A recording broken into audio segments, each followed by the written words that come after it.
cringe.com.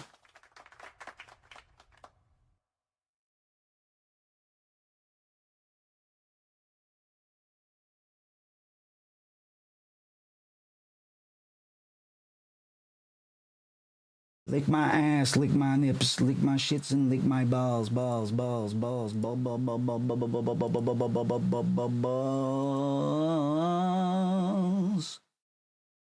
Balls. Let's make Matthew a cult knight.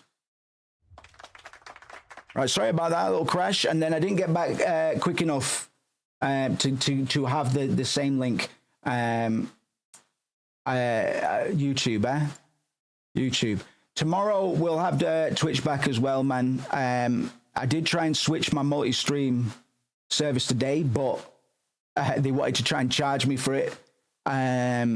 So I said, no, I'm going to make my own tomorrow, because I'm thinking about it for 2 seconds.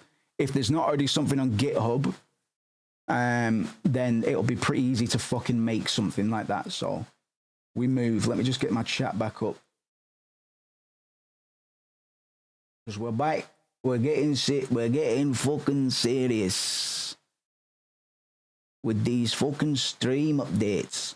Pop back.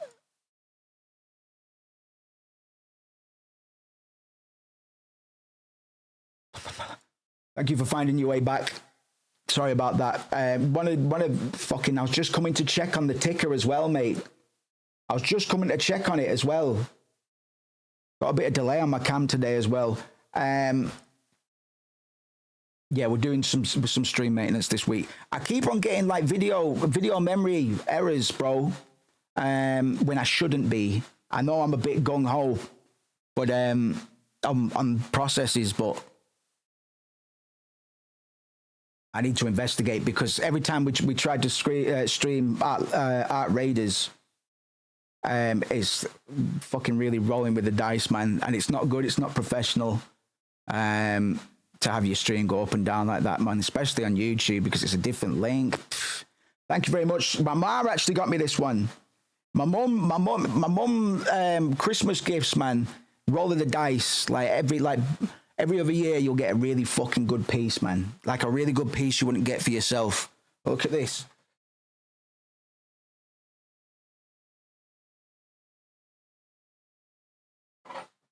Hey. Like I might have bought this jacket, this coat on my own, man. It is my color, but you know, sometimes it's good to just be presented with stuff, man. That's good, bro. That's a good pick. That's a good pick. Sometimes Mother knows right. Not all the time, man, but Jesus. And this is warm as fuck as well, man. I'm not this hench, really. I'm not actually this fucking hench. Right, what were we fucking doing before I broke everything? Actually, I was just minding my own, but... Fuck it, sorry. Listen, we've only watched about 8 minutes of the quinoa segment, man. We're going to get through it now. Slows and stops. Early in August of '65, the train pulls out of Greece into Yugoslavia at night. And the train went through a barren landscape, but you couldn't see anything. It was so dark. I mean, a moonless night. Moonless. Moonless. There you go, Fear and Hunger reference. And suddenly the train slows and stops. And somehow, like an Egyptian, that we could disembark, go off the train, because there was an opportunity to buy some drinks. But there was no station. There was an opportunity to buy some drinks. Unnatural cadence, and it's either because he's thinking of something, because I'm still trying to work out. This eye looks fucked, doesn't it? It looks like I've got pink eye, man. I'm still trying to work out if it's scripted or not, man. But there's little giveaways for either side, I think, I'm going to look at the clock. I'm going to look at the clock now. And then there was an opportunity to buy some drinks. It's like a perfect 2 beats between each 2 words. 2 words, 2 beats. It might not be completely on rhythm, but David Lynch just saying shit and telling stories is such a vibe. It reminds me of my several of my favorite songs, like when they're sampling some speech from another media entirely. Yeah, man. Fucking Roof White type beat. Hey, did you know that women invented electronic music, man? Pretty crazy, right?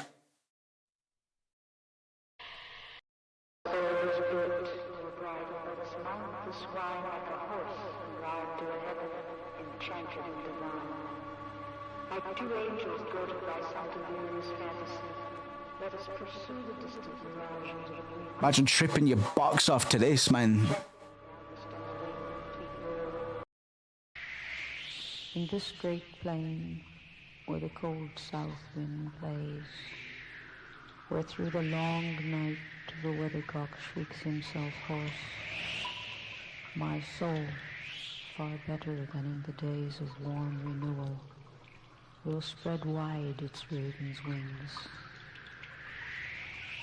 I clued right into that, mate. That's the power of aesthetic, brother. Like, once people are tapped in, that's how magic happens, bro. That's the process. But it's a Boogie Woogie Woo by ICP does it too. Boogie Woogie Woogie Woogie, ha.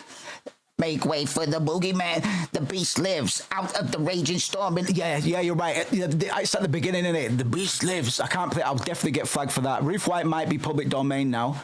Talking about JRPGs, there's a pretty. If you're a real JRPG head, like indie JRPG head, a few Roof White songs or pieces make their way into a little-known JRPG called Space Funeral.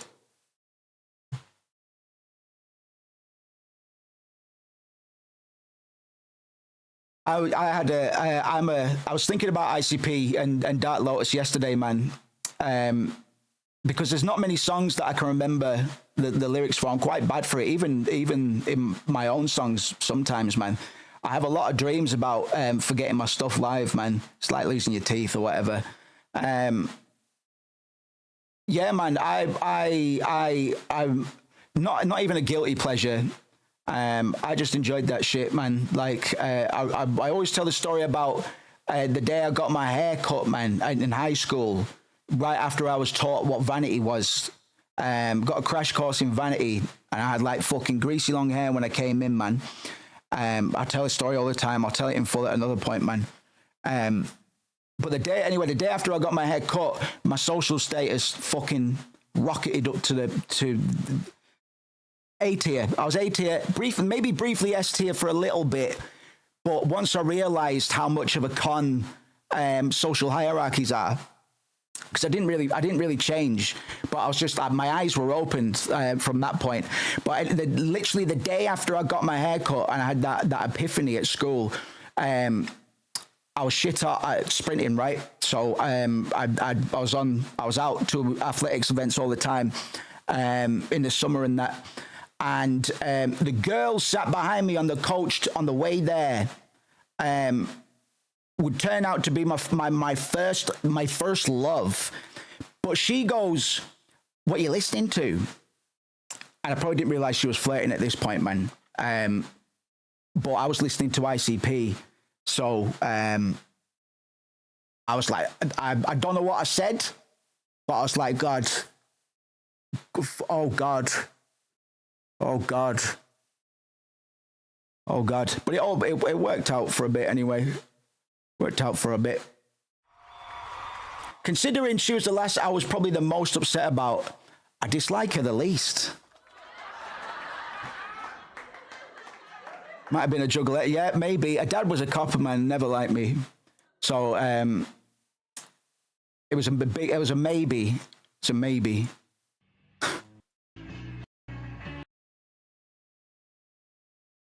Young love, but I'll always remember that, man. Like my mate, my good mate Jake. I've got two very very good friends, both called Jake. One of them will be joining us on Friday, but the other one, he used to, because we used to play World of Warcraft and shit with each other, man. But he went to another school, man. I grew up with him. Like our mums knew each other. I was born about 4 or 5 hours after him, etc., etc. He'd always be really bashful about the fact that he was actually a bit of a fucking nerd on the side, man. Because he was a popular lad at his other school, man, at the school that he went to. And I was a bit of a creature for a while, until about year 8. So about a second year into high school was probably where I don't know, maybe it was at the tail end of year 7. But he was one of the people that was mad excited about my haircut, because he was like, oh my God, I can actually be seen out with this cunt now. I don't have to have people ask me like, who's that fucking cunt? God bless him, man, because I get it. I fucking get it, man. But he always used to be. I got him into ICP and Dark Lotus and a bunch of the Juggalo scene, man, because I knew a guy that I met on the very first online game I played. It's weird how this all works out, man. It all traces back to Final Fantasy VII, by the way. Watch how I make this work. So I played one of the very first, if not maybe the first MMO called Well of Souls. The reason YouTubers won't say that it might be the first one is because nobody fucking knows about it. But there's a few Well of Souls that we still know in the community, man. I'll point them out when they pop up. Very brutal, very tight-knit community. But there was a guy, and I was dead young. When did I make my Sin Real account? 2004 or something like that. There was a guy called Con Artist, and it turned out Con Artist was not only a fan of the Dark Carnival, but he actually toured with them. He actually toured with ICP and various Juggalo artists under the name Corpse Collector for a little bit, and I started rapping with a guy, with Carlo. Shouts out to Carlo, man, that I met on Well of Souls as well, and Craig and Deadly Headshot, and there might be a few more as well, man. These are people that, like, 20 years now. 20 years, some of these cunts have been around. Fucking mad that. So, I started doing things because older cunts were doing things and they thought it was cool. So Carlos started rapping.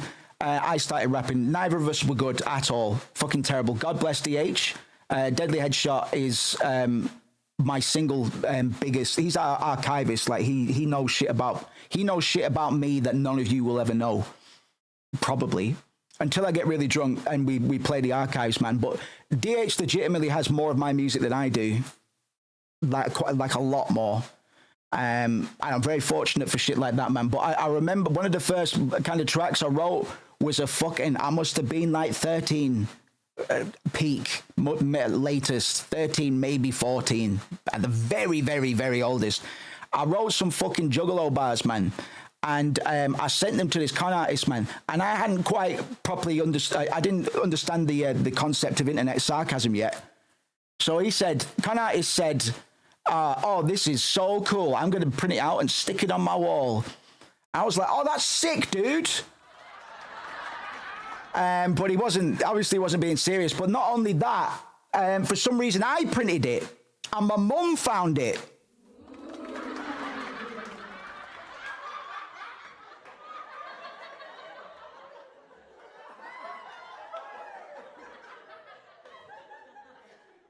And thankfully, she never brings it up anymore, man. They were a bit worried that I was going to go fucking Columbine. I'm joking. I am joking. Like, but they were worried because video game violence was just coming in. My mom had just found these bars that I'd written about chopping people up and hanging up hookers. Hey. I'm one of the least violent cunts you'll ever meet, man. And I love hyper-violence, man. But it's ICP, man. I wish we could play more of them on stream, because when we start racking up the flags, like sometimes on Fridays or Saturdays, just like fuck it, we'll sod off monetization for this one. I get paid like fucking 5p a video anyway. It's crazy how what a simple chain, a causal chain of events can lead to in terms of your life's trajectory. Because I only would have played Well of Souls because I got an interest in RPGs, Final Fantasy VII. And Final Fantasy VII is what taught me aesthetic. So it was the best teacher for aesthetic. It's why I've kind of always had I've always been not the ideas guy. Well, yeah, the ideas guy suggests that you don't actually produce anything. So, yeah, that's probably quite accurate, to be honest. But it was an assault as a child, man. 7 years old, 1997, playing Final Fantasy VII. My life number is 7. There's 7 party members in my Final Fantasy game. The protagonist is called Sunday, not for the one we're developing first, the one we're developing afterwards. The number 7, in and of itself, and I'm not into the woo-woo. I'm not into, whoa, what's going on? I just accept the facts. You know what I mean? I go, that's pretty cool. Barrett Lucky 7s. I like Barrett Lucky 7s. So what's my point behind all this? Final Fantasy VII was like, oh man, cool characters. I wish I could do cool characters. Oh man, fucking cool music. Man, I wish I could do cool music. Oh man, cool world and everything. I wish I could do worlds and everything. And that's why I'm sat on stream right now, man, because of ICP. It all fucking connects, man. Barrett Lucky 7s.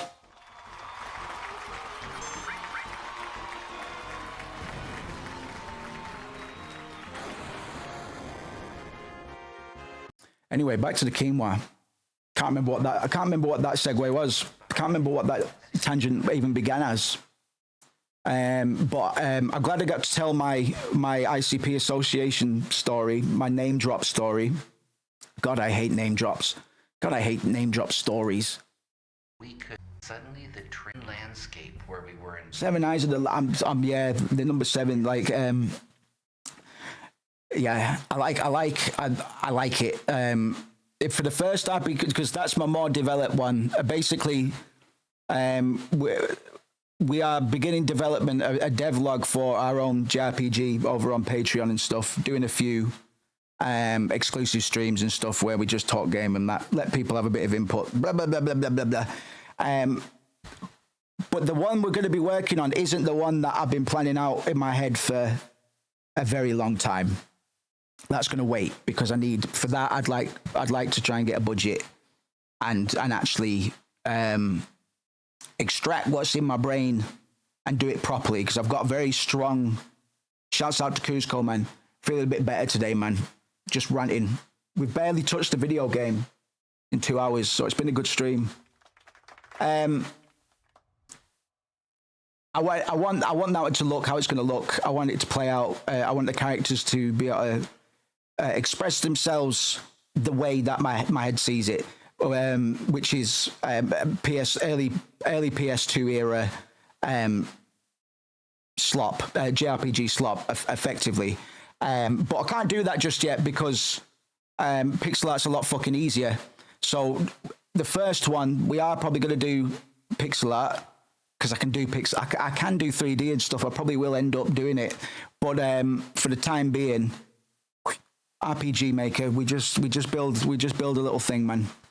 We just build a little thing, and I know I've got an ego on me for too big an ego for somebody that doesn't actually show what they're all about, man. And we're working on that, and we're like that. What's I gonna fucking say, man? Yeah. You know that George Lucas wanted to do 12 Star Wars originally? Then he cut it down to 9, right? I know there's a lot of George Lucas naysayers out there. I'm just using him as an example of a guy that made a thing. I want to try and do something that I think is very kind of foolhardy for somebody like me who struggles with consistency on the playing field, man. Because the thing with being a jack of all trades, hyperactive, is I'm not looking in one direction for very long. And then when I've turned around and I'm looking at development work now, it takes me a while to look the other way. And in that time, I lose focus, I lose skill in other skill sets, man. So it does have diminishing returns, man. So in spite of all that, I want to try and do something interesting and work transparently, quote unquote transparently. Because there's not too much people can rip off, to be honest. From what I've got planned for the first one, we're just going to show up in RPG Maker. I've got some pretty good ideas for combat, which might not come in until later, man. Yeah, exactly, Cusco. Like the streams as well. Like the last week or so. Sorry, I didn't mean to make this all about me either, by the way. We're talking about creativity generally, right? Streams I've been pretty consistent with. Like, it's almost cheating in a way, because it's like, well, fucking hell, Moose. Fair fucks, mate. Your streams might be all right. It's not for me to say. But nobody fucking watches them, man. And this isn't me being poo-poo. It's because I fucking know. I was talking about it before, man. It's like, yeah, man, it's easy to fucking stream. But it's not even about the streams. It's about what you do when you're not streaming. You know what I mean? It's your stream, my guy. Of course, yeah, but you know what I mean. I use myself as a critic because all I do is sit and think about processes, man. That's why I'm so fucking mad, because I'm too tied up in it. But in being at the bottom of the spiral, I've kind of got some muscle memory for how it got this way, man. So what I do now is I latch on to other cunts. I'm like a productivity parasite.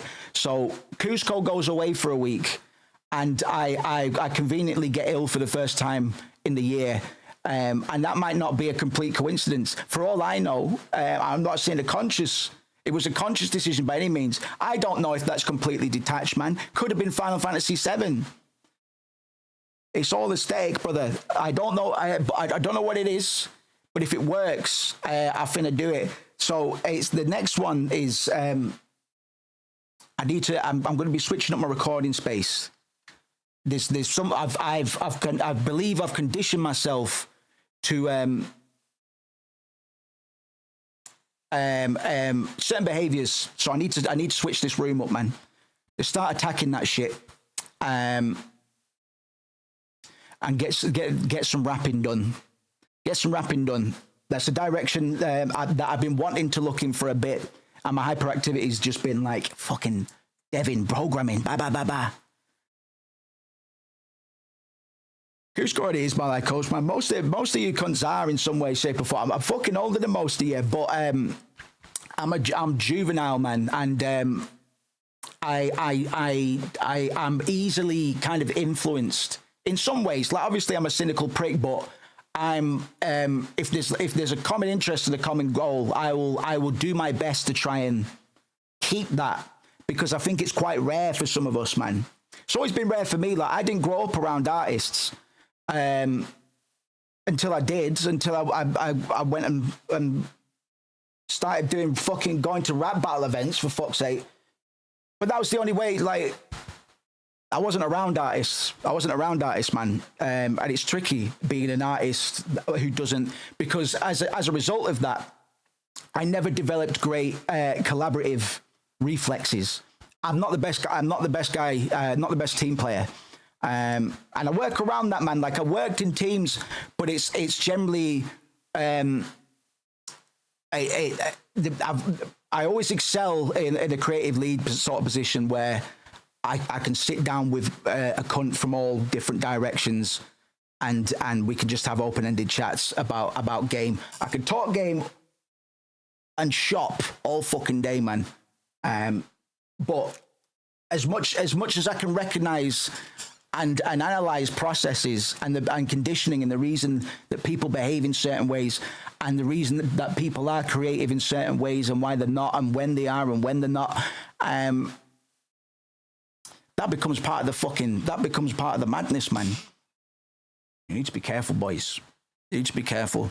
But I'm saying all this because I really want to get my fucking album finished. But I'm being pulled in directions, and it's not a bad thing, because one of the things that I had to teach myself was you shouldn't really beat yourself up. You shouldn't really beat yourself up for it, man. You need to just get something done, for God's sake. So if we need to develop, finish off the album and do the JRPG in tandem, fine. I think there will be a symbiotic relationship between the two, because there was always intended to be, man. It was always intended to be. The project was only was always meant to kind of infer and infiltrate video game soundtracks and stuff like that. Writing and recording, not that much writing. And to be honest, I've got my writing cap's been on recently, man. I'm absolute smoke at the moment, so I have been writing a lot more. And yeah, it's not that far, boys. It's not that far. Nothing to worry about. But if you are a creative, I'm a cautionary tale, man. Also, considering how much Final Fantasy inspired you creatively, doing tandem is not the worst idea. No, that's what I've kind of, because it was like, well, I shouldn't start on this until I've done that, but so just fucking do it. Just do it, because if we live, walk and breathe JRPGs on here, man. And we do know more about, like you lot do, because of our fucking playthroughs and stuff. We know more about Final Fantasy VII than 99% of Final Fantasy VII fans, man. And I'm fucking being generous, all right? We can. There's nothing that tells me we can't make a couple hits, man. You know. Oh, nice one, Cusco. Yeah, man. Yeah. Have you done much vocal mixing before? Might be good getting somebody else on, because I fucking... Yeah, I'll let you know, man. I'll let you know. Maybe I should stream some of the recordings. Not to everyone, obviously. There's another thing stream's good. Another reason stream's good for me is because it is one of the only things that I show up to consistently, and most of the time somewhat enthusiastically as well, man. But I believe in self-inflicted Schadenfreude, man. So I always say, when I'm not feeling up to it, it's the first thing I say on stream, but those are normally going to be the better ones. So audio button narrator and edit. Oh fuck, really? Oh damn! We need to hear your voice, brother. Need to hear your voice. Not much for rap, but I heavily use vocals in my songs, so I'm around them a lot. What do you? I might, yeah. No, I'll think about it, man. I'll think about it, because sometimes I'm like, oh, my song is shit. My song is shit, because that's the curse, right? But sometimes I'm too inside the mix when it comes to vocals. You know what I mean? Free samples. Oh, mate, I've got a shitload of... hold on, man.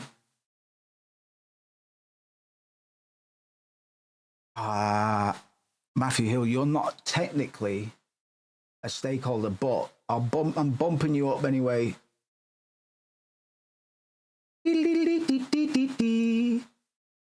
I'll bump you up to Oracle in a Discord, man. I've shared a couple sample packs already. There's more on the way, but if anybody wants anything, because it's not just music sample, you know, like I am having to sort out and beginning to make sound effects for video games and stuff like that.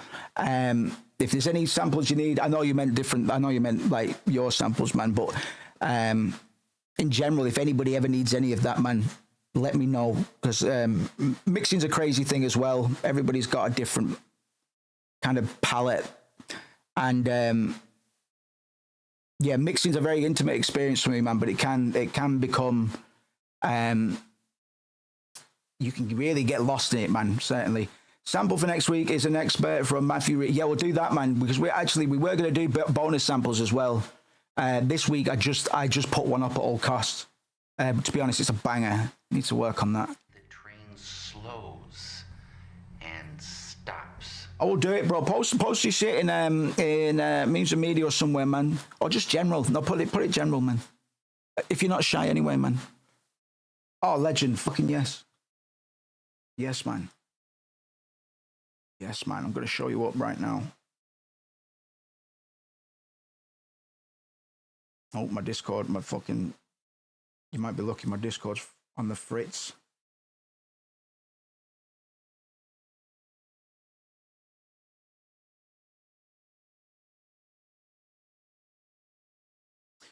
You're lucky. Oh, actually logged me out, mate. All right, fair fucks. Still trying to crack into the sample. I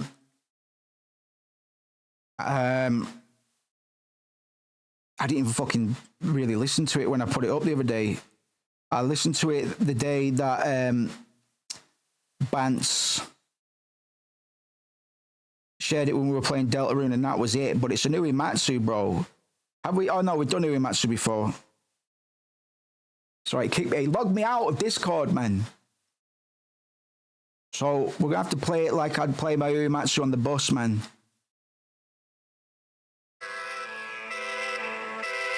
Shit, when I feel what you do, when I get what you move, but I'm back, get a boat, get the booty, shit to do. Oh, it's a burner, mate.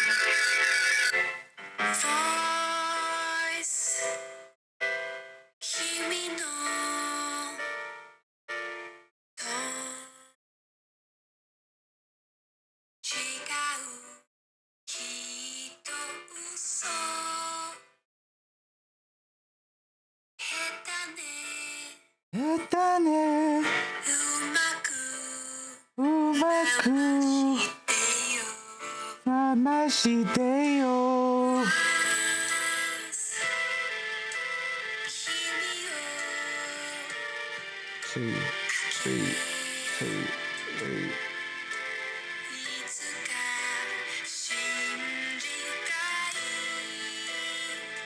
Yes, Bance. I assume that's you, my friend. Good to see you. Sorry about the Twitch thing. It'll be sorted tomorrow, man.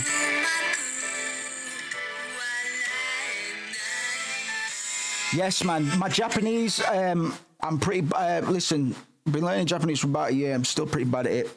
Collectively, because when I dropped my Duolingo streak right before a year, I said, fuck this game. I got depressed and I didn't do it for ages, but I did get back into it recently. I need to get really, really good at Japanese, mate, because I do. I wouldn't say I don't fetishize the Japanese, but I do. I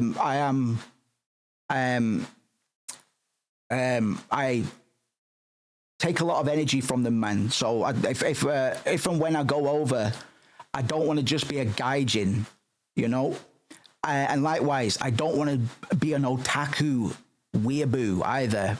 But I think we played the field, man. I used to be a chav, and I get to say, man, Naruto is all right, man. Man. I smoke weed, and Naruto's all right, and I wear a cap. I tell you a lot about my Soul Eater story when I lived in Gunshot Central, Salford. I had a big Lord Death hoodie on underneath my bomber. So I had a big Lord Death on it, man. Big Lord Death on it, man. And I lived in Salford. This was around the time I just started learning how to dress. So despite the fact I was wearing a Soul Eater hoodie, I looked all right, man. Looked all right. But Salford, where I lived at the time, didn't look all right. It didn't look all right. Salford it's not the worst place to live. That was just down the road. Newton Heath in Manchester was the worst place to live. That's where I'd get. I had 2 knocks on my door in my time living there due to gunshots in the area, man. Lots of mad shit happened around there. I'm not talking about that anyway. Salford, still pretty rough, man. Still pretty rough area. Not great. So the last place you think you're going to get spotted for your anime memorabilia. But three lads, three wee guys, as Limmy would put it, three wee guys flying past it on the precinct on the bikes, which they shouldn't have been doing. They were fucking about, man. And my age these days, I'd be like, fucking little bastards, man. Fucking little bastards. But the one at the back, he rolled past me and he just went, sorry. It took me about 2 seconds to realise. But you know when we were playing Art Raiders the other day and me and that guy turned to look at each other at the last second, turn around and this cunt was just beaming.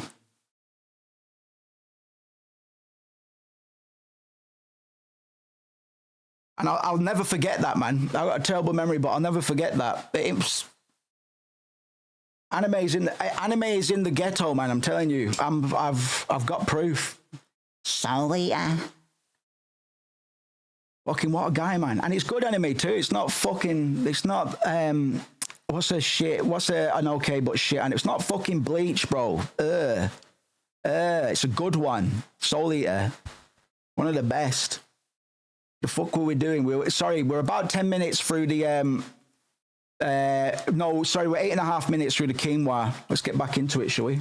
Pulling this train into Yugoslavia, and I'll pick up this story after we enter the broccoli.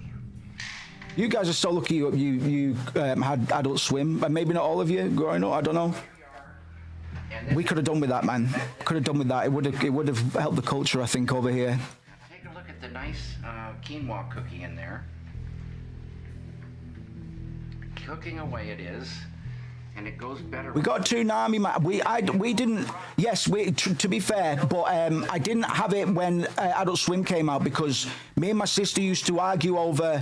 She wanted to watch Big Cook, Little Cook. I wanted to watch Dragon Ball Z, the fucking Namek saga, bitch, which is pretty much all that I ever watched of Dragon Ball. I watched a couple of movies when I was in uni with my mate because he put them on and they were all right, man. But I only ever watched the Freezer arc. But my fucking bitch sister, God bless her, I love you. She wanted to watch Big Cook, Little Cook. Of 65. And this wasn't when you could just watch the Namek saga on a fucking whim. You can watch Big Cook, Little Cook, suck a fuck whenever you want, man. Sorry, John. Did you ever get Super Milk Chan? No, but I did watch Miruko-chan. It's like 6 cents, but it's got a cool... Wait a minute. I just realised something, cunt.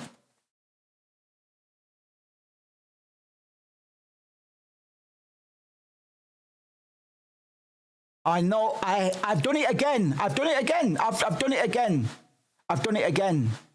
Cryptomnesia, I'm telling you. You know that thing where you get an idea and you're like, oh, that'd be cool. That's probably but nothing's in an original thought. But I'm going to quickly flash some concept art on screen. It's really just for patrons. They're going to get more than anybody's going to see here. But Miyaruka-chan features these lazy eyelids and long hair, long straight hair, right? Yeah, this has been a complete tangent stream. Welcome back. Hopefully not that bad, Alex. Hopefully not that bad, but because at least I recognize it. I catch myself out. So you're not going to be able to look at this for too long. But one of the stipulations that I had for character was she's always lazy eyelids, big eyelids. She doesn't sleep. She's undead. It's not what you think it means. But it's stigmatized. We use it. No, actually, I'm not going to explain. That's what David Lynch doesn't do. He cuts himself off. Man. He cuts himself off. So I'll be showing some balls off to patrons tomorrow, and maybe some concept art.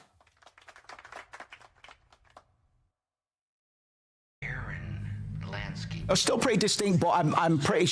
My brain went dink when I was like, oh, heavy eyelids. So I was just catching myself. I don't. There's no such thing as an original idea, really, within reason. Like, you know, we talk about storytelling all the time, right? And we listen to it as well. 8 minutes of David Lynch over 3 hours. Stories work because they follow patterns, right? We argue this all the time. Our mirror neurons, they when you get fired up with a good story, you're able to place yourself in the position of these characters and really know what it's like to live in this world. But they all follow patterns, man. And we talk a lot about the monomyth, and we like that. Joseph Campbell's Hero of a Thousand Faces. Many of you will know about it, even without this fucking channel's help, I'm sure. But it's your Luke Skywalker, it's your Harry Potter, it's your fucking any of those, man. You know what I mean? And it's got patterns, and it's the thing.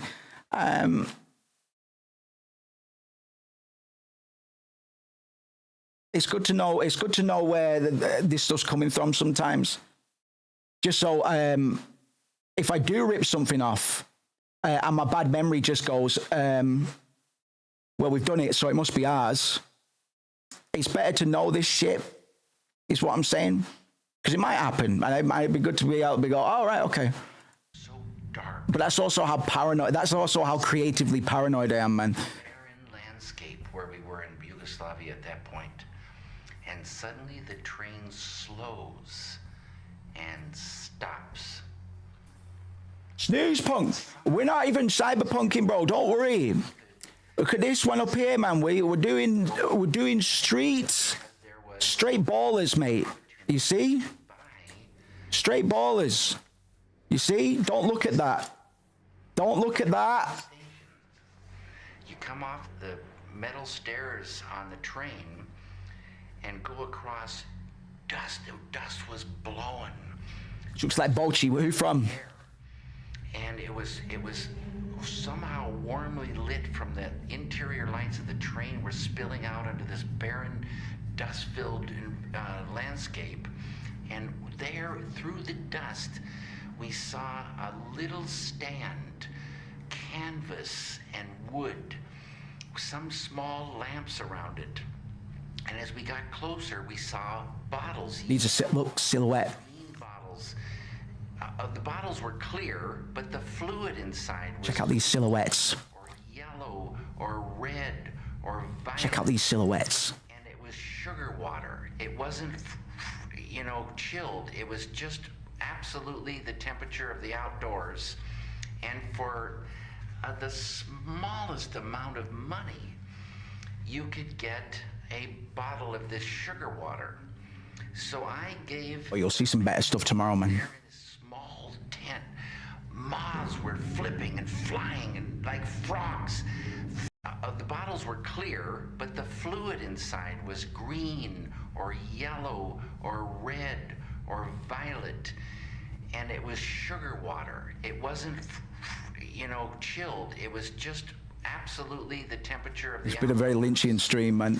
For the smallest amount of money, you could get a bottle of this sugar water.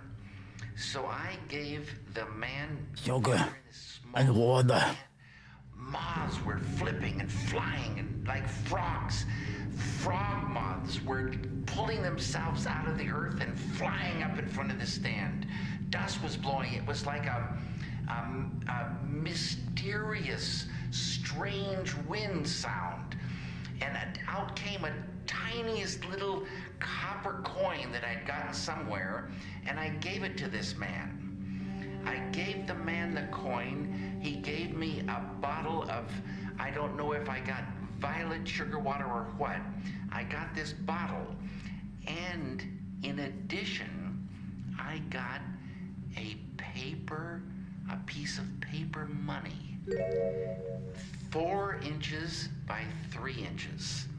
The most beautiful intricately designed gold and green and blue, red, a piece of paper money and the bottle for just giving him this small copper coin. Back I went into the train, and after a little while, we heard that the train was taking on, water. Didn't get analysed, did I? The train starts chugging out. Skipped. Back on board with their sugar waters, and we wave goodbye to this dusty little tent and a man with the sugar water, and off we went. I think it's the Tangerine Dream, mate. I think it's actually makes you bad at Fear and Hunger. To get to Venice, Italy, but Jack had met... Oh, right, I'm sorry, I've already done it. ...this girl on the train, and I don't know what nationality she was, but Jack and this girl, How old was the cunt when he died?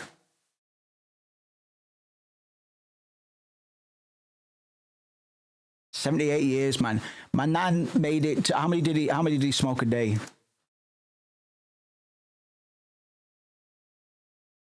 "40 cigarettes a day, and he got emphysema in 2020.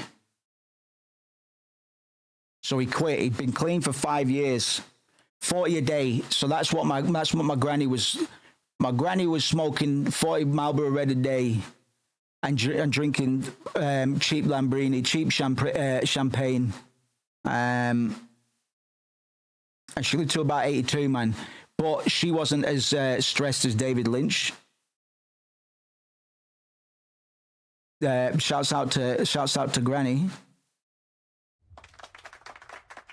40 a day, cunt.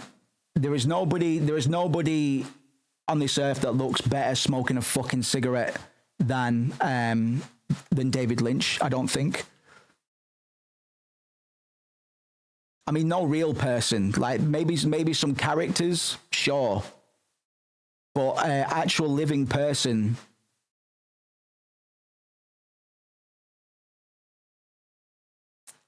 It's gonna make me sentimental for your hair. They became, Sorry, Matthew, I haven't given you a proper intro to Fear and Hunger. I will, dude. We'll get through this video, don't worry. In talking to her, it turns out she'd never had a Coca-Cola in her life. Coca-Cola wasn't sold in Yugoslavia. And I said, "Are you kidding me? When we get into Venice, I'm buying you an ice-cold Coca-Cola, and I want to see you drink it. It's just going to be so incredible," because she'd heard about Coca-Cola. So we get to Venice, and the train rolls into this station, and I go out to get Coca-Colas for Jack, his new girlfriend, and myself. And I go out, and there's a guy at a stand, and there's the Coca-Colas. And I got 6 Coca-Colas. Coca-Colas. And I gave this guy this paper money that I'd gotten from that man in the tent. The man... Oh, it's so good. It's so good. This has been an uninterrupted rant from David Lynch that started off with, "We're gonna make some quinoa."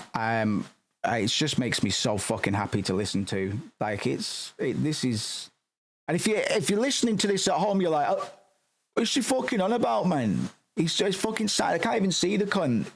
Fucking weird music playing, and he's just talking shit. If I don't want to try and explain why I appreciate this so much, but I will do. If I need to, I'll defend myself. And I go out to get Coca-Colas for Jack, his new girlfriend, and myself. And I go out, and there's a guy at a stand, and there's the Coca-Colas. And I got 6 Coca-Colas. Oh, 6 Coca-Colas. And I gave this guy this paper money that I'd gotten from that man in the tent. The man looked at it, and he started putting coins in my hand. gonna sample this quarters. for the video game. Strip the vocals. And I'm looking down, and I'm thinking, what a miracle this is. And he's filling my hand with more coins and more coins, to the point where I had to join the Moth Boss. the second hand. And he kept filling my hands. And the second I looked up at him, he stopped. And I had trouble getting these coins into my pockets. So many silver coins. But I got them into my pockets. Coins. And I Little went paper money. to the train. And I went and found Jack and his girl. Need to work on my Lynch impression, man. It's not that hard to do, I don't think. Cold. I've got the right range. And she took a huge drink, and it all shot out her nose. But So what would you say? What would you say the mood is right now? And I'm not even gonna say intended. I'm not even. I don't even necessarily mean what the intended mood is. But what is the mood of the piece so far? Don't want to conflate anything and say a bit or skit or anything, because I think this is something that you either get or you don't, man. There's no strings, there's no CG at play, like obfuscating anything. It's just a 40-year-old geezer making quinoa and talking absolute shit, and it's a work of art, man. Or is it? Maybe it's a piece of shit, or is it? It is one of my favorite Lynch pieces. So I have to kind of get behind it. It's like a Virginia Woolf novel. What do you mean by that? Because I'm not familiar with Virginia Woolf. Because I'm coming back to this. I can't remember the last time I watched this, but it must have been the last time I did that bit. So 2, maybe 3 years ago since I did that. I wrote that bit. And every time I come back to it, I'm just like, why is this like this? What is the purpose? Who said let's do this? Why were they come to the house? How long did this have any planning? And I'm talking anywhere between half an hour to 2 weeks. It's almost hypnotizing, very stream of consciousness. But yeah, but it's done with he's got pace and rhythm, and because I can talk some shit as well. I've been thinking about doing some part theft on Limmy and doing bringing back the improv stories on here. But anyway, it's not about me. I can come up with some mad stuff, man. But you know, you can tell when my gears are spinning. I know that, man. Like if it's not poker, I'm very hard. It's very difficult for me to hide my my calculations, because I need to make sure every like time stops until I've finished the thought. When I'm talking about something that I can talk about enthusiastically, which isn't most things with most people, granted. I can talk some shit, mate, but he is galloping. It's really like it's freestyle rap, bro. After seeing what a miracle this is, and he's filling my Because if he is like trolling for time, because we identified David Lynch as possibly one of the greatest trolls, if not the proto troll of our era. If he is as slick, and if this is as unscripted as it seems, then he's deliberately buying himself time. Ironically, in a way that I see Limmy do. He uses silence, very negative space. Here we go, talking about aesthetic again. Don't even think about speech. Don't even think about audio. Think about light and dark, white and black, man, because it's the same shit. It's the same shit, brother. It's you think that's air you're breathing? Cunt, that's aesthetic, Neo. Take this fucking pill, mate. I'll let you see sounds. You know what I mean? Let's talk about synesthesia, man. the sign. It's but what David Lynch has that possibly Limmy doesn't, because Limmy's very good at what he does, but obviously these are two very different quote unquote improv stories. David Lynch has fantastic rhythm and an incredible pace of speech. Like you can understand everything he's saying. And the whole piece is just undercut with this drone that occasionally swells at very unnatural moments. There's a lot of unnatural dialogue in this as well. I'm gonna look at the clock. But the drone will swell up to embellish. Sorry, embellish is too strong a word. To kind of act as sound design for a particular point in the story, like a revelation or something like that. But the revelations aren't anything of. They don't foretell quite the omen that the drone might be, for lack of a better explanation. It's completely dissonant. Like Alex said before, man, it's like a Silent Hill 2 conversation. And yeah, it's all aboard the aesthetic bus, man. Sorry, I guess I'm just very impressed with how he's able to do this. Because I've never thought about this from whether or not it's scripted or not. Who's holding the boom? Is there a boom? Who's holding the camera, for God's sake? Like, who is this? How much time? Like, were you just going to make quinoa and you wanted to make this? Or was the quinoa bit something that you had in your archives for years? This looks terrifying, by the way. What the fuck? Of quarters, silver coins. And I'm looking down and I'm thinking, what a miracle this is. And he's filling Light dimmer slowly gets turned on. Turns out it's Spenny from Kenny versus Spenny. my hand with more coins and more coins to the point where I had to join the first hand with the second hand. And he kept filling my hands. And the second I looked up at him, he stopped. And I had trouble getting these coins into my pockets. So many silver coins. But I got him in. Healing fucking whispers, Moose, really? I got the bottles, and I went into the train.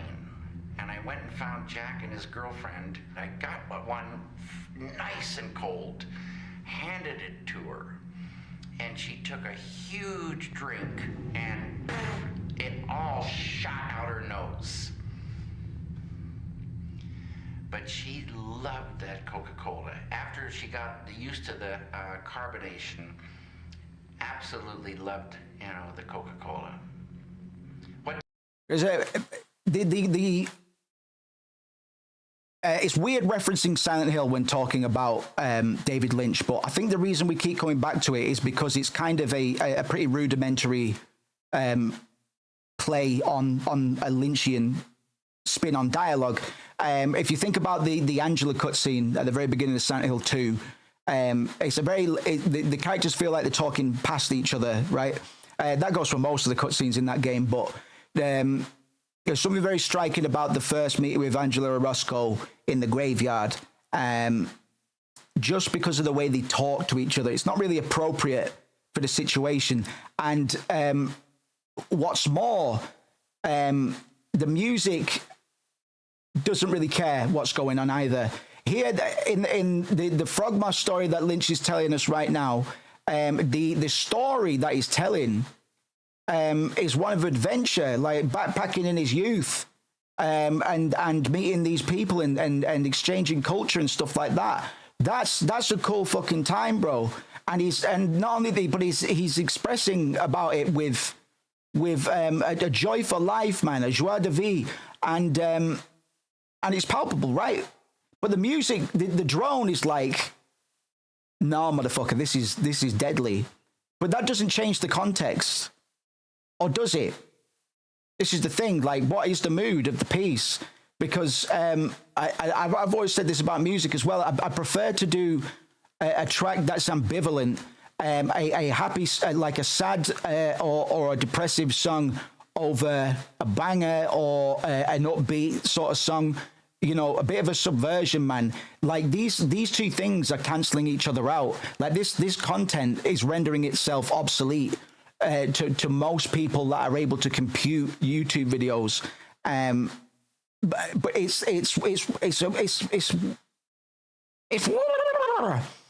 wacky, right? Just kind of go through motions of a conversation and don't feel like they don't feel like they're super present. And because they're not really, you know what I mean? And that's about as far as we can push it with the Lynch conversation regarding Silent Hill. We all know Jacob's Ladder. What's the driving movie? Lost Highway. Lost Highway, Jacob's Ladder, all the rest of them, big inspirations for Silent Hill, right?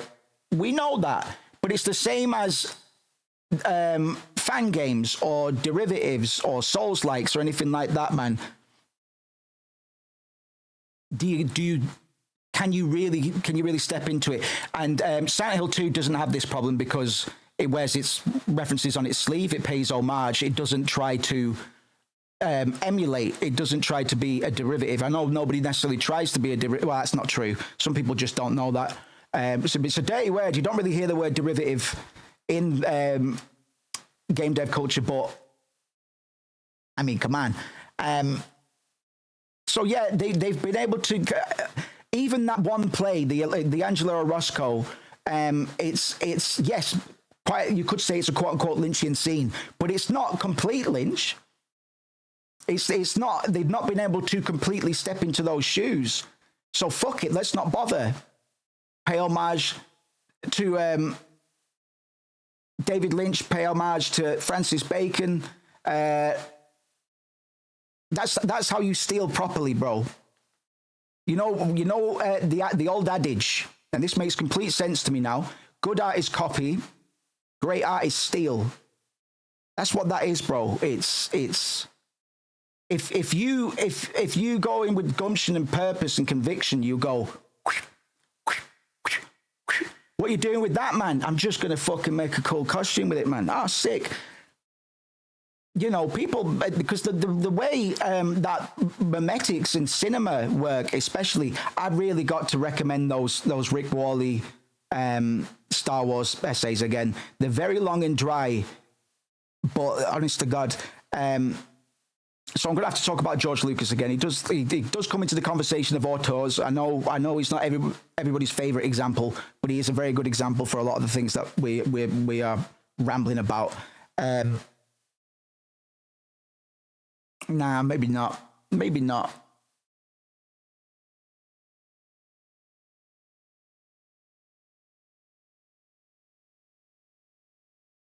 Actually, probably maybe. So would you, because I'm a bit of a George Lucas apologist, relatively to a lot of people that I know, would you have rather had the sequels as they are, or would you have, would you just roll those fucking dice and see what 3 movies George would have come up with? What would have been the better? I'm quite curious because I know the majority are against George. But I know a lot of people don't like the sequels either. I think they're fucking terrible. But it just goes to prove the point, man. Like, you might not like George, but he knew more about Star Wars than J.J. Abrams and Rian Johnson. You know what I mean? You might not like him, but that's his vision, bro. You might not like that vision, but it's his vision. And just because people don't like it doesn't mean he doesn't understand his own thing. I know this is a point of contention for a lot of people. Don't get me wrong. But I think in that situation, I'd take Lucas over the JJ and Rian Johnson movies any day, because JJ Abrams is a terrible. Like, everybody knows that JJ is a terrible storyteller.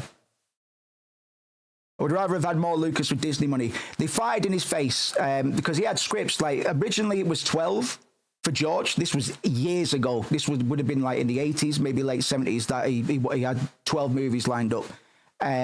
Reduced it to 9. Developed a lot of content on the side, like The Wills, WHILLS. a lot of stuff that wouldn't really. I think the clone, the cartoon, the animation did some of the Will stuff in the end. I heard that was some of the best like canon Star Wars we got. I've still not checked it out, to be honest. But sorry, yeah, in talking about like auteurs and creators and stuff like that, regardless of how shit they are, relative to how you feel about whatever the fuck, it doesn't really matter. I'd try and think of another example. Wouldn't you just rather the same content, like, wouldn't you just rather it crashed and burned with the person that fucking made it? Like, I know this is capitalism. It's not really creativity stuff, but it's, and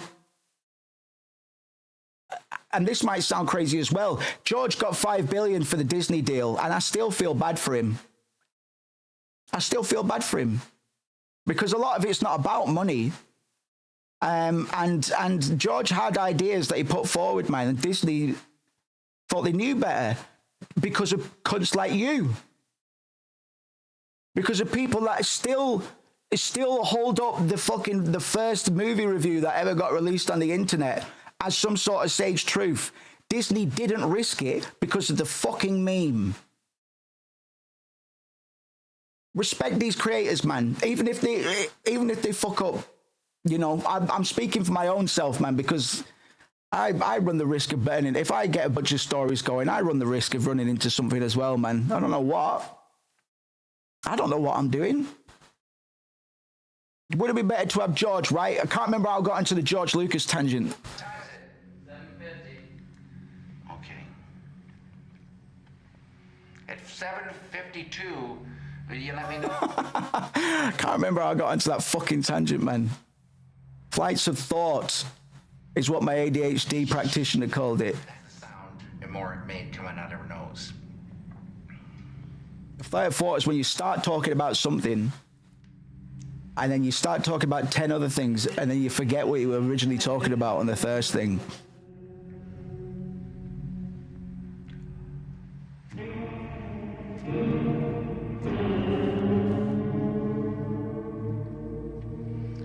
What time is it, Riles?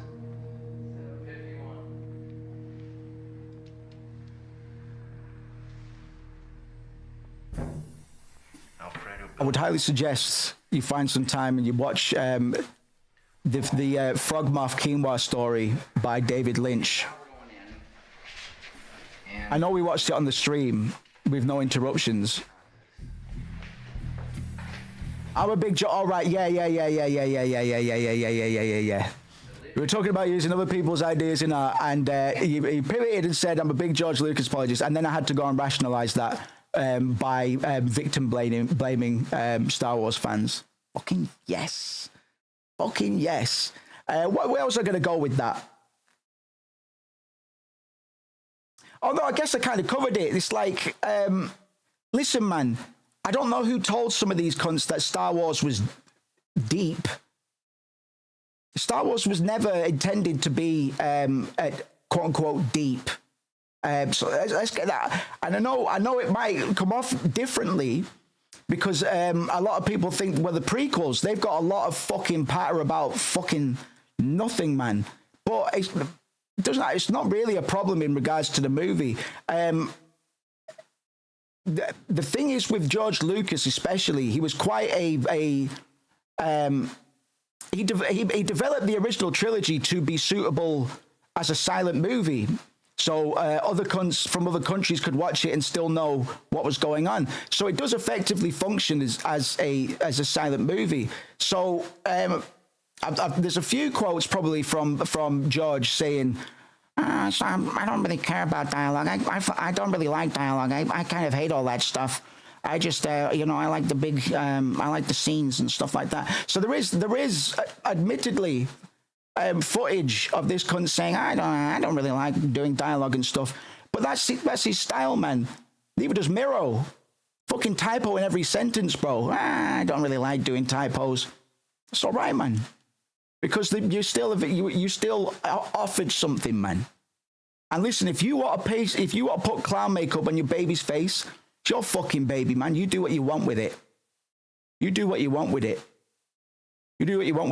But did you know, I have to mention this since we're in Star Wars territory, that the Phantom Menace or the prequels were responsible for the biggest rift in the realm community's history. It was catastrophic. It might sound like I'm taking the piss, but there were threats of violence, and people got banned like they've never been banned before, man. If people haven't heard this story, I'll tell it, because it's a little bit of insanity, man. It's a little bit of insanity, and I did all right. I did what I had to do, man. So we used to run movie nights, and because I was only streaming once a week then.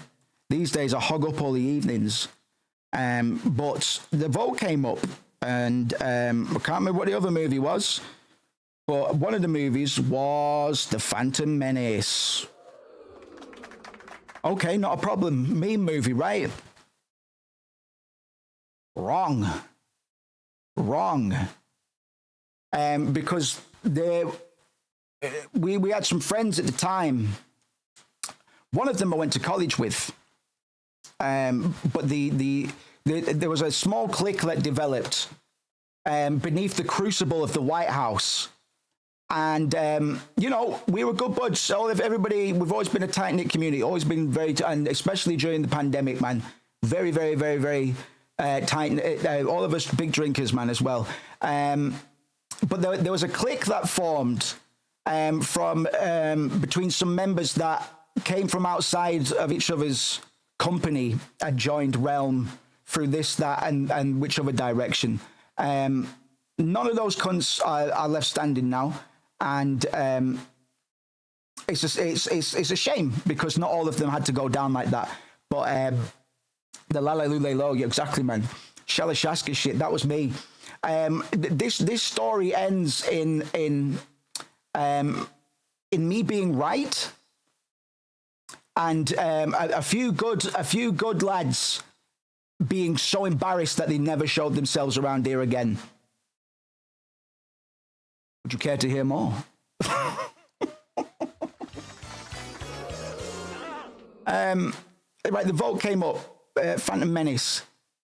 Big kickoff from the group leader, the clique leader of this little clique that I developed, and I'll just call her Sharon.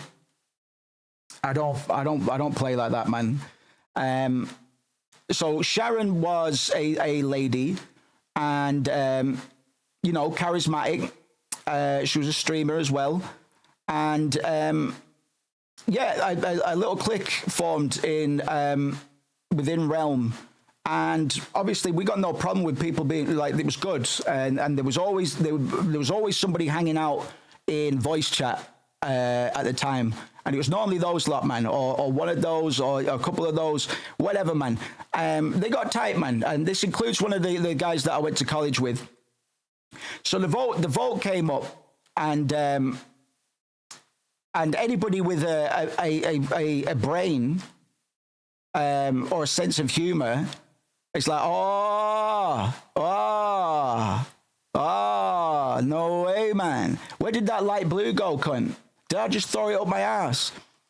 But Sharon had read articles about in the past about the voice actor, the mocap actor, and probably the voice of Jar Jar Binks being horrifically bullied to the point where he nearly considered going down sewers, going suicide, if you know what I mean. Sewer, as in going to the side of the sewers. So it was really bad. You shouldn't take the piss out of the Phantom Menace. You shouldn't take the piss out of the Phantom Menace. You shouldn't take the piss out of the Phantom Menace. No mention of Jake Lloyd, God bless his soul, who got bullied so relentlessly through his role as Anakin. Nice one, guys. That he is a paranoid schizophrenic with a big long rap sheet and a whole lot of issues. So nice one, guys. Sorry, not you lot specific, but I know there are some the prequels, man. It's like, because this is a grandstand example. Here's how it went down. It looks like It looks like the Phantom Menace is going to win. I can't believe this. Did you know? Did you know this? Did you know? Fucking, and I can't really remember what the kicking off point was. I can't remember how it slipped, but Sharon was having an online relationship with one of our longtime members at the time, and things started getting a bit fucking rowdy between the two. Not between the one that is still my friend, man, but from Sharon there, man, from Sharon there. And like I said, I wish I could really remember what the kicking off point was, but to my mind, there might not even be one. It might just be as stupid as it fucking sounds. Yeah, there were threats of violence. Sharon was saying all kinds of shit to this guy, kicking off all kinds of shit in chats and whatnot, and the clique is just stood on the sidelines, not really fucking saying anything. Maybe some of them agreed or whatever. Some of them were probably moderately whipped. You know, it was like late game lockdown. It's fine, man. Listen, man, I fucking lost my head over a girl for a little bit during lockdown. I haven't fucking whatever, man. A little bit of madness during quarantine. Fuck it, man. But so it curried her favor a little bit. I spent eight hours one day at work mediating with people on Discord, doing real fucking gay ass Discord admin stuff, like stuff I cringe every time I think about being that guy that does that shit, trying to make people come to reason. I've actually got some screenshots. I can't show the screenshots, but I might be able to read out some of the things that was said to me.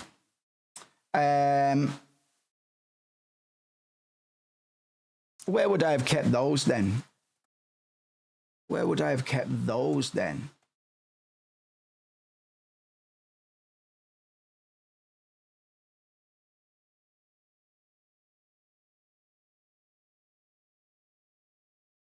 Or whatever, it doesn't matter.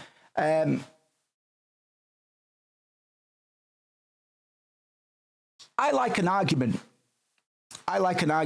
But most of the arguments I've had, serious ones, have been with women. And we've got different fighting styles.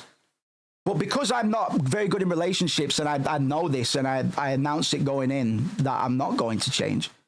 I've no desire to change for anybody. Especially since the person I am is the one that they're typically attracted to. But I always go in and I say, yeah, I'm a good laugh, aren't I, on the surface, man. You don't want to fucking hang around with me that often, though. You don't, because I don't want to fucking hang around with you that often. But I know when not to bite in arguments. I'm somebody that speaks with passion and emphasis. So sometimes when I was little, before I knew I was a hyperactive or whatever, people would be like, what are you shouting for, man?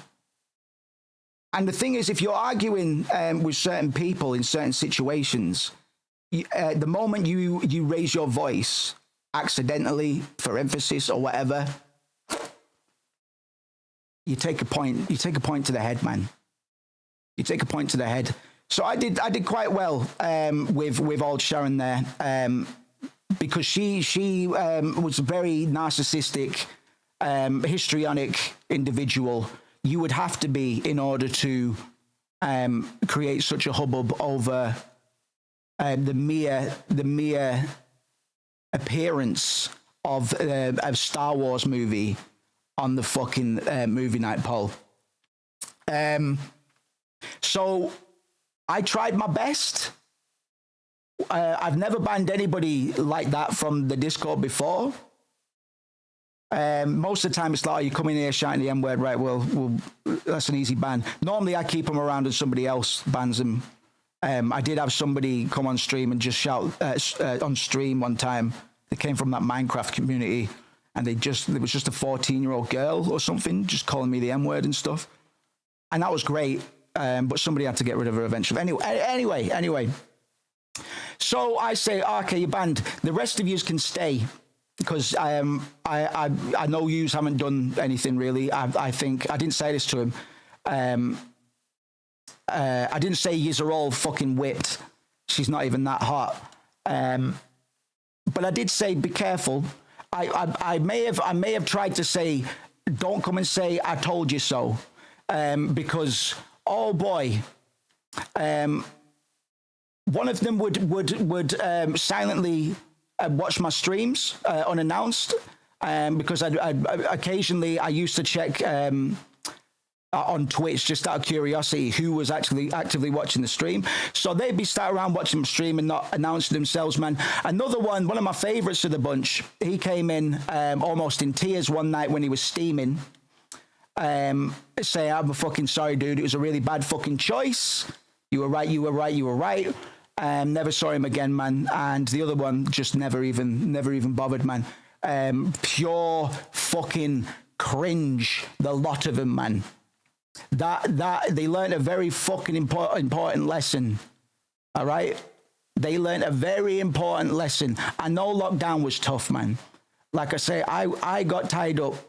I got tied up in some fucking European skirt over lockdown, man. Listen, fucking lost my head. Ask Pod and Jay. Actually, don't, 'cause, I legitimately fucking lost my mind. No, I didn't. It wasn't that bad. I was in lust, but I thought I loved a girl, man, and she was hot as well, man. She was Swedish Dominican, for God's sake. Sharon wasn't. We compared Sharon to who's the sister in Bob's Burgers. The one that sounds like Squidward with the big glasses. What's that one called? Tina. She looked like Tina, cunt. She looked like Tina or Velma, but you know Velma's kind of fuckable, man. I wouldn't. The thing is with this character, like I liked him when they were all right because they could talk shit.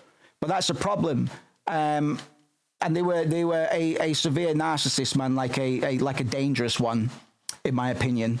They threatened violence against one of our oldest members, man, and he was fucking stupid for getting tied up in that anyway. Fucking idiot. Not the only time I had to talk to him about that.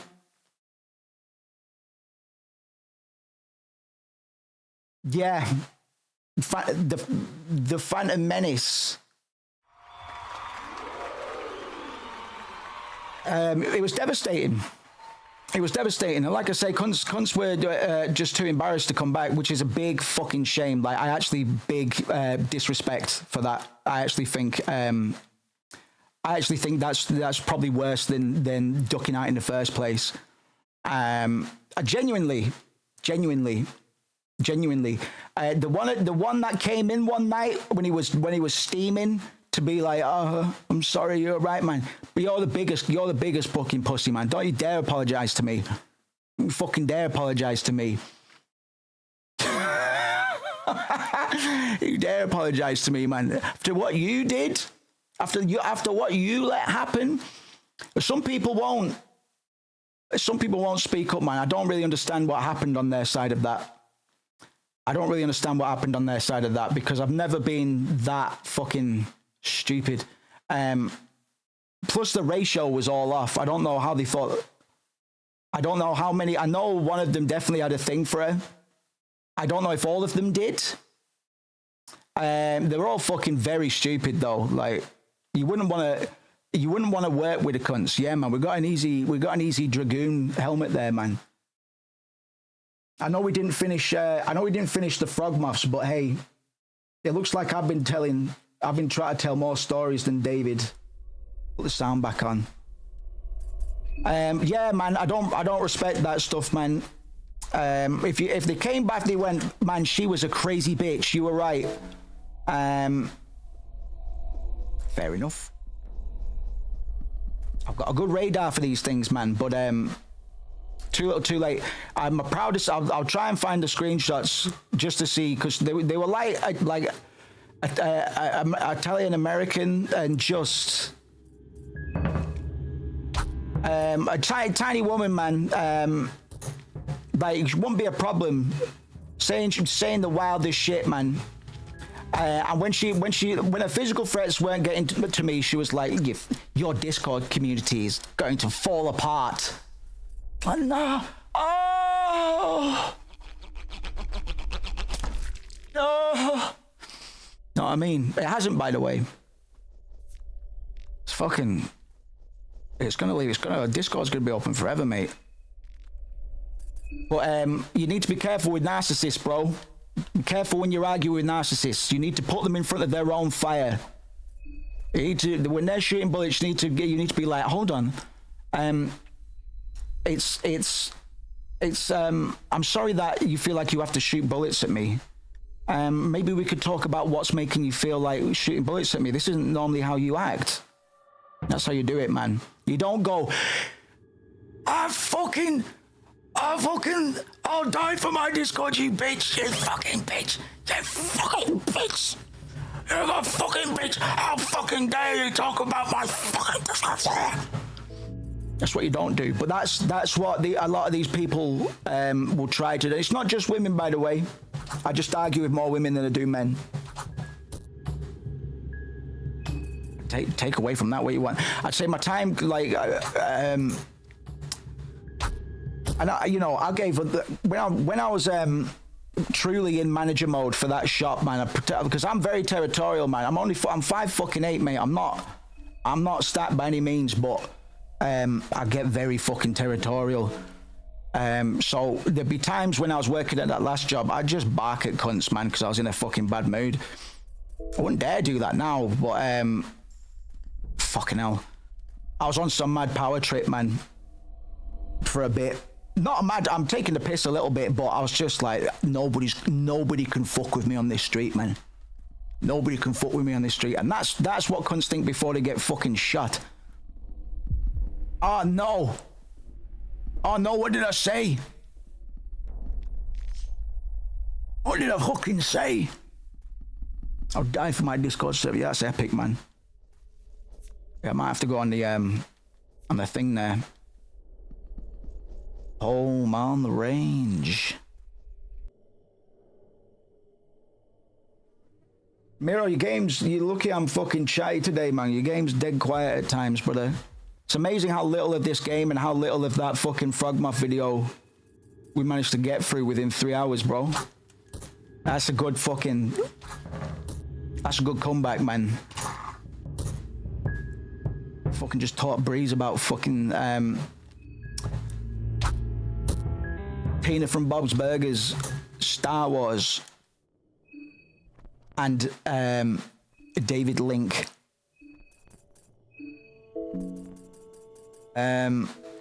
Fuck it, mate. Jesus. Shut up, man. What the fuck am I doing here, man? Cut his head off, man. Hurry up. Hurry up, man. We haven't even done that. Listen, we're in a bad shape. I'm like bleeding.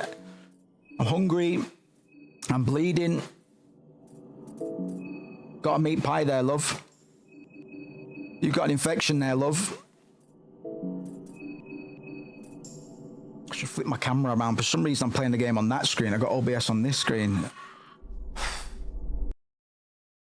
Well, you know, it's like flipping your drawing round. Which you should do as an artist, but normally it's when you flip things horizontally, you realize how fucked they look. And it's the same case with me and my head. Did it even work? No, it didn't. What did it for?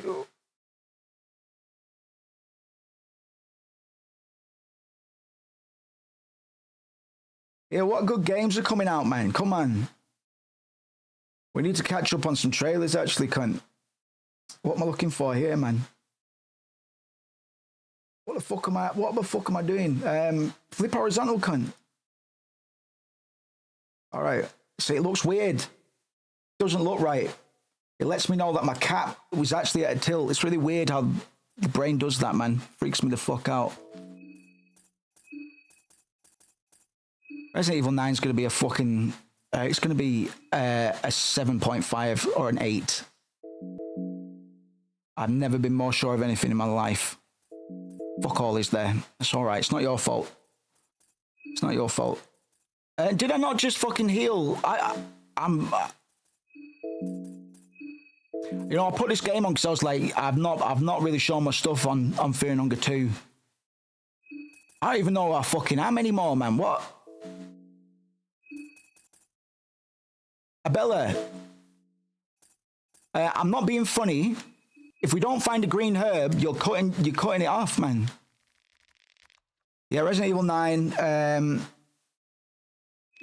We'll see what state of play. We've got the Game Awards soon. I'm not saying that like, oh, I wonder what's going to win. But we normally get some big announcements. And it's Keely's event, right? So Kojima might be about, man. Deltarune's good, yes. I do like Deltarune. One of my picks of the year, probably. It's Toby Fox. I don't like it as much as some cunts though, but damn, would I like to. It's the thing is, and I thought about this because I've always been like, yeah, misery, violence, black comedy, or blue humor, the shit we do on the channel, man, because that's natural to me. Lucky for Toby, I guess he's a naturally just nice, earnest, humble guy, who believes in like friendship and trust and stuff like that. I'm pretty sure his parents are still together, which explains that. But what's natural to me is, oh well, we've got to kill God, but how do you kill a cunt like that type beat? And questions that come off like. We're subverting tropes. I'm not going to tell you which tropes. Well, you know, me trying to ridicule the Bible or do a fan fiction of the Bible. No, never mind. No, never mind. I almost made myself sound very insane. Bella, I'm gonna have to chop your leg off.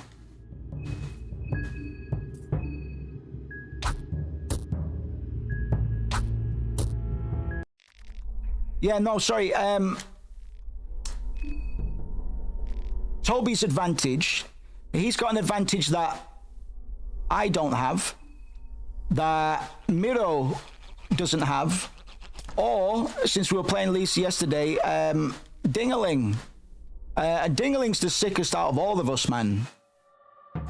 All of us are children of divorce. I don't know if that's true for Miro. I'm just gonna bet on red. I'm gonna bet on red, all right? Shouts out to Freud. Gonna bet on red. Me, Miro, and Dingaling, we've been through some stuff, man. Do you know how I know? Toby Fox's games don't have drug addiction in them, but all three of that, oh shit, maybe not, have drug addiction as major themes. That's an easy one. Hey, do you want more? Willies. There is a fetoid in Earthbound, but Earthbound isn't actually Undertale.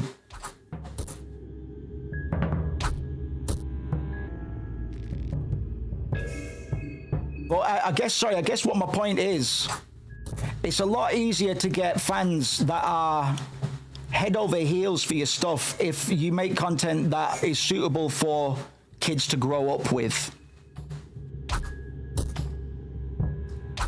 And that's how you get cunts on YouTube that their sole purpose is to role play as characters from Undertale during random people playing through Undertale and Deltarune, and I think that's badass as fuck. I know it sounds like I'm being a mardy ass about this, man, but what I'm saying is that is incredibly desirable as somebody who wants to start developing again. But I'm a sick bastard, mate, and one of my biggest objectives is to please don't die. Is to mess with adults, man. But it'd be good if I could mess with. Sorry, let's paraphrase. It'd be good if I could trip up and play my wild pranks on people of all ages. But I've got a character who bad things have happened to him. Pretty bad things. In fact, bad things have happened to all of them, man. But way worse things than probably happened to Susie and that. And I don't know if the kids are going to role play as. Well, no, that's not true. Maybe I mean a lot of people do. We're playing Fear and Hunger. Pocket Cat is a folkloric ancient paedophile that can break the fourth wall a little bit like Deadpool, but has the worst pros in the world. The fans of this game would have you believe that Pocket Cat is iconic.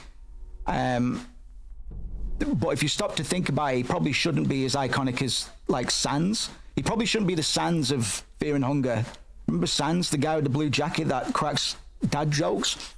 Matthew Hill said, sorry, it's about 5 minutes ago, I'm going to confess something. I've shamelessly stolen so many of these monsters from FNH from my D&D campaigns. Fucking do it, man. Fear and Hunger was actually originally developed to be tabletop. Similar to Disco Elysium, which actually was a tabletop system. So I'm sure there might be in existence somewhere some sort of rule set or something. Miro is inspiring because of how much he's able to do without caring too much for the little stuff. But he taught himself how to do art and all sorts just to support his game development, man. He's a man on a mission. Oh, for fuck's sake. Oh, for fuck's sake. Oh, for fuck's sake. I fucking forgot, didn't I, dickhead? I fucking forgot, didn't I, dickhead? I fucking forgot. Well, she's going to have to sit there then. Yo, so in Fear and Hunger, sorry, some people might not be aware of what we're fucking playing. And Fear and Hunger is a game that likes to, it's not unfair, it's just, it's cruel. And it's vulgar, and there's characters that can rape you, and that's one of the selling points. So in Fear and Hunger 1 and 2, if one of your characters gets an infection on one of their limbs and you're not able to cure it with a green herb before you've transitioned through 7 screens, they fucking die forever. So that's a Bella gun. We like Fear and Hunger, and you know, you'll hear me talking shit about why did he do this, why did he do that, but Fear and Hunger might be a big chunk of the reason that I'm even bothering to step up to the plate with an RPG Maker game, but I do think it's a pretty sound decision. So in inspecting the project files for both the Fear and Hunger games, man, I was able to learn a lot, and these are far from flawless games, but they do sign off on 4 of the 5 pillars of aesthetic. I don't know what all of those pillars would be, but they probably align with your senses to some degree. Now, I don't know what the game would smell like, but we'll have to wait, man. A couple years yet. I've never considered Pocket Cat as the Sans of Hunger, and it makes a lot of sense. In a way, I was riffing, obviously I was riffing, but it's like, what else have you got?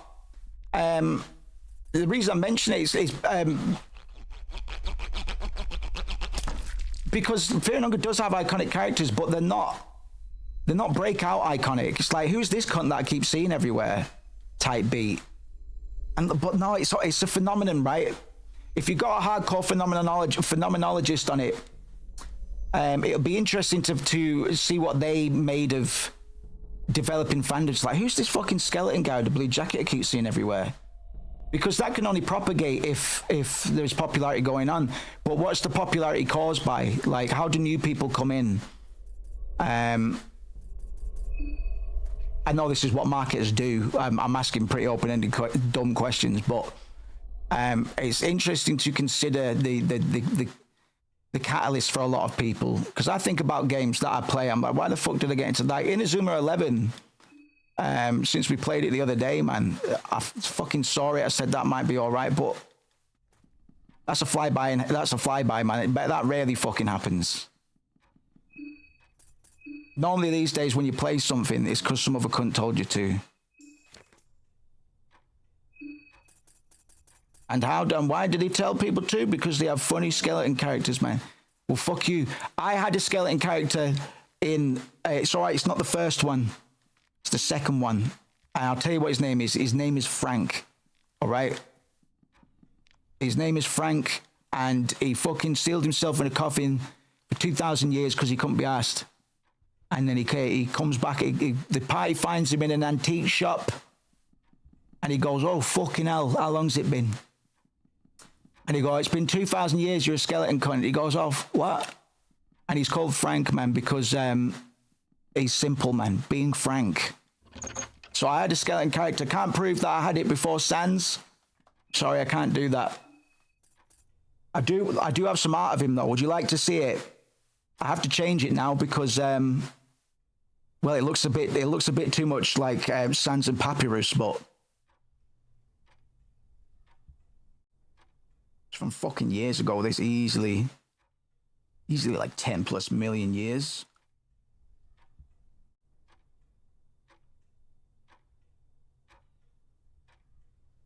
Trust me and we will escape of the city. I'll make it through. Follow me. Set me free. Trust me and we will fuck your sister. I'll make it through. Here he is. Here he is over here, but he's not going to look like that anymore. He might have the same stupid expression. But he can't be wearing the blue, for starters, and he can't be wearing the red, probably. So he needs a bit of a redesign. Some of the rest of these cunts I do quite like. These weren't designed to fit into any sort of tile constraints, but to be honest, most of what we're playing in here isn't either. I quite like Lassie with the dogs. And this guy here. Very good. Get some good dithering up there, Moose. Some good dithering up there, Moose. Yes. And he's over here as well. I don't like sunsets. Sunsets are gay. I think that was his first iteration. Because I was like, yo, let's do a black and white video game, man. Let's do a black and white JRPG, but tricky. Can Frank have a similarly honest friend or pet named Ernest? Critters might be difficult. I've got, I'll try not to leak too much about this. Is years away, but anyway, people fucking forget about these characters, man. I've got a character called Liar who has a snake called Mercy. So the critter slot might be taken. It's a woman called Liar, which whenever I'm talking about my world building with any new girlfriends that I'm letting into the fucking the brain bone zone, I always have to clarify. I'm not a misogynist. It's meant to be provocative that she's called Liar. All right, cunt. But she has a snake.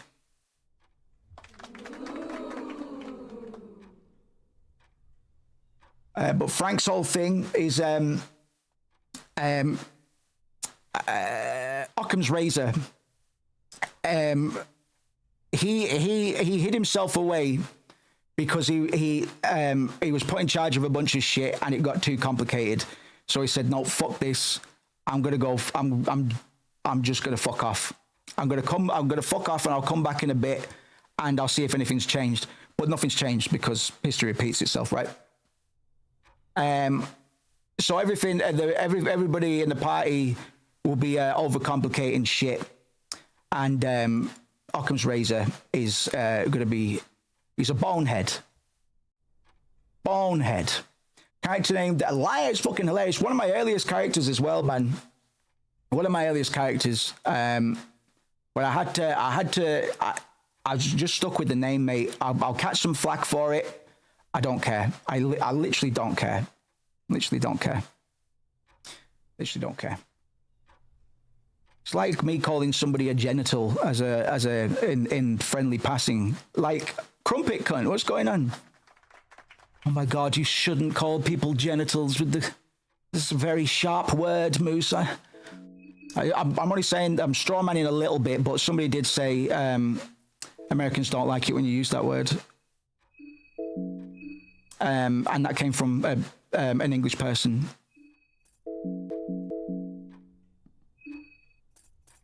I'm sorry, I guess I'll suppress my culture, which is whatever I decide it be.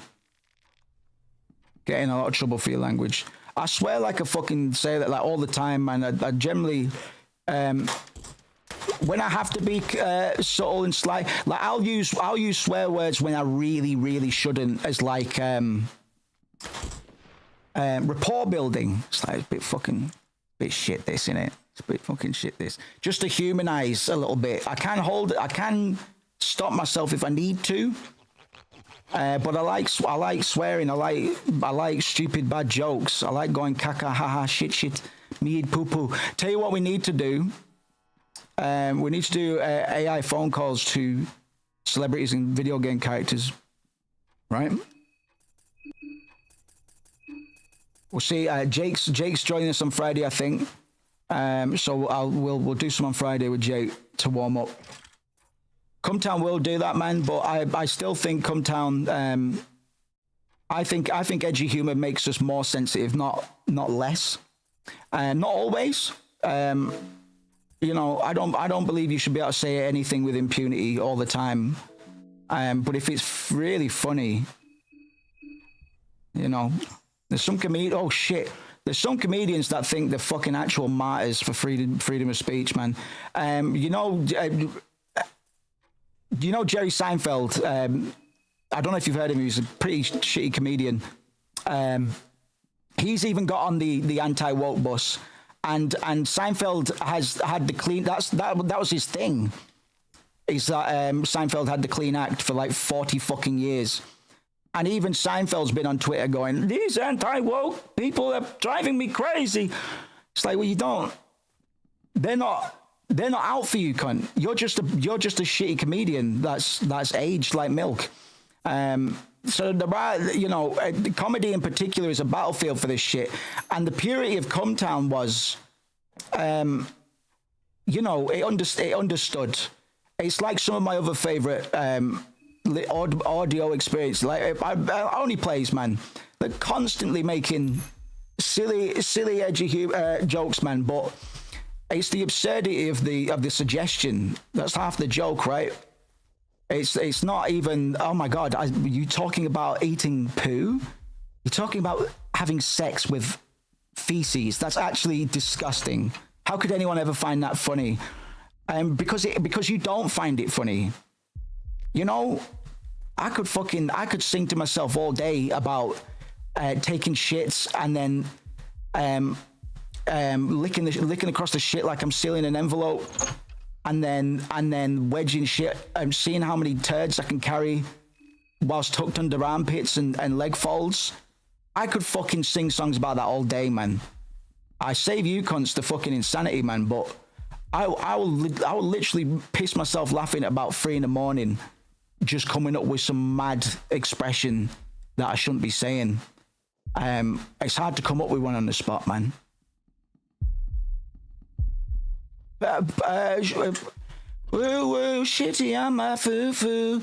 Get my glue gun, seal my bung, lick my tongue, get my gun, shoot my pelly for free.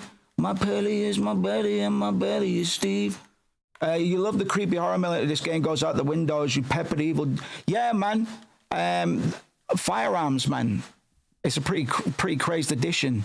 Hey, did you all catch the root skip, by the way? I hope you didn't miss it. We're speedrunning this game, by the way.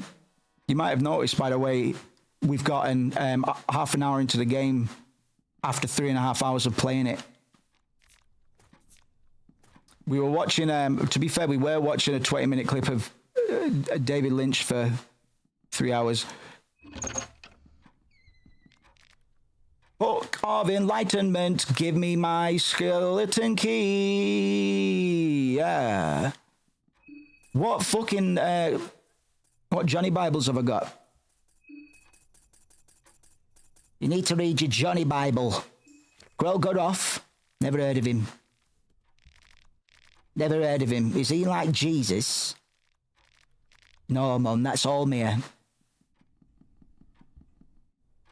How far progress after 3 hours? Yeah, absolutely. Under different circumstances. Sometimes it's because we're analysing a finger painting in a Silent Hill 3.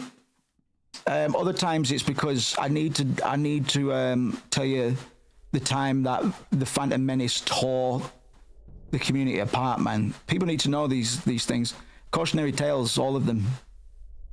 All of them. God, it is funny though. It's funny. It's funny because it's a joke that I never got to laugh at because I was trying to try to resolve beef peacefully, man. Some people don't want peace. They want problems always.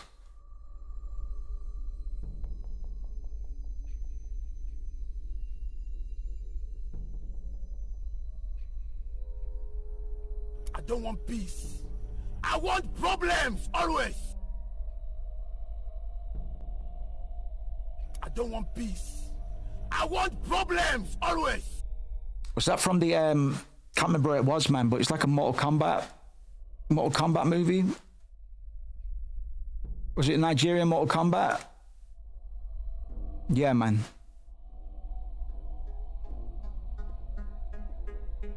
Shaka na den wabetina kunya we so. Na wo ompese wo kayebom. Thought that was AI for a minute. Or is it? We need your help. Please, Shaka. Don't turn your back. Don't turn your back, Shaka. Ready? Shaka. When you say me, Shaka. Shao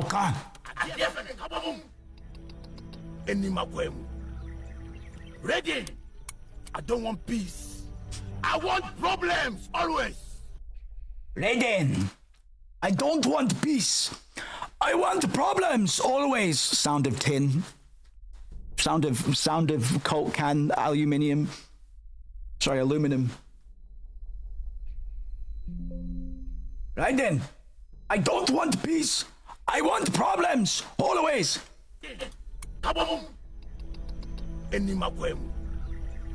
Ready? Raiden. I don't want peace. I want problems always. I fucking love that quote, man. I don't want peace, I want problems always.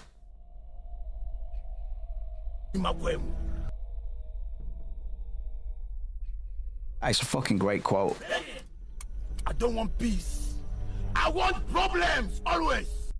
And I love the rhythm on it as well. See, here we go. We can link this to David Lynch because remember we were talking about the canter or the cadence of David Lynch's stream of consciousness storytelling. There's a beat missing here. Would you agree? He always comes out a little bit too soon, voice actors. I don't want peace. I want problems always. I want problems, beat, always. I want problems, always. Just giving notes to Nigerian Shao Kahn. And now we're going to play the game again.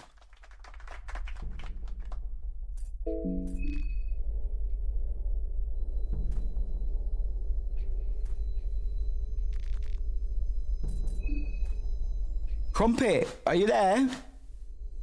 Crumpet, if you're there, just snails get cold. Crumpet, if you're there. Crumpet, if you're there. We need to focus on his cadence of voice. Shit, bro. What do you mean? Because a few people, a Patreon video, people were requesting until they gave up. Was regarding delivery. Because I thought about it a whole lot. I could teach you how to say words properly, you fucking idiot. Nah, I mean, yeah, bro. Like, I talk like a cartoon character because I had a weak rap voice when I was a little boy. So in order to not have a weak rap voice, I learned how to speak like an angel floating through the Christmas sky, poking you within your pie. Don't look back, I'll cut your eye. I got kicked out of the Bellagio poker room for saying fuck too often. What? Really? What shoes were you wearing? I'm trying to judge. I'm trying to judge how up itself this place really is. Just when I chat, just notice the people I listen to and actors have interesting cadence. It's never a manly voice or anything. I like to think that my cadence is interesting sometimes, but I'm also like the subconscious part of me probably genuinely just did want to turn out to be a cartoon character. So it was in a streetwear fit, right? So they didn't kick you out for the trainers, but it's still finna fucking. It's like, bro, the trainers are coming in. So's a little bit of language. Naturally, like there's a breach here. There's a clear leak in your system.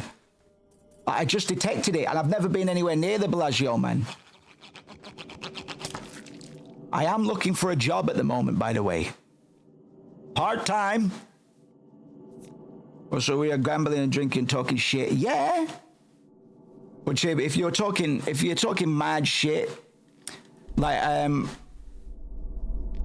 if you're talking mad shit, we've not been fucking steamboat on Arc Raiders yet. I'm sure it'll happen at some point. In fact, it might happen on Friday because I have to introduce Jake to Arc Raiders. This is gonna be fucking crazy.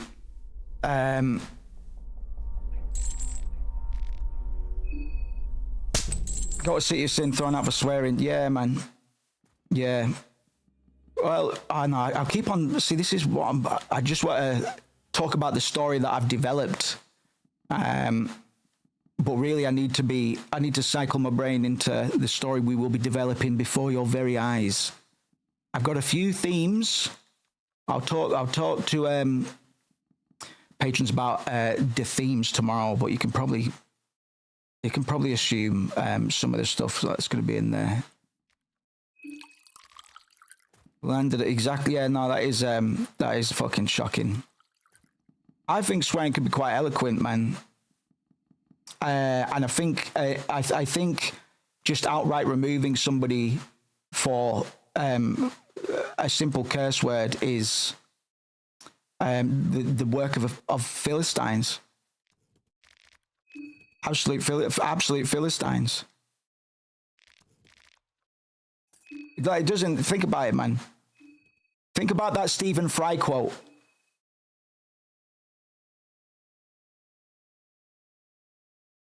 I don't know if it was written down. It might have been a tweet.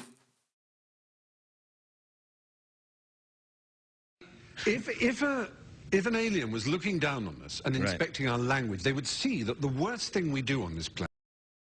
Talking about delivery, bro. He's coming. He's like I speak from about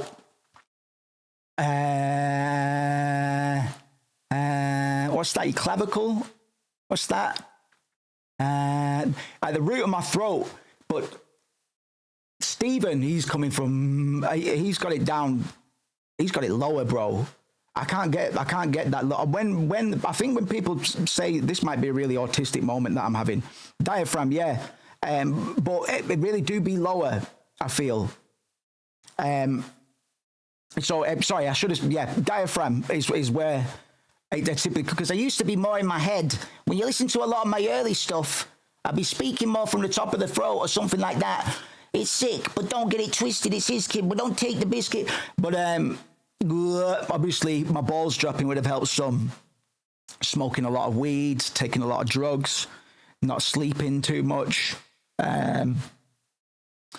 You know, the usual. But Stephen's voice comes from his fucking tits, bro. Listen to this. Planet is we torture, we kill, we abuse, we harm people. We're cruel. And those are the things of which we should be ashamed. Amongst the best things we do is we breed. Like, I didn't intentionally like try to practice it, man, but I'm good for, or I used to be better at it because I used to have less abilities. Like the complication is having more. So it's like when I was starting things out, it's like, oh, boo, boo, boo, boo, boo. So my mate that I started hip hop with, like I just ran right past him, but I wouldn't have ever done it without him. You know what I mean? Same for graphic art, graphic design. I'm easy to influence, man. But please, I've been influenced enough. Children, we raise them and we make love to each other. We adore each other. But delivery is important, man. And if anybody does want me to share some musings on delivery in any context, I don't know, whatever. It was a video that was requested a while ago, man, for some of the spitters. Still need to do the bar review as well, but I only got bars from one person. Affectionate and fond of each other. Which makes sense, to be honest. Things we do. And they would say, how odd that the language for the awful things is used casually all the time. Oh, the traffic was agony, it was hell, it was cruel. Oh, it was torture waiting in line. Say, he's used words like torture. That's the worst word. Right. And yet, if we use the F word, which is the word for generating our species, yes, for showing physical affection one to another, then we're taken off air and accused of being wicked and irresponsible. Shut up, cunt.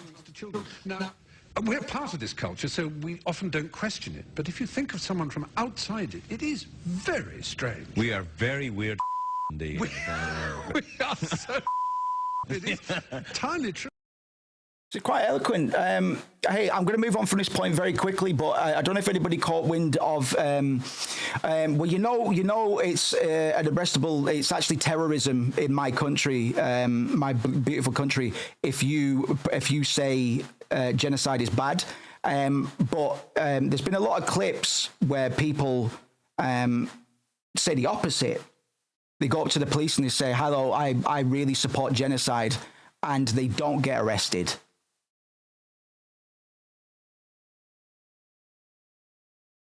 Kind of like that. Anyway, I'm pissing myself. Oh, sorry, I'm pooing myself. And yeah, on the delivery thing, especially when I was younger, I used to try and overpower the track. Like, it's like you could just turn the beat down, Moose. You just turn the beat down. So I'd always be. You could really hear it on some stuff, man.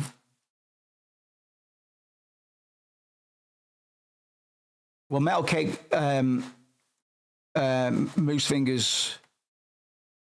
Oh God, it might be the most annoying song I've ever done. What was it?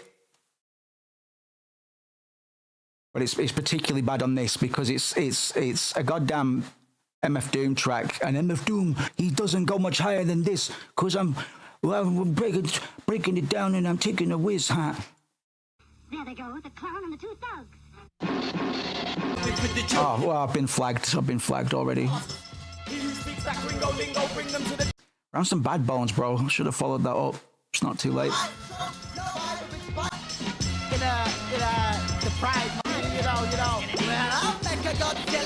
Tommy bomb dropping in Metropolis. I'm on a lift from hell with the telltale signs of a telltale hybrid. Bites of a dying tyrant with a blind spying iris about right times of crisis. And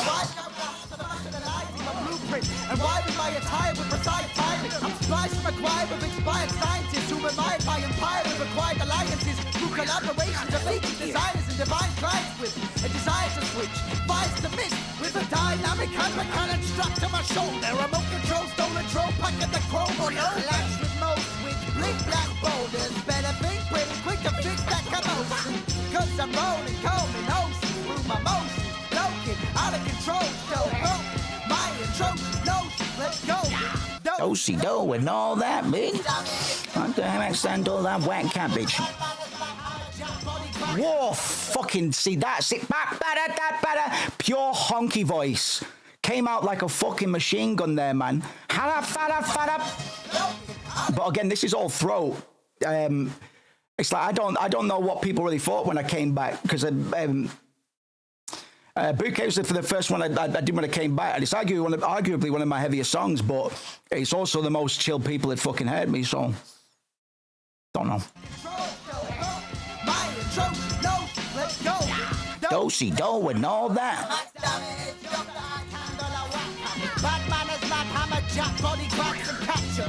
Fucking hell, see. If I had the sight today, man, but it's the sight that slows me down. That's the thing. It's funny how different your speaking voice is. It's weird, isn't it, man? I've got a little bit of range. It's sort of like the thing for me coming up was, especially because I didn't grow up around in a hip hop background. Like, you know, we listened to hip hop. There was Wu-Tang in the house, man, from my brother and sister, but it was always emulation, crude imitation for a while. One of the first songs I did, I don't even think DH has this one. He might do. Fuck, he might do. That's Genesis. It was over the window shopper beat for 50 Cent, man. And we weren't doing any accents. We weren't like fucking... Oh, I'll tell you some stories.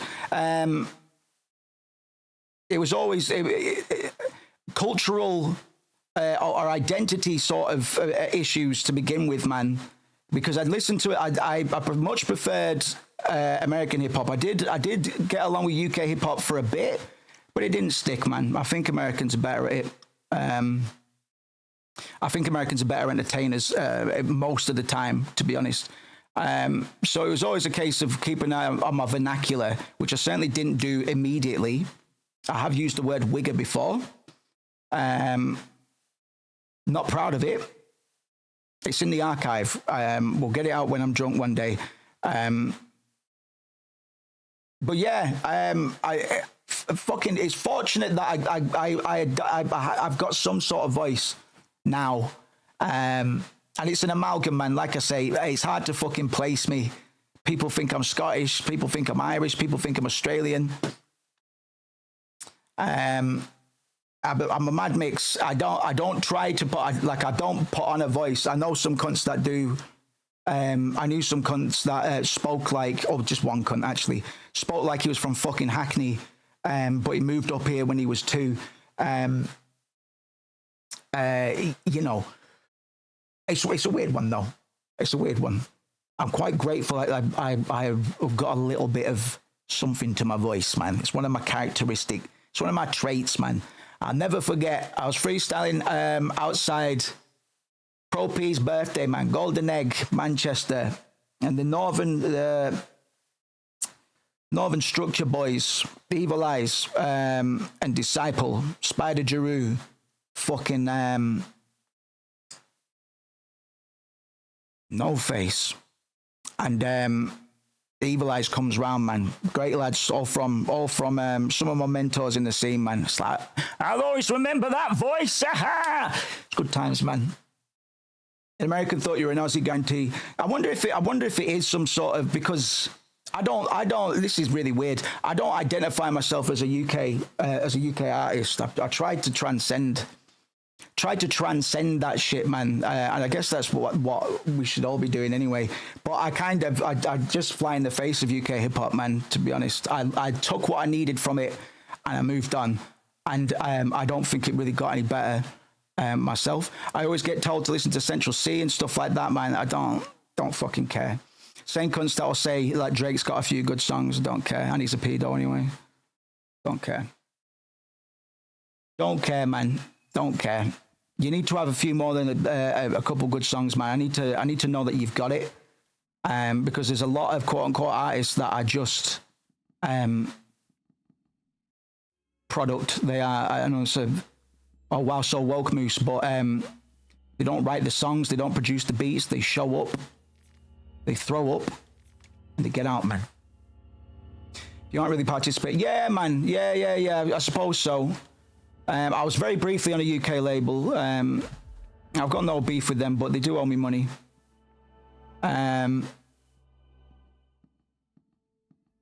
But yeah, man, I've always gotten along with every cunt really online, because I've always just been so sort of, whoa, oh my God, we're all speaking to each other. I'm still like that these days, man. So I was speaking to people across the pond when it was a rarity to do so, man. Bro, yeah, no, I had a hot pen pal, bro. I had a hot pen pal, and she only fucking this was early days, man. I paraded. She believed I was as big a Kingdom Hearts fan as her, man. She was cute as well, you know. But that was mad shit, bro. It was mad shit. I was not Americans, man, but I remember the first time I went to Met cunts off that I met online, man. That Well of Souls game. I fucking must have been like 15, 16 or something. I went to Loughborough to stay at some cunt's house, man. It was chill, but fucking hell. It was absolutely chill, but it's just mad, innit? Anyway, they made me buy Guild Wars when that very night. It's like, we'll all play Guild Wars. It's like, yes, get me Guild Wars. I'll give you the cash. I never played Guild Wars. So this is Pocket Cat. He's a prolific pederast, and he's not that based, to be honest. We were talking about him before because I joked saying he's the Sans of Fear and Hunger, but you know, Sans has got a few more things going for him. He doesn't talk as much. Sans doesn't molest as many children, and yeah. So it's tricky, right? Because ideally, now that we're kind of soft developing a game of our own, I'd like to be able to play the field, man, and not just have to market to cynical, nihilistic adults. But still, I need violence, strife, and trauma. So there's extremes, right? And I guess the biggest extremes in terms of inspiration right now would be Fear and Hunger and Lisa. I know we only touched on Lisa. And we might do some more, but I just wanted to touch down with it again. And, you know, for all the sick, twisted stuff it deals with, the stuff that kind of makes you go, oh, somebody had to do it. I don't think we need to go that far, bro. I think implication is might be a powerful tool for us, man. Question, because my memory is failing me at the moment. At the end of these songs, did you have a bit about having super midget porn and eating pot noodle? Probably me. No, it sounds like something I'd say. No, that definitely sounds like me. I wouldn't be able to place it. If DH was here, he'd be able to tell you, but I think DH stays clear of the streams because he believes a lot of the things that I say. And I would ask again, where's my ticker? Where's my ticker? I made efforts to fix it today. Not big efforts, but efforts.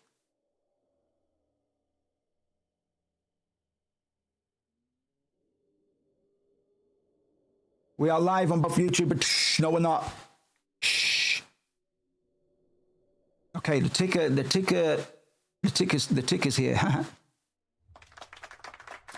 We're going to stream for an extra hour or so, man. What day is it? It's fucking Thursday or something. It's Wednesday, right? Who cares? Who cares? I should get some dead time to stream. Oh, don't worry, mate.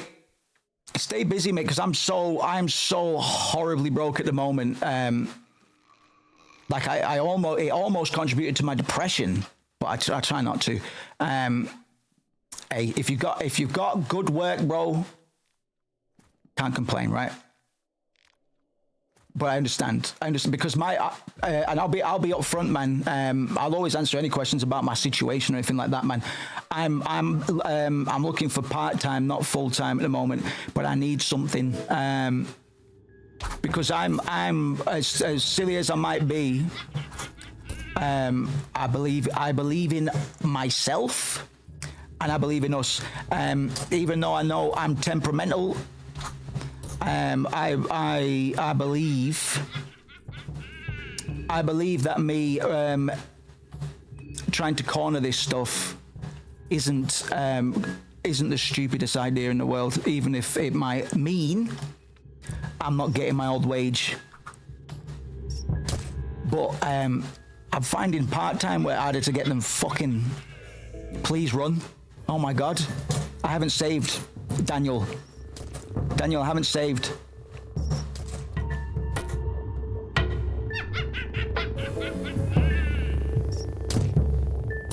Woo! Daniel.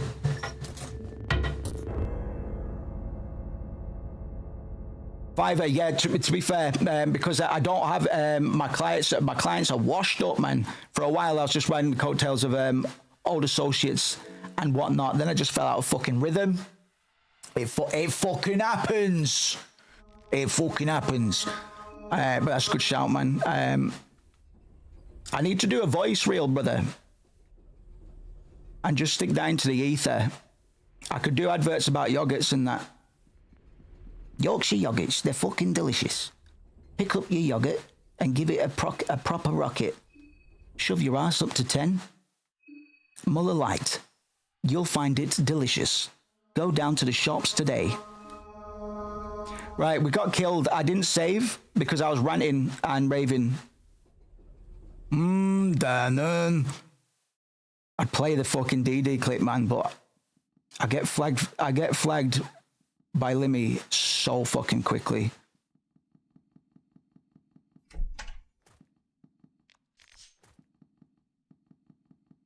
I love the DD voice, man. Right, we're starting again. We're starting again at the time that we would normally stop the stream. Don't ask. I'm not fucking thinking about it. See what? I'm sick of myself being this way around on the webcam, though. It's not natural. Not natural. I've got a green hue. No.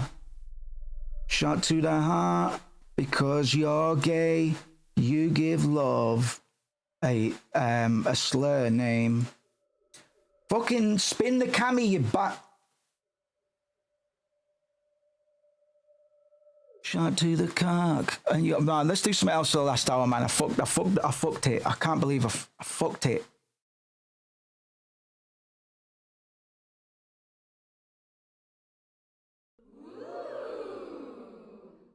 I fucked it. I am going to have a good public run on Fear and Hunger 2. I am good at the game. But for today, it seems like I saved up 2 weeks of banter. Well, not even banter, just fucking... Don't ask, guys. I'm in a dark place.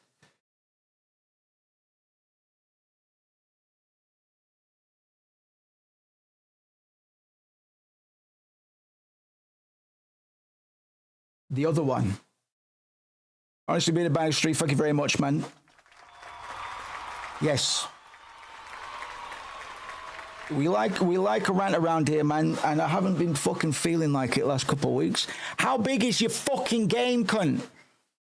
It's made in RPG Maker, and I need to decompile it, cunt. Sorry, my fucking graphic, my video drivers are being fucking weird. It happened outside of Ark Raiders. But I'm not going to play Ark Raiders right now because my fucking... So I'm looking into it. I rolled back my drivers because that started all of the beef with Ark Raiders. It might have solved it. I don't know. I fucking hope so, man. How big's your game, cunt? Just a patch, that. Look outside is another... we've seen it a few times on the stream, man. To be honest, it's what we should have been playing today. I would have got further on it. We made zero progress on Fear and Hunger, which is pretty good even for us, man. I'm not even gay about it. Thank you very much, boys. You're very kind. Very kind and courageous. Hopefully we're back on the fucking horse, man. Hopefully we're back on the freaking horse. I need to have a shave, man. And my fucking washer won't turn on. So I need to sort that out. Because I need some clean clothes. It'd probably be something cringe I did. Okay. Right, I'll do like an hour or two of this, man. This week's a write-off for me, man. As long as I get to bed at some point. But,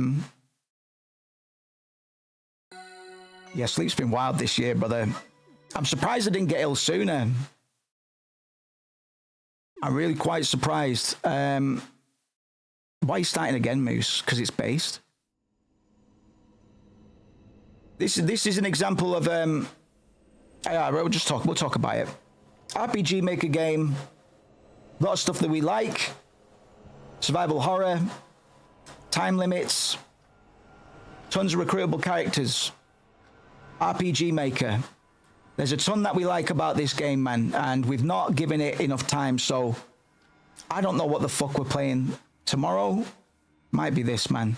We'll get back on the fucking train with a mainline, quote-unquote, Moose's mainline titles. Yeah, I'm unemployed. Technically, man. I am still getting paid for some stuff, man, but technically. I'm calling him...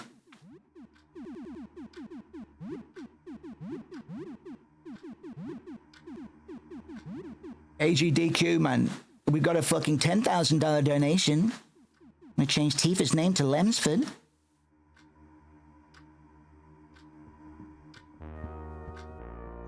Okay. This is Look Outside. You might have seen it on the stream before. You might be like, oh, he's starting this one again. Yo. I haven't looked at the back end for this game yet. If I had to guess... I'd say it's a much tighter designed title than Fear and Hunger. But it's also it's following the Undertale rule of not spending too much long on anything. Never spend too much long on anything, man. You can also tell this is RPG Maker. Yeah, man. It's going to be our job to try and throw the scent off, man. I recognize most people don't care. Lisa's the only one where I'd have no idea. Interesting. I wonder what that comes down to most. What do you think it is? Do you think it's the side scroller? Do you think it's the art style? Or is it something else? Do I level up on this game? One thing all of these cunts have got is they've got the default battle transition perspective of side scroller. Interesting. Welcome back, Matt. It was all right. I'm doing a late one, man. We fucked up on whatever we were playing, Undertale. My gun had failed. Why is my mouse drifting? Imagine classic midget skate. Yo, oh, what song was it from, Crumpet? I'm sorry, so snails do get cold. Okay. My mouse is fucking drifting.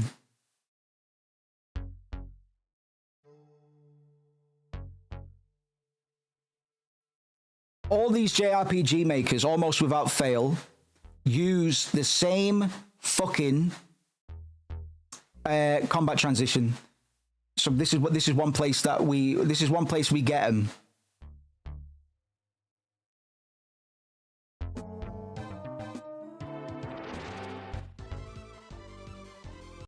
Oh, beautiful fucking music. All done.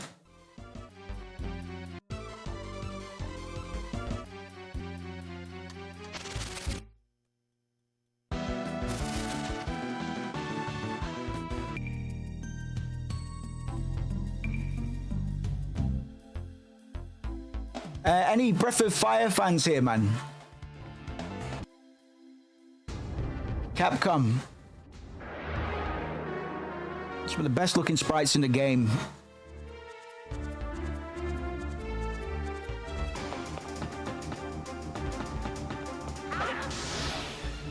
the classic. But who can forget? Dun, dun, dun, dun, dun, dun, dun, dun. A lot of fins here, yeah?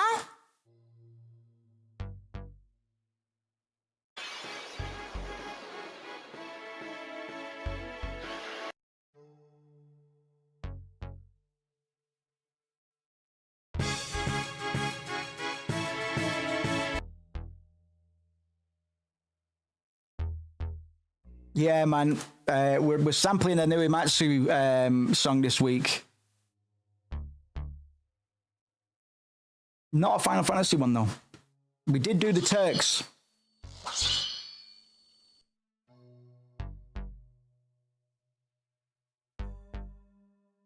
I see. I didn't know how animation worked in RPG Maker. Now I do. These from Lisa, funnily enough.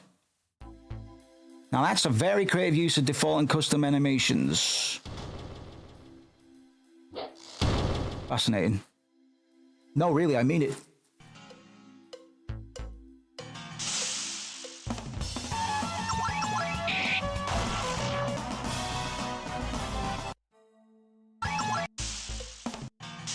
Yeah, this is like the Final Fantasy IX one. Dribble. I had a feeling it was an outro or a freestyle. Fuck's sake, man. What do we recall just above the line?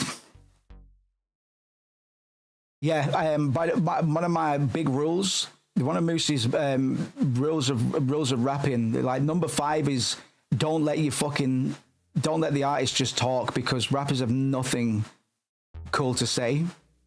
Funnily enough, rappers are not very cool. If you actually talk to him or let them talk. So I hate that people, especially on collabs and stuff, that Metal Cake Moose Fingers, he let me do it on that as well. Please, it's not that funny. If you're neurodivergent, and I think the comp was, then you might think it's funny, but it's not. It's what I thought might have been funny when I was neurodivergent at that age.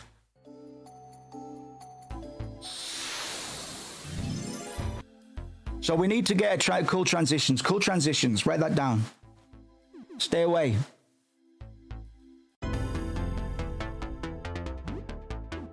Right, so there's bare boys in this game, and you can recruit bare lads. Even lads that I killed on previous attempts, man.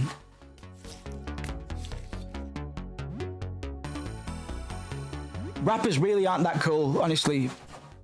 The number of actually like legitimately cool rappers I've met are few and far between, man. Most of them are cool in spite of their rapperness. Like the best rappers, some of the coolest rappers, like O'Shea, one of the most prolific UK battle rappers of all time, worked at Morrison's in Liverpool. Sound as a pound. Sound as a fucking pound. That's real to me, man. And then I get cunts, I complain about this a lot, man. I get cunts that I'd been on tracks with, and I go up to him at events and I'd be like, oh, what's up, man? I was with you on the thing. And he'd be like, cool, man. Cool. Cool, man, yeah. Cool, man, yeah. Cool. The fuck do you think you are, man? You didn't even have the best verse. It was me. Nobody beat me on a verse back in the day. It's why I've got put on.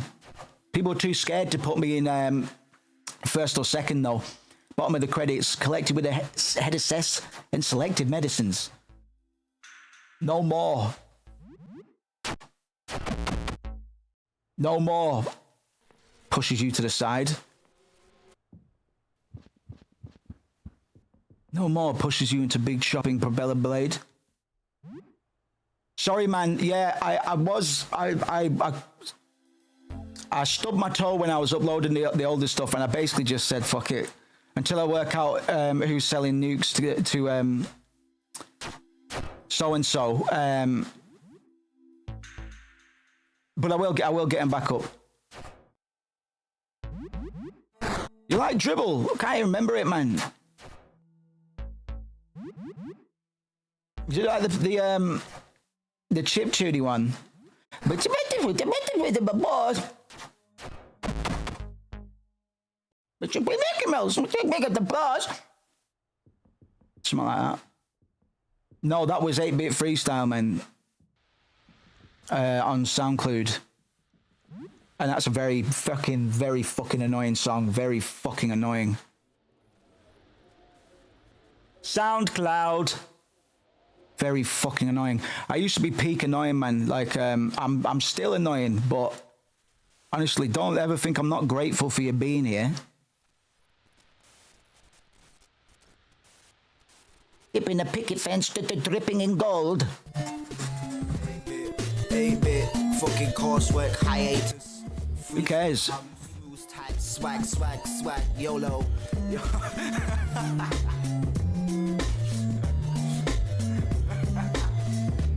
Starting to get my voice here.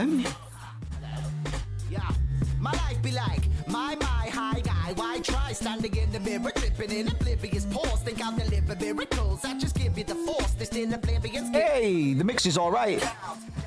Simmering on rainbows. Elizabeth to exchange roles. Bold in my Christian indifference, blippering idiot. Dipping a dripping bank, stick a dripping in gold. Kicking with possible siblings in Jehovah, sitting the big window over the tinkering tidbits in my nose. Oh, but it's Mr. Hiskett bold in his blissful pose. Toast to the blister mystic as he fidgets in the cold hole. With him, it defibrillators like a stimulants for Daisy. Smoke coke and Baileys, bro, clone and crazy. Was gonna convey peace, but I'm lazy. But play me on your motherfucking cassette decks, and maybe you'll feel a little better. So easy. You embedded in your irrelevant skeleton, fucking. This is. I could fucking teach you all to do this, man. Like this is French fries. This is French fries. Rarely I need to, Cusco. I fucking need to.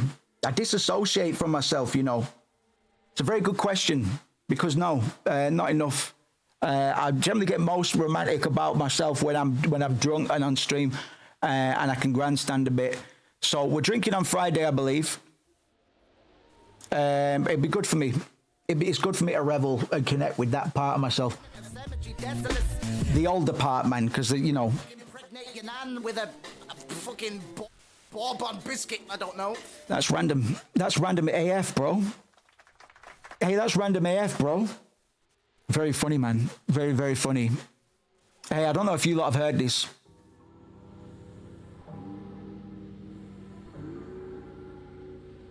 It's not coming out, so. Because I trapped myself. I didn't know how to write chord progressions, so I wrote a bit. I wrote something, and then I couldn't escape it because I didn't know how to evolve.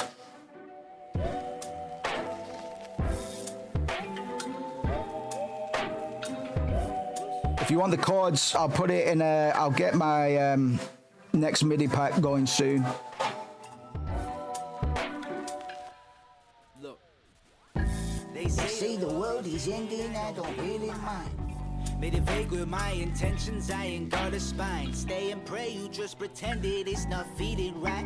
I should maybe learn my lessons, pessimism isn't helping. From the blunder faux pas, Super giant old star. buy a go-kart, forest north to 60. Living in the 6 degrees, my alibis are whippy. We done built a fucking wall with all the stones up in my kidneys. Need to put a little sass on that. Need a little sass on that, Moose. All the stones up in my kidneys. Oh, you're gonna recognize this one actually. Lifestyles of the Dead and Nameless. Bright smiles and a little patience. Lifestyles of the dead and nameless. Bright smiles and a little patience. Playing golf like tigers in the woods. No, we don't like that one. Don't like that one. Some of these will see the light of day. Don't wanna feel okay. Don't wanna feel just fine. Just wanna relocate.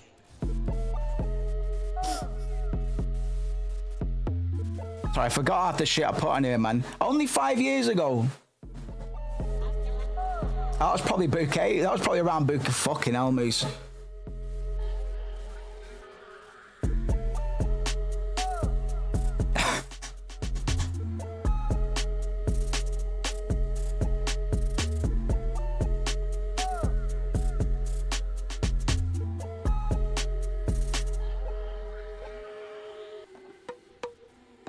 Nose job we've heard. That's just the beat. This is getting used. It's already been used on the Patreon, which is probably oh God, I don't have a printer, bro. Stop asking.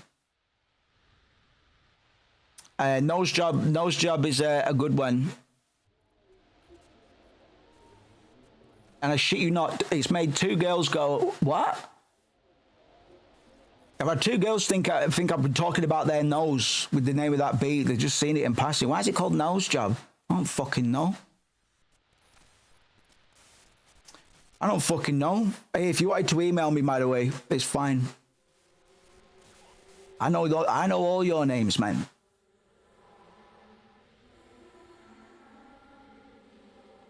It's John makes beats, and I don't drink no more. Close the fucking cabinet on my mother's whore. Cause I'm going downtown to the neighborhood store to get some pastries. I don't need friends. They just To get some pastries, because I don't want no enemies. I will end them. Sorry, I've been working on my John Wayne cadence. Boy, that's why. Because fuck you. Yeah, no, sorry, I didn't realize what I was saying. John, I grew up with an addict, man, and fucking fair play on you, mate. Fucking fair play to you. Fair play. I didn't realize what I was saying, man. See, I'm not sober. I'm out my mind. I don't know what I'm saying because I'm so out of my mind on drugs. I'm so sorry. Boy, that's why. Because fuck you. Holy the toast. Tipping the potion in gold. Inhibition in an infinite role. O to the old illegitimate. Doing my diligence. Eating my good the normal, the intimated. I call it finger painting. Young, nothing old news, I'm individuating. Infiltrate a big base with the trigger trading. Ex nihilo. Order withdrawn and then placebo. Fuck the future. I don't need no red tuxedo. Rental speedboat. Golden denture shaped tetraminos. Whole spectrum blessed with the B-roll. Singing C-notes in a dead casino. Where the fuck did he go? Fucking sketch. I'm gonna use those bars were just something I wrote very, very quickly whilst I was warming up. That beat, I absolutely love it. It was always one of those that I was like, oh no, I don't have the shouts out Clancy, by the way, I did see you there. Oh no, I lost the project but these days it doesn't matter because of splitters. And two, just master that shit, it'll be fine.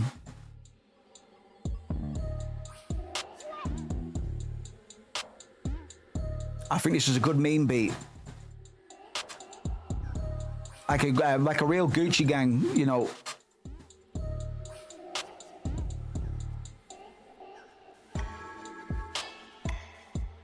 Do do do boom boom boom boom do dong dong do do do do do boom do do do do boom boom boom boom. Yeah, where's the bass at, bro? Download that. Can I have it? What track's this, man? Nose job. Yeah. Yeah, John, is that you? No way, man. John, is that you? Oh, no, it's the recording one.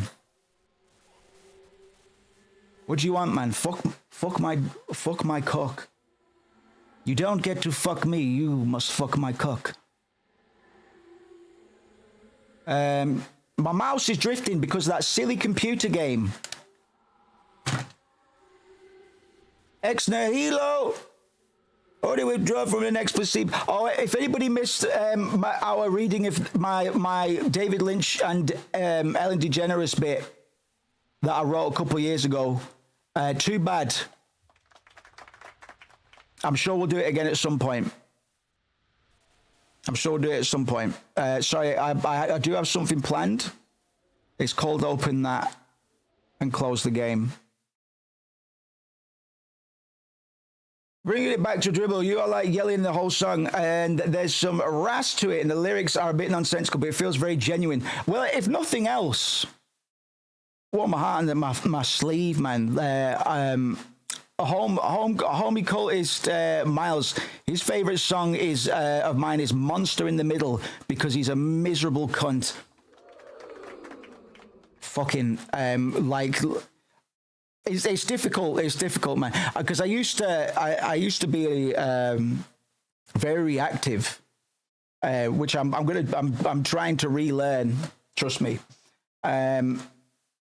But bro, so his favorite song is the one where, God knows, I think I took it off. I think but the quote unquote definitive edition of Year of the Moose doesn't include a couple tracks, because they are just the worst. Can't remember if I took off Monster in the Middle, but that song I went on a roll, and it's the most depressing teenage bullshit you could imagine. And I was side text, I was subtweeting hard, brother. And Miles is a fucking he's a walk the line nihilist as well, so I get it. I pork the wine. I pork the wine.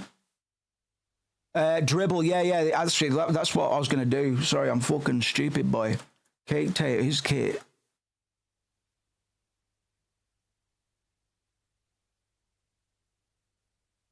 Where do we record? Ow! Just above the light. Central elements with their answers. Just above the light. Just above the light, yeah. That's like that is bullshit blazing, and my heart is blazing. If the words kill me, I can't. Sorry, we'll get to that. But maybe I've got a Daisuke somewhere that I need to tap into. People liked it on No Potion when I said, "This is a romance with the dancers." You know what I mean?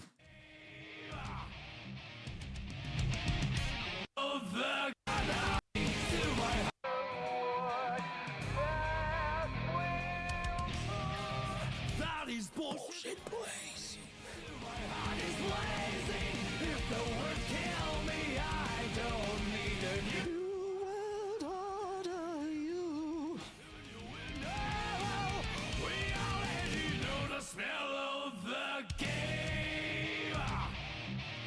God, and he's another one of the Pantheon, by the way, up on Mount Olympus.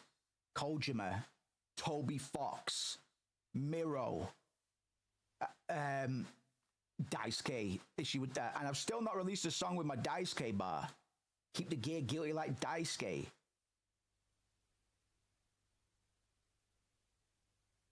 Sorry. Now all the kids know where to record when they're recording on their... Oh, God. Yeah. I just used to do this. I just used to riff in it, man. I'll be better at doing this now. USB studio condenser microphone of it. Nobody pegged me. Nobody told me I had ADHD till I was 30. Can you believe that? For about £89. What the fuck am I talking about? No one knows what I'm talking about, but I'm just gonna keep on talking. Talking is what I do best. Talking absolute nonsense is what I do better. So I'm like Shredder from Teenage Mutant Ninja Turtles, except I don't wear a mask. Except I probably would wear one if I could afford one. But you know, I'm not a supervillain. I don't have a supervillain budget. So how can you expect me to afford such a pricey piece of equipment? It's simply unpractical for a starter-out villain such as I in his bedroom studio to begin constructing such a formidable piece of headgear that I might not even be able to wear. It might be too heavy. Why would a ninja wear a piece of metal headpiece anyway? What the fuck am I talking about? Who cares? Do you care? Do they care? Does anybody care? Does anybody actually know what care means anymore? Can you spell care? I can't spell care. I can spell fuck the fuck. I can spell care better though. I'm there slow. Here. There, bro. I'm a fucking scarecrow for your breakfast. How do you like me now, bitch? Fucking eyes are watering. Yeah, I don't do those random freestyles anymore. I thought they were a bit too quaint. A bit too quaint. So now, what I do is I just play a beat and I just blow, you know what I mean? I just blow. And people fucking, I looked over at the vodka then. I was supposed to be picking up my... You know, Linton's a right rapper. I'm not a right rapper. I'm a left rapper. I'm not even left-handed. But I'm sure I could hold a mic with my left hand. That would make me a left-handed rapper, right? No? I don't give a fuck what you think. I'm an ambidextrous rapper with the skills to pay half the bills. And I eat dragon sandwiches. No crust, bitch. Fuck the crust. I get my mom to cut the crust off. Why would you want crust on a sandwich? It kind of negates... By the way. That's the most gangster shit I could have fucking said. I get my mum to cut the crust off. It's fucking actually gangster as fuck if you multiply that. It's actually a fucking brave statement to make on the streets. I was ahead of my fucking time, man. You know, fuck that shit. We don't like sandwiches with crust no more. This is 2012. You know, we're gonna be dead in a few months. Why would we waste our time eating crusts? Hey, the mix is all right on the vocals, you know. I mean, say what you will about the performance, man. You know, fuck crusts. Fuck your life. Fuck my life. Fucking hell. Right. Fuck this skit. I'm gonna go make a pot noodle, have a wank to some high-grade, midget, transgender super porn. You can't get that shit. You don't know where to find that shit. But I do! The internet is my backyard, bitch! I'm ahead of my time, man. I was fucking progressive and everything, man. I didn't even know I was a progressive back then. Children at the .com, we snap dragons.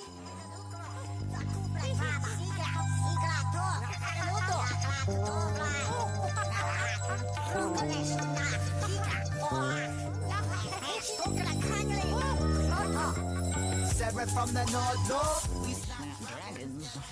My ghost train bandwagon Gallagher manages to establish terminus and I thought I gave to the trailer keeps on burning us surplus nurturing never did a planet no good seasonal reasoning void I'm always swimming in cold blood on a floaty watch leaders mischief fickle and false fathering lies that low-key homie I can mason shape with an octopus so long as philosophers can operate the omnibus commoners conjure up solemn look with a prayer book columns to contradicting knowledge abolishes their fucking whack wordage, but my flow game hasn't really evolved that much.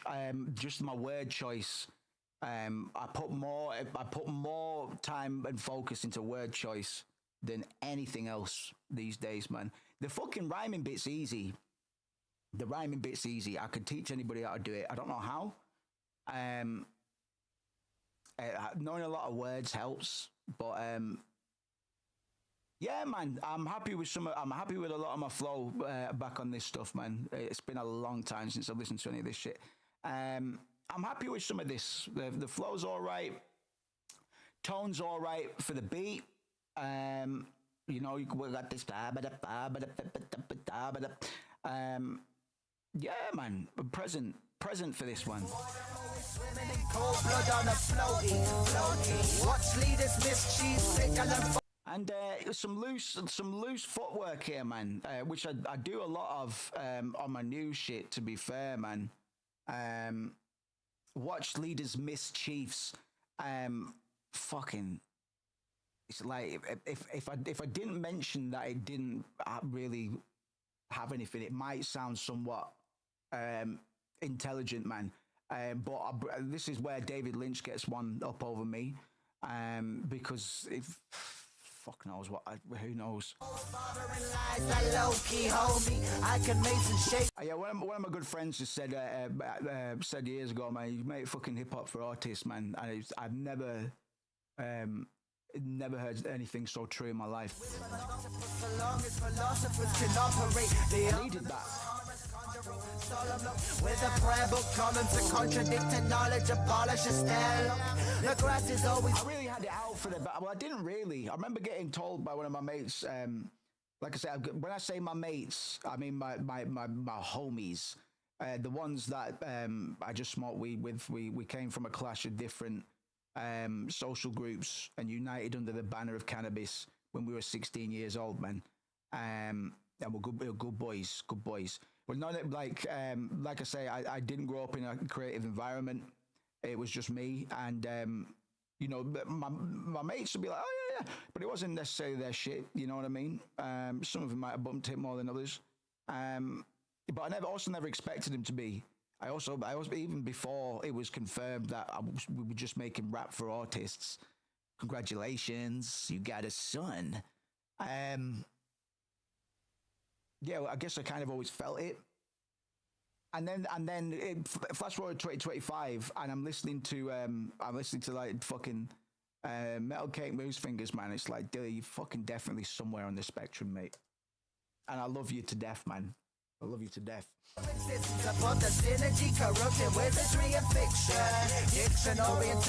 What's that? That's like Dell. It's like Dell. Listen to the funky Homo sapien flow. The grass is always greener in another existence above the synergy, corruption, wizardry, and fiction.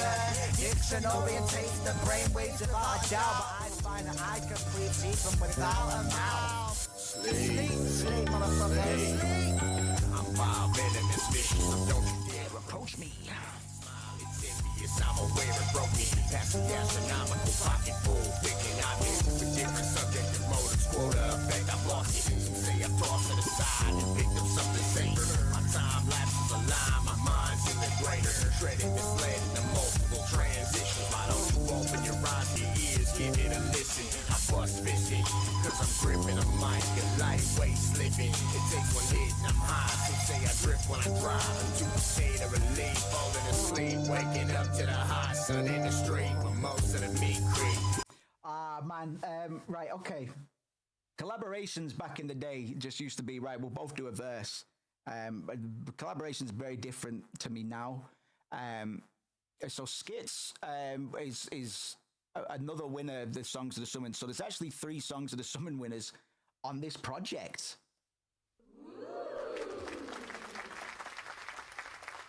We've got 2 American. Actually, where's Baddie from? Fuck it. We got 3 from over that side, the Americas and whatnot, and we've got EdXL from Manchester. God bless. My bias was real. It was already here, man. But in regards to like Children of the Dust, like me putting Skits on this in terms of tone, his voice, brilliant. I love what he does with it. But we are there's no chemistry. There's no chemistry whatsoever. And I don't even like Invisible that much, but I love Mycon to death. Shouts out Danny, shouts out Luke as well. I miss you lot, man. I will get you on something, man. I won't tell you to put me on something because you know you'll never get it. Mycon. We tried. We had a little powwow. I don't fuck with this song, but it's actually one of the only the label produced this. JCA, shouts out JCA, and Mycon from Higher Learning, friends with homies with Rick Rizla, Danny Lover, the boy there, Danny Lover, who is a blah signee now as well. That was his dream, brother. I don't know what JCA and I don't know what the Obnoxious Boys are doing these days, man. Hopefully Danny's still making music because he's a fucking genius, man. It's often the case, mate. That's why I have to try not to bury stuff. Turn the vocals down a bit and this bumps. Turn those vocals down a bit. Co-signing codeine, petroleum, vein pumps. That's brilliant. That's something I'd write today. Yeah. Co-signing codeine, petroleum, vein pumps, active penicillin, villain, Nickelodeon, pacemaker, Facebook, hater with an account. Tell what a drinking conspiracy theorist who lives in fear of the crown. Duty-free mannequin still sitting in my packaging, sent from the same factory. Let my caskets in. Female believer speaking for extraterrestrials. I gotta think what's complex, how fast and half vegetable. Speech only just legible through impeccable temperament, respecting the metronomes embedded in head and neck collection. The mental technology done subconscious. Don't be fucking like I've caught myself doing this scheme maybe 3 times already. And believe me, there's a whole lot more of it. Commonly seen as the mark of the beast, but monopoly states that I'm a commodity. Shit, man, turn the vocals, turn the mains down, and this, yeah, I like it a lot more than I remember. Fucking some of the bars are whack and the flow's all over the place. So the tone's pretty good though. That's pretty much spot on. I might even be in key, which is definitely not something I was thinking about. Nickelodeon pacemaker, Facebook hater with an account. Tell what a drinking conspiracy theorist who lives in fear of the crown. Duty free mannequin still sit. Walking contradiction. There was some alright bars there, man. Alright, no, this starts great. Nickelodeon pacemaker. Fuck. Yeah. Bloody hell. Notion, do you want to load for me so I can do some write bars down? Nickelodeon pacemaker. You know what I mean?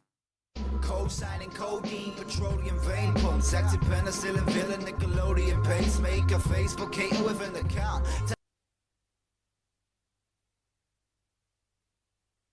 I was thinking today, because moldy bread and penicillin are connected, right?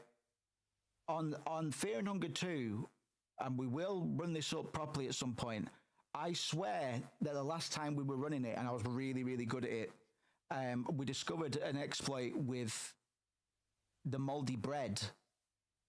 Today, I listened to an improv story by Limmy that was about moldy bread and penicillin. So now I'm thinking, did Milo put that in the game deliberately? I know penicillin doesn't. Nickelodeon pacemaker. Go on. Nickelodeon pacemaker, Facebook. Co-signing codeine, petroleum vein pumps, active penicillin, villain, Nickelodeon pacemaker, Facebook hater with an account. Tell what a drinking conspiracy theorist who lives in fear of the crown. Duty free mannequin still. Some of these bars are whack. This is what I used to just let most shit through the filter, man. Some of this stuff, yes, Auntie, what's going on? Most of this stuff is fine. Oh no, to be honest, I'm not even listening to the bars. This song is all about contradictions. Whether I meant it to be or not, my writing style is generally write first, decide what it means later. It's not an original thought, but to be fair, Co-signing codeine, petroleum vein pumps, active penicillin, villain, Nickelodeon pacemaker, Facebook hater with an account. Tell what a drinking conspiracy theorist who lives in fear of the crown. Duty free mannequin still sitting in my packaging, sent from the same factory. Let my caskets in. Female believer speaker for extraterrestrials. I got a thing what's complex, or fast and half vegetable. Speech only just legible through impeccable temperament, respecting the metronomes embedded in head and neck collection. The mental technology done subconscious lobotomies, commonly seen as the mark of the beast. very close. That was quite heroic. I really went for something there, and to some of you, it might sound like I fucking nailed it. We're going over some oldies. We've had a stream of tangents. Been bouncing off the walls today because I've been ill for the past couple of weeks. So today we played. We tried to play Fear and Hunger 2 for 4 hours. Didn't get anywhere because we were watching David Lynch and talking shit about whack rappers. So yeah, this is old stuff, man. Duty free mannequins still in my packaging, same factory that my casket's in. Yeah, man. It's the ones that actually set something up. There's some alright stuff in here. I'm fairly impressed, man. I like this more than I remember. My tone's pretty suitable. I might be in key, but it's like tuning your snare, brother. Only some cunts are gonna care. And the bars are all right, you know. Co-signing codeine, petroleum vein pumps, active penicillin, villain, Nickelodeon pacemaker, Facebook hater with an account. Tell what a drinking conspiracy theorist who lives in fear of the crown. Duty-free mannequin still sitting in my packaging, sent from the same factory. Let my caskets in. Who's that? Who does that flow belong to? Because I'm picking up on a few flows that I never would have been able to stem from the same factory that my casket's in. Might be like Jest. Might be one of the old guards. But back in the day, man, I didn't use my label that much because, well, they couldn't do much for me. I could do stuff for them, and I did. But they had some connections, man, to some of the UK's best, regardless of their net worth. Like Task Force, JCA, and Mab were really were good friends with Chester P, who, if you know anything about UK hip hop, he's one of the pantheon. And Ramson Bad Bones, who I actually featured on a track with. But I should have pulled him aside, man. It's not too late. He's still going. Female believers speaking for extraterrestrials. I got a thing what's complex, are fast and half vegetable. Speech only just legible, impeccable temperament, respect to the metronomes embedded in head and neck. It's a mental technology, subconscious lobotomies, commonly seen as the mark of the beast. But monopoly states that I'm a commodity. Man, a millennium would preach, but two gas dump and aspirin and paraphernalia. Smoke a lot of vision consists of violets and polka dots. Approach the gods, we're getting blown up with no response. They don't see me. Maybe it's the hook that I didn't like. Yeah, I think it's the hook that I remember not liking. What would it mean if it was harder just to speak? I'm always looking lean cause I hardly ever eat. And I know I'm on the scene when I'm bodying the beat. But shit, how can I dream when I hardly ever sleep? I'm always looking over my back. The weight I'm carrying would probably make both of your shoulders fold and collapse. Supposed to be dead. And if I'm fuck around and eat your soul from a stack. I need to fucking I need to sample this, man.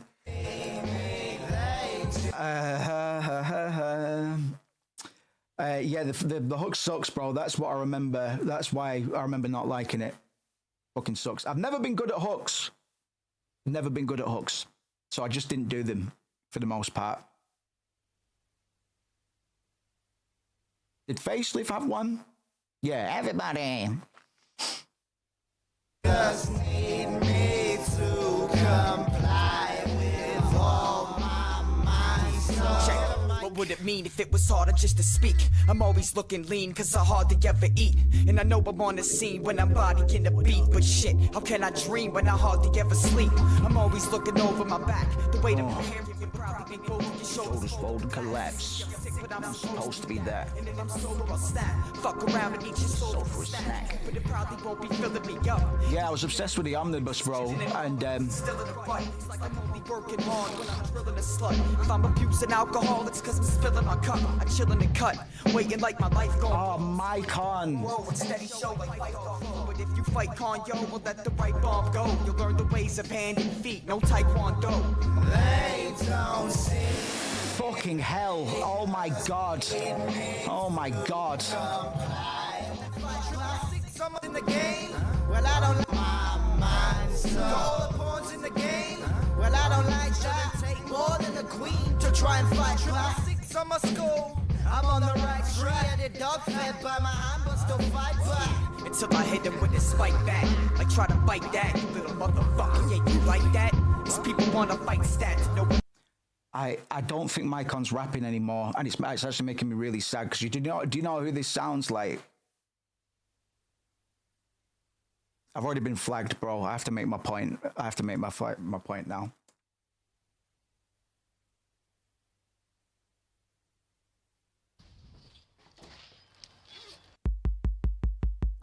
Yo, I'm a hot and bothered astronaut, crashing while jacking off the buffering mids of Asheroth, eating applesauce. Mycon came before. Maybe the same year, actually. Maybe the same year. mic sat, so I spit in their face till they asking for their sight back. Right track a line, the devil is home. Special infidelity, just let me get in the mode. Clever and bold, seven you know whether you bold or not. Be even hot when the weather is cold. My collected spreadsheets embedded in codes, spitting like blizzards, we could even echo the codes. I'm testing you fold, the best and all the rest can be told. To eat a dick, when we spit, they get beheaded and sold. Mycon absolutely bodied that track. Like, he was impeccable. I'm trying not to be hyperbolic, but like literally perfect. He didn't fuck up at all. And his recording was good to boot as well. I fucking heavily commend. I'm gonna have to get in touch with Rick, Danny, and see if this cunt wants to do me a verse, because he's exceptionally talented, man. He definitely didn't get his gut in the game as much as he should have. Fucking hell. That was fantastic, bro. So what's this? This is my kind. 666 on my school. I'm on the right track.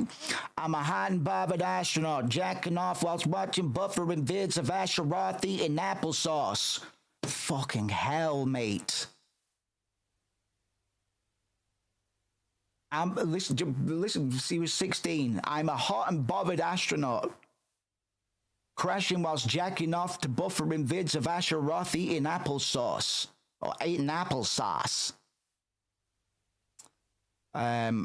Crazy. I did download some of these Earl's newer ones, man. But one of them, it won't let me listen to one of them for some reason. They caught me, I guess. But he's one of the artists I need to listen to, because there's not many cunts that make me go bars, bars, bars these days. Like, yeah, you little bitch, you fucking like that? I'm gonna suck your fucking pony with my Joni, and everybody knows that I got hella baloney. Blade, blade, blade, blade, they play, blade, blade, every day to survive. You wanna play Yu-Gi-Oh? Well, I don't like that. Shove that blue-eyed white dragon up your ass. You don't like that. 666 on my peen, or what? Don't look at that. Three-headed dog fed by my hand but still bite back. Oh, that's so edgy. All right, what? Go on then. We'll get a pull a bar out, Moose.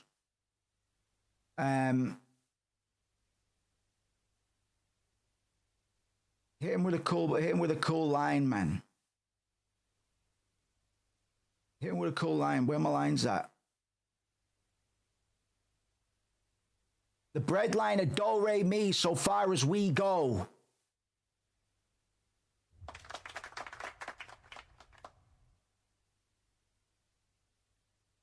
Yeah. I thought I extracted the back six, man. Hit those kids, Jimmy Bouncy. Come on, Jimmy. Come on. Silent as a mouse pissing on cotton, but I took that from Sopranos, man. I just wrote it down there. Messiahs are mascots for both haves and have-nots. A lot of these are both dialogue and bar at the same time. I never really deliberately did too much religious shit when I was younger. I do it deliberately in my game writing now, and that game writing, because of the way I'm trying to do things, bleeds over. So we get weird 2B quotes like "God is dead and his kids never stop killing to replace him."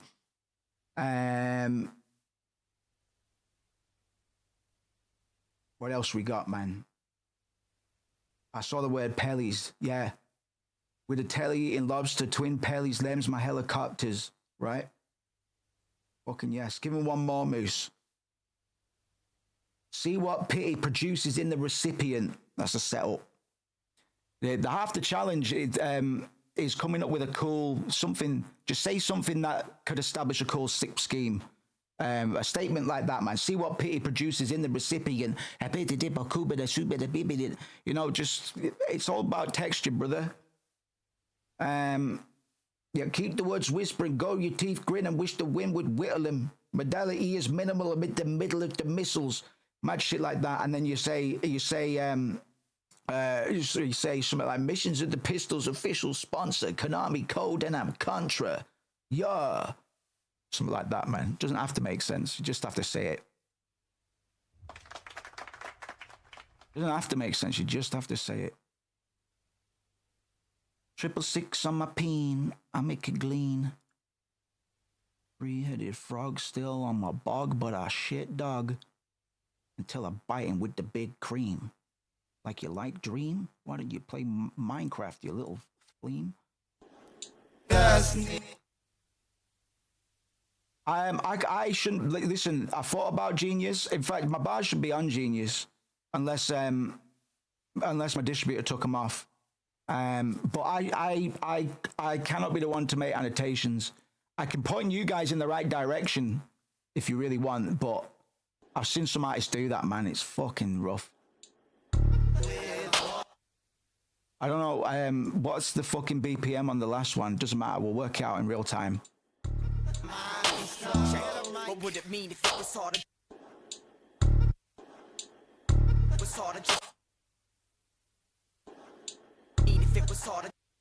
What would it mean if it started just to be? I'm Mr. Boy and I'm coming kicking up the scene.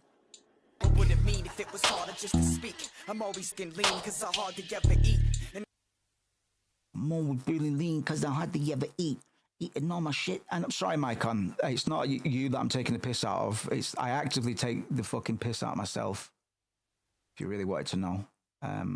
Whenever I do that, it's more about me than the person I'm. You click on a Genius highlight, it says it sounded sick, bro. Yeah, man. This is what I mean. It's like I'm the type of cunt that'd be, because I remember I can't even find the comment anymore. But Ambassador, some guy wrote a big like, "Yo, man, I imagine this being like Adam and Eve, and it's all about like fucking original sin and all this man stuff, man." And it's like I don't even fucking know what about it, you know. I call Ambassador a law track as well, for a few reasons, but for the most part, it's a gauntlet. It's just Scooby Doo fucking apple juice time. When I say gauntlet, I mean a track with no chorus where I just do 48 bars. I just go crazy. what would it mean if it was harder just to speak? What would it mean if it was harder just to speak? I'm always looking lean cause I hardly ever eat. What would it mean if it was harder just to speak? What would it mean if it was harder just to speak? What would it mean if it was harder just to speak? I'm always looking lean cause I hardly ever eat. And I know I'm on the scene when I'm bodying the. It's all right, because we're not doing a remix per se. I just want to get a vocal cut so I can pitch it down, and super fans like you guys can be like, "Yo, do you know what that vocal sample's from?" What would it mean if it was hard? What would it mean? Listen. See, that sounds like fucking sick. That sounds like a devil man saying it, you know? I'm always looking lean cause I hardly ever eat. And I know I'm on the scene when I'm body can a beat. But shit, how can I dream when I hardly ever sleep? I'm always looking over my back. The way I'm championing, but dropping they both with your shoulders folded to backs. See, I'm sick, but I'm supposed to be the bitch sick. And if I'm sober, I'll snap. Fuck around and eat your soul for a snack. But it probably won't be filling me up. Eating Bentley gum mixed with gin and rum, but I'm still in the butt. Looks like I'm only working hard. Fuck around and eat your soul for a snack. Snap. Fuck around and eat a snap. Fuck around and eat your soul for a snap. Fuck around and eat your soul for a snack. But it probably won't be filling me up. Fuck around, eat your soul for a snack. Fuck around, eat your soul for a snack. Fuck around, eat your soul for a snack. Fuck around, eat your soul for a snack. Fuck around and eat your soul for a snack. Fuck around, eat your soul for a snack. Fuck around and eat your soul for a snack.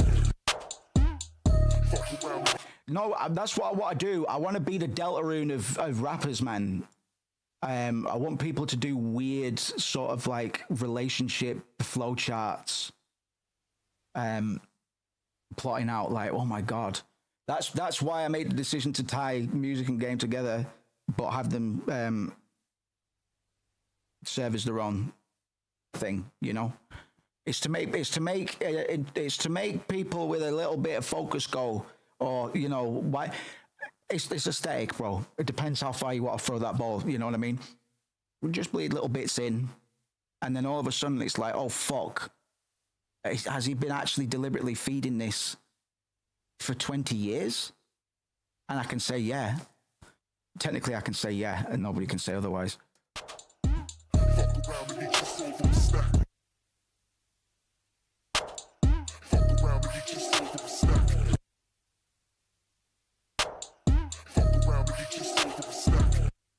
I know, mate. I should have got the BPM, but that's not really what I came here to do. I'm going to fucking leave it for now. It's good that I got the acapella, and it's even better that you pointed it out, because I was like, you know what? In my opinion, me personally, Moose, I would start again. No, I know what you meant, dude. I know what you meant. Yeah, I know what you meant.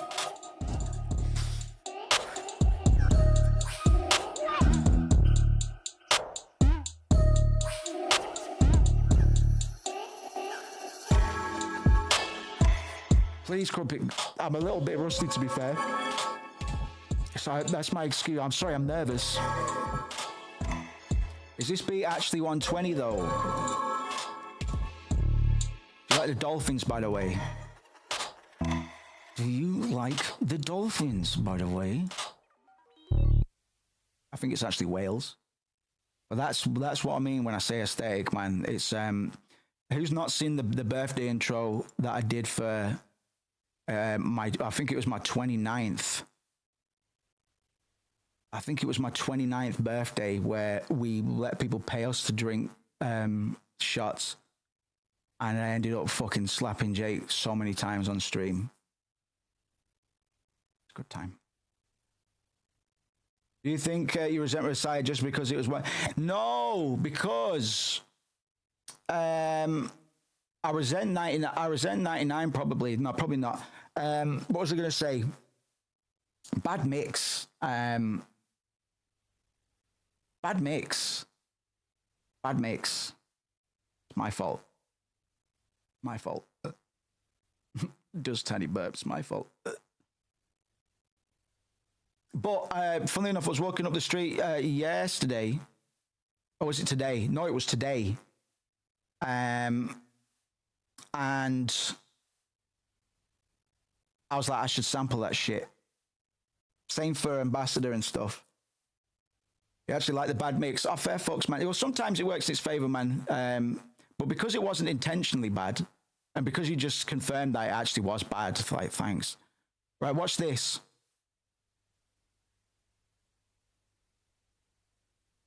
This is called aesthetic.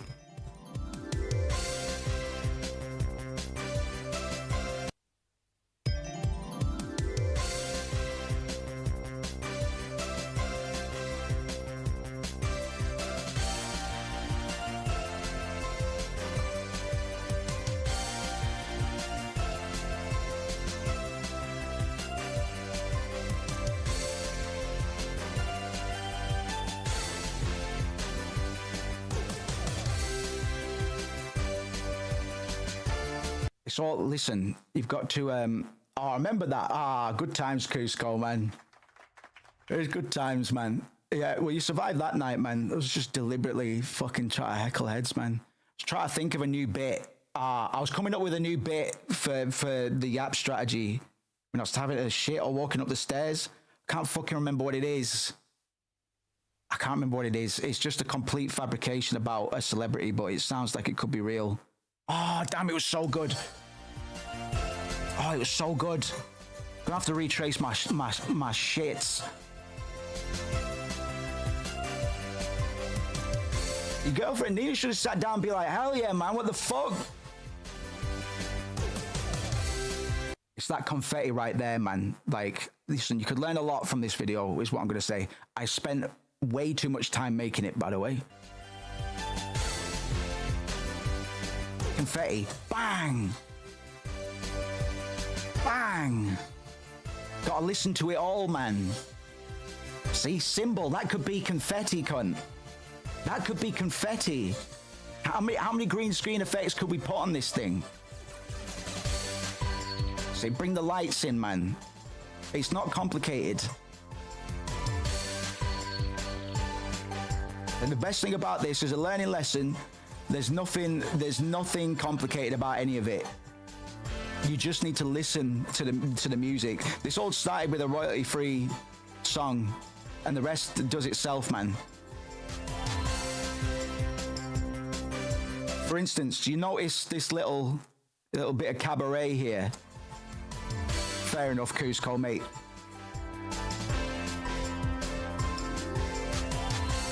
I'm so terminally online. I found myself laughing. I've been doing a bit of an only plays waltz again. Baby's killing it, by the way.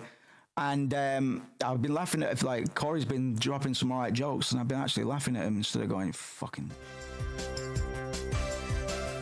Yeah, you just gotta channel it, man. Like, this music's inspirational, right? If you close your eyes and you just really fucking feel it, man, it's inspiring.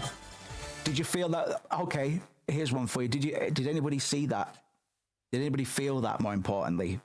Remember before we were talking about David Lynch and beats in your cadence, your speaking rhythm versus, I don't want peace, I want problems, always. And we were saying that the line should have been delivered as, I don't want peace, I want problems, beat, always. There's a few beats that go missing here. And if you learn to spot this shit, I'm telling you, it's a superpower. It'll make you very depressed as you point out things that, and everybody's just like, who cares, man? There's about 2 extra beats here where I'm like, oh shit. So the baby stays out and it feels a little bit awkward. You might feel it more than you notice it.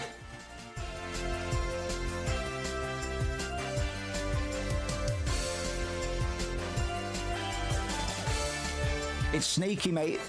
Listen, I'm a professional, so I covered up my tracks. This is the Witch's Wormhole, by the way.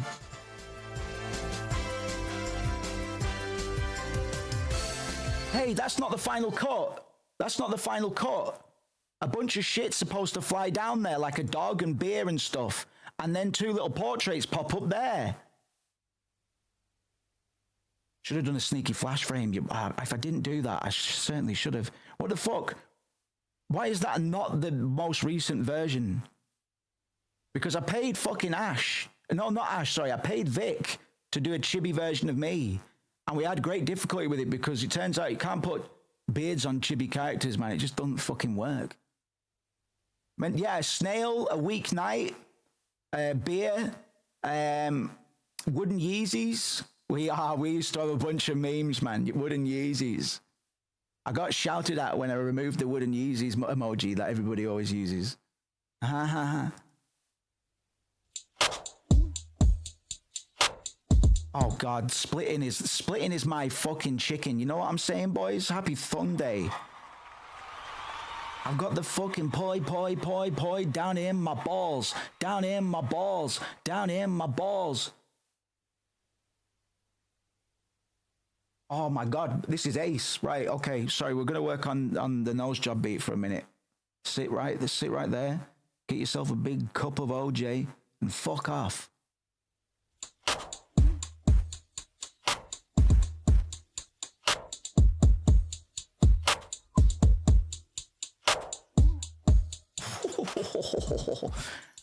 Rusty who?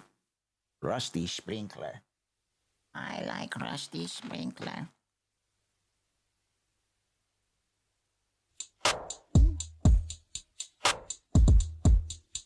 Those drums are bouncy.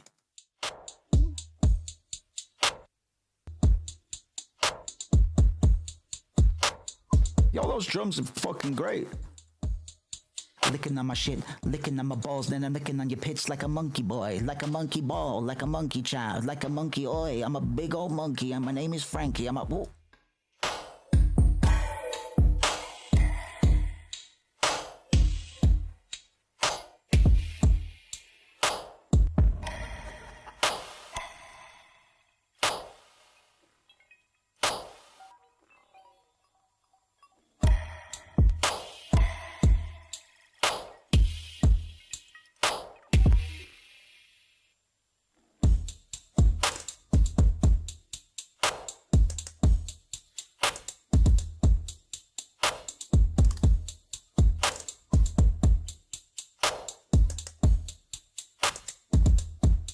Fucking hell, these drums, brother. These drums, it's a shame I can't split the perk. I probably could if I really tried, but...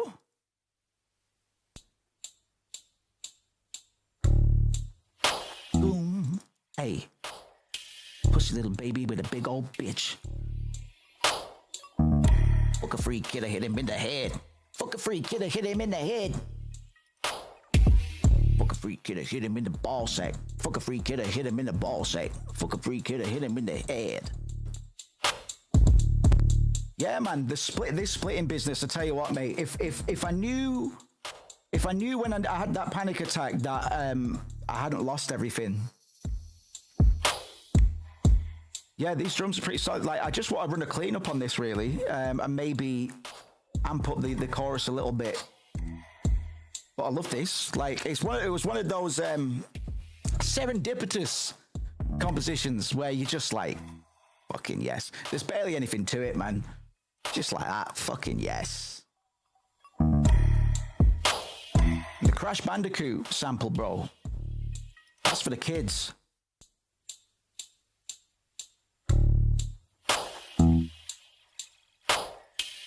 That's for the kids, my boy. That's for the kids, my man. Don't eat that fruity pop, boy. I'ma shoot you in your fruity chops, oi. I'm a big fruity man. Big boy, big old Dan. Big old Steve. Big old beef. I got a big old gleeg. Eating my pissin' peas. Eating my pissin' ease. Taking Mitsubishis. Boom, boom, boom, boom, ding, boom. And then we need like a sub bass rolling about in some places. To the token band to the tin down bone to the dilly bone face to the gate don't base to the bitty bone coat with the bitty bit days to the bitty bone bit but the bad but the and I need to one of my goals is like I'm actively having to try not to sound too much like Kendrick Lamar because fucking enough normies be saying it, man, and I don't take it as a compliment. I do think Kendrick is probably top 3. I don't sound like anyone, cunt. I don't sound like anyone.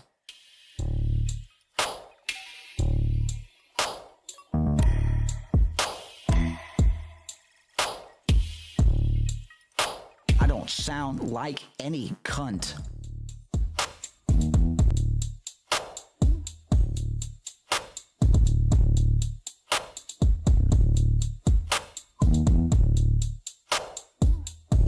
And then I'm eating my chips. Everybody gives me all kinds of dips because I'm crazy.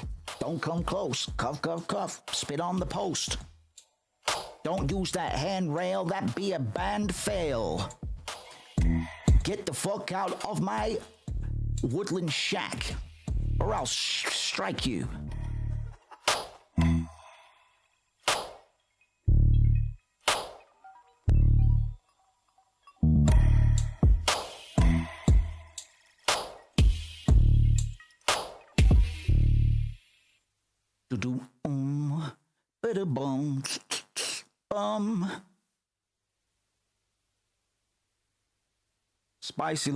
Spicy little beat there. So I'll be here for a bit. My sleep's fucked this week. Due to being ill, due to being mental. Fucking mental. How about a bar while this loads? Here's one. Sometimes I write a lot of one-liners and then we work it out later on. You just it might sound like nothing now, but in fact, if it sounds like nothing, you need more practice. This one goes. The footage said the footsteps look different. Yep. Yep. Yep. Come on, it's just a compressor, bro. Here's another one. Paranoia like Polaroids under postage stamps. It's a little bit of alliteration there, guys. Okay. My sleep paralysis demon has a podcast now. Atlantis accented, a glass-bottom Starbucks.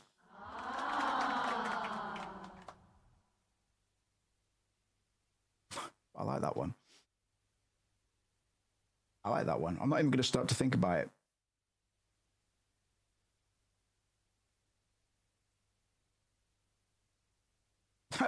And then I'll just write abstract violent stuff like carpet bombs, carcinogens, cardigans, defense. I was obviously trying to pick up on something. Carcinogens, cardigans, carpet bombs. It's interesting. Try to work backwards. Doom guy, double damage, baby. Double the dose. It's a good one.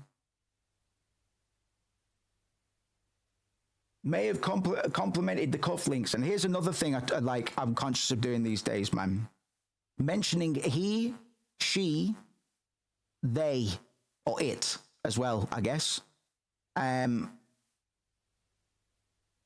Because they all, this is what I mean when I say my biggest challenge now is word choice, because they all begin to communicate different things.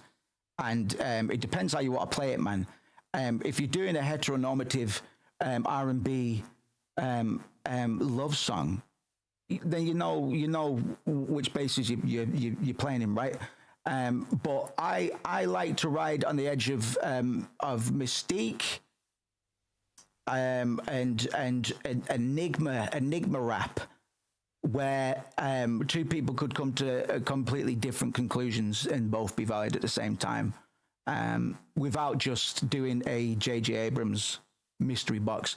Did we talk about the mystery box? We probably talked about the mystery box. It's a scam that J.J. Abrams uses to get work, and it got him 2 Star Wars movies, and he did it on both of those as well, and Star Trek. Give me the CLA or I'll kill my dog. See, that was easy. A little bit of threatening. Digging around your soul, looking for something rotten. Spoiled for choice like you made him is rotten. Ooh!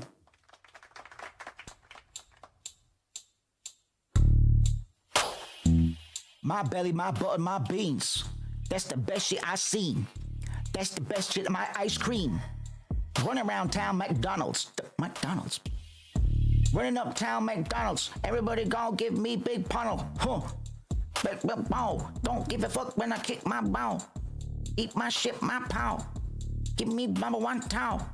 Sonic Hedgehog. Knuckles a kid. No. I don't get no fun. Little Goblin, y'all.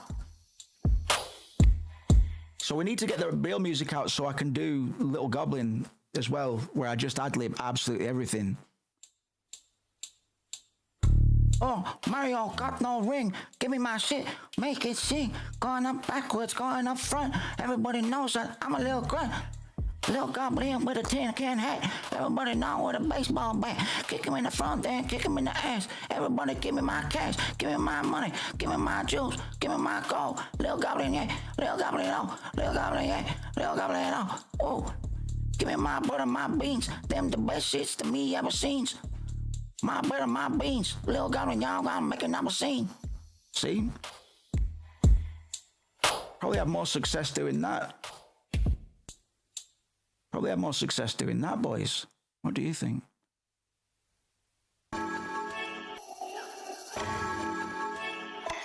You're a spicy little rocket. What are you up to over here?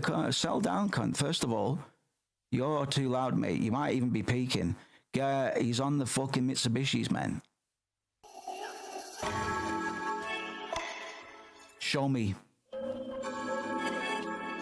I saw it.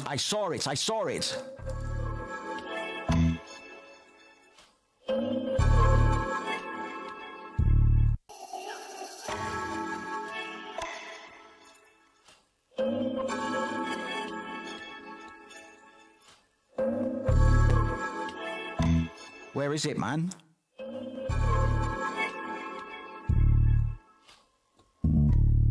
Where is it?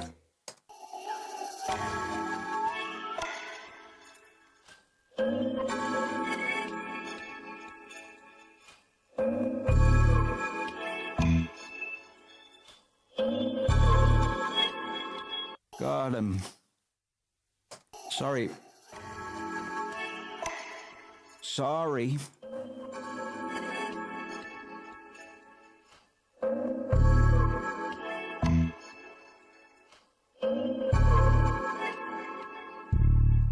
Yeah.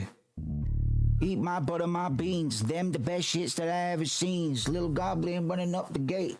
Everybody catch him, for goodness sake. He's covered in butter, my grease. Everybody go get that boy a fleece. Then grab him a towel. Grab that little bitch of towel. Now he's running up the hall. And he's slapping on his ball. Don't give a shit. Chuckle like Barry, Paul. Chuckling like Barry or Paul. Don't give a fuck, cause I'm 15 million, 15 tall. Don't give a fuck, cause I'm goblin, y'all. Don't give a fuck, cause I'm goblin, yeah? Goblin boy.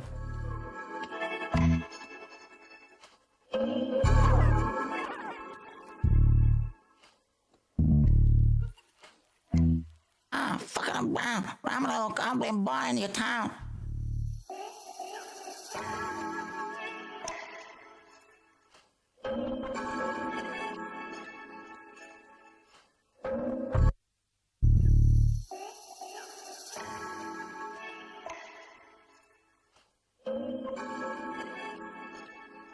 Jesus.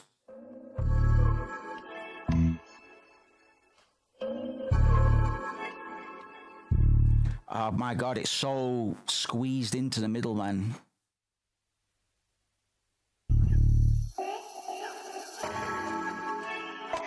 Rhyme Pelly with Pelly, bet. It's like a football called Pelly.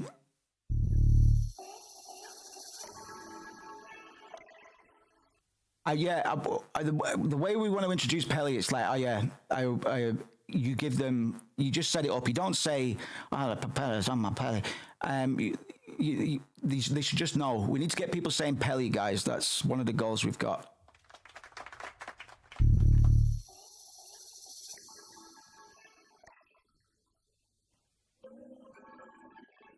I rhymed Pison with Paimon and X-Files with the lights on.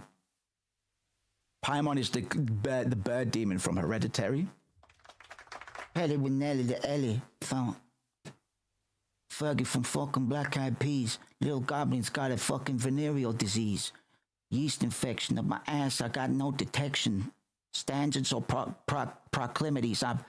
I'm fucking skinning these little indigenous... oh God, I'm sorry, I didn't mean it. Little Goblin gets cancelled after one song.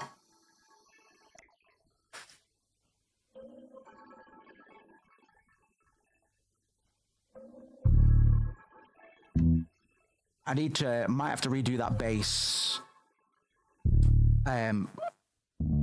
Hopefully I can find, it'll be fine. I think I need to redo that bass. Maybe not. No, I'll be all right. I'll be okay. I need to make it sound like a slightly different bass for a bit though. Just for a bit.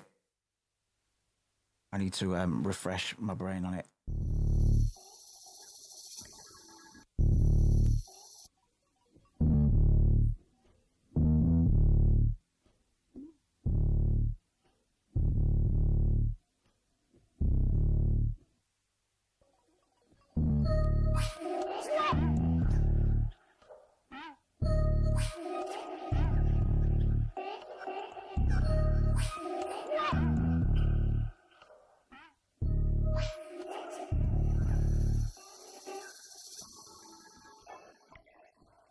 It's this bit I came in to save, really. Do something a little bit jazzy with these atypical moose switch-ups, man. Kuzco correctly pointed out, I didn't realize, but because I'm bad at hooks, even in production, I just do now for something completely different. Like bouquet, man. Oh, bring the bouquet, I'm available.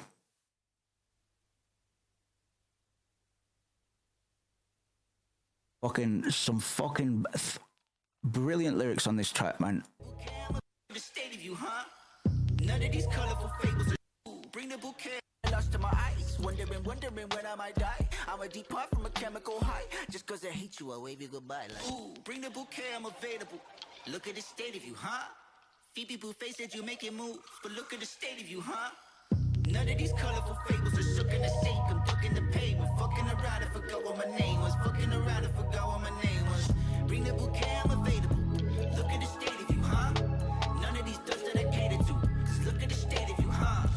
None of these colorful fables are shook in that sink. I'm ducking the pavement. Man, I might need to redo, because there's some fucking bars in there that I can't just let drown. It's all right, nobody knows, so technically I can reuse bars as many times as I want until something clicks, man. Something Anderson Paak about this song. Oh, I kind of feel it. Yeah. Well, it's a nice time to be smoking on a jazz club. I'm eating on my ham sandwich. Put your hands up. Or something like that. Oh, well, I love when you playing Piggy in the middle.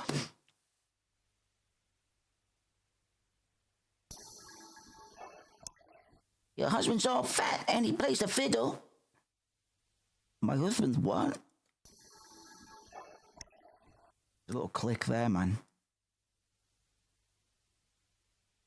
And my wife loves when I fuck another man. And my wife loves when I fuck another.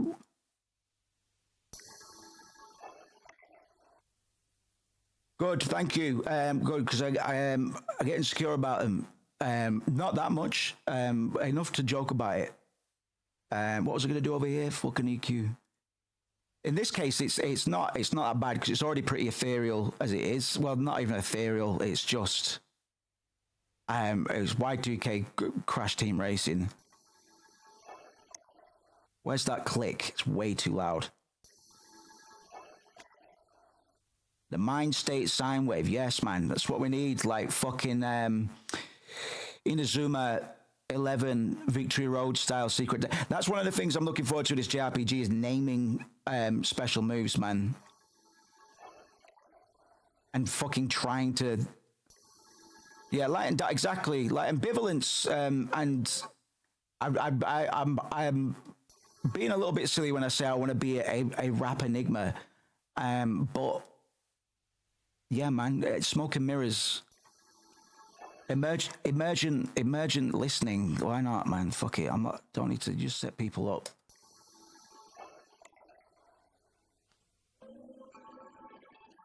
Like I might think about it a little more going in, but my process is still very much write it and work out what it means later. By me, I don't know who else. There will be other writers. I'm sure famous writers that have said something very similar. Not that I'm comparing myself to fucking. I'm probably better than a lot of the famous writers anyway, let's be real. And not even because I'm good, just because I'm depressed enough.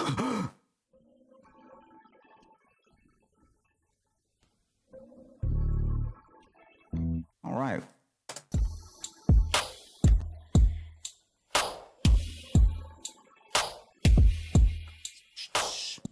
Eating on my testicles. Beets and greens and every beets and greens and setting scenes.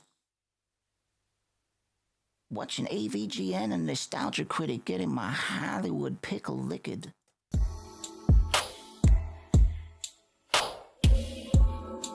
Yeah, the manual delay is the one. It's almost necessary.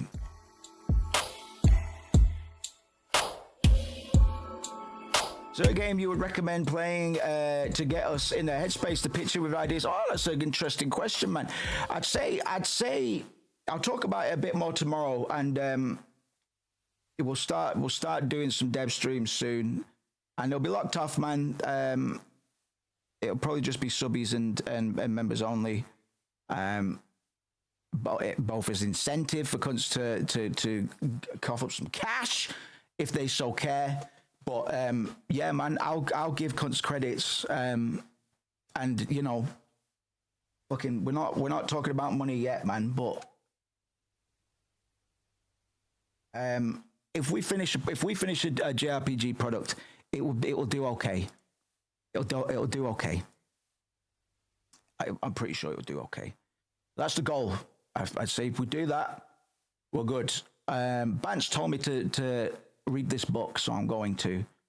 Funnily enough, he recommended this to me when we were talking about trying to come up with a verb as strong and constructive and iterative as Deltarune's defense phases, man. I've kind of got over whatever hang-ups I had. I kind of know what I want to do now. I kind of always known what I wanted to do, but I know doubly now. So biggest inspirations generally be shit like fucking FF7, FF6, which will take care of here. Paper Mario, 1,000 Year Door, Mario and Luigi Superstar RPG, Funga, Toby Fox. I need to collate these for myself, man. Really, I guess this is a difficult one to approach. We'll probably talk more about Xenogears. I do need to finish a fucking playthrough, but it's a bit of an epic, and it's not a bad one. But like I said, when I'm not streaming, my attention span for games is shit, unless it's Arc Raiders. But that's an injection every half an hour. So, what else? Xenogears for like, let's point some of this stuff, like the Death Blow system, which I funnily enough, we actually saw today. I've got notes dating back fucking years that notes all of this stuff, with like Paper Mario and Xenogears. So really, the plan's not really fucking changed. The only thing that has changed from a base concept, well, we're coming up with an entirely new concept, kind of. I want to keep the more developed story for a pipe dream where we've got budget and I can hire cunts and do it in 3D. I can feasibly do all of the art in a pixel art game on my own. I could eventually do all the 3D art as well. But let's just get something fucking made, yeah? Let's just get something fucking made. So Lisa, the Painful, that would be like narrative, like themes. What do I like about it? Depravity, bad humanity stuff. Toby Fox, defense phase. Defense phases and meta narrative. Everything else is by whatever, man. Funga.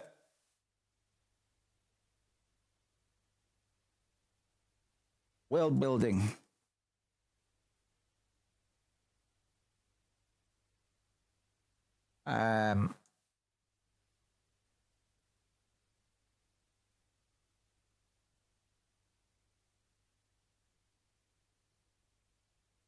Replayability is a weird one to approach, but we'll talk about it.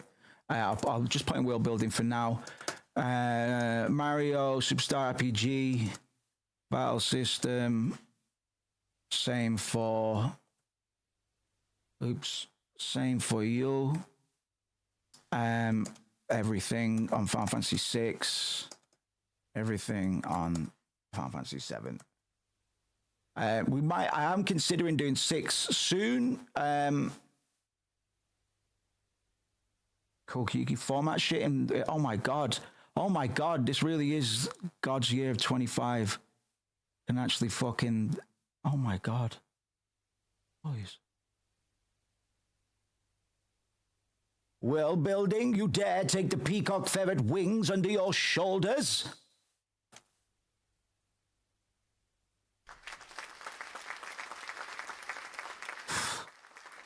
Good to see you, Benj. Good to see you, Benj. We're just we're fucking about. We've had a good stream today. We've got essentially fuck all done. We're cooking up a little beat. Lemstrid, hold on. Let me check which version is best. If it was up to me, you get the T edition. No, actually, no. No. Get it on emulator, cunt. Get it on emulator. Get it on emulator. Don't buy the fucking shitty. Oh god, what is the best version? Pixel remaster. It's kind of buggy, but it looks disgusting. Pixel remaster for updated visuals. No, go for the SNES, please. Go for the SNES. I'm gonna be sick. I'm gonna be sick. Final Fantasy 7, Final Fantasy 8. Yeah. Not the Steam one. Just rip it. SNES emulator. Fuck it. You don't like the music's perfect. Didn't need anything doing to it, man. I'm saying this from a point of love. You don't need to get any translation mods. It'll make our playthrough more interesting in a way, because I'm going to be talking about the localization controversy behind Final Fantasy VI. Final Fantasy VI was very interesting. Switch Online. Ooh. Final Fantasy games are good to play on the fucking Switch, you know. Everything except maybe Junction System. Everything. It's got a card game, cunt. Because you know what else has a card game and stuff? Cool everything, man. Final Fantasy X, that's got one. It's called Blitzball. And I'm going to put Blitzball there, not because we definitely need a side game, a side hole within our JRPG, man. But it's what Blitzball does for the world of Final Fantasy X. We've spoken about it a lot in the past. I'm sure we'll speak about it again at some point. Final Fantasy IX is plot, which is different to world building. If you need me to explain why, just ask. Plot. I can't really say characters for Final Fantasy IX. I know that's crazy, man. But half of them are left in the dust. I guess I do like the historical. You know the whole atom bomb moment that I pointed out. I've not seen any cunt point out. Because we're advanced Final Fantasy Golden Era thinkers here on the channel.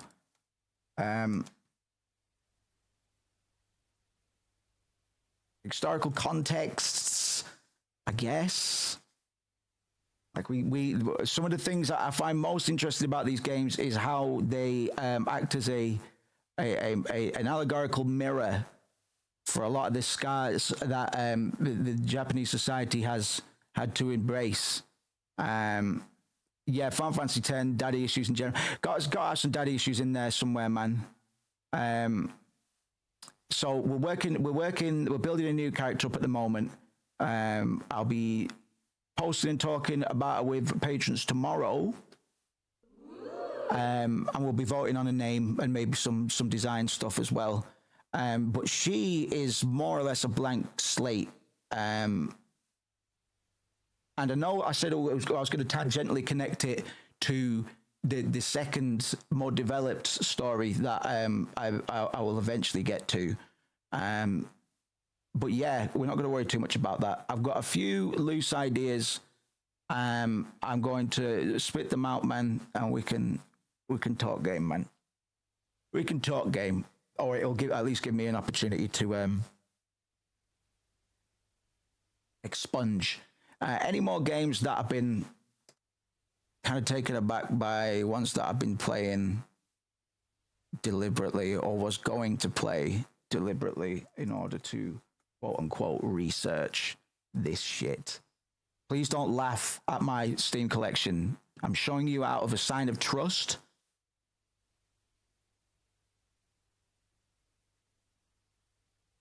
I don't know how you would write this in, but trust based on mutual suffering, mutual need, Ark Raiders and Tarkov. All right, cunt.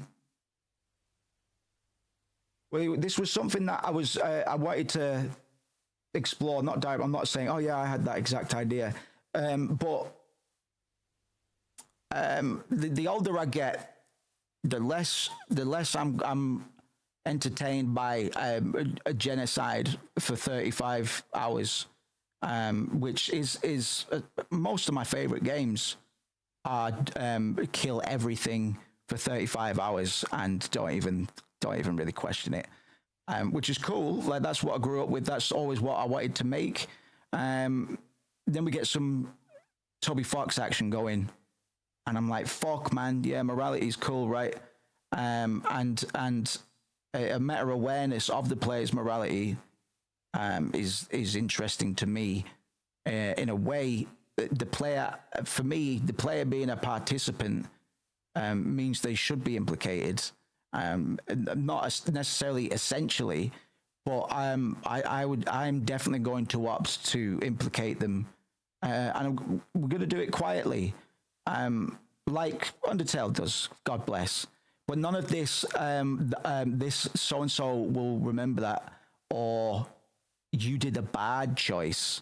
No, we'll set up some hypotheticals, man, and we'll give the player a fine talking to, man. Like a shaky loose trust, because we need to survive. I'm sure you get where I'm coming from. Yes, well, that's the vibe that I've got. I know I have to refer to the second title or whatever. We've got Project Pluto. We'll call it Pluto and Rocket for now. So the one we're working on for now in RPG Maker, Project Pluto, or just Pluto. The other one is Rocket. In Rocket, they maybe with one or two exceptions, man, because not everybody's an absolute cunt, but circumstances and stakes, risk and reward is something I'm always keen to be aware of, because in JRPGs typically it's a bunch of misfits either meeting from different parts of the same hierarchy, i.e. the schools in Persona. You get like the preppy kid, you get a sporty kid, you get the outcast, the Susie, etc. If it's Final Fantasy VII, it's a bit multicultural, etc. But all of them just kind of get along, and there's little to no friction, and that's nice and all. But people aren't like that, and I'm not even necessarily referring to racism and stuff like that. There's a lot of things people can do to you besides judging you on your appearance, man. You know, and I'd like to play with that, because what's the point? I think games are the best opportunity we have for meditations on morality, bro. Nothing else really comes close. You can read Crimes of Crime and Punishment, and enjoy it and understand it, and see how Silent Hill 2 referenced it, of course. But you can't be put, you know, it's like push this, but it's like the trolley problem. You can read about the trolley problem, but actually doing it is another story, right? We need to rain hell on the player in some way, or reward them, you know, because I do like Ark is my first extraction shooter, and it's a good one to mention because I really do get a bite of venom in the back of my fucking gullet sometimes. I'm just like, and the thing is, I get on the mic and I say something pissy. I say something that I shouldn't really say. I just go, fucking, these fucking freakers, man, don't have a clue. Something just sad and pathetic, even though I just, because it's like, well, I'm a better player, even though I'm the one on the floor type beat. And that's a weird one, right? Because it's certainly true, but based on what? Because I'm the one that's on the floor giving my stuff away to the cunt that just started today and knows where to point his cursor and what to click in order to shoot bullets out of his gun at me. And the way damage works in that is if they get the jump on you, they've won. Most of the time. So sometimes, I remember yesterday, because sometimes I like to fuck about with people that are spawned in, but they're having a piss. And one of these guys, man, he flew around in a panic. I was just like, he was crouched, so I was crouched next to him, just like that. And when he came back, he freaked his fucking shit, and he blew me to pieces with a level 1 Stitcher cunt. And I had like a level 3 Venom. You know, I go about, because I'm a good player, man. I'm a good player. I go about with like a heavy or an epic shield on, man. I've got the Veni out, man. I'm going about with my level 4 anvil with the silencer. I gave away a splitter and a silencer the other day. I found my second anvil splitter and I fucking gave it away first match. There's no point. There's no fucking point. Sorry, I didn't mean that to turn into a rant about Raiders, but I get your point. There's not many games that can do that to me anymore. I'm not. You know, there was a time where I might have fucking gone, you fucking bastard, but it's not been for, I don't really rage anymore. But that game, sometimes it makes me want to turn into a crazy person. Hey, don't shoot. And then you turn into a pariah, and it's an awful cycle. It's an awful cycle. Yeah, what voice clips have we got to throw in here, man?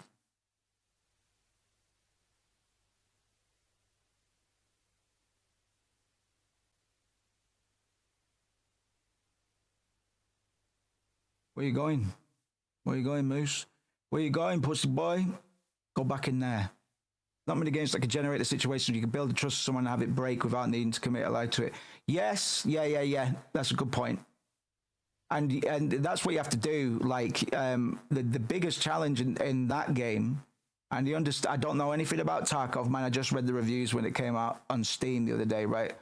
What was I gonna say? Oh, you just need to fucking get on with it. But it doesn't help when if and when your player base develops into a predatory one, as it seems to have been the case with Tarkov. Because I never shoot first generally. Generally, I'll only shoot if I'm being shot at or if somebody's shooting at somebody else. I'll shoot at them. And a lot of the times that I get decked at extraction when I've just used a key and I've got 50 snap hooks. I don't give a fuck. But it's just like there's cunts that on Stella Mortis, it's like, oh yeah, I won't shoot, and I'll get on the computer to try and extract us, and they'll just go like that with the fucking Stitcher. Da-da-da.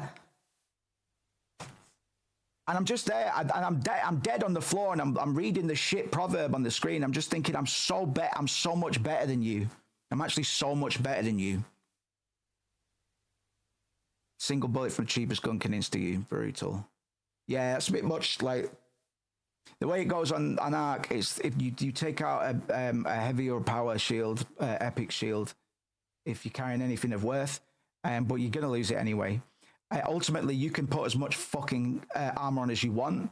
You can still be taken out by a free kitter. I don't know how you solve that problem. I don't know if it is a problem, but it sucks. You don't know me, but I know you.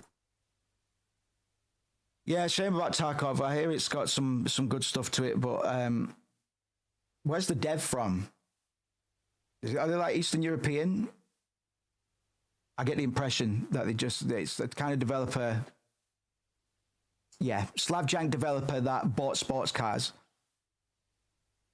as soon as he could, like the Stalker guys. Good. There's a good YouTube channel. I'll probably be streaming for another hour, by the way, because I'm just vibing. There's a good YouTube channel if you like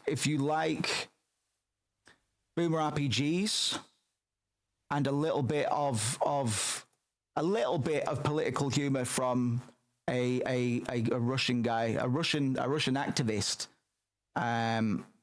Warlocracy, one of my favorites. Crumpet, you probably like this guy. Very good. Very, very good. Can I find a quick clip? You got any shorts, buddy? The Fallout 1 demo. There is no music, possibly to keep the file size low.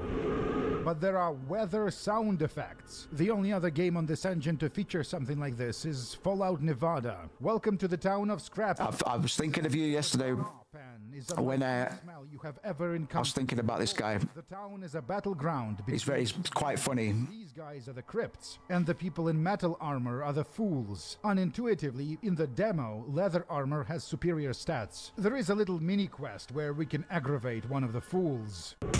Doesn't end well. Curiously, in the demo files, there are many unused Vault Boy images that were intended as illustrations for the GURPS content. You might have seen some of these in mods or as forum avatars. Let's join the fools and take on the... Any Austin fucking blasted off, didn't he? Like, I saw that guy when he had fuck all, man. See, that happened quite a lot, and I'm like, shit. We could have done that. We could have done that.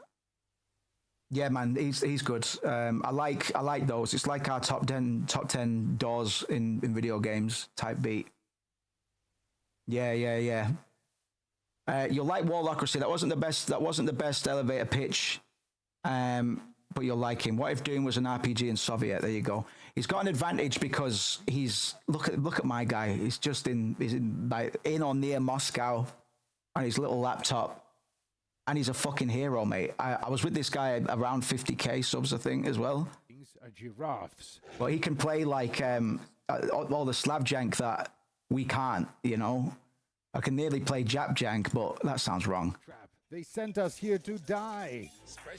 Thanks for the helpful commentary, soldier. The big creature is the dung fly, and the little escorts are dung. His voice sounds pretty good. What mic was he using? Mechanic. Every time we land a final blow on one of the dung freaks, the fly gets a free turn. So what you do is that you... Oh, he got sponsored, my guy. ...as many freaks as possible in a single turn to minimize the big creature's advantage. The next fight is a boss battle. Violate its rights. Medusa says, let's kill this thing now. Private Zelenkin is being uncharacteristically bloodthirsty. Kill it? Yeah, Bin Laden's game shelf. It's a person. Don't you dare violate its rights. Medusa says he's good. He's good. He's a good lad. He's a good egg. I think you'll get along with him. I think all of you watching would, to be fair. I watch quite a lot of him because he's very monotone. So if and when I can fall asleep to something other than near deafening jungle noises, that kicks a little too hard, son.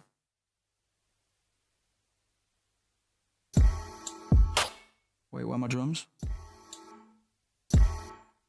Lick my piss and shit in my balls. Everybody knows I'm 50 feet tall. You're lying to me. Drop at 80 hertz. If you want a little tip, normally you kill a little bit of bass at 80 and you up the kick. I'm actually going to just kill the kick a little bit at 80 hertz.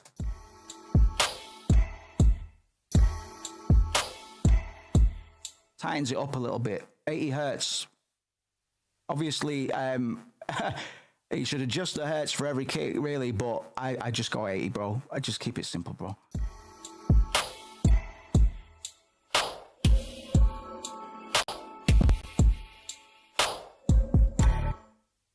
Right, Toby Fox. Actually, no. I don't want the Undertale sound font just yet. It's quite messy to navigate, and there are some other good ones we can lather our balls with. Fab filter, yes, man. I do have the Q4, but it keeps asking me for a license key for some reason. I don't know why.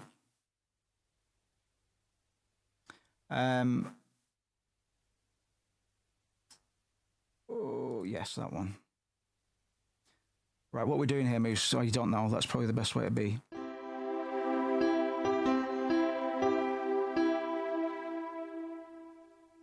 Kiss my balls, eat my...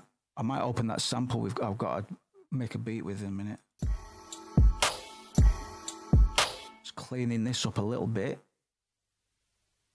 Everybody's got problems, but mine is so much bigger.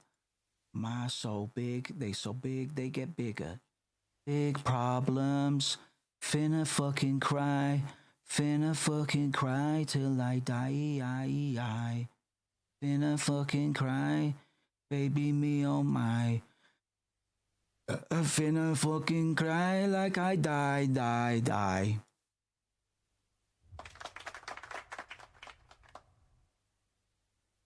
What are we doing here, Moose? What was it in D minor? More like... Oh. Never mind. Not funny. Fucking funny. What was it? D. D what?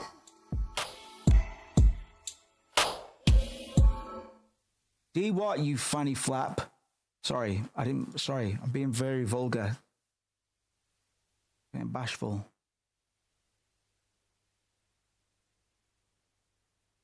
Does sound like mine, doesn't it? I have to get ChatGPT to tell me. You are an expert chord sound listener. Oh, damn it. Okay, I am expert at listening sounds. I am the best at listening sound. All right. I think I was measuring the wrong penis.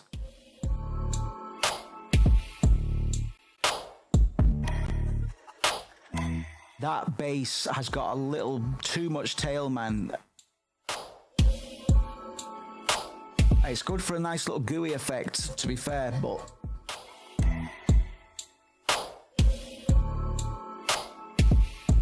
Right, we'll call it A something. A was licking my D. Then I went BC. Everybody come see me. Oh my God! Who's got the best Little Italy? The Little Italy flow is Nas, right?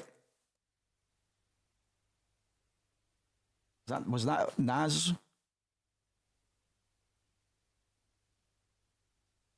Oh, Big Pun and the rapper Lil Nas X. Are you sure about that? Are you sure Big Pun and Lil Nas X were on that track in 1998? Okay. I'm pretty sure Lil Nas X wasn't alive in 1998. You mean Fat Joe, cunt? Oh, maybe it was Big Pun.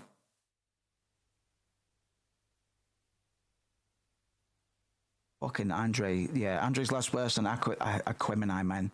My mind warps and bends, floats to wind, count to 10, beat the twin Andre Ben. Welcome to the lion's den. Original skin, many men comprehend. I extend myself so you go out and tell a friend. Sin all depends on what you believe it in. Faith is what you make it so.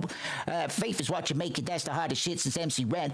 Elliot can blend right on with your kin. Look again, cause I swear I spot one every now and then. It's happening again. Wish I could tell you when. Andre, this is Andre. Y'all just gonna have to make amends. One of the best verses, definitely my favorite Outkast song. It's all right. It's all right. Dead in the middle of Little Italy. I'm a big old boy and I go hippity dibbity, slip of my Afro spears in Italy. Inside the little vicinity, I got big biddly tiddly, piss on your pit tiddles and diddly dee diddly. I'm diddling. And he said, dead in Little Italy, dead in the middle of Little Italy, biggity. Yeah. Outkast. Andre do really be one of the best. Can't be denied. I need to get some Andre in my ear holes. The Little Italy. This is what I mean about just setting up a flow instead of saying anything crazy on a line. What was that setup I had? One of the setups I had before. Do I have to scroll to find it?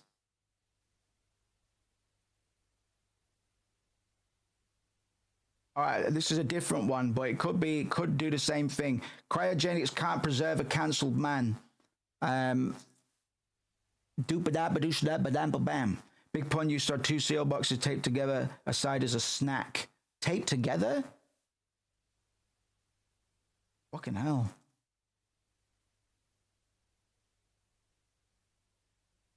I swear it was not. Come on, if he is the owner of the Little Italy flow, he didn't do it enough, man. Dead in the middle of Little Italy, and it goes little. He can't even wait at one. He does one word since the last little.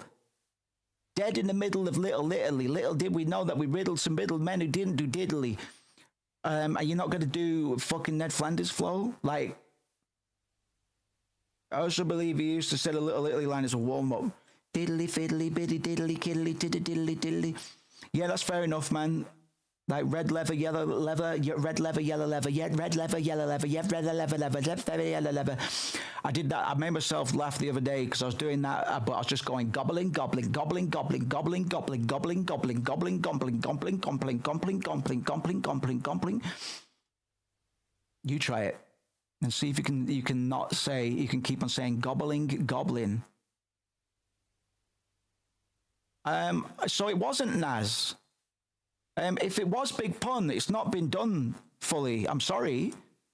He didn't rhyme it with Niddly from Legends of Fear and Hunger. Diddling kids in my vicinity because I'm so sick and I got the diddly. Ned Flanders, when I'm your neighbor, I go into your biddity diddity, get the skiddity, giddity, bit the biddity, diddity. My titty so litty, my pity, my pity. My titty so litty, my pity, my pity. Oh, sorry, it's really hard. Sigh, I should just cover Rap God.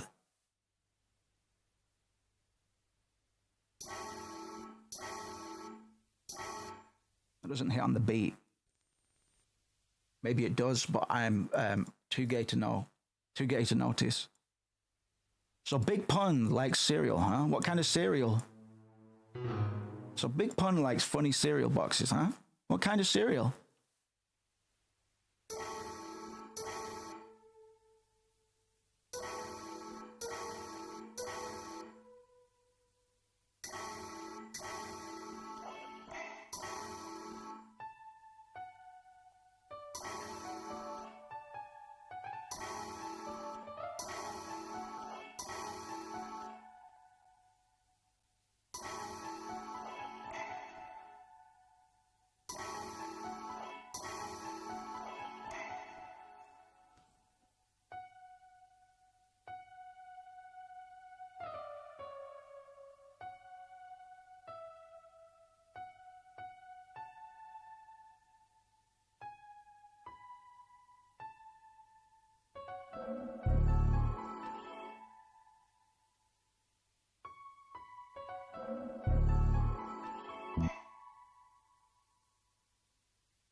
Bam.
It's the duality. I found two fowls outside, actually, and then I got back at them by giving them a baptism in my bathtub. Everybody give me a back rub. I got fat grub to give ya. KFC out the sphincter. He used to tape cereal box, call it Pun cereal, pour it into his mouth, according to Fat Joe himself. So I saw Fat Joe the other day. He looks like he looks like a pretty little lesbian.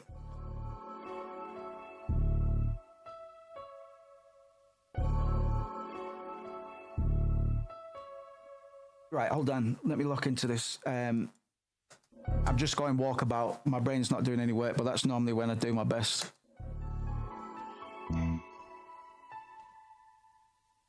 Right, we'll go ding, dang, dang, ding.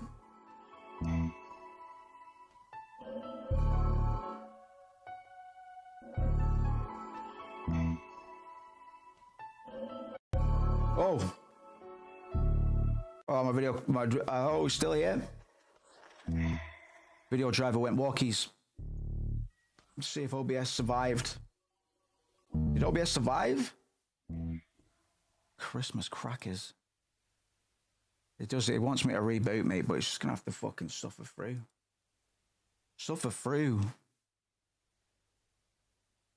We're still here. I'm anticipating a crash. If so, I'll be back. I'll be here for about an hour. Fuck it.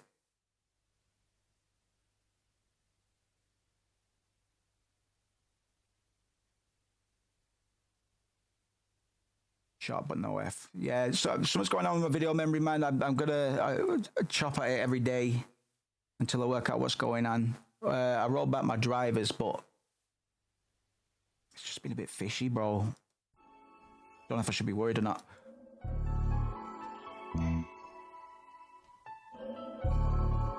Nearly. Can we turn some of this shit down?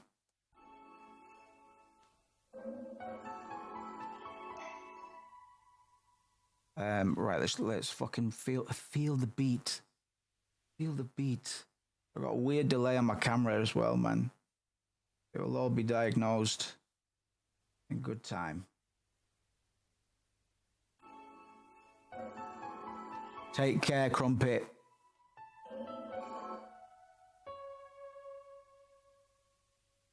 We're doing drinks with Jake tomorrow, I think.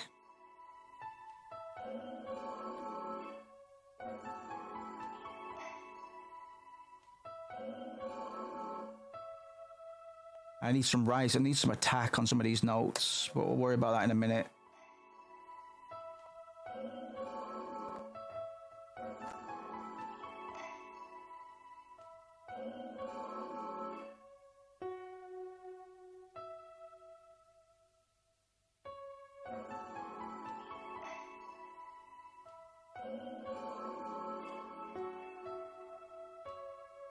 Plus the beat's a little bit off. Tell you what, if it's going to be a tricky one, I'm just going to pull out the new sample. Don't worry about my taskbar, bro. Oh, sorry, you can't see it. All scrambled. Everybody's gotta be a big boy someday. Get your gum, get the gum gay.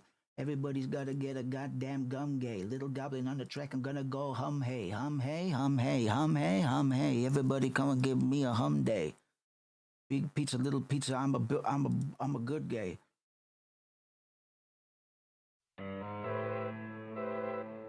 God, this is gonna be a fucking easy one. Yo, shut the fuck up with the Mellotron. Yo, I'm Mega Mellotron. I'm a goddamn encephalopod, or whatever.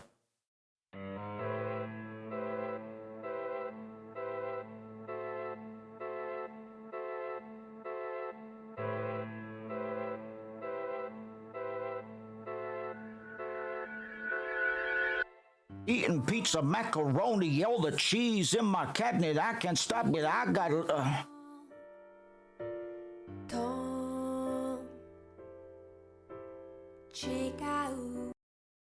Why'd you stop? Oh, you fucking crack handle. I can't be arsed opening Soulseek and downloading it, bro. It's too much. What if God was one of us? Would you kill him like a dog in rust?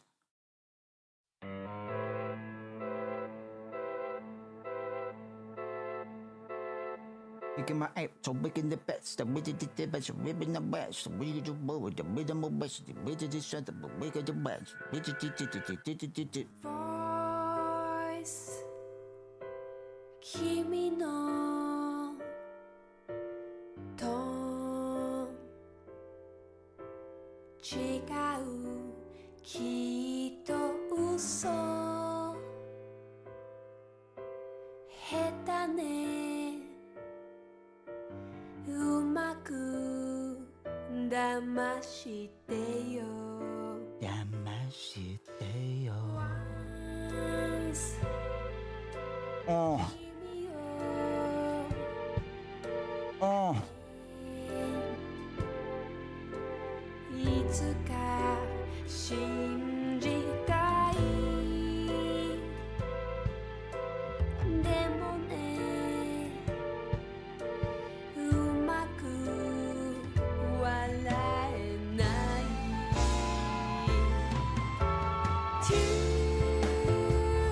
バカみたい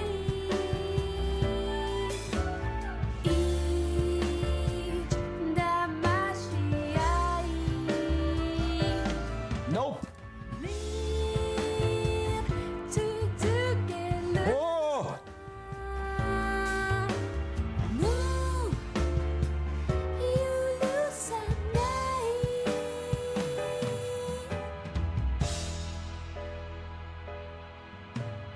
Past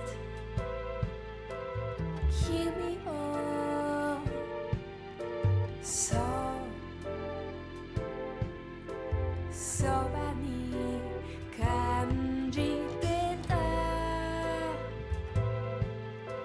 いいわあれも過ぎたこと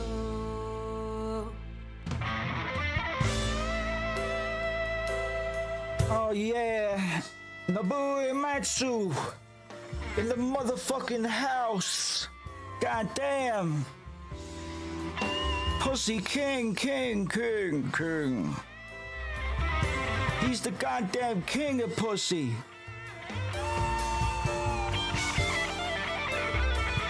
He's the goddamn motherfucking king of pussy. Nobuo motherfucking Uematsu. バカみたい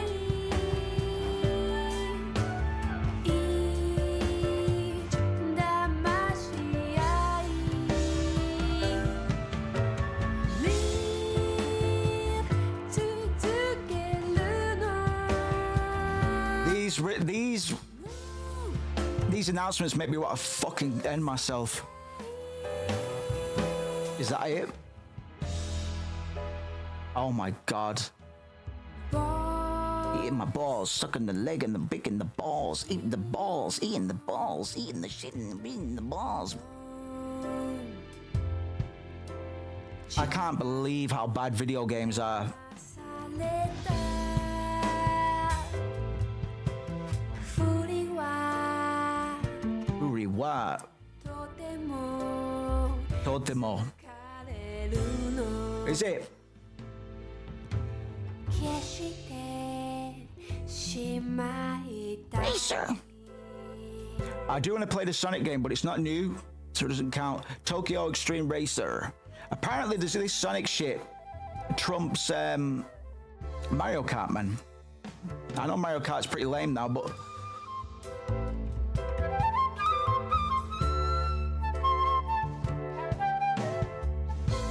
yeah, why can't there be a hot fucking extraction driving game where we can all race in cool cars and stuff? Races are fair.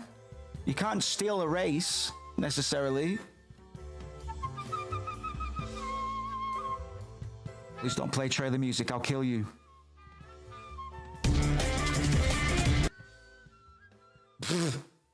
I wonder what that's. Oh, disc is full. Right. Okay. Well, that's not going to help my stability, cunt. Why is it full? Is it all of the fucking transgender midget super porn I've been downloading?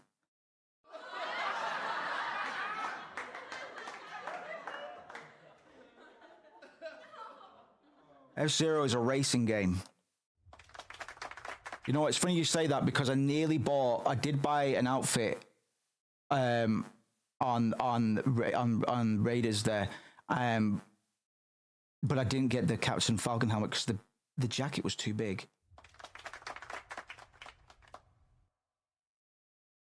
But yeah, I like F-Zero. They should do another F-Zero. I don't think they will, and it's because Nintendo are doing a thing at the moment where they are patronizing the player, and they're basically treating players that have been playing their games like Mario taught us how to walk, right? And now it's like it's regressing. I heard there's an extreme amount of hand holding in the new Mario Luigi RPG, which I did want to check out, but I'm not going to anymore. Oh, sorry, I need a sympathetic So, sorry, I don't think they're going to do an F-Zero anytime soon because F-Zero is a little bit tough. I suck dick at fucking F-Zero, man. I don't think I'd be nice, but I don't think so. There's an indie guy who's making a F-Zero clone. Good, man. There was a guy who did Wipeout. Like, remember Y2K? Shit.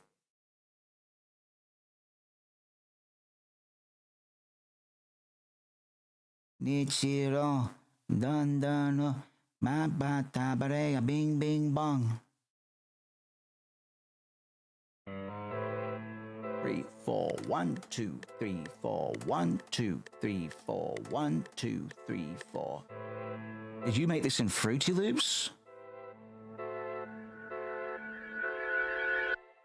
Voice, Kimi no tone, chigau, kitto uso. Am I just being stupid? Hetane, umaku damashite yo. Eating my tobacco. Inazuma, we need an Inazuma 11 bar. Free iPad. If you come up with a good Inazuma bar, you win a free iPad. It starts. It's got a little Wii intro.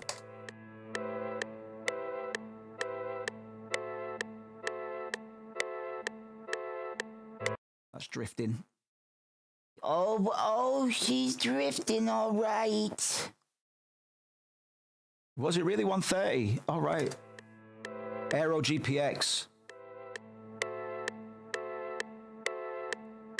Lick my...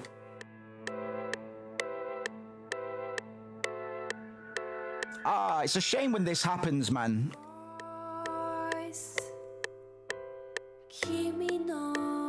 Must be your worst fear. Is it's still early access. Good.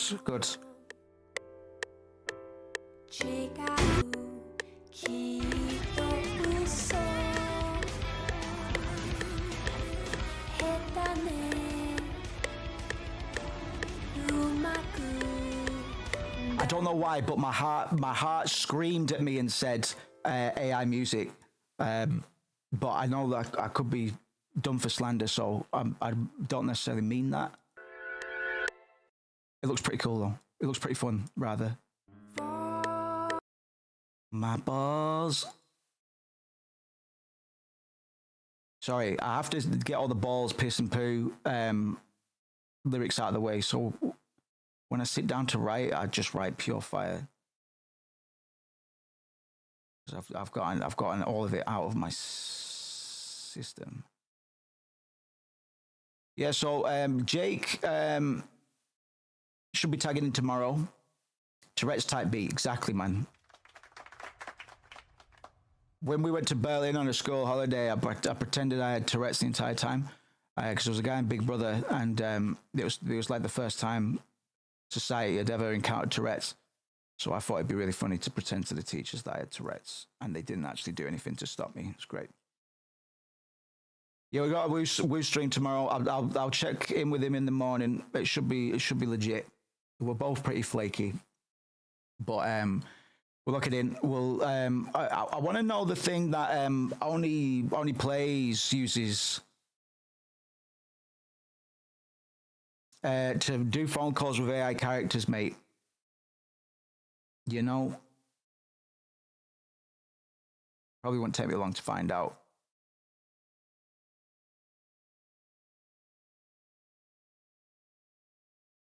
Above 26 is the oldest. I don't feel safe here. I don't feel safe here. Likely you get recommended Rocket League because Gray and I have too many hours in it, even though you can't get it on Steam anymore. How many hours have you got in it?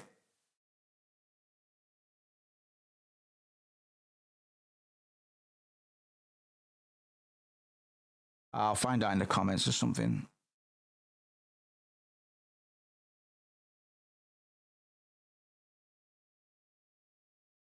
$3K, and is that all?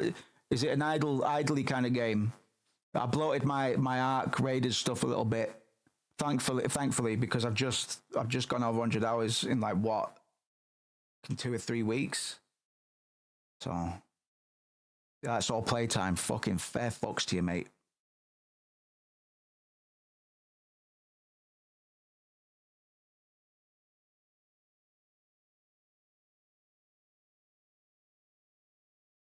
Could be that.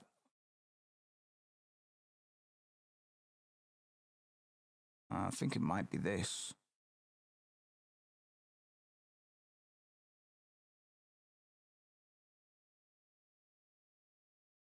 Because that'd be a good time, man, if we can phone some fucking LLMs, thinking they're Naruto, etc. We can have a right giggle. Matches of 5 minutes, you're constantly in training, you're matchmaking. You're fucking the skill. I'm never touching Rocket League. Never. The skill ceiling is, I can see it. Well, I can't see it. That's the problem. What the fuck? You know what I mean? That's like crazy.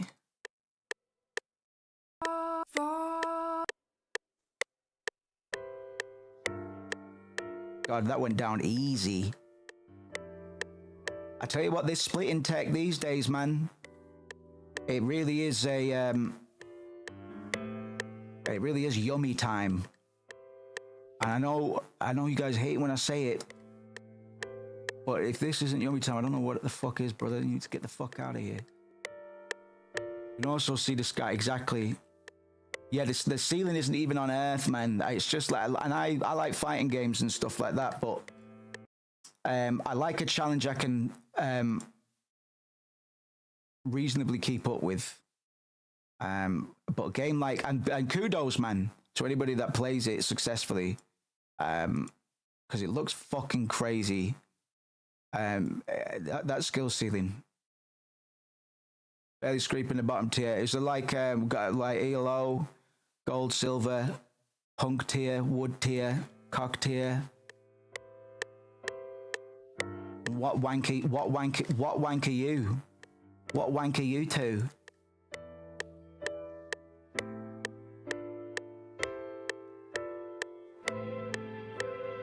When I piss, I meet my balls. I've not 6 or 16. 16 I've not actually played yet. We can do it on stream if you want. I'd potentially be down for that. 16, not played yet. Not played yet. When we do play it, easy mode, stabba dabba. It might be good. There's some Final Fantasy fans I trust, whose opinions I trust, that say the story's actually all right. The gameplay looks fucking dog shit, ass gay as heck.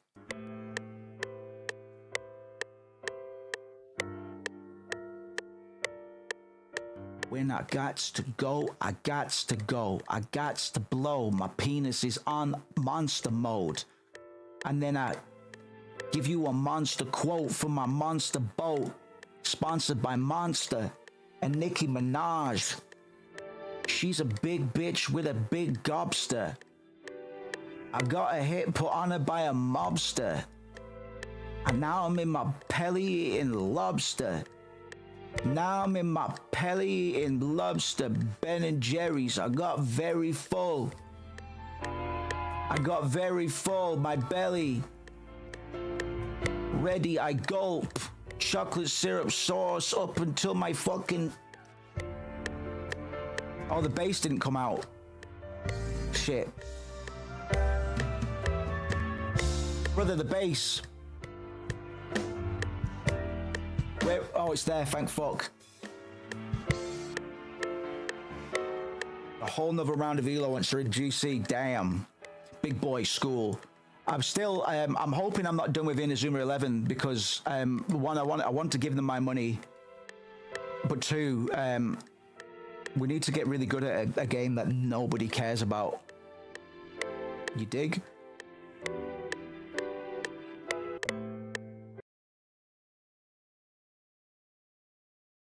Well, I don't know. Some people do really, really care about Inazuma 11, to be fair. And I am with them, man. I had the fucking stupid theme song stuck in my dickhead brain, and it's not even good. The animation's kind of okay, but it's mostly just stills. Come best in the world at Tenchu. True. I might be able to beat some fucking little wee Spanish kids on Inazuma. Victorio. I'm sorry, I'm gonna have to put this in your head. Victorio. I'm gonna have to put this in your head.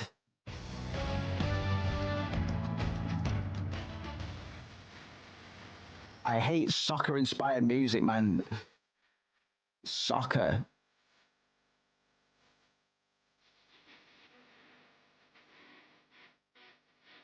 Be the niece Tenchu child. That's not a bad idea.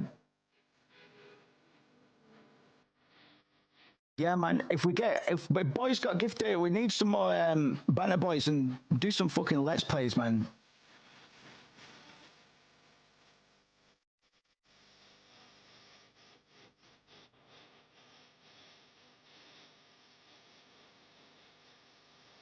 I really like Destin's design, man.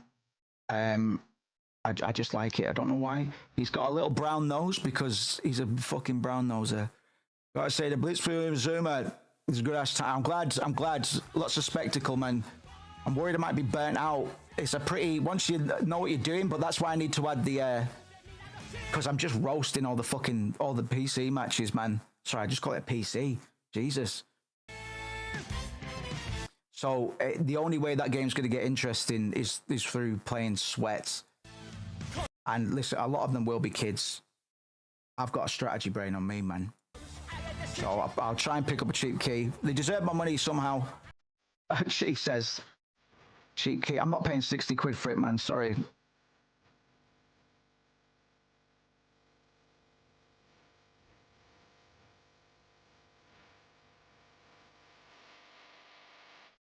Little Destin, man. I love him.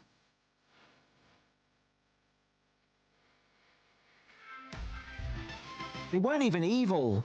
They weren't even evil. The whole ending to Inazuma 11 Victory Road, because they're setting up another trilogy, I think. And I never said this before out of my own mouth, but it's a big old nothing burger. Yeah, that's right.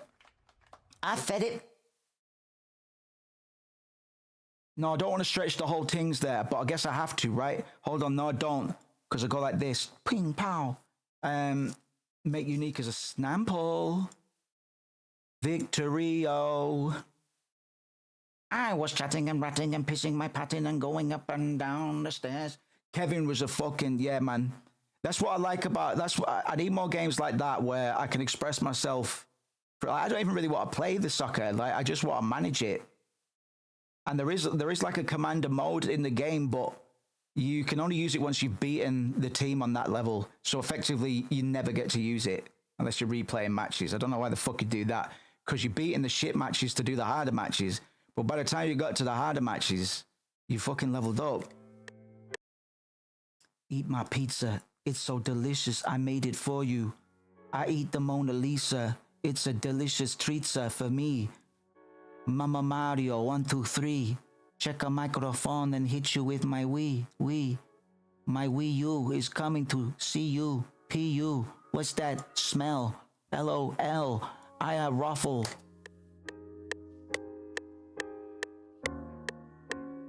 Watch, you're gonna load, brother.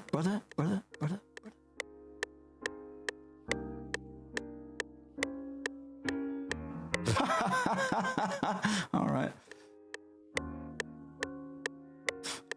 Well, I've never seen that before. Yeah.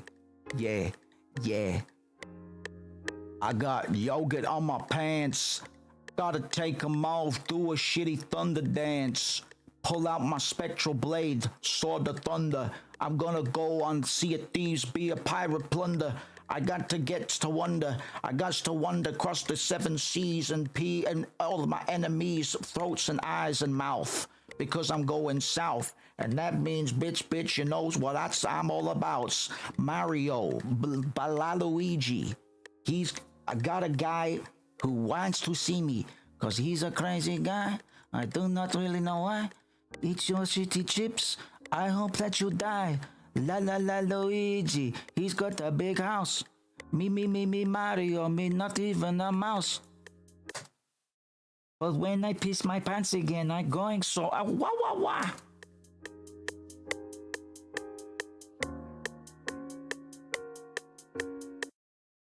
Sizzle, sizzle, oh my god, everybody 5 feet sword.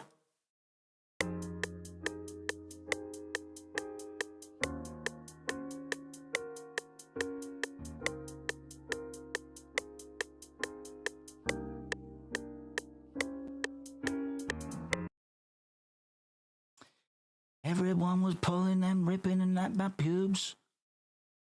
I didn't want to do this shit, not without any lubes, Cause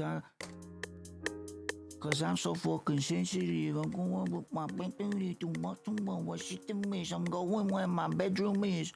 Going to cry a little. Little goblin got depression. Wish to buy a little.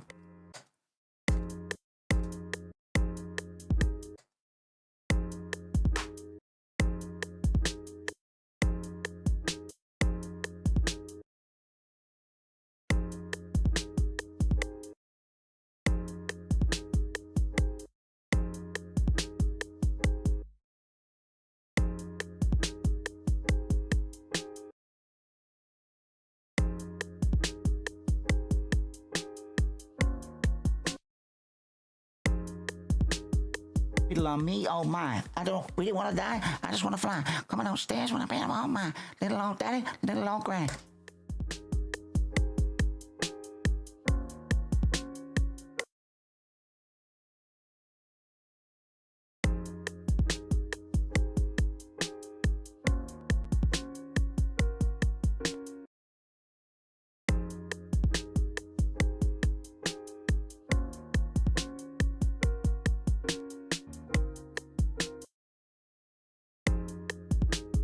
Oh, Kevin Dragonfly. I need to find out how to get the Japanese names, man. I guess it's we kind of got used to the quote unquote English names, but I still feel like we would lose Bump Trungus and his brother.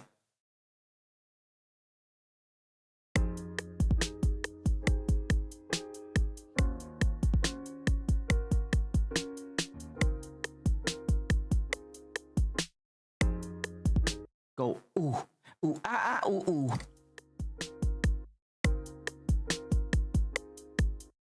Boom da boom boom boom boom boom boom boom boom boom.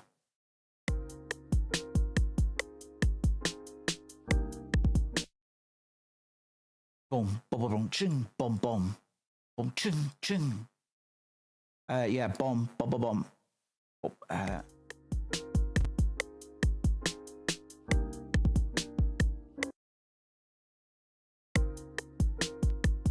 Just do the easy fucking drum riser. Yeah. Keep it simple, stupid. My mother, my dead grandmother always used to tell me, keep it fucking simple, stupid. Then she would hit me with a rake and I would cry. The brown rake hitting my eye.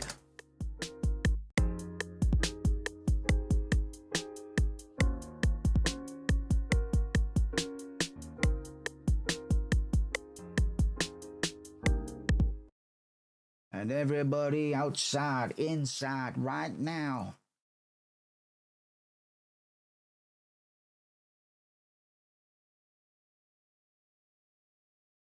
Doodle-doo, doodle-dee, doodle-doo, boodle-doo. That's down 4 semis. Kind of like my ex-wife.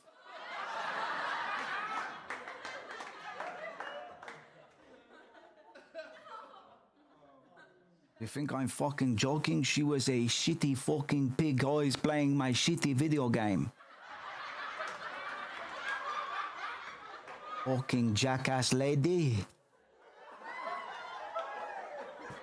So I kick her. I kick her and I burn her dog alive. Ah, it is very smelly in my house. So I eat the macaroni. Then I scream, ay, ay, ay, ay. Boy, boy, boy.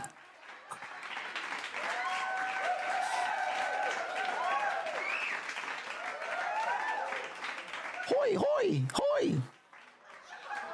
They don't call me Mr. Chi-Chi for nothing, boyos. They always rub my stubborn stumpkin. You want to know what that is, don't you? What's your name? How old are you? What do you do for a business job? Some sort of fat crone? What are you, some sort of deaf pig? What, some sort of deaf animal? You fat... Sorry, we got rid of him. Don't even know what we were waiting on.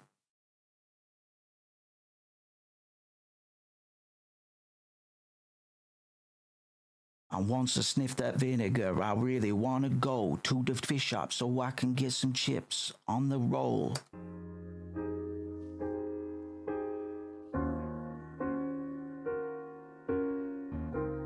Me and John Wayne gonna eat a Subway. He's gonna get steak. I'm gonna get, I can't remember what I order when I go to there. Oh, I didn't mean to close that. And when I forget what I order, please, I hope you don't stare. What do you want me to, what? You didn't ask me to do this literally 4 seconds ago. Why are you asking me to do it now? You crinkle binkle. No, don't show them my secret login. Don't show them my secret login, please. This logo's just ripping off the Solana logo. You can't do that. Oh, it's okay, they stopped. Yo, bro, let me in, yo. It's me.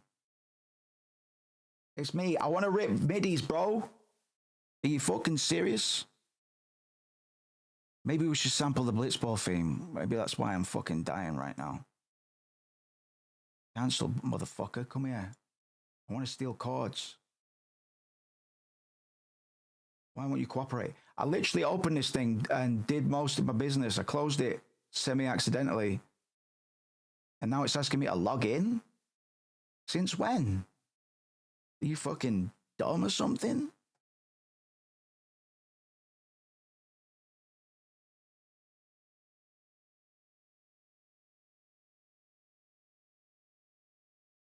I did, man. I'm in a fucking login loop. Did you literally just push this update onto me?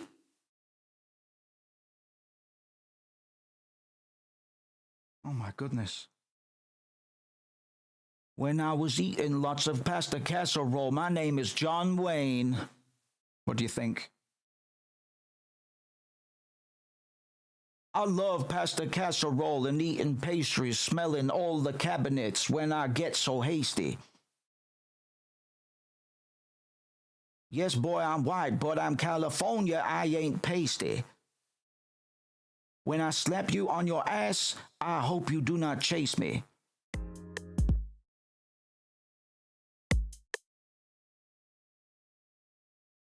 I wish I lived inside my space dreams.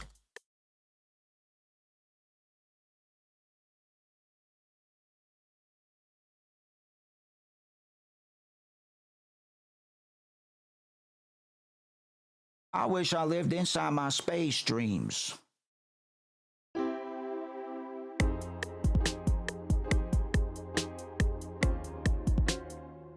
Ha! Uematsu, I've captured your soul. My what? Your soul. I've captured it. Oh, no. That's right. That's right, Uematsu. Now, we're going to make music for me, and only me. Okay.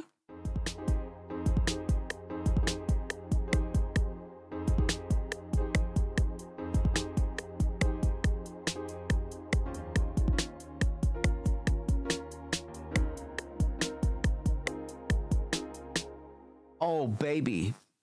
Right, we gave that a little flavor there. I'm actually going to give it a dirty flavor that I'm not going to keep, just to refresh my brain.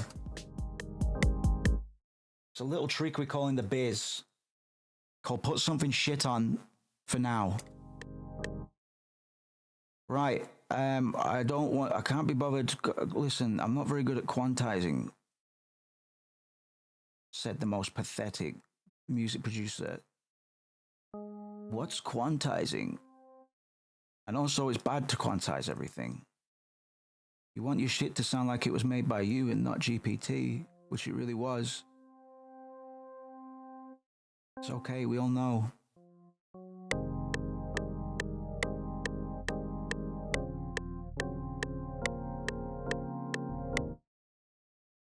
Bitch, motherfucker, yeah, I knew you'd pipe up. Now we're gonna do battle raps every Friday. We're gonna do battle raps in the Discord, in the general channel. Everybody go and wear a different colored flannel. Otherwise, I'll get your dad and your Uncle Daniel. Then he'll slap you in the ass and you'll fucking die. Oh man, it's all right. I won't get too far. I won't spoil it. Generally, what I end up with on Friday will be completely different. Yeah, don't be. It's all right. I'm in control. Trust me. I'm actually in control of this one, just very slowly, like a turtle having a wank.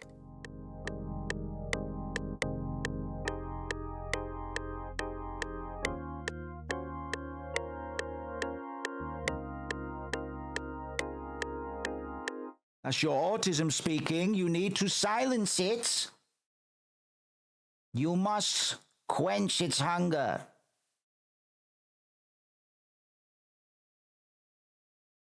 Everybody came to my funeral just to see my cock, but I didn't give them nothing. I didn't give them not. 'Cause I'm Inazuma 11 Victory Road top shot player. I've never felt gayer. See you later. If you occupy, I'm an operator. Contemplate a favor and devastate your neighbor. Ooh diddly. Devastate every MILF in my vicinity. Take each and every one right down to Little Italy. Ooh. Ooh. Ooh. Ooh. Pissing myself, giggly, pissing myself, giggly, giggity, quagmire. I got my piggity. Sorry, I'm just learning. I'm just learning. I think we're gonna have a heater on our hands with this one.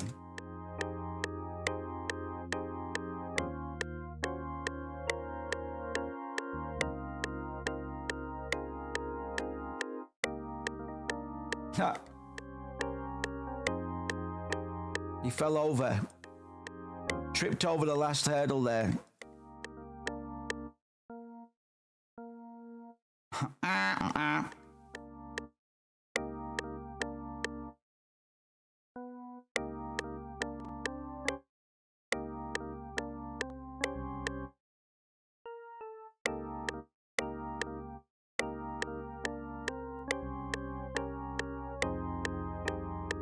Sucking on the what?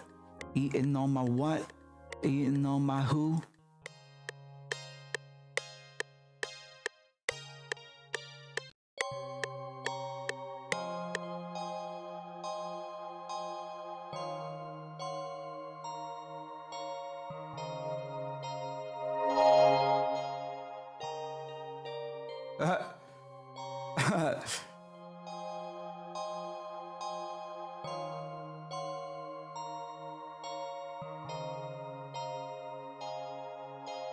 You can hear the walk down, man. Listen to it.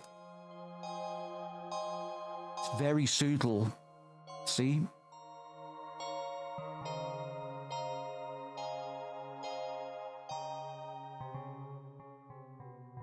Why you go so quiet, huh? Do do do do boo. Bo bo do bo do bo. Bo bo do bo do bo. Get rid of that. Hold on. Let's fix it.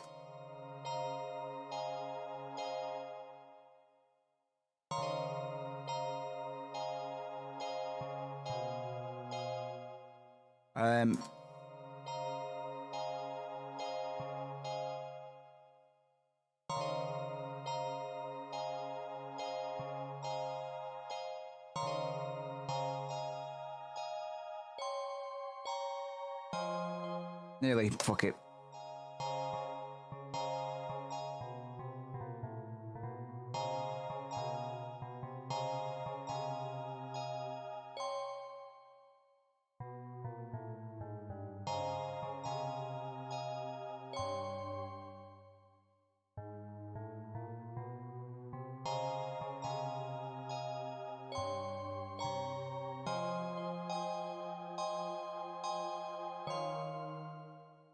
And then I lifted up my sack and I said to the birds, must have been the weirdest best you ever heard.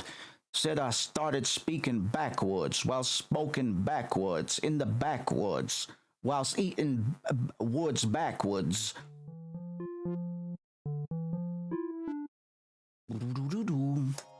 Right, let's feel that bass out, man.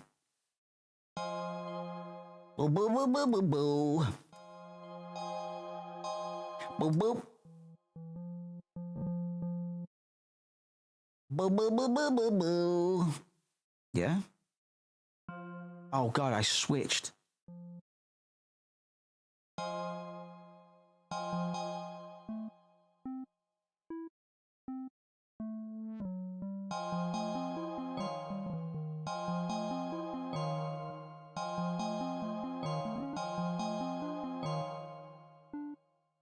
It's the Donkey Kong bass. Don king da pa pa pong, king pa pa pa pong, king the Donkey Kong.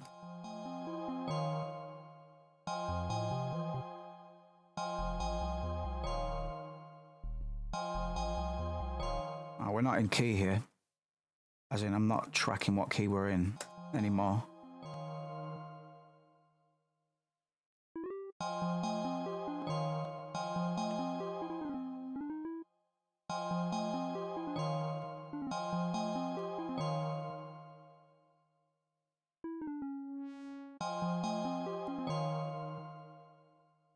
I need another bass, bro. We're gonna have a banger on our hands real soon. Trust me, I've done this before. Oh god, yes.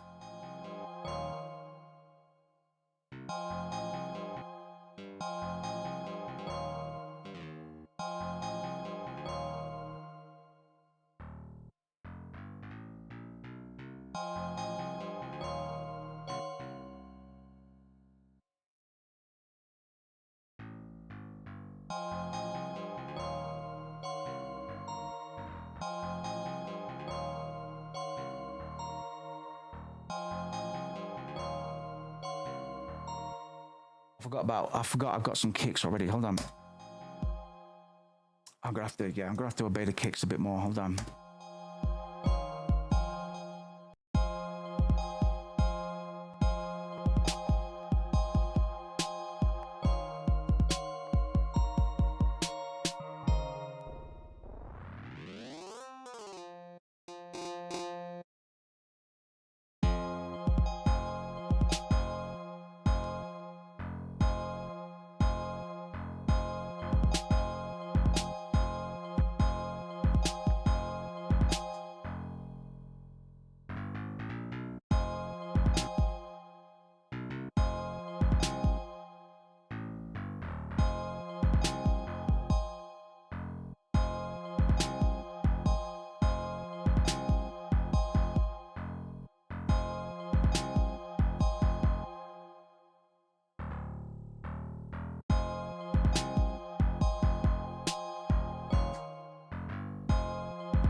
Oh, me and my silly fucking sound fonts.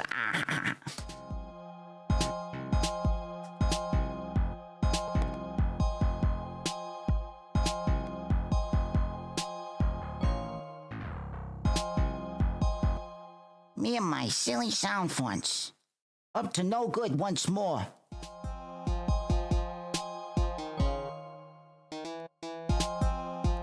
Doo-doo. Bam-bow-dow.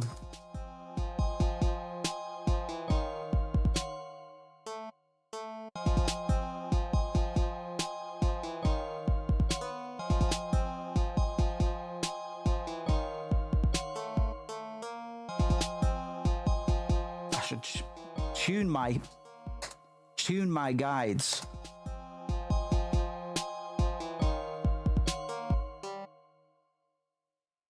Boop.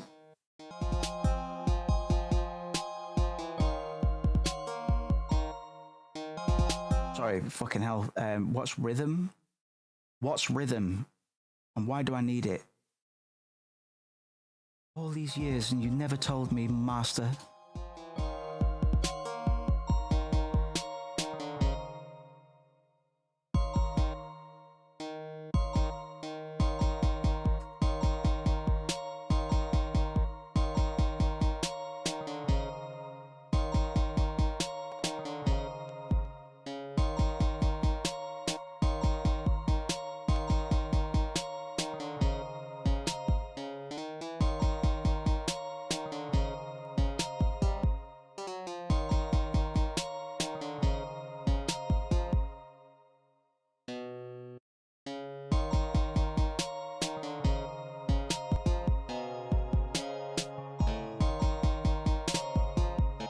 No, A sharp.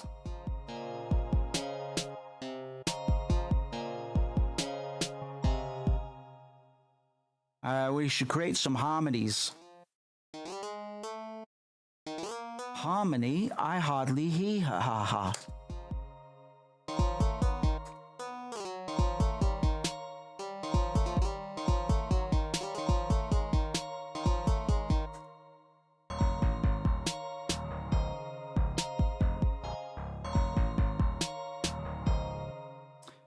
I'd be better off working with a straight ass fat fucking slug of a bass.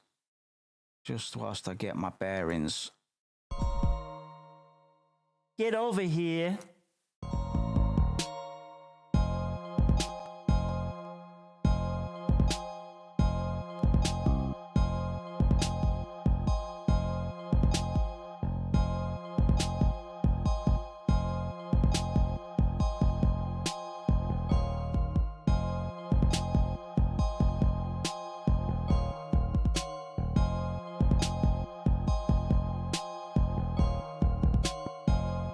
Too many kickies.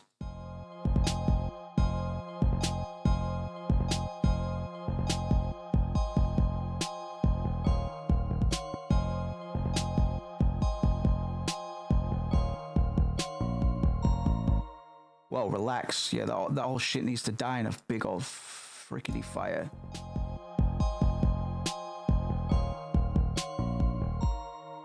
Yeah, let the fucking bass take over. It can dictate the kicks from here.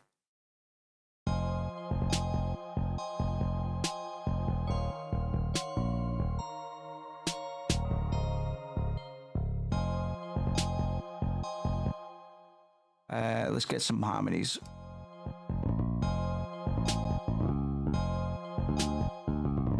Not you.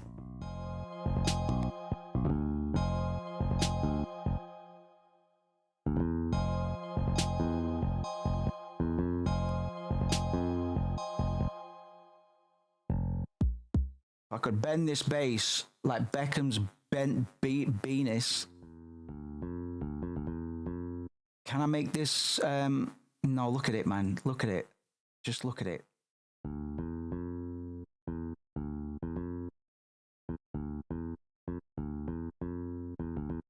Trying to do the Lisa motif.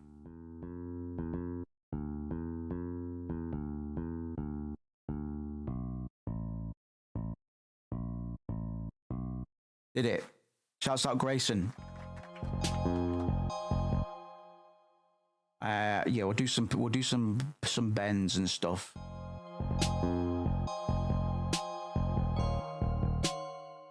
Do do do do.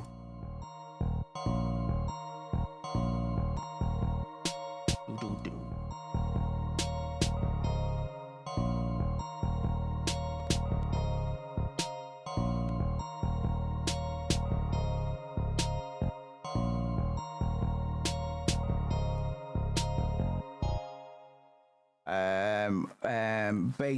Bass, take it away, put it, splash it in my face, haste, with quick haste, make lemon paste with my mates.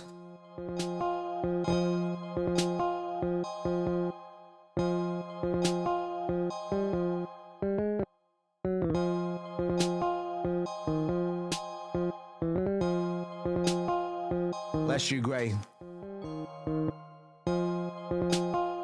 We're nearly there, mate.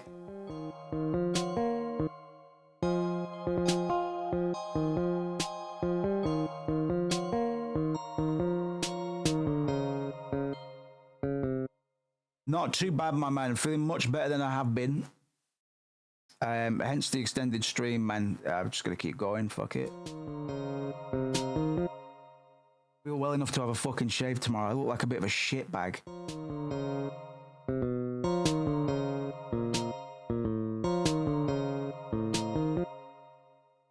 What's going on here? Okay, listen to it. No, sorry. When I say shit like that, sometimes I'll be talking to you guys, but a lot of the time I'm giving instructions to myself.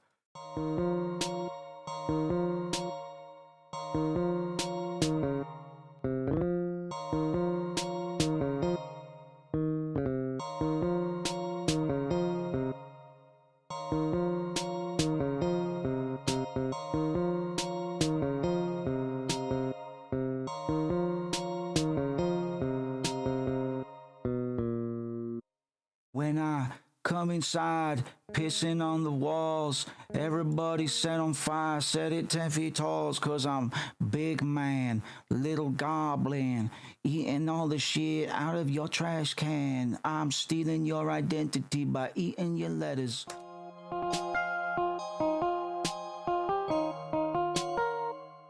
Do-do-do.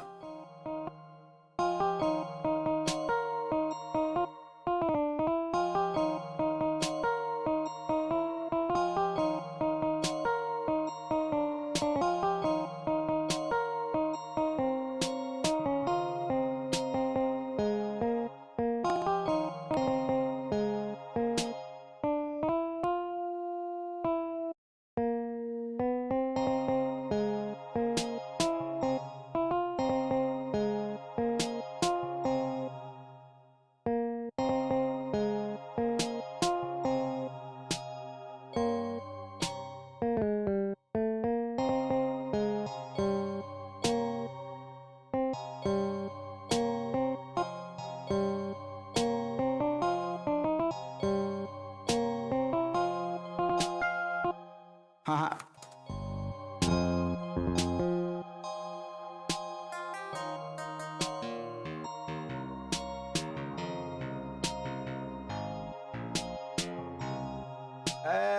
Where is the bases in this places, man? Fuck my ass.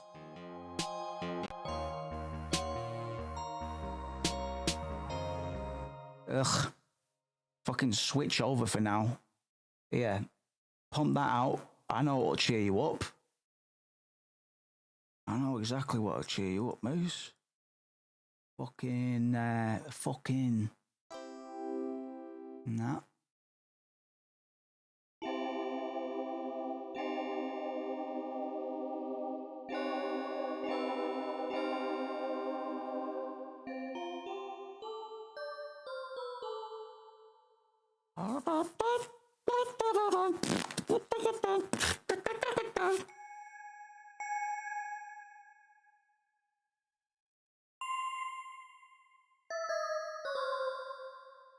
Everybody's gotta go get a new Imatsu CD. Please be happy with it.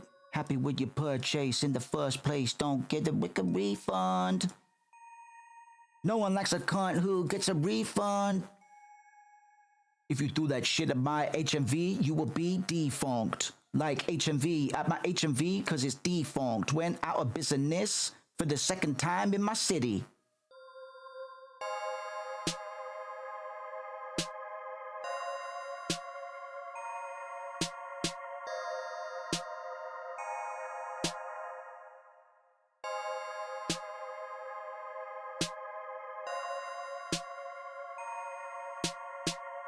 Cause when I listen to Kanye, I say, hey, yes, I can gay. I can if I fucking want to.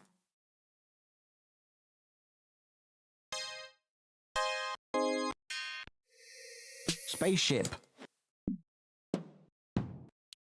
Castanets. Give me some nice sauce I've never heard before.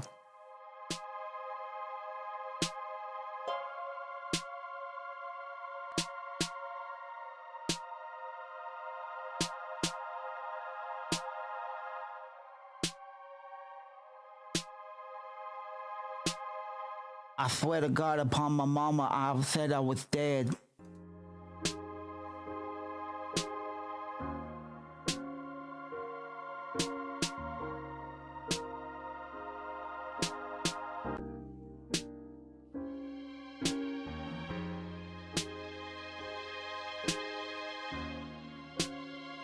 Strings, yeah.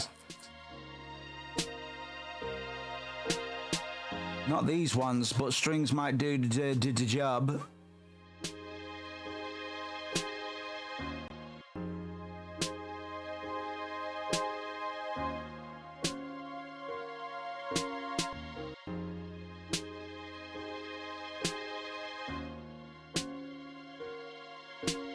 Just get the Chrono Trigger strings, Moose. You know what I'm saying? You know what I'm fucking saying, man? Yes! He's coming out. He's coming out.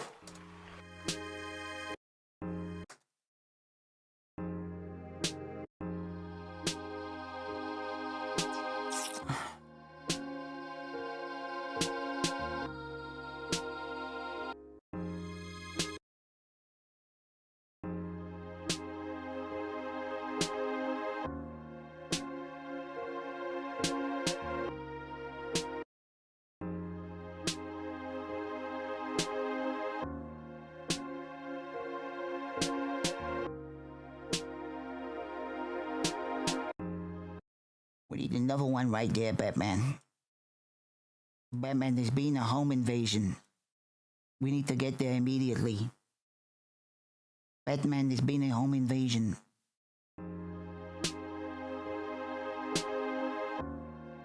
There's been a home invasion at the orphanage.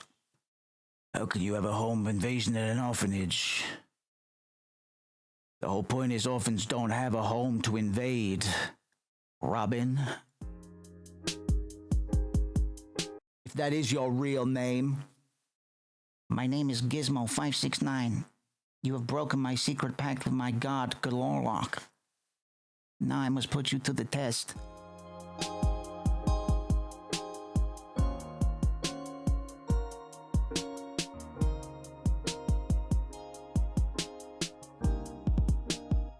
Ah, damn it, you tricked me. I need a big sweaty 808. Need a big sweaty 808. 808. Please don't break my PC with 808s.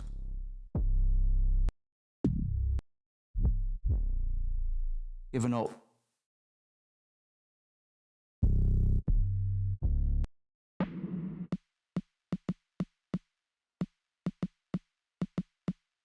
Cool.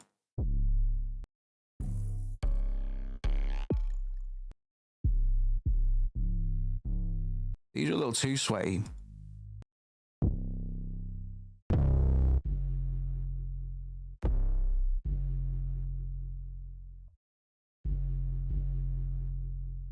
I move in the silence like some violence. Call me on the phone cause I'm gonna get quiet. I'm going through a tunnel. Everybody funnel your cash to me cause I'm a cause of catastrophe. If you do not do shots of guns at me, please.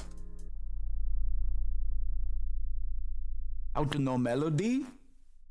Oh, we're getting a melody, baby. Don't you worry, Sizzle Pants. Don't you worry, Sizzle Pants.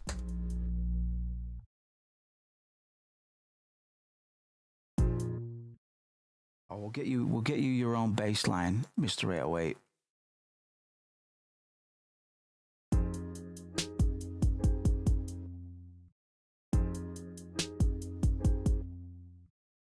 Where are those early kicks, mate? I thought I told you to relax.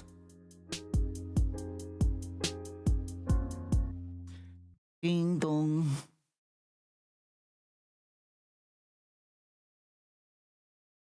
Make it easy for myself, man.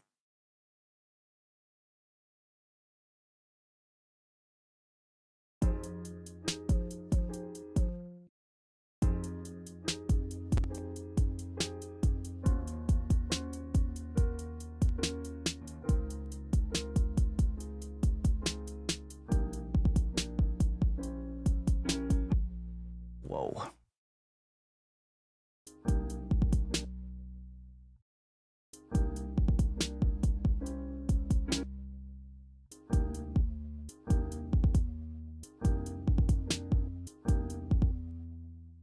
Leave you out for now, man. Aw. Your little friend's outside. He's honking his horn. He says, you're going to party. He says, you got 2 seconds to get dressed.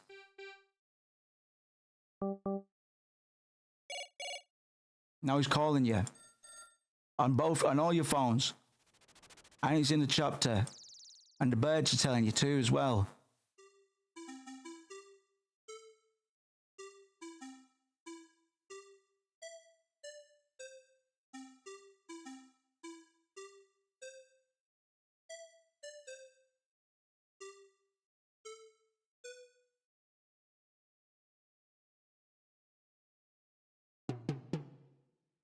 I feel my... Okay. Okay, you're pretty much what I was looking for.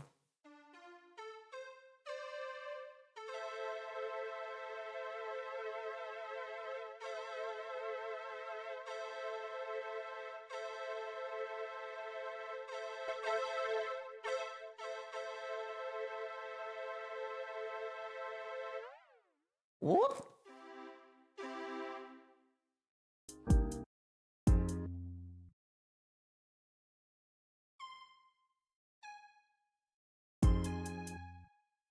Oops, your long notes. You need to relax, little buddy.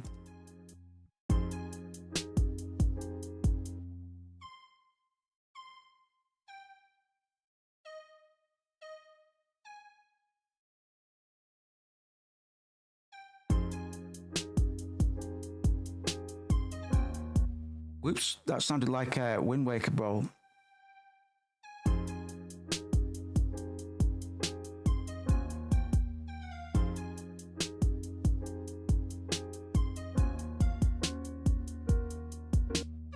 Wonder if we could use Alexa to make music somehow, man.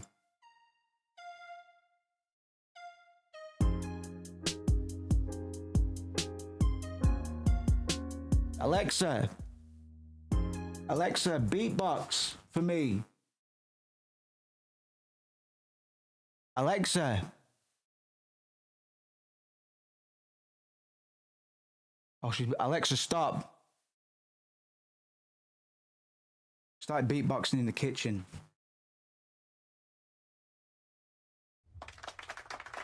Stupid B started beatboxing in the goddamn K.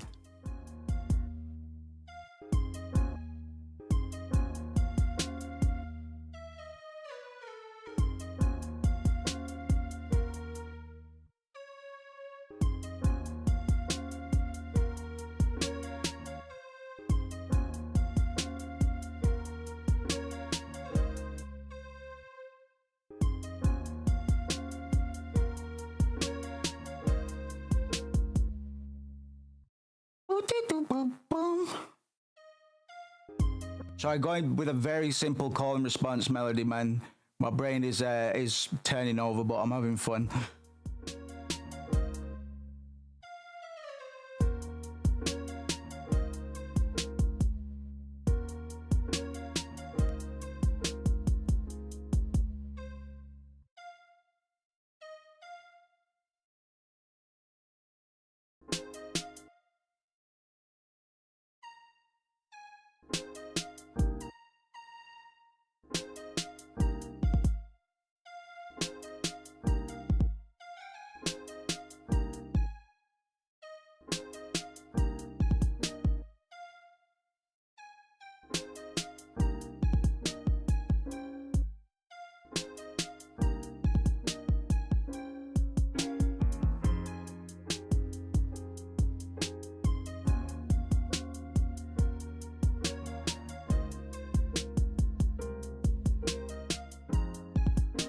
whoa, you get a bit messy. Sorry.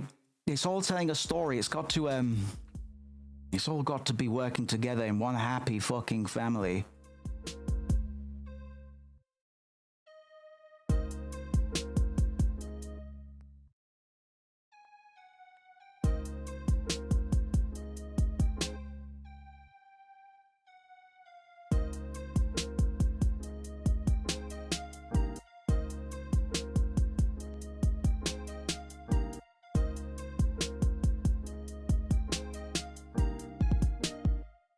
Somewhere in the world, Kuzco's grinding his teeth, wondering where this is all headed.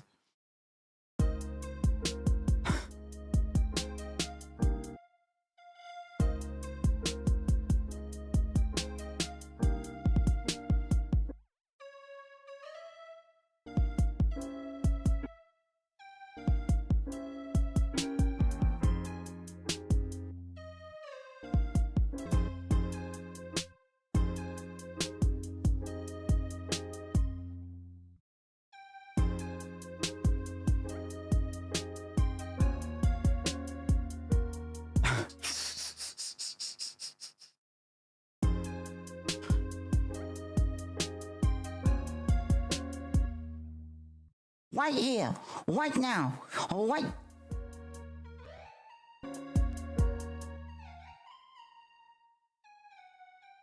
Get rid of some of these beans. I actually kind of like this. This is very JRPG, so I'm just gonna.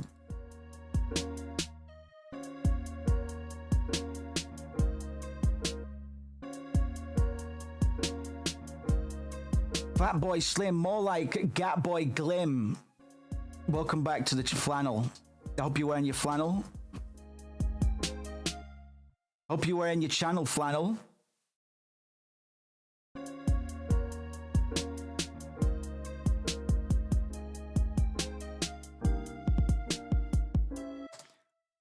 That's boring. Let's come back. Let's come back to the sample pack. Guaranteed tomorrow. No, I don't know what day is it tomorrow. It'll probably sound something like this. Hold on, I've got to make these unique, don't I?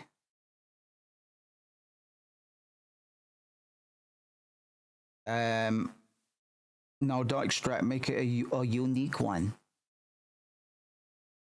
What's up, Housemaster? Good to see you, brother. Welcome to the late experience, man. We're doing a very sneaky stream here. Past bedtimes. We've got some JRPG stuff. Where's my ticker at, bro? It's supposed to be telling you things. Do one fix, and then it behaves for a bit, and then it goes away. It's all right. Look, we're live, but we're not actually on Twitch. It's going to lie to you. Sorry about that, Bance. Should be tomorrow. I'm going to make my own thingy, multi-stream thing, because I can't remember. I can't imagine it'll be complicated. It just needs. It's just a thing that I attach to OBS that I feed stream keys into. Fucking easy. Right, let's come over here and have a little bit of fun. You know what that means?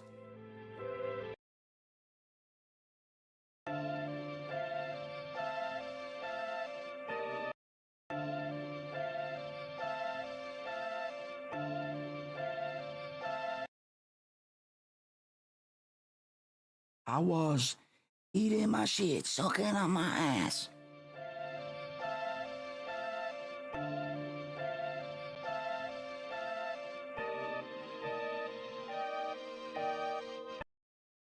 My name is Mr. John, and I'm coming so badly. Why does it look blurry on that screen, bro? Fucking weird. Try that plugin I sent you. I still need to fucking get it, man. Looks blurry as out on that screen, bro. I think I know why. I think I know why.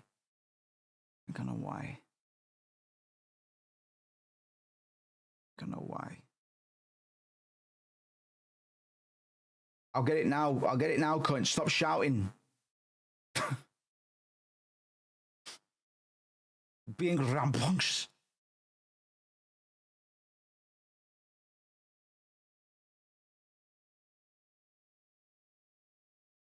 No, I've been meaning to get it, man. I did mean to. I did.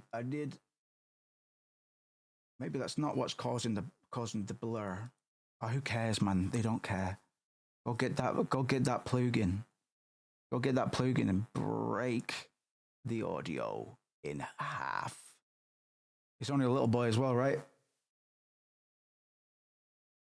Oh my God, I fucking got sent 10 viruses by Kudarusko. I got 16 viruses sent to me by my Crisco. I am banned on over 15 different websites. I will not tell you which.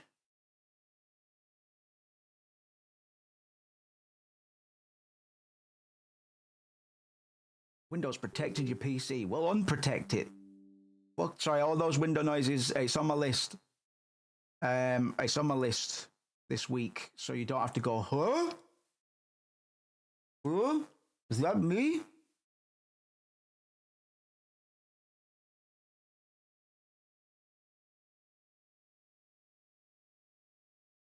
No. Don't install it to the C drive, because the C drive is having a battle for well, it's having a water war right now, like Mad Max. And that resolution starts all kinds of fucked up, bro. Who cares? Who cares? I'm not going to be here that long. I do like fucked up sound processing, and to be honest, I don't know where I'm fucking going with this.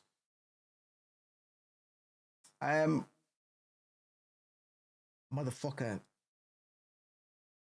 I might have to grab it tomorrow. I'm having an issue with my size.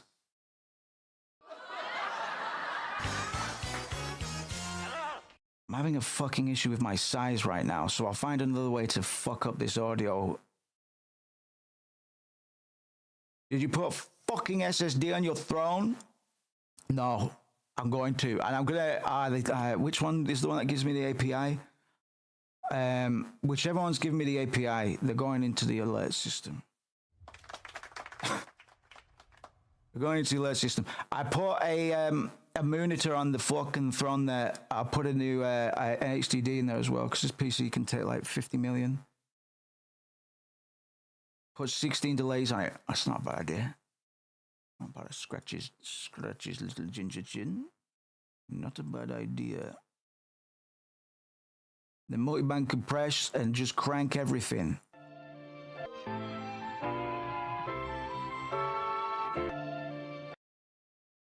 I did a tinkle in the toilet and the toilet was me, haha.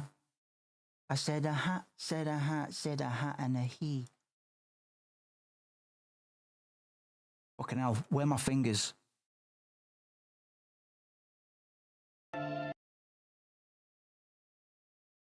Get it on a clean line, bro. Let it sing-a-ling-ding. I intend to make myself deaf this week. I'm gonna make this a spooky Billy Woods banger. It's like, oh, I cracked the man with the handle at the hammer. This guy was not part of the planning association.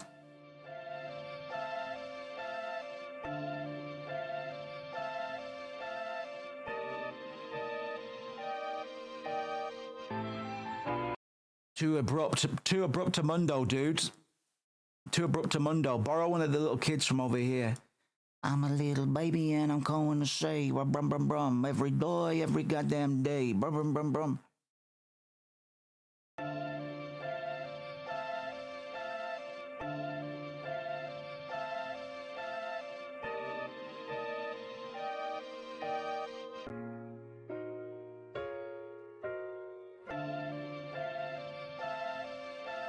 We can work with it. But first of all, I need to put all of these, because Kuzco's right. I need to put all of these sounds in a blender. Doesn't matter what kind of blender. But they all need to go in a blender. For some reason, I didn't put them all on the same bus. That's fucking dumb. You can tell my brain is turning over, yet my spirit is full. If you know what I'm saying.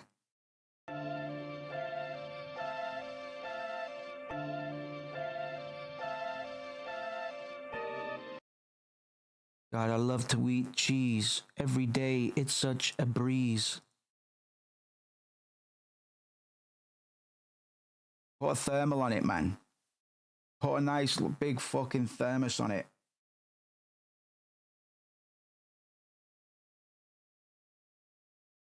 Yes, exit setup for now. I'll install it tomorrow. I'm having size problems. I'm a little embarrassed about my size. I have too many music files on my computer. Yo, what? My computer? You have too many sounds on your computer. Why is my UI for this fucking up? Hey, listen to this. Haha.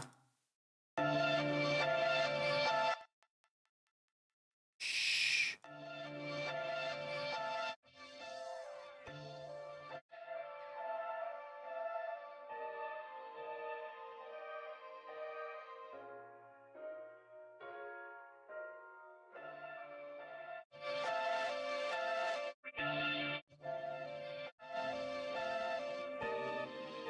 Beautiful. Beautiful, beautiful, beautiful, beautiful, beautiful. For now, I just need to put a drum loop on it. I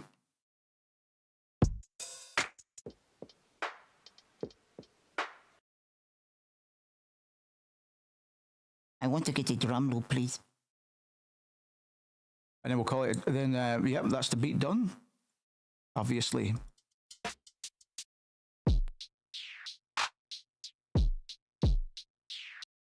Then obviously the beat is complete. Thanks for coming. Don't forget to eat and subscribe to Meat on the Meat channel.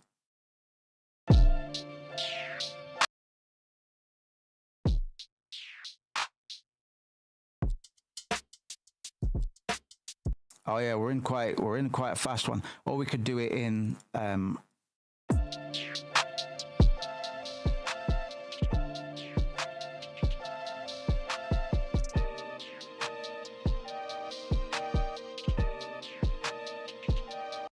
and then I need a big fucking piano that comes in and it goes gong bang bang bang dang dong or something like that. You know what I'm saying? Testify. Oh, I need some water before I drink a big glug of that Diet Coke. Fucking excuse me. I'm just going for a quick wait and then a quick drink, and then we'll cook and fuck. Thank you very much. That's very nice of you.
Throw down some pots down the stairs. The transients use that as the base of your drum track. Exactly, bro. With one problem, I've got carpet on my stairs. Shit.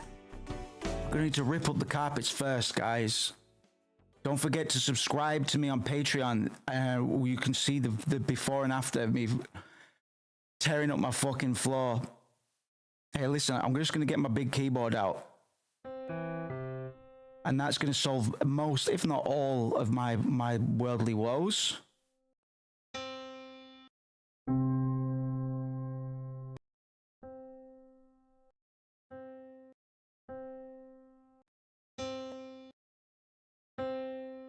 Moose, they're all pianos. Shut up. Moose, they're all pianos, goddammit. Shut up. Shut up. Oh. Oh. Oh no.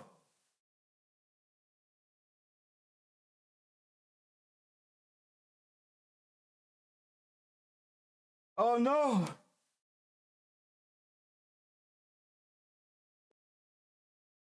Fucking madness. Sorry, yeah, well, I'm working very slowly. Like my brain is turning over, man. I'm often pretty slow on stream anyway. But we have a few music producers in the community, a couple of different artists as well. So we are thinking about doing similar events for other things. If we've got enough participants, i.e., 2 people that are willing to show up for their particular medium.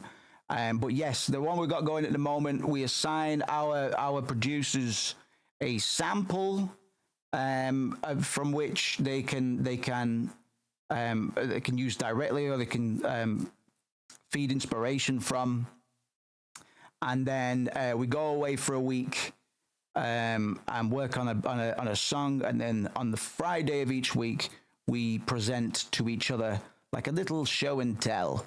And this is week 17. We got a Nobuo Uematsu song, and it's going mildly at the moment. But this is a pretty good sample, man. We're quite blessed this week. I picked an easy one to ease myself back into it, man. So yeah, we're always here for motherfuckers that are out here wanting to do things, even if they've not done said thing before, man. We've had a few people that have never produced a beat or even opened a door in their life, man. A DAW, a digital audio workspace, and want to cook, bro. And we're here to encourage, incentivize, and weaponize. Encourage, incentivize, weaponize. So we'll hook you up with what you need, man. If you we've a mind, because we are going to be releasing. I mean, I've done no planning for this, but around New Year, I would like to release a beat tape with a curated selection of all the weeks before, and it'd be sweet if one of our internal artists. We were going to run a little competition or something like that. So if you're a little visual artist, I'm a visual artist as well, man. But it'd be good to get other people involved, man. If there was room to do so. So I'm just listening to other parts of this sample, man.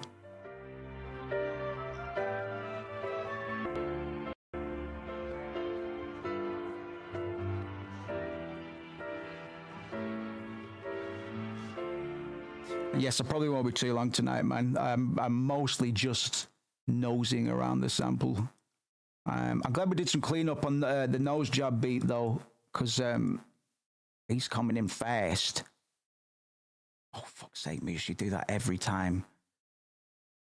You really have to do it every time.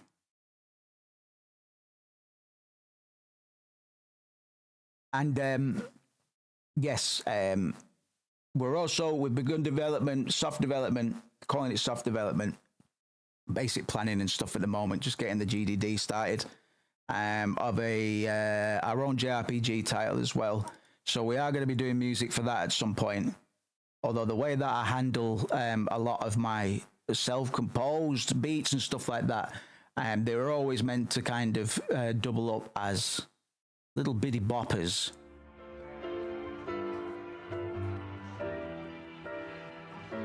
That's not cut properly, bro.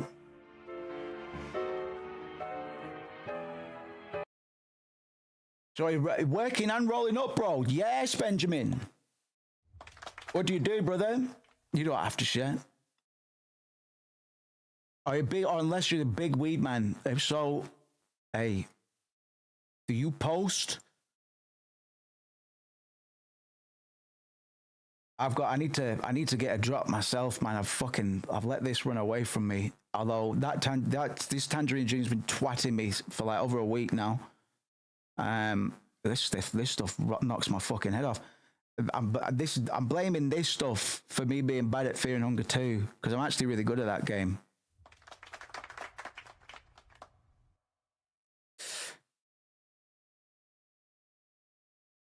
What am I doing?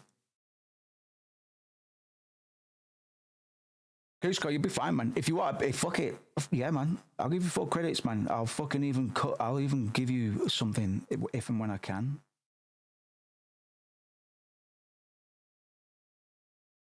Hey, even Toby Fox invites friends to his soundtrack sometimes. He got Lena Rain on there. Lena Rain, man, of Celeste. Another one of my favorite games. Lena Rain was, I think, what was the name of the spooky guy who thought he had an ugly face? Jack Squalus, Skelly Boy, Skelly Boy Wallace.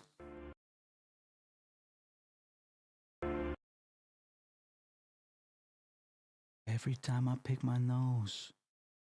Holy SFX and stuff like that. Fucking sound effects is fun, man. Music, your taste of music is tribal. That's cool, bro. Benjamin, are you a Discord user, man? You'll have to hop in and share some. Yeah, bro. With the Frogmoth thing today, I'm thinking of stripping the vocals from that and using the drone, sample that. A little "Did you know" sort of sample. Yeah, bro. I'm gonna need a lot of atmospheres and stuff. Whatever we make, I don't know. It's gonna be a little bit weird, a little bit horrible at times. Yo, could somebody hold my man up? Sorry, it's cheeky of me to say fucking. Well, I'll get the chat bot. I don't give a fuck about the chat bot at the moment. I'm just gonna work out the rest. Kept on saying I'll test the chat bot, but I can never be bothered. So.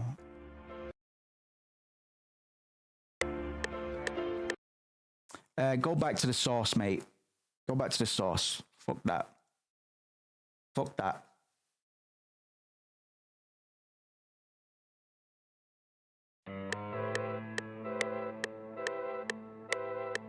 Oh, the fucking BPM changed.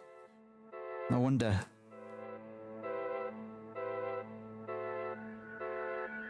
Grab that. Eating my piece and then. Give me no, baby. Split them again. Let's just have one last play about. I've still got a footload of energy, man, but my brain don't. Damashteo. Damashteo. Let me get the link for a bro. Ho ho. Because we like it when people share the beats, man, or the stuff they listen to. Because we like finding weird samples in weird places, stuff that is unearthed and available for boys. DM'd you a piece that I did for a friend that was a mix between a beat and a futuristic city soundscape. Sounds like my kind of jam. Hold up. Yo, did I ever show you the fucking intro I did to Cultcast, man? The fucking fabled Cultcast. Boy, I need to remaster it, but it's one, I fucking love it. I love it. I hired a little voice actor. Well, not a little voice actor, he's like a professional. I did do a version of it myself, but it's like, nah, man, I need a wizard. Need a wizard guy. I need a wizard fella. So I hired the man. Just a minute there.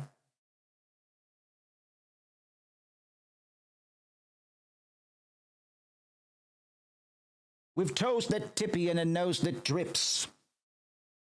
Some of my best shit, bro. Listen to this.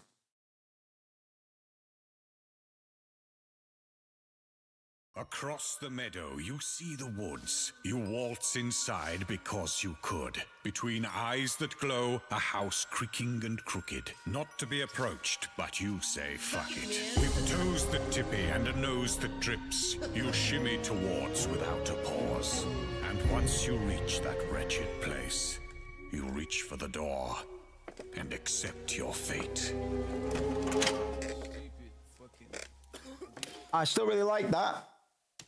I still fuck with that, you know. Across the meadow, you see the woods. No, it's not. But now that you mention it, it does sound like Tomar, doesn't it? I should have just had Tomar. You waltz inside because you could. Okay, so for nobody, like this is a deep realm cut, man, because this was really heavy lifting on the production side of things. So, admittedly, one of the things that I let get loose, but as a concept, good. Lots of sound design for this as well. I'll try and find some. Creaking and crooked, not to be approached, but you say fuck it. With toes that tippy and that's Rob in the background. You'll bump into Rob at some point. He's a realm OG. But I was like, Rob, could you say fuck it, man, in the background? Because Rob's got a fucking hilarious voice. And go, fuck it, man. Not to be approached, but you say fuck it. With toes that tippy and a nose that drips, you shimmy towards without. And I love that bar as well. With toes that tippy and a nose that drips. Isn't that fun? With toes that tippy and a nose that drips. Shimmy towards without a pause. And once you reach that wretched place, you reach for the door and accept your fate. Basically a Sleepy Cabin ripoff. But a bit more production, little bit more production value, but anybody that's familiar with Sleepy Cabin. It's been so long. Hey guys. Tits out for Obama. What? Thanks, Obama. Thanks, Obama. Yeah. See if this is the Rob, if this is the one where Rob trashes the house, I do some sick sound design, man. That's not tradition. That's a tradition. She's a loser, and I don't like her. Don't respect her. I'm waiting for billionaire in terms of songwriting. Rippling greeny brown mist that float. Can I join the actors or not? The fucking big football stadium and his little house that you put in the middle. I will fucking come, but yes, he did, man. Yes, he did, man. You're lying to me. I'm not lying to you. You're lying to me. I'm not lying to you. Twists and turns to well-known paths will land you closer to the dark. Hey! How about yourself, Sunshine? Sorry, Sunshine's so fucking...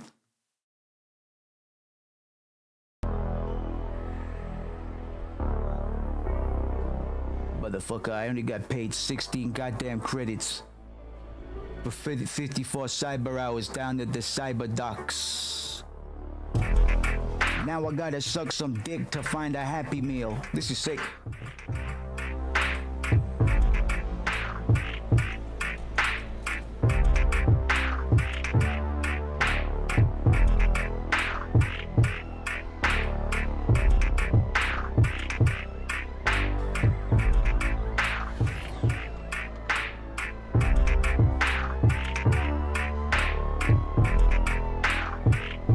Cops are coming.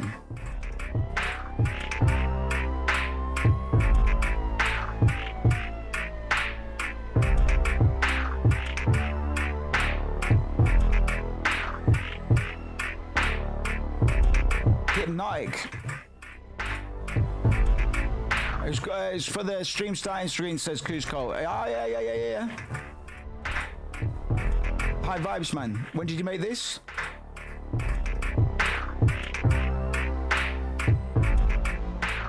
I'll get that Cataclysm installed tomorrow.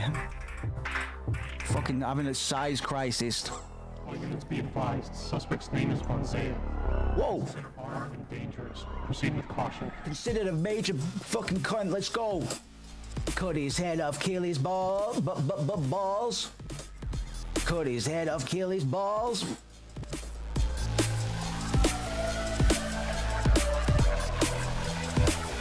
5 years ago. Feels like yesterday, right?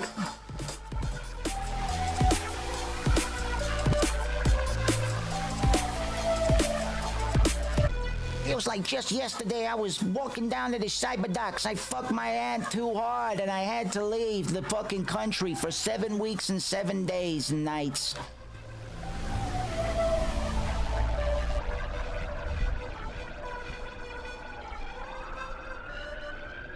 I feel like if I return to Fruity Loops now, I'll reveal just how slow I've been moving tonight. So we'll see what I've got tucked away, man.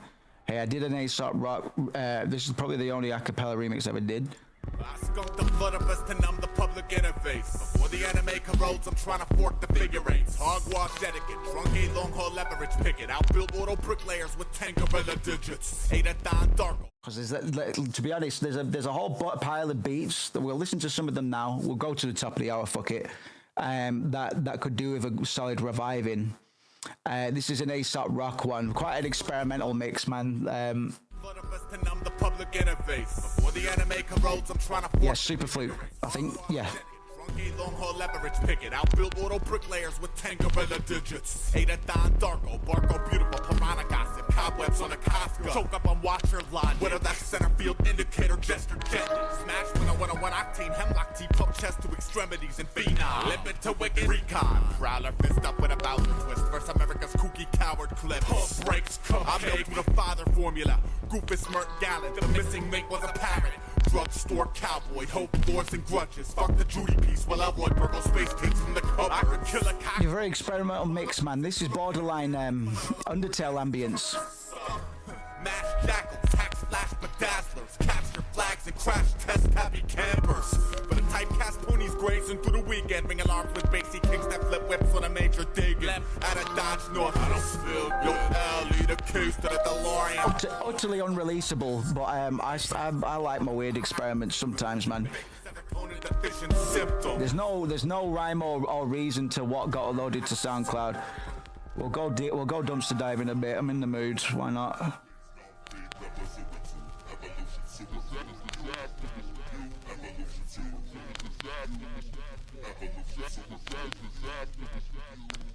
Please don't. With a kiddie pool full of warm milk, night full of powdered ambient. Yo. Trying to drown sheep and count them. The rowers keep rowing. Pachyderm, trank, dark blowgun, pressed to the nape of the neck. Only spent 12 seconds frozen. Marathon eye opener, most likely misinterpreted. What was I on, man? Conservative yet, holler dirt merchant. Echo out Brooklyn. When our women are beautiful and the vagrants piss. This is the sound of one man getting high with one hand and a What was I on? You heard? Corrupts to it being my licky budget. Nickel bribe the judges just as a beautiful goose egg motifs adorning the panel's judge. Overnight biggies, plunk quarters into an A&R Zoltar with an incubated fade color pop folklore in effect. Now they want to mitigate the gusto. It's like asking to cast the watership down a fuck slow. What time is it? It's the end of days, cunt. That was fucking weird. We'll go do 20 minutes of dumpster diving, man. We call it Dream Xanakin. I used to play football for the Xanakin Apes. The Xanakin Apes? I think so. Oh, no, sorry. That's an album track. Nah.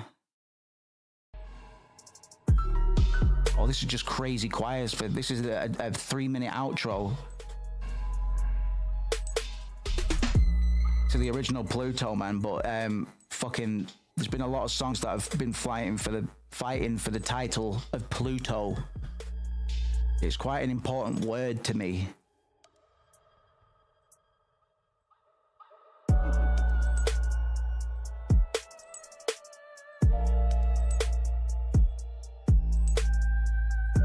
Fucking 3-minute outro, mate.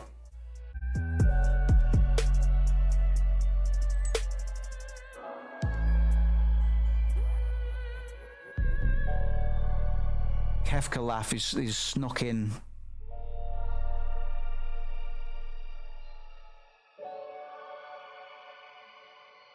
I know exactly what preset I used for those keys, man.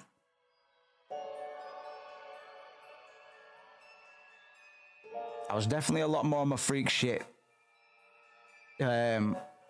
Production wise, I'm still moderately on my but you know, I conform for convenience with the listener a lot of the time at the moment. Because a 3-minute outro, I imagine they'll be rapping on this. This is utterly, I don't know, put it on an 80-minute album, maybe. Just wanted to bend my little 808s.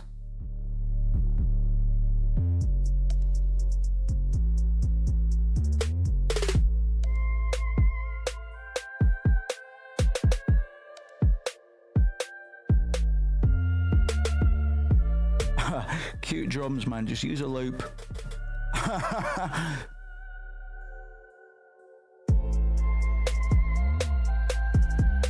Got to start with a 20-minute song. Yeah, man.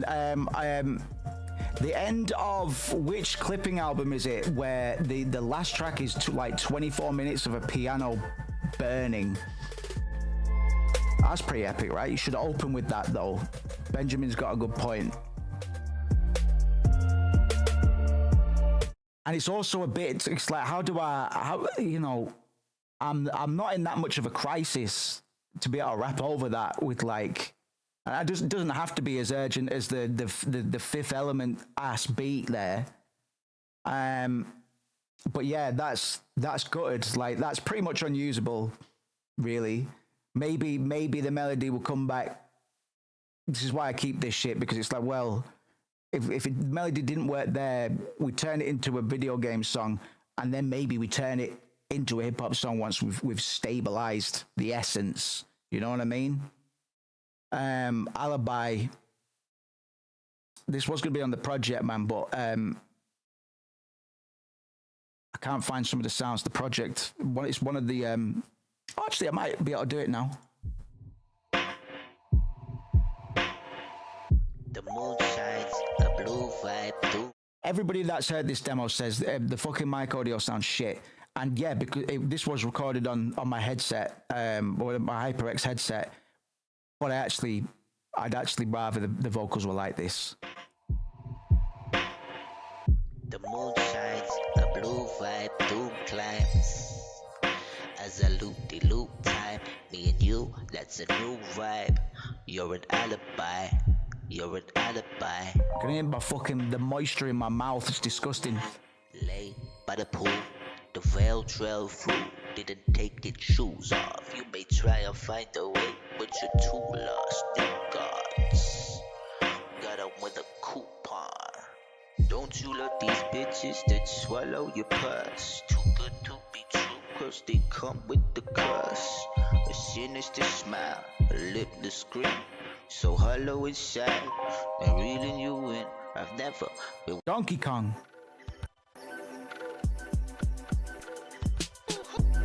I know we're gonna win a see him. They'll belong in Coliseum. Polishing per diem, got us by the PM, you should see him. Bugs, fucking listen to this. Don't worry. These bars are making an appearance. We're kind of spoiling them a little bit. Godless by the PM, you should see him. I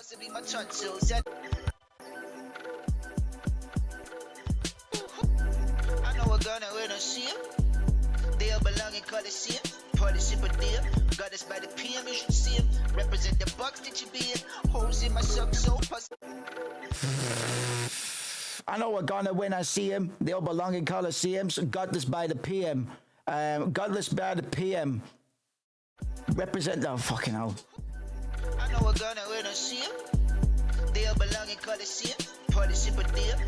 Polishing per diem. Godless by the PM, you should see him. Represent the box that you be in. Fuck. Represent the Bucks that you be in. I know we're gonna win a see him. They all belong in Coliseum. Polishing per diem. Got us by the PM, you should see him. Represent the Bucks that you be in. Holes in my sock, so possibly my tonsils. That I really got hope. Feeling like a cockroach, and we don't even got those. I feel the fuck's hole.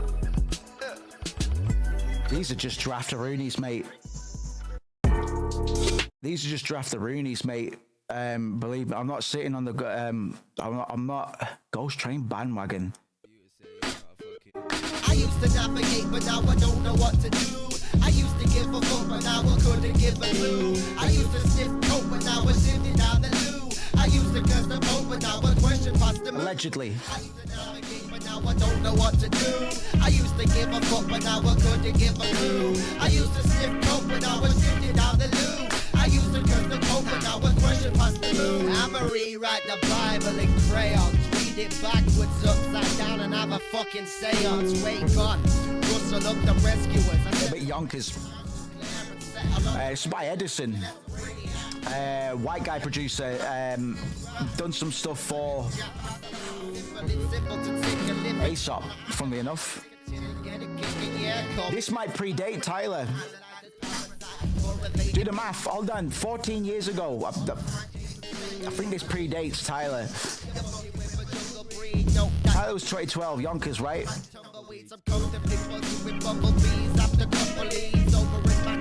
don't need the cut to breed, look to feed on G's when he says to pass with. Happy as 2011. Oh! Same year. I wouldn't know about it until the next. Fancy that, man. All sevens. All sevens. All beats and bumps. These are safe. Played a lot of these on stream before. Got more than these somewhere as well. Hey, there's the ambassador. Well, I made this for a fucking video game, but it's actually all right. This is old, man. Very sample heavy.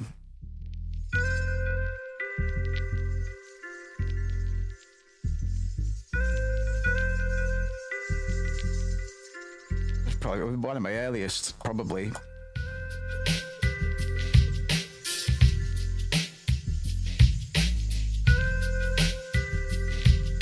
Yo, should be dope. Whoa, what be dope? When I drop it down, I got the Whopper pound. Got a clown nose. Show you with some brown nose. Every shit that I'm sniffing, the community that I'm fucking within.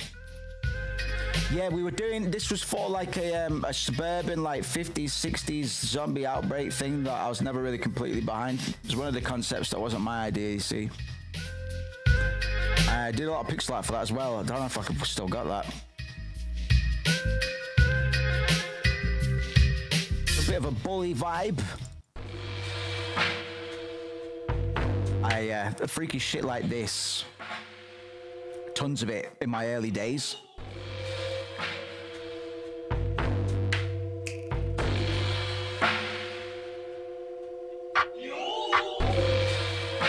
Butter my biscuit, butter my roll. On the Gary, bitch, I'm on parole. Get out my way, gotta have my diarrhea. Flying around that shadow, finding Maria. Yes.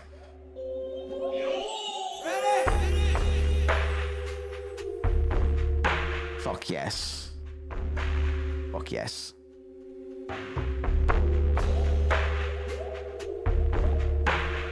Fuck yes, man. There's some stuff that's carried through the whole 9 yards.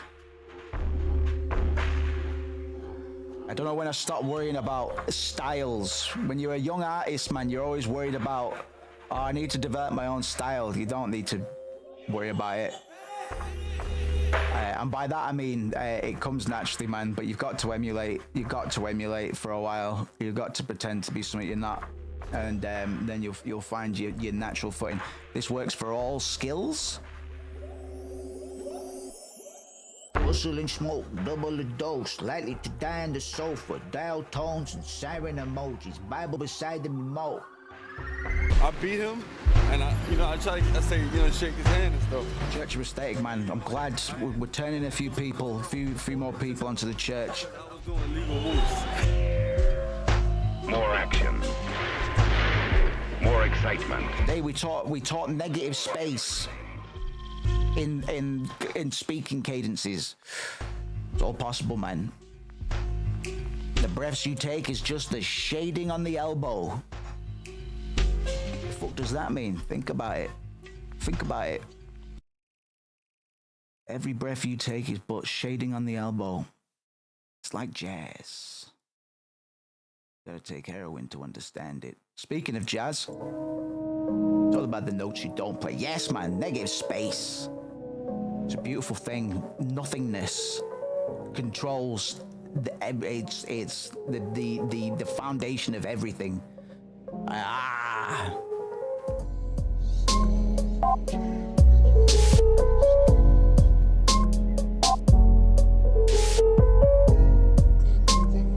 One day I'll just have to speed run through all these beats, man. Just fucking pump a tape out. That's the intention. Because a lot of this stuff is too weird to structure around, man. Once it's premised by, yeah, you're right. Well, I'm up to, the Pale, bro. I haven't even been thinking about this. I didn't even put it on that list.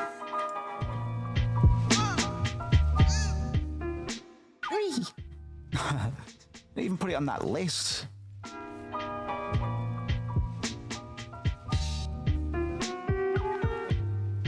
And yeah, it would be world building and more specifically the Pale. I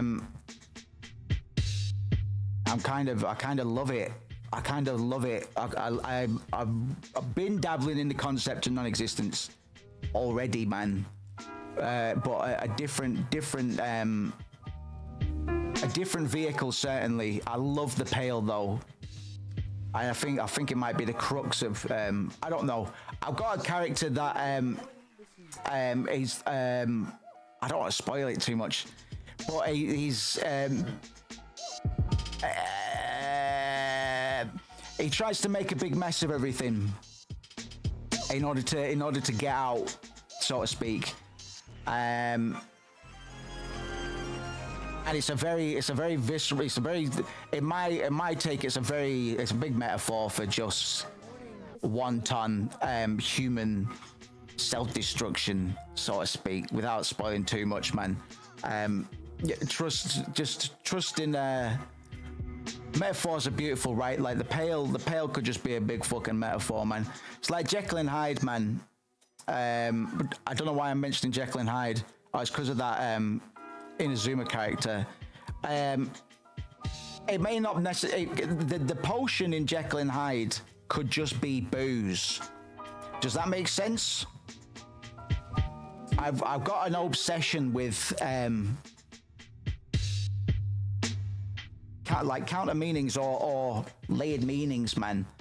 Dabbling in non-existence is a funny way to say so. Well, yeah, okay, dice, yeah, okay. Well, yeah, we had to go there, man. So, what's an immortal to do? If it turns out his other escape, you know, man's got to go to task, and also bad things need to happen to, you know, we need to break people apart. So, I'm over here now. I was over there. Now I'm over here. That's a professional. I've been trying to find this sample again, but it turns out I don't need to.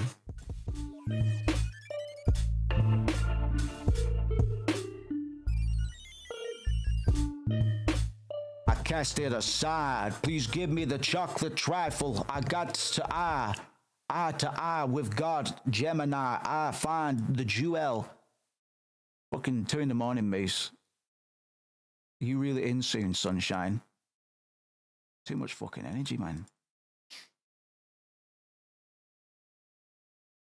Well, yes, all's that to say,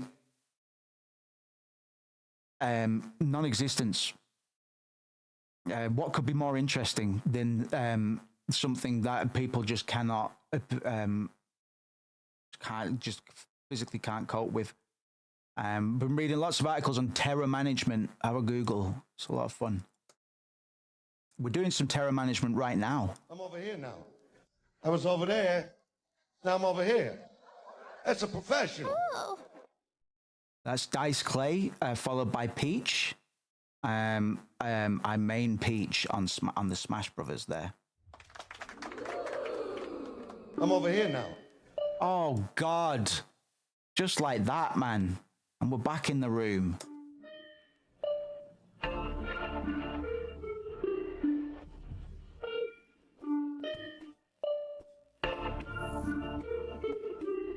needs a much better bass line than it's got. A little bit of Final Fantasy VII.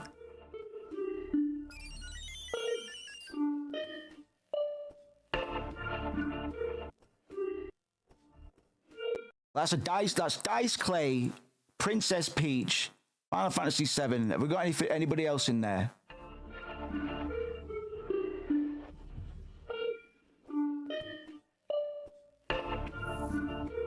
Don't think so, but that's all right for eight bars, man.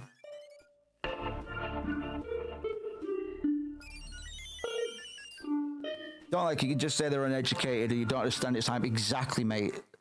It's why I teach. Just write gibberish. Like if you're a fucking songwriter,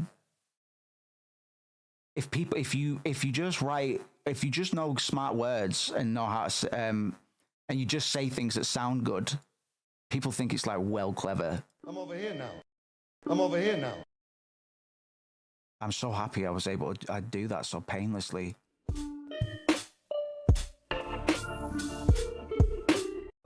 Those drums are kind of perfect though. You dig? Let me get a hot save on that. Be over here now. I'm over queer now.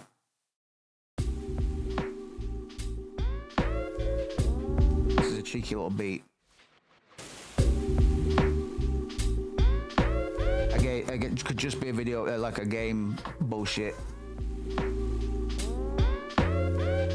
And this is old, but the plan hasn't changed. It's just been enacted quite slowly.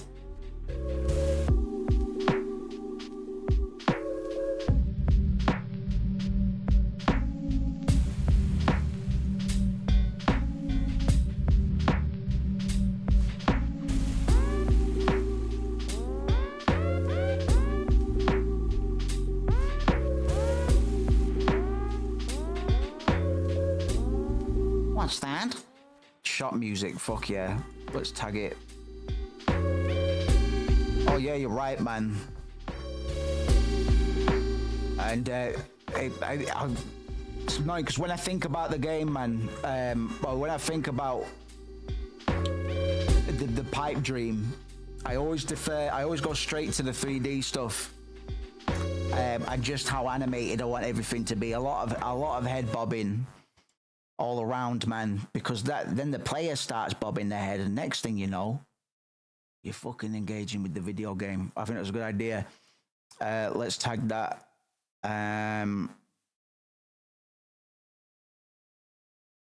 Game. Yeah, man. And splitting shit, man. Like, I can't tell you, like, it saved me a lot of trauma.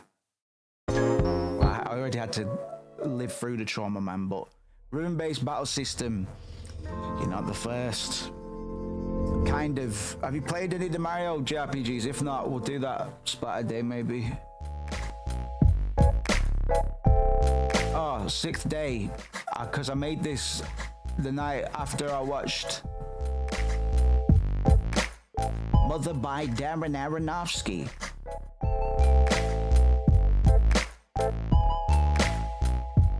ADL or whatever. ADL. So the biggest, the closest, generally the parts that haven't changed, the stuff that I've got in my notes from way back, man, actually written down in some cases, is like Paper Mario, 1K Door, plus like FF10 or something. But the thing is with Paper Mario, okay, how do I explain this? At the end of everything, what makes Deltarune's defense phases so special is the verb, and how much freedom that verb allows the game designer. It's good. It's good. And he's kind of cornered the market, man. You can't really. If you're doing a derivative of Toby Fox, it's clear to see A lot of other stuff you can kind of hide a bit, like Earthbound, like the Earthbounders and stuff. Undertale's an Earthbounder, but a lot of these kids will only retroactively find out about Earthbound and stuff. So, you know, great, Cycle of Life, whatever the fuck. But you know, it's as good as it would be to try and get some of that sauce. We don't want to be a derivative necessarily, and we can sneak in our own flair on existing systems. We needn't reinvent the wheel either. So rhythm-based games are the one that comes up all the time, right? And there's two different kinds of rhythm based combat systems. There's the ones that are reliant on music input itself, and there's another one where it's just rhythmic button presses, and that's kind of what Thousand Year Door is, right?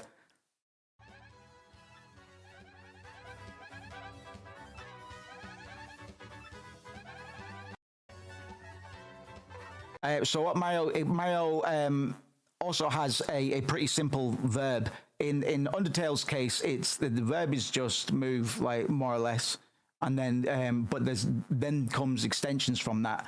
But at the crux of everything is just the move, right? In Final Fantasy VIII, if you press R1 the moment you hit an enemy, I think you got about 5 frame buffer. Score will do a critical hit every single fucking time. Feels good. A lot of the limit breaks where you're not just watching, it feels good, man. And there's a lot of variation there, right? You got like Tifa with wheels, man, bandits, and the inputs on Zell and stuff like that. You could simplify it even more. And the Mario RPGs, Benjamin points out as well, man, and the Mario RPGs in general, they all kind of have a rhythm-based system. The last time I put on 1,000 Year Door years ago now, but Spiffy dropped in, and I thought I knew quite a lot about the game, but Spiffy informed me of a whole system that I had no idea about, and it's borderline, it's completely superfluous, man, and it's called the style system. And it was a revelation, bro. It was an absolute fucking revelation. It's kind of why I've never really truly looked away from Thousand Year Door. But there's so the way that the combat works, typical turn-based, no ATB. You pick your move, you do it, and then based on what move you do, there'll be a couple inputs you can do. So if you use the jump move, if you tap A at the right time, and you've got the right ability or badge or whatever, you'll bounce on the enemy's heads, etc.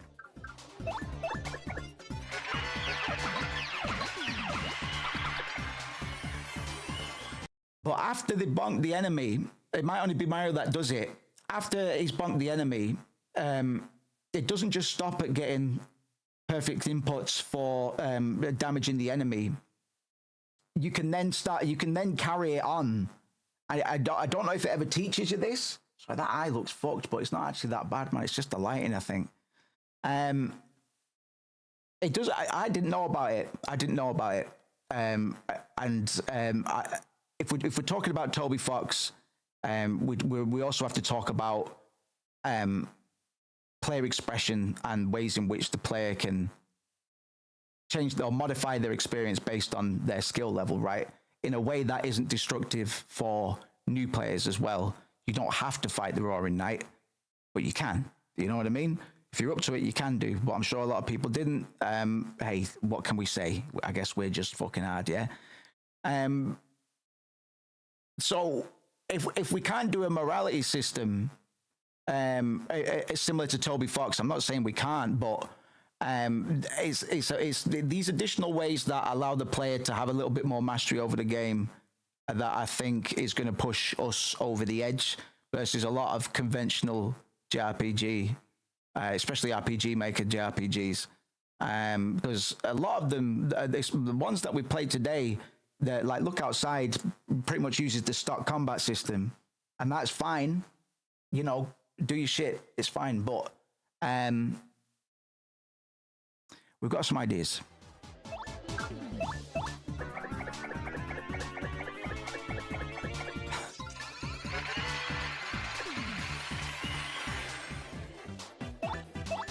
Oh yeah? Oh yeah, what did he say?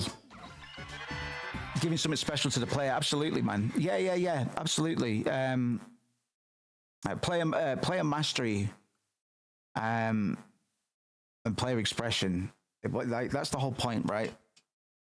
And I know developers want to tell the stories, man, but like the players there, like get over yourself, sort of thing. A lot of the time, it kind of is. Like a lot of the games we like implicate the player in some way. They are there.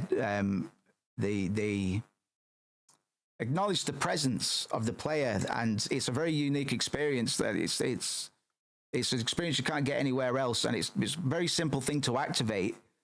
But it's how you play it out that makes a lot of these titles that we like so special, right? It's about it's not a guided tour through the back to the gift shop. It's about making something they can play, they can interact with, and get a unique experience from within their style of play. Yeah, absolutely. And that doesn't have to be exclusive. But I tell you what, Dear Esther and Everybody's Gone to the Rapture were fucking terrible.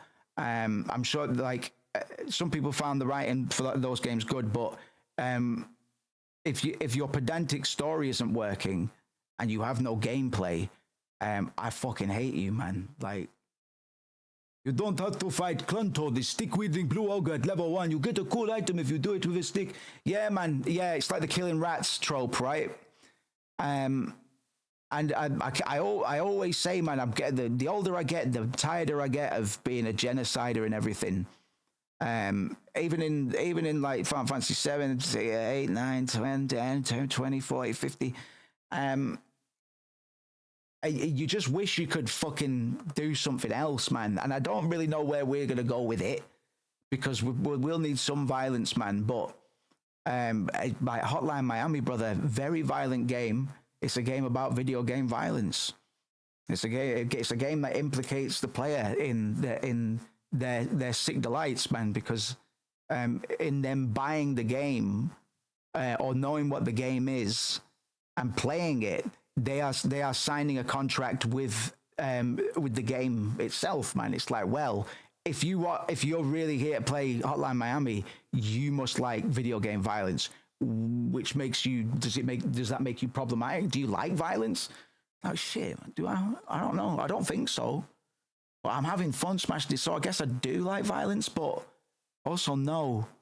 Because this is all like hyper real anyway, so even this isn't very even within the world, it's not that believable. Okay.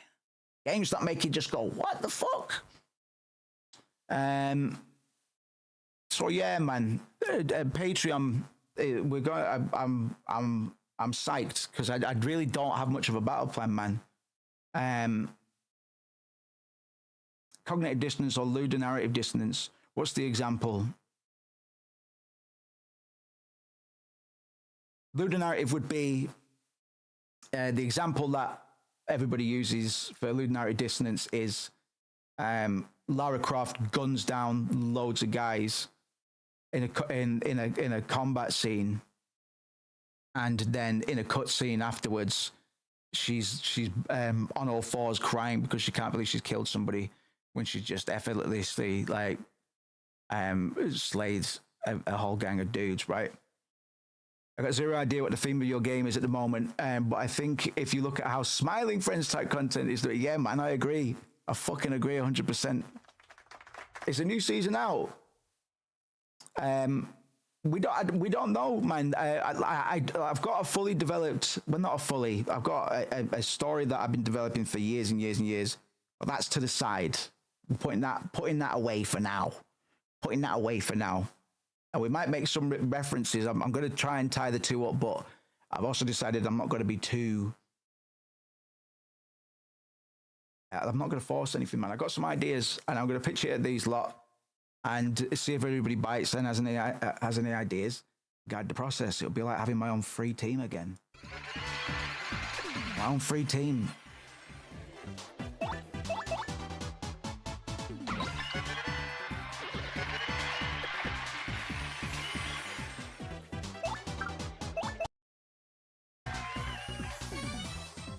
This isn't a good demonstration of the combat system, man. I got to say. Can I put in pro? Can I put in pro player? I shouldn't have done that. Tell you what, speed run, cunt.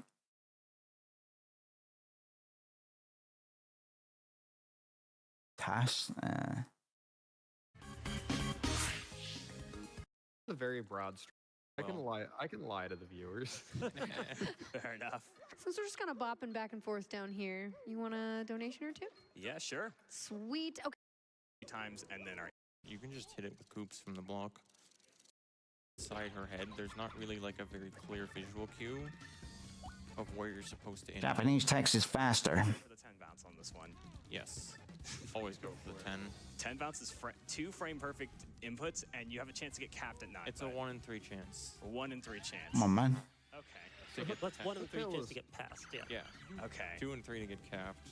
Yeah, we'll test the RNG and my skill if I can actually hit the action command. Yeah, so Hooktail is very nasty and tries to like bargain with you. You actually want to say yes and take the damage.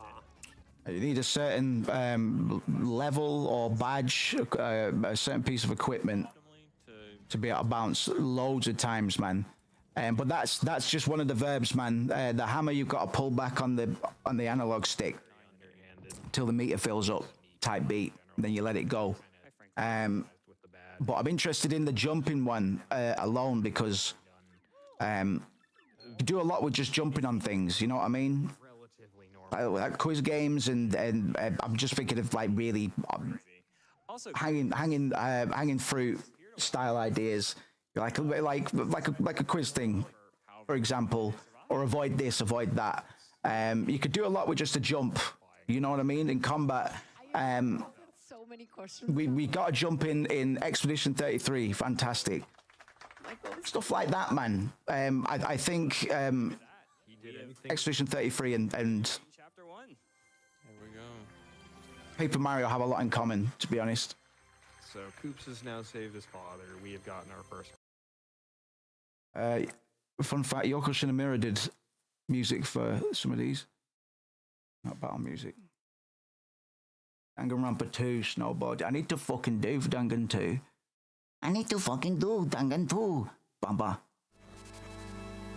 Yeah, so the Mario RPGs generally a good time, man. Surprisingly. Let's go.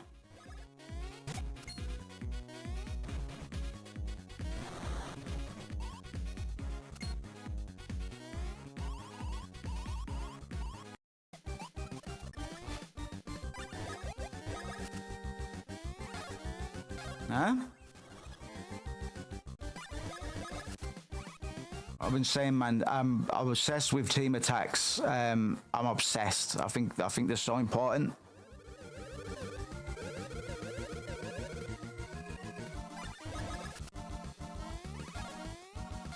Toba's Folks has probably referenced this as well, I think.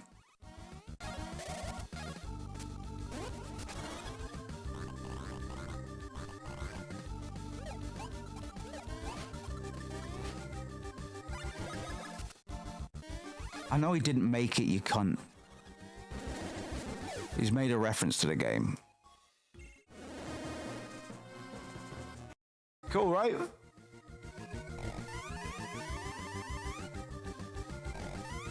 So we start ground level, man. We're not gonna, to be honest, combat's gonna be one of the last things we worry about. It's gonna be one of the more complicated things, but we're mostly just going to stage and plan scenario. We don't know what we're doing, so we don't need to jump directly into anything until we know what we're working with. And you got systems like we saw in Lisa, but I think Lisa referenced the death blow system from Xenogears, which I've also got in my notes, brother. For those of you who aren't in the know, death blows are a mechanic in Xenogears where over time characters can learn more powerful techniques that they can use in place of their regular attack. Each character has their own fully unique set that shows off their specific fighting style, and since all other compilations I've seen were either not comprehensive or recorded in much lower quality than I've been recording. Absolutely, yeah. Benjamin said you can make it so enemies do their move and jumps can dodge a swipe or something. There's a lot of things you can add, but 1 to 2 main branches for how it flows should be enough to build. Absolutely, the simple verb, simple action. As in Undertale. You just move. It's just a bullet hell. It's something we've seen before, but because of the context, we're like, oh my god, why didn't I think of that, man? But the dumbest cheated speedrun in Final Fantasy VII history, 9 hours ago by Ubisoft, man.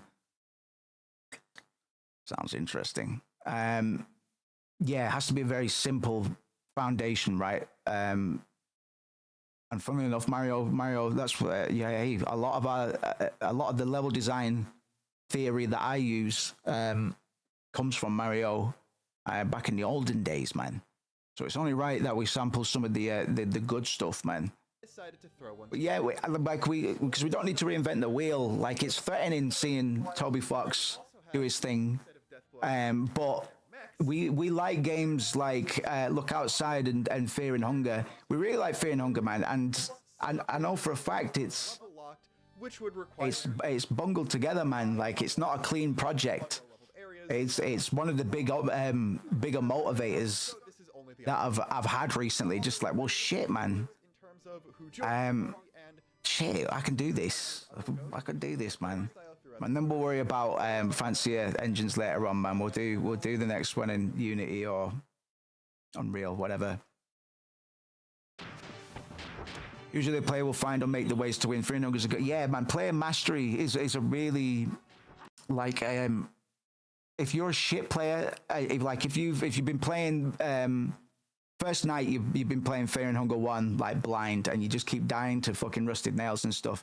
If that player then went and watched a really sick player, a really good player at Fear and Hunger 1, the difference is they'd be like, what? And it's that sense of like fucking discovery as well that I think's important. I remember playing World of Warcraft when it was new in like 2006, and it was just like, fucking hell, man. That sense of discovery was just unlike anything else, man. And you kind of get that in a lot of these games as well, like with your optional bosses and the storylines and stuff like that. So scope's going to be very important. Scope's going to be important. So we'll keep it simple, keep it moving. That's the intention anyway.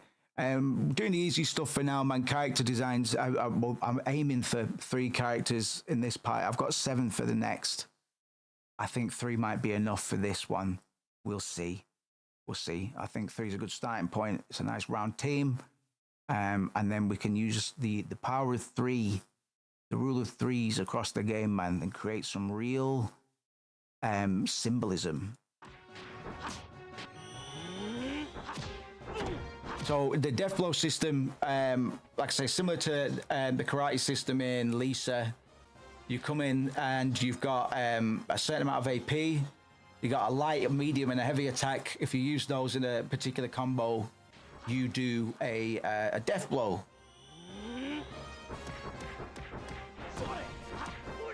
And these can be discovered after a certain point, man. I think you have to use, to be honest, they're a bit grindy. Taking away the grind is going to be important as well. On fucking, so I'm mentioning Undertale again. You don't need to grind. Fear and Hunger, you don't need to grind. You need a few more bits. But yeah, man. Couple of weird ones post Undertale. Yeah, man, we're back, man. Just been under the weather. Just been under the weather, and I will hop off at some point, man. But my circadian rhythm's a bit off axis, as you could probably expect. What other combat systems are we looking at? Fucking Final Fantasy X and X-2 are the obvious ones. Been depressed as shit lately. Fucking same, brother. Don't worry, man. Don't worry, man.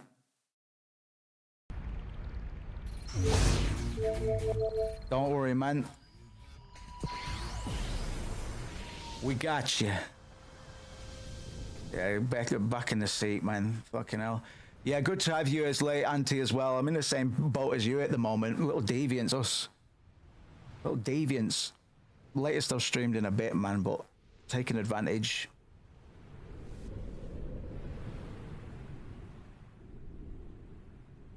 In D&D, I run a group who can level 2 team take down a tribe of ogres. Yes, man. Someday at level 5 to naked goblins. No need to worry about difficulty if there can be ways to outplay something. Yes, man. Yes. Do you do you done DM stuff, man? I've never played any Dungeons and Dragons, man. I've always wanted to. I've always wanted to.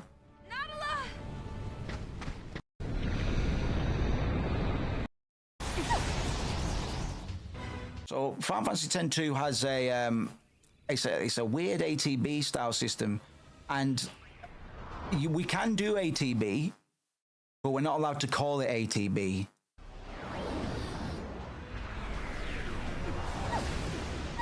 I like ATB, but it's not without its problems. I grew up with it, you know what I mean? Final Fantasy 7, Final Fantasy 8, Final Fantasy 9. Those sweet bips. We're gonna look at 10 as well, man. Bless you, mate. I think the been a spell, man. I just dropped out for a few days. Treat it like a cold, as best I can. But I worried a few people. I didn't mean to. Oh, make sure you keep in touch with people. Even if it's just us. Even if it's just me.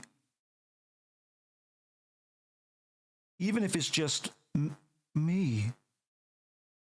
The thing is with FF10, dominant strategy theory, man.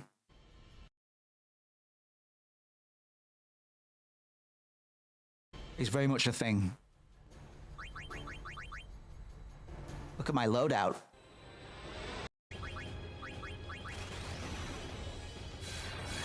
This is it. Like Riku's always going to be in the party, bro. But in Fear and Hunger, I should be able to pick any character and be able to do well. And I know you could in this as well, but generally you're always going to see this loadout in high level Final Fantasy X play, and that's not good for what in terms of player expression. It's not great. But this more comes down to their skill system rather than their battle system, right? Skill system is a whole. Well, it can be connected like the death blow system, right? But lots to think about.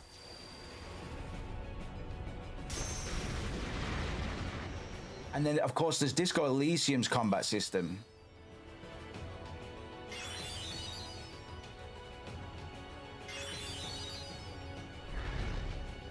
Yo, man, I hope you'll be hey, it's all right. You'll be all right, boys. I've gotten quite good at it, but that doesn't mean it doesn't suck balls. Like I say, people worry about you, man. I pick up on people's vibes, man. I picked up on Cherry's before he fucking vanished, mate. I'm hoping Cherry pops back up one day. Because I actually feel a bit shit about that. He slipped through my fingers, man. You DM when you have time and schedule permits, but nowadays there's not much time to prep because of life. Yeah, man, fucking right.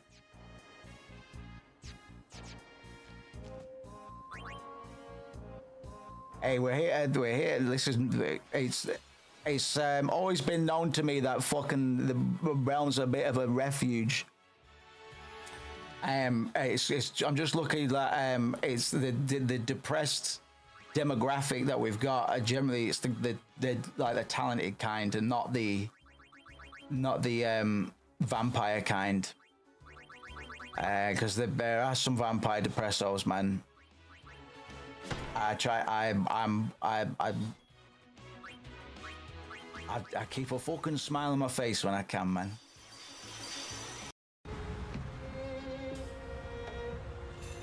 Other mad combat systems with them, man.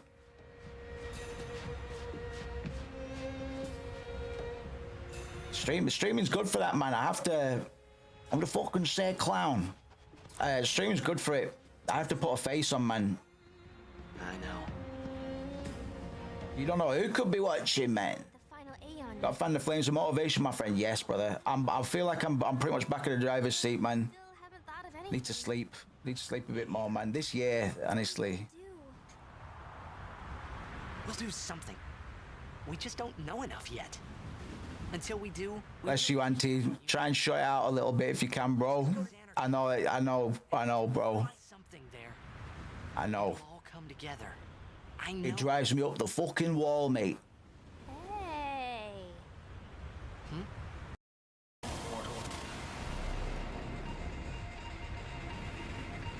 Your hope ends here.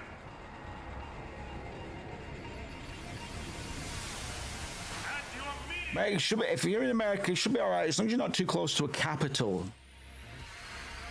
I say if you're close to a capital city, maybe spread out a bit, just in case. Probably be all right.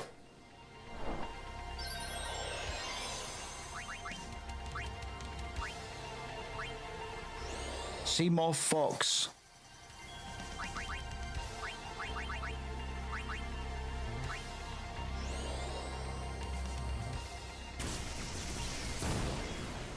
So, hey, we'll talk about Deltarune again. So it's 3 characters, right? And hey, what do you know?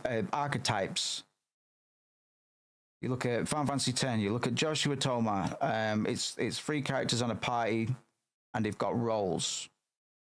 I know I'm stating the obvious, but it is for a reason. ... So watch the Only Plays FF7 video. Yeah.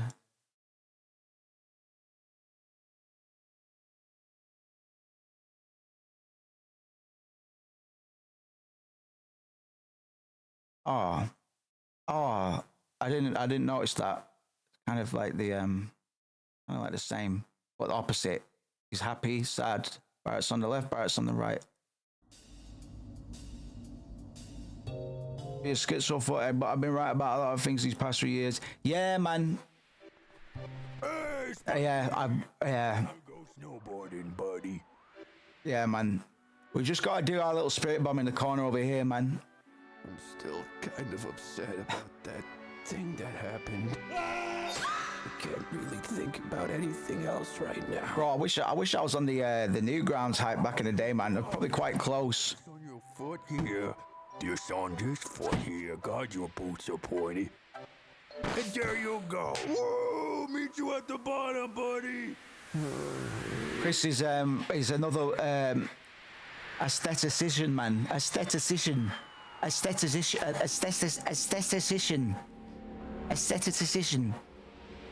He does the music, he does the 3D, does the animation, he does the Let's Play. He's literally us.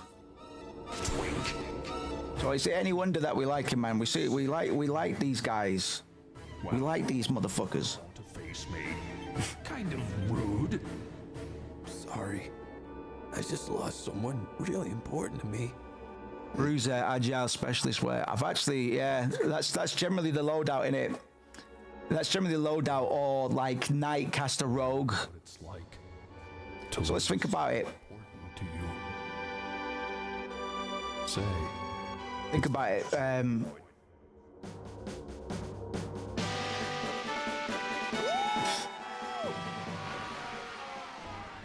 Yeah. Playing with the archetypes might be interesting. Pull out some weird homebrew classes, like just really unconventional play styles, man. Is that a snowboard? Lost someone really important to me. And dude, not gonna lie, it was kind of your fault. Bro, I know what it's like to lose someone important to you. Very talented guy, man. Say, Is that a snowboard? Hey, snowboard.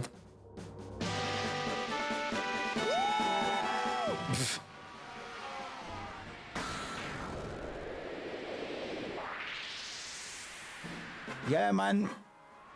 Only play Smiling Friends. It's you know, we've got good taste in this corner, man. Very neurodivergent taste over here, man. If you have some time today, I need some tips. Yeah, man. Hit me up anytime, man. I'll try and get back to you. I'll try to get better at replying to people in a timely manner. Yeah. Fuck yeah. Hit me up whenever. Hit me up whenever, bro. Listen to this.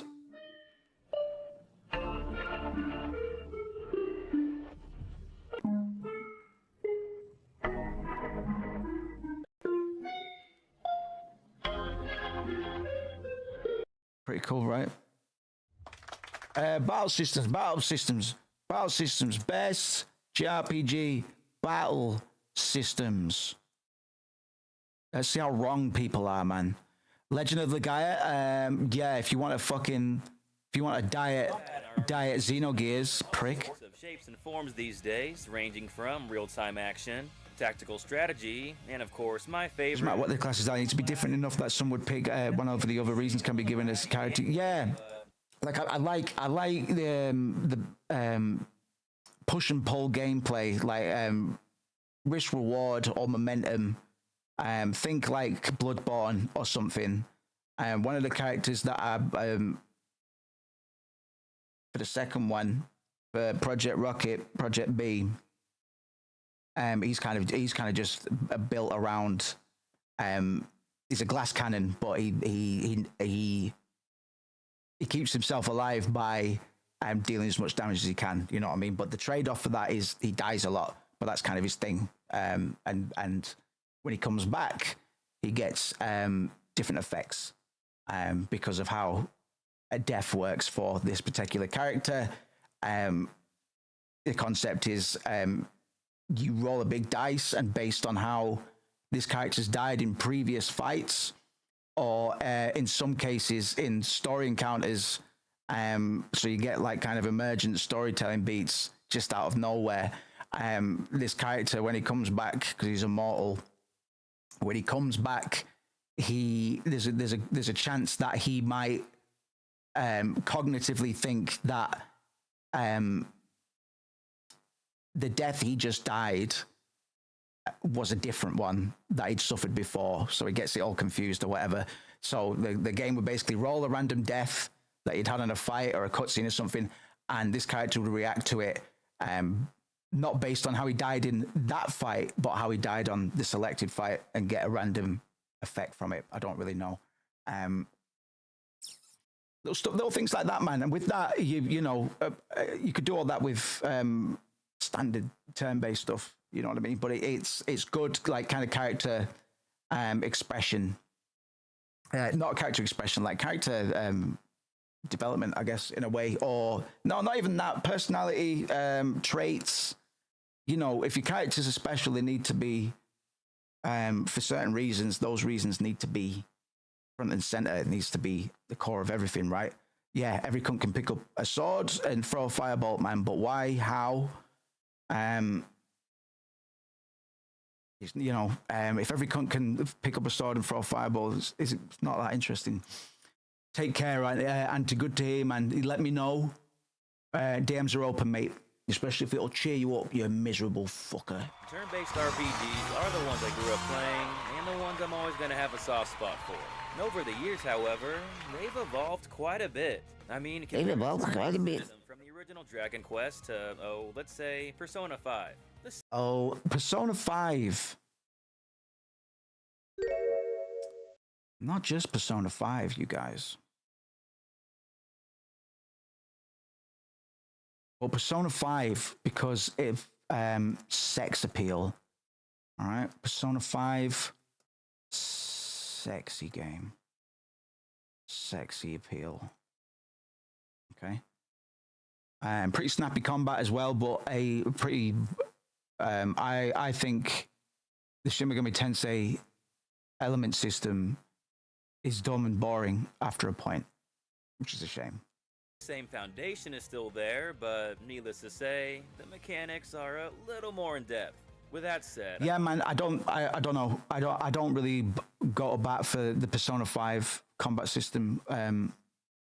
It's style over substance, man. There's fuck all to the combat system. It's more or less Final Fantasy X. And the team attacks are. That's no. I tell you, team attacks, bro. I need them. Chrono Trigger. I need them. Remember how giddy I got in Deltarune, where they're doing the scene from Advent Children where Cloud's getting tossed off.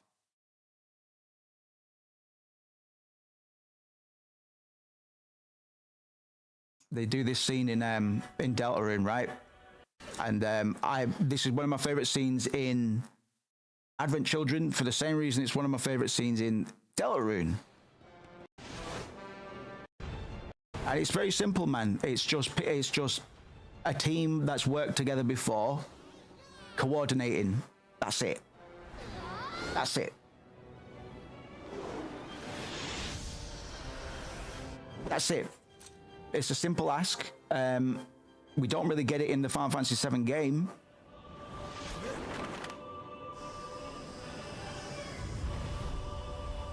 Or 8, or 9, or 10.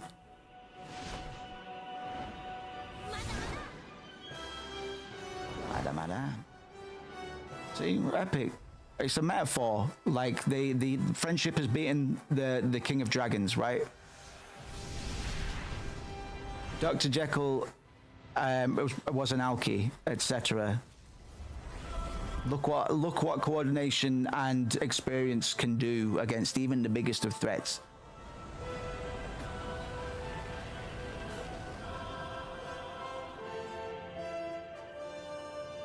And it needs to have a tower in it as well, and a dead bitch.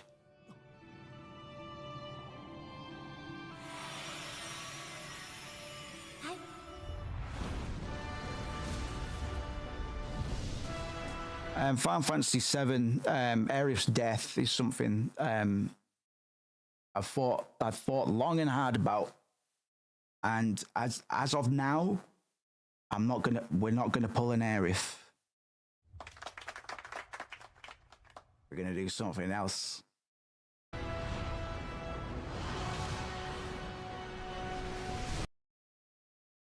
be fun to take a look back at some of my favorite turn-based systems over the years and count down my personal top 10. And really let me emphasize there, my personal top 10. This is not an objective list by any means. If you don't... Well, it says here top 10. It doesn't say my top 10. Gaming productions. Don't agree with some of my picks, and that's totally fine. We're all humans with our own opinions after all. Are you fucking AI? I'm sorry, I can't even do it ironically. Game trailers. I'd rather watch game trailers, man. To be especially scrutinizing of a JRPG's battle system, since fighting is almost always what you do most. As such, we appreciate the game's 11 years ago, fighting is almost always what you'll do most. Yeah, how do we offer non-combat options? Or do we? Should a player be able to get through without any violence, man? In Lisa, the Painful, the game fucking forces you to torture people, man. It makes a joke out of setting an orphanage of kids on fire and not being able to do anything about it. So there's extremes in either direction, man, right? that aren't afraid to strike out, eschewing the familiar and pushing the boundaries of what the genre is capable of. After thousands of hours... What makes a good level up system? Hey, we're not going to be here all night, man, but we'll definitely, like I say, we'll do some dev runs, some dev streams soon, and it might, some of them might involve just doing what we're doing now. Just pondering, man. But yeah, we're going to get our hands dirty, man. Games like Dark Souls and Dragon's But yeah, we'll keep them to members and patrons, etc., just to lock it down a little bit. Also don't count we don't know how it's going to go. We don't know how it's going to go developing in the way we're going to do it. It's almost the entire... I'm sure we'll be fine. but just in case.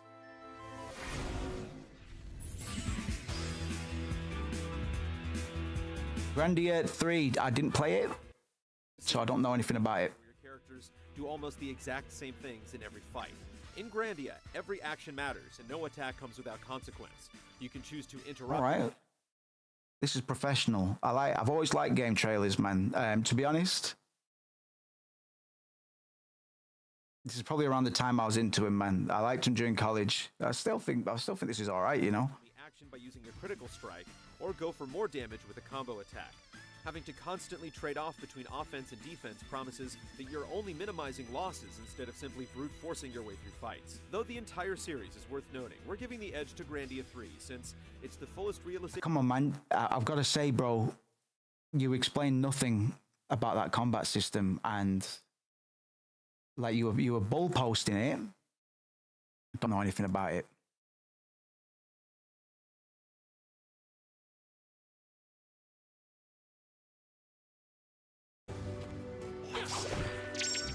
Jesus.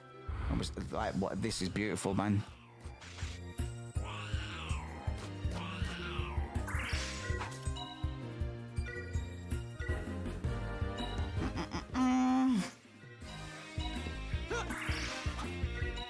Yeah.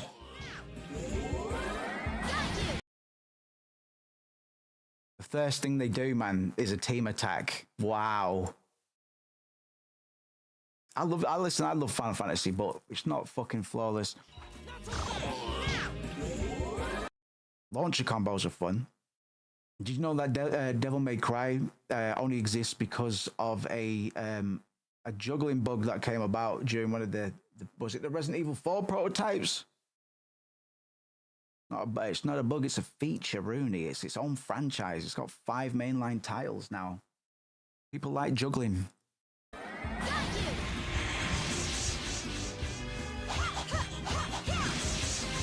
Is that all 3 party members in the first attack teaming up together in a vertical slice? Notice it's good if you have a way to skip certain enemies, be it conversational stuff or others, but it shouldn't be used much because people will be wired to skip everything. Yeah, dominant strategy, like even if they're not doing a dominant strategy theory, posits that players will do even the most boring tasks as long as it's the most optimal. You know what I mean? I catch myself doing it all the time, man. It's farming basically. Using Final Fantasy VII as an example, if you want to farm AP, you fight the little red dots at the bottom of the northern crater. But we shouldn't be doing. I got that platinum trophy, bro. But yeah, the other ways, man.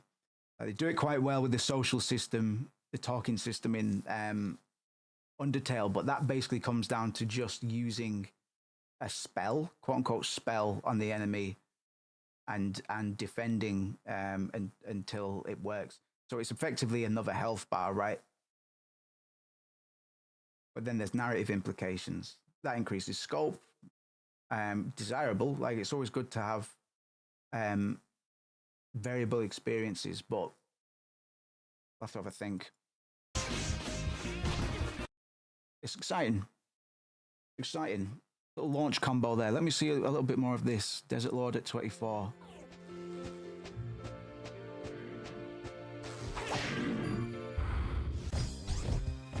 You can see him in the overworld as well. Listen, I'll put up with random battles, but I don't think anybody really actually likes random battles, right?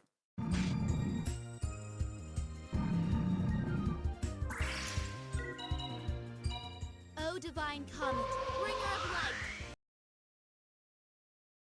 What did you say?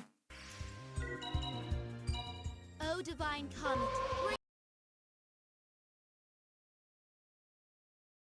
One more time.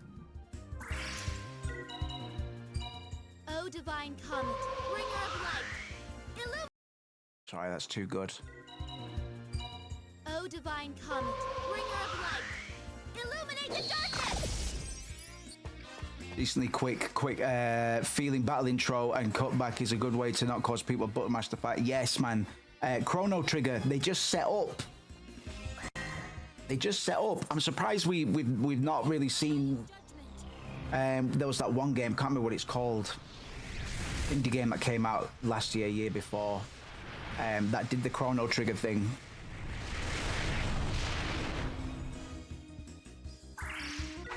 And your boys just jump into place and you fight right where you are. There's no transition. Brilliant. Brilliant.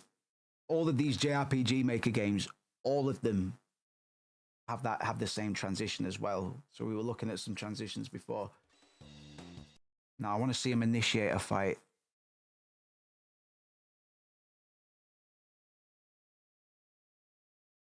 Long play.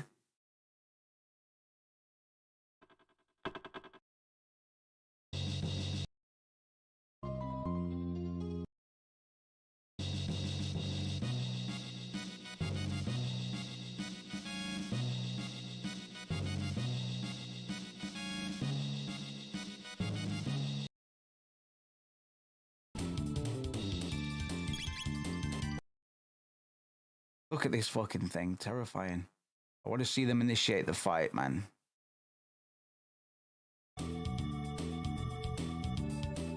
This movement as well, man. Is it 8 direction or is it 3? 8 oh, maybe. I think it's 8 direction. Read up something before, it's going to be quick, like with Mario Trips while going up to a fight. Yeah. Absolutely. It's a good example, actually.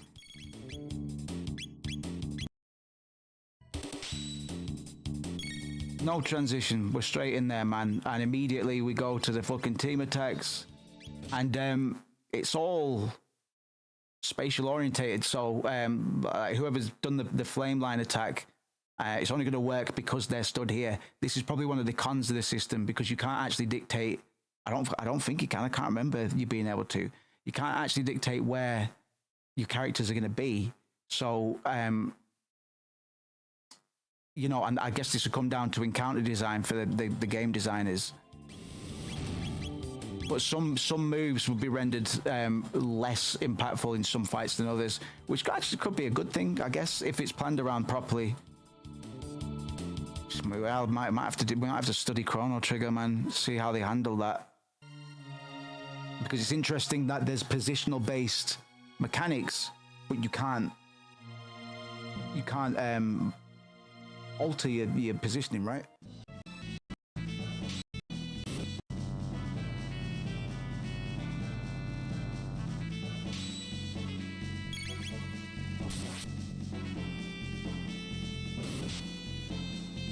Play on Chrono Triggers, I've never heard of it, or it's the best thing ever, right?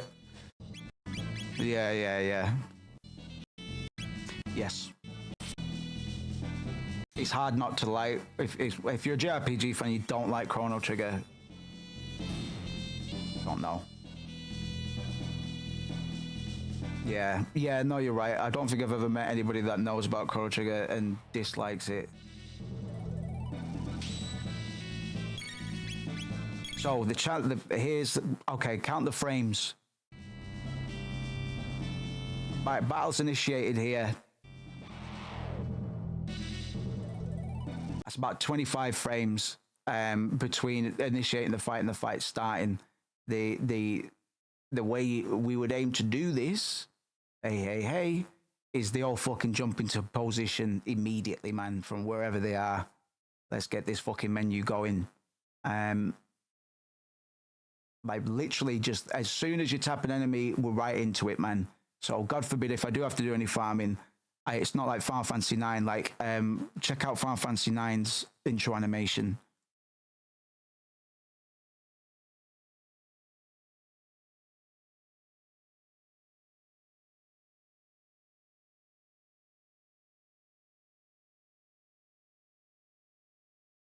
Meh. Long play. One of the bigger criticisms people have for Final Fantasy 9 is that the transitions and the combat in general is just super fucking slow. And this is my favorite game, man, or what tied favorite, I'd say. But it's full of problems,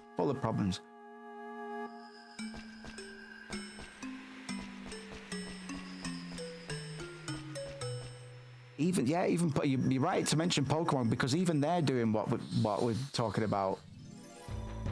And from what I've heard, it's not worked out well. Okay, we get a stopwatch out.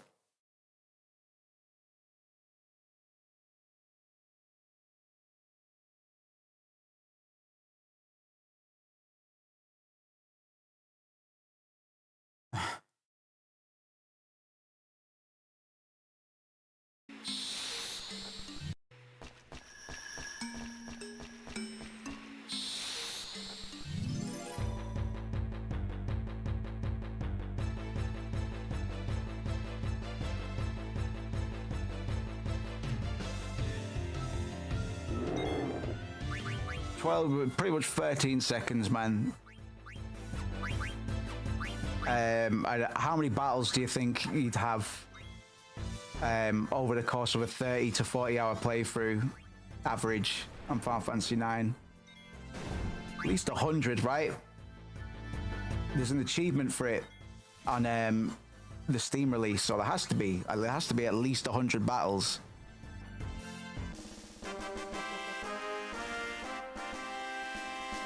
Life's short, bro.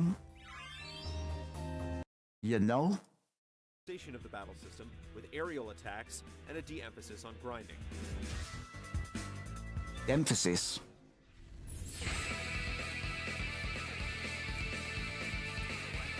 See, man, you got it all fucked up because I don't really fuck with I play it. Listen, I like SMT, I like Persona, but I think the combat system's bitch made. Its biggest perk is the Persona system, right? And be able to collect the monsters and stuff. But then it's just Pokemon, and it's just element matching. You know, maybe a bit more sophistication than Pokemon. You can have like 3 or 4 characters on your team in Nocturne, right? Nocturne's pretty tricky. I do like Nocturne, but it's grindy and long and quite tedious. Shin Megami Tensei has always had an obsession with the occult, and its fascination with demons carries directly over into combat. Fusion is the order of the day, and players must take the demons they acquire throughout the game and combine them into more powerful versions if they want to progress. It isn't the only reason the series takes up a spot, though. Introduced in Shin Megami Tensei 3, the press turn system takes traditional turn-based combat and adds a devious layer. If a player manages to exploit an enemy's weakness, they gain an additional turn while also taking... Yeah, no, true. Okay, in regards to momentum and stuff like that, I do like the step system in Persona, but it also just feels a bit clunky. It essentially just gives you another turn, another attack. So what? That's not a turn. So what? I see turns all the time. I see turns all the time, brother. The enemies. However, the tables can be turned if your party's vulnerabilities are uncovered. Rarely will you feel so helpless in a JRPG when an enemy is absolutely decimating your crew and there's nothing you can do about it. More than most, the press turn system necessitates constant reorganization. Yeah, true. See, we like difficulty. True. We like difficulty. Fear and hunger. I'm gonna put mastery. The Lisa one's pretty bad, actually. Lisa might not need a mention, to be honest.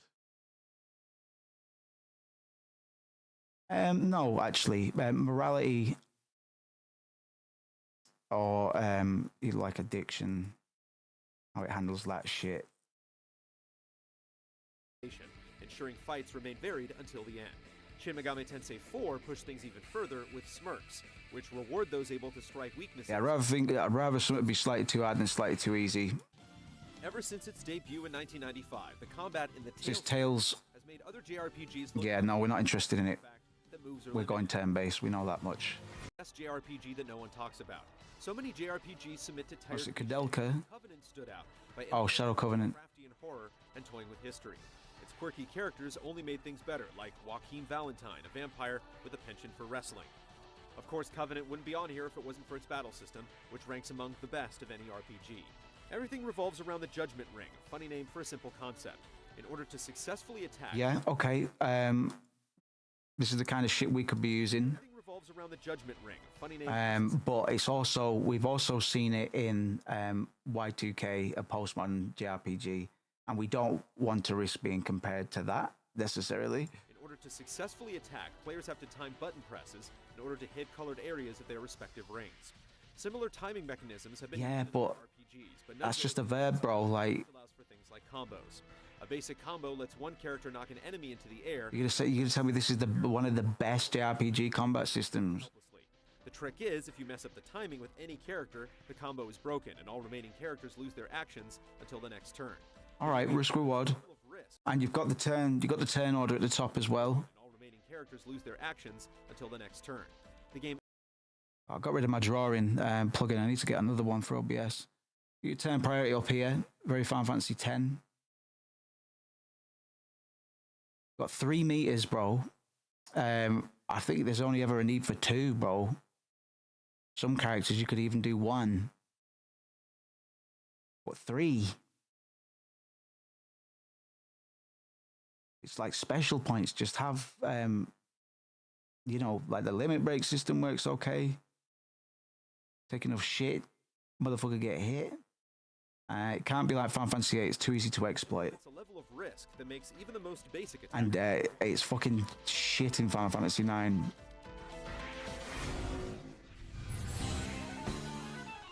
Ugh, Star Ocean. DMDI aimed that small fights not longer than 2 to 3 rounds. Big fights can be longer based on builds, but the important thing, fights need to be optimized for how they feel. And is that structured around like bigger, like do you do it like that no matter how many people you have? Like, would you do it if you had 2 people or 5 people, or does it scale a bit, would you say? I get a mace. Ready, go. I love turn-based combat. I love the planning and the strategic complexity, thinking through all your options to come up with the right plan of attack.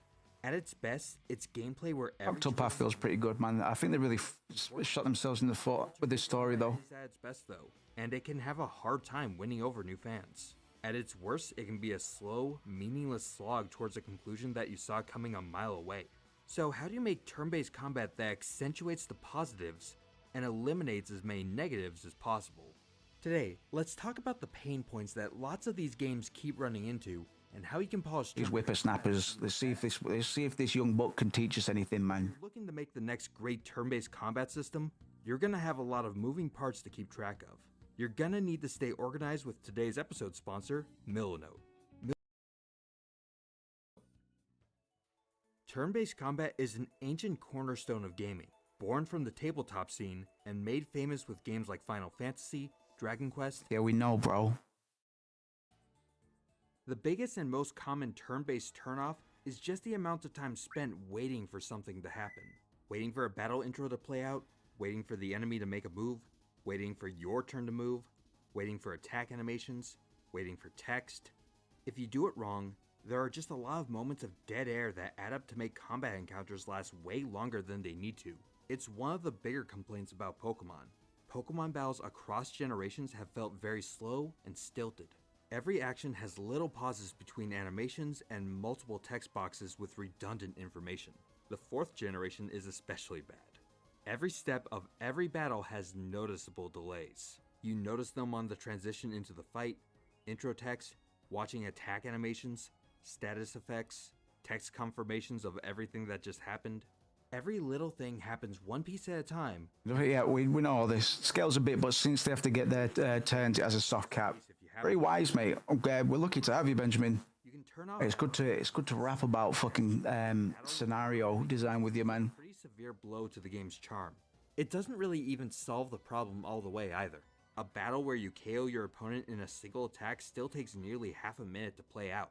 This isn't the same as saying that long battles are inherently bad. Look how long this menu is, brother. I would say this UI is pretty mental. It's weird. It doesn't really lead the eye that well. I am being a little nitpicky, but really weird alignment over here. I get that it's his turn, so he goes forward, but you've also got this big blue thing. You could just have one or the other. the turn order is pretty hard to, like, next turn, you can barely read the text.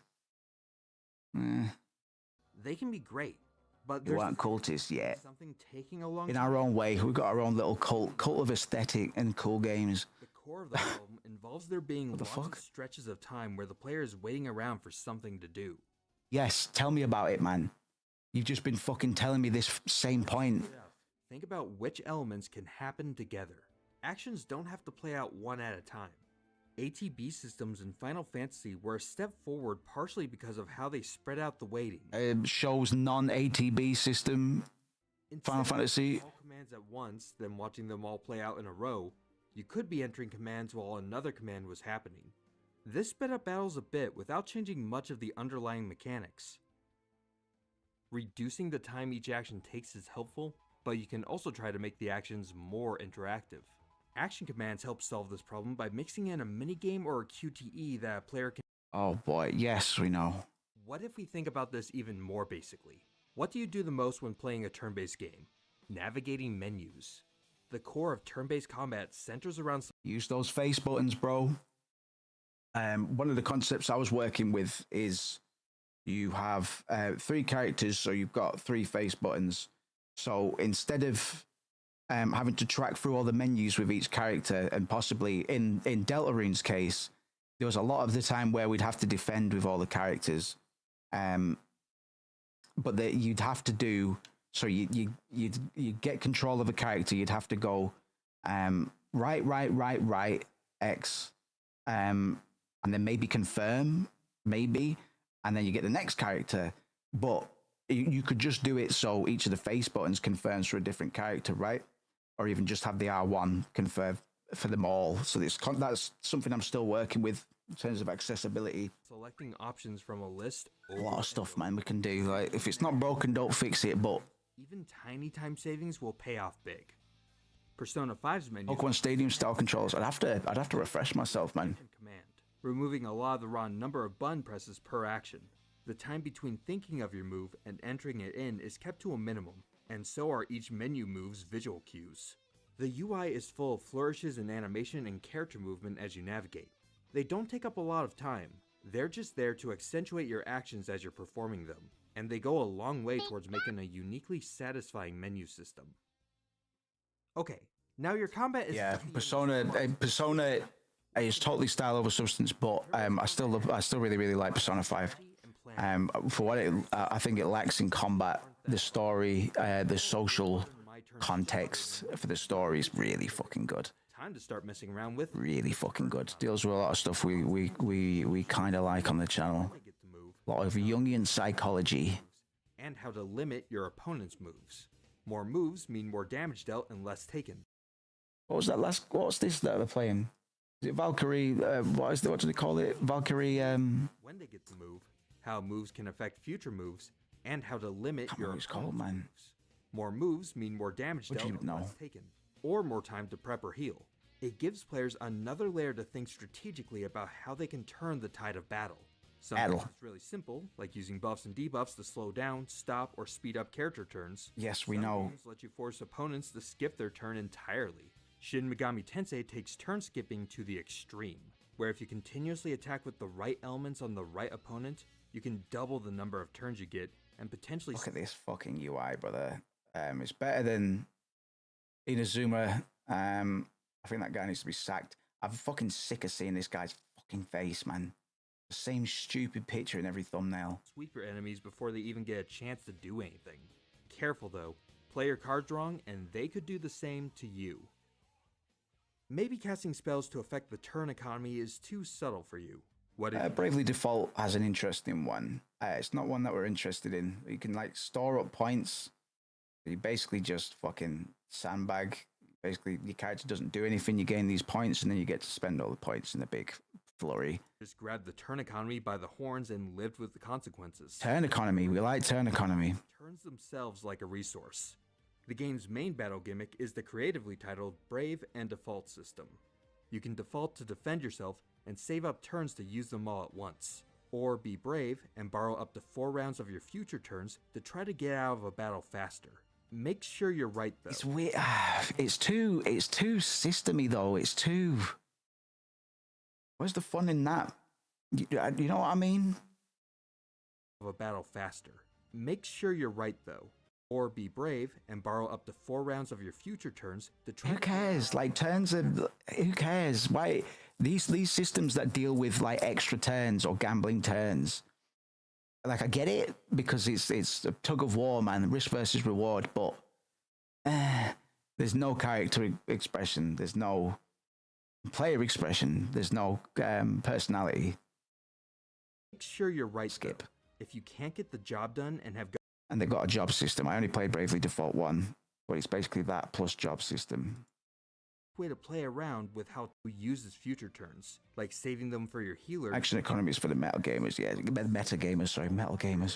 Choose to take, and knowing what your team is capable of before committing all your resources.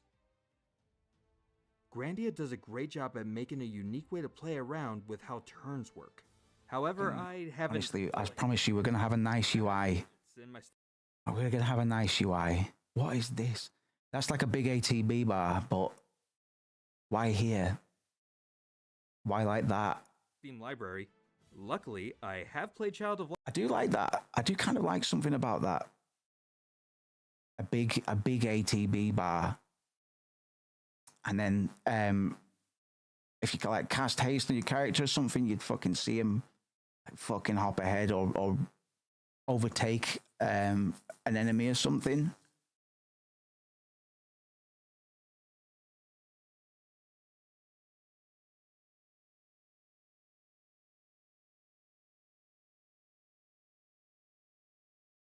Way to play around with how turns work. However, I haven't played Grandia. I have it, it's in my Steam library. Luckily, I have played Child of Light, and I hear it's basically Grandia, I think. It doesn't look anything like it, systems-wise. Maybe, actually, I'm just being... Child of Light. Also probably Grandia. Child of Light's battles... Who are you, man? Are these whippersnappers, man? Each character and enemy travels along it to determine... Oh, there's a rat. They get to go. Or we can have rat characters as well. Command phase where time freezes. Maybe even a rat protagonist. And a cast phase. We've got 2 slots. Prepares the move you picked, then they do their thing when they get to the end of the line. Different moves will take different amounts of time to go through each of those phases. Slow, powerful moves might take longer to complete. Faster moves or even guarding will get you to the next turn. So I have to wait longer? I have to wait longer to have more fun? We were just talking about reducing turn time in the same video, brother. I mean, I've got to wait longer to do more fun. Pillars of Eternity, others have that, I think. Pathfinder. Yeah, Pathfinder's turn-based as well, isn't it, man? I played the... need to play more of those games, really. However, a character getting hit also affects their position.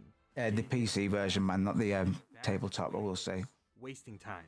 But again, you can do the same to your opponent. You're and Pillars is Pillars the Chris Avalon one? Targets based on where everyone is on it and what Obsidian everyone is one? about to do next. You can also use your little cursor companion in real time to slow down specific targets. This sucks. Everything in this combat system revolves around slowing it down.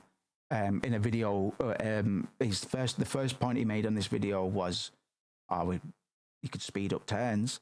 And you're like, oh no, well now you can slow them down. It's like, you don't know what you're fucking talking about, man. Cursor companion in real time to slow down specific targets. Give it every fight. So we've gone over some of the nuts and bolts of how turn-based combat can feel better or worse. Adding turns without having automation is a nightmare. Well, this is another thing, Benjamin. I'm surprised we've not talked about this. A lot of these games have automatic battles now, as if to say, oh, we know this is fucking boring. We're going to avoid automatic battles at all costs.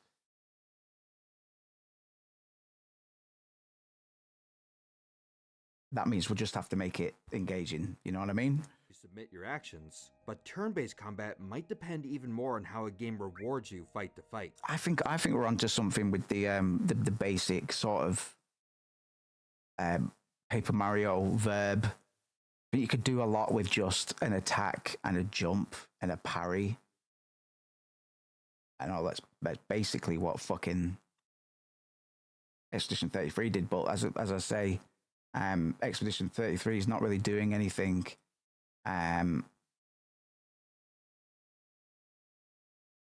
that other games haven't. Automation needs to be the things that react. Oh, absolutely, for like enemies and stuff like that, certainly. That could be but a lot of these combat systems these days have like a rush mode. You like tap R1 and the turns they'll just auto attack. Like that's not good. Like that's as if to say we know this gets boring.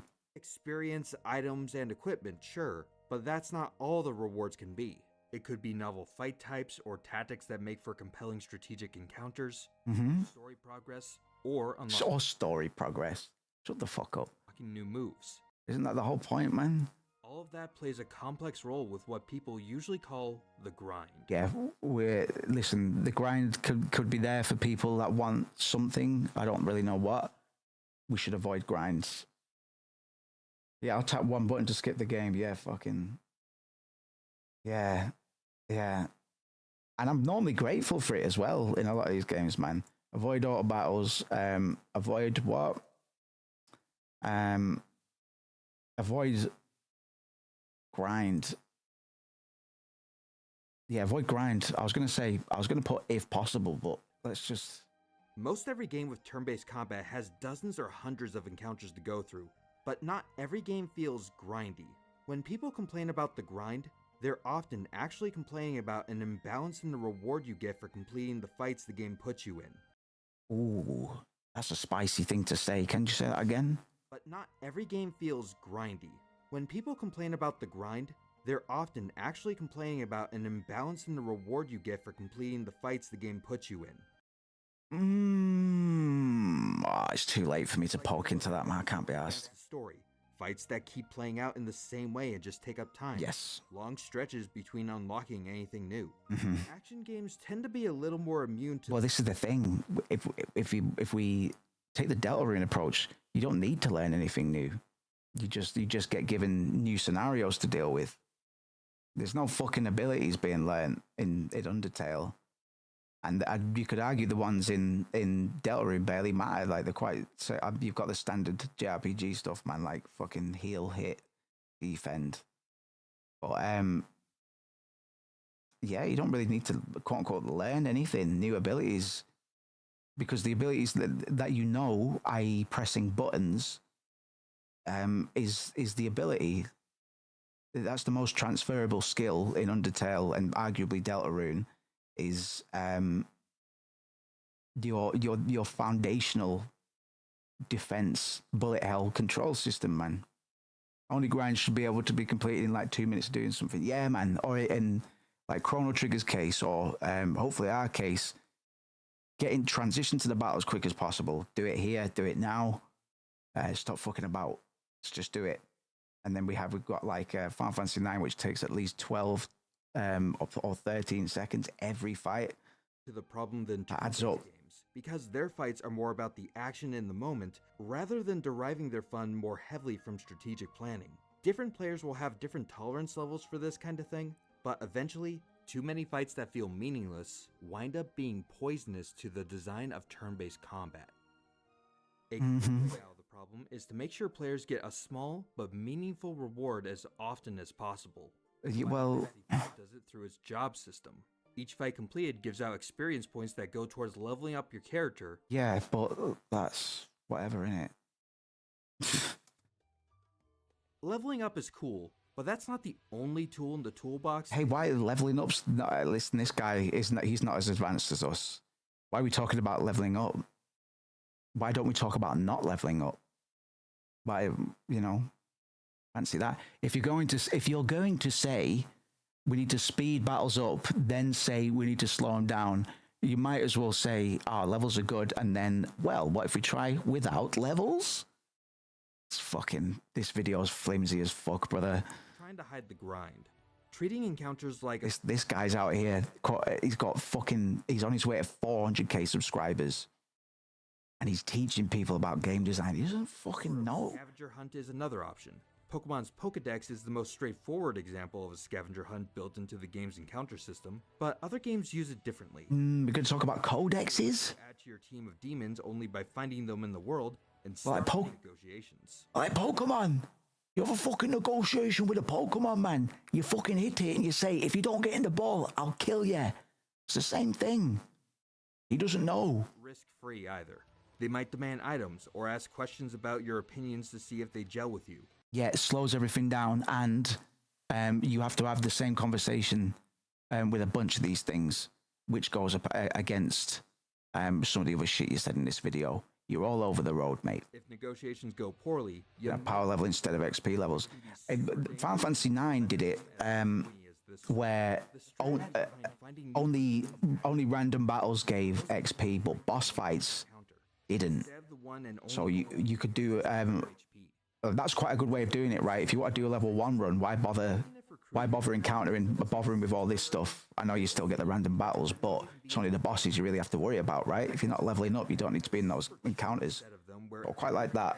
Stands out with delightful character designs and goofy pun names. Of course, you have the classic slimes. They're good, but a little played out. Check out Sham Hatwitch, or the Cruel Cumber. The game keeps the new designs coming consistently, and makes getting to a new area with new enemies to fight its own little reward. Another option is to weave the battle system into the game's narrative. Based on mutual suffering. Modern Fire Emblem games creates a great secondary goal during the game's normal encounters. As pairs of characters fight side by side or support each other, each pair's support level rises. They gain extra bonuses as they unlock new support levels to help them be more effective. Really, this guy is so fucking bad.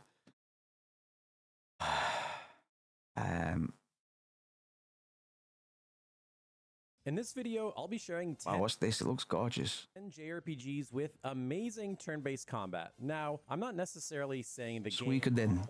As if this is the first time we've seen Suikoden tonight, man.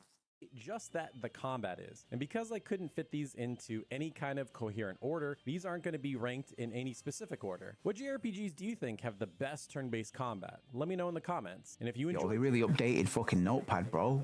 And like bold, I can use bold in that. This one, be sure to subscribe so you don't miss anything. All right, first up, we have what I believe is the most flexible job system on this entire list, and that's an Octopath Traveler 2. Octopath, yeah, Octopath got a pretty slick system, I would say.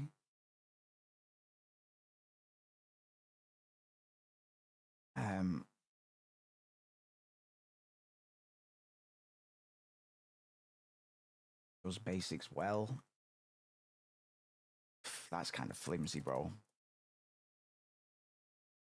Now, in this game, you have a job system where you can kind of mix and match abilities. You have like a core class, and then you have like a subclass. Yeah, it's a job system. 8 core jobs that the game has for each of the 8 main characters, and then there's 4 extra ones that do some really unique things. And what I love about this system is that there's so many cool combinations and ways that you can break the game, and I'll get into some of that here. Now, the way that the combat system works... I'll get into some of that here.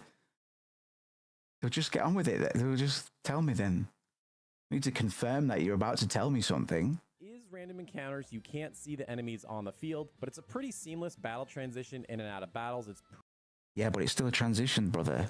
And I'll get into some of that here. Now, the way that the combat system works is that it is random encounters. You can't see the enemies. That's like a good 10 frames, brother. I don't know. But it's a pretty seamless battle transition in and out of battles. It's pretty quick. You're not wasting a lot of time in loading screens or anything like that. And you can have up to 4 characters in combat. And now, the main thing about Octopath Traveler is its break and boost system. Basically, enemies have weaknesses, and these are... The stagger system, right? Final Fantasy 13 had something similar. And it just means you can take more turns. They're indicated by little locks. You get time to... Basically, the boss can't take turns, but you can for a little bit. If you do enough damage to it, you get to take more turns. Under each enemy, and then you'll see a... More turns, more fun. Big number, and that's how many times... My D&D, yeah, so the main plot can be solved as level 2, but being level 10 makes it easier. Fucking yes, mate. So anytime yes, you mate. hit their weakness will be revealed, and you just have to hit their weaknesses. Smart man. Times, depending on Smart man. Not everybody knows this, man. It's wild information. Not everybody has this wisdom. Little dots above your character's interface on the right-hand side. You get 1 each turn. You can save them up for later, or you can attack a bunch of... Yeah, limit break system. Something. You know, yeah, the list is growing. I'm still out here as well, man. Top of the hour, I guess. Cool. Top of the hour, I guess. Team moves.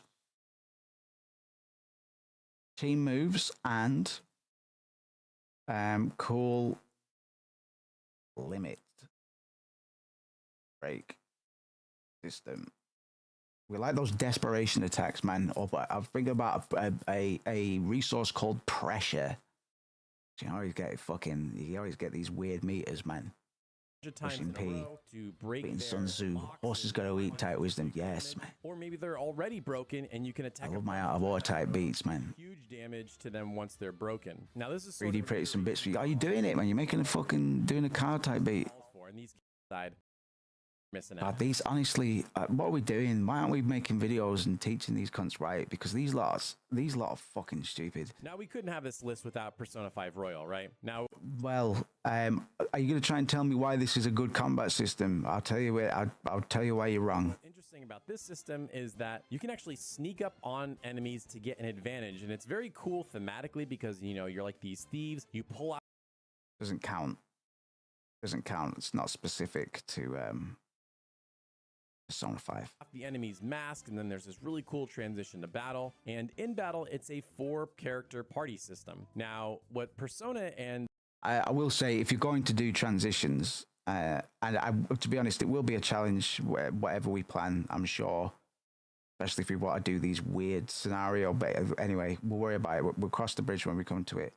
At least, if you're going to do transitions, at least make them interesting, or in this case, the sneak attack or something. It's like, oh well, the animation for demasking for doing a sneak attack is the loading for the fight.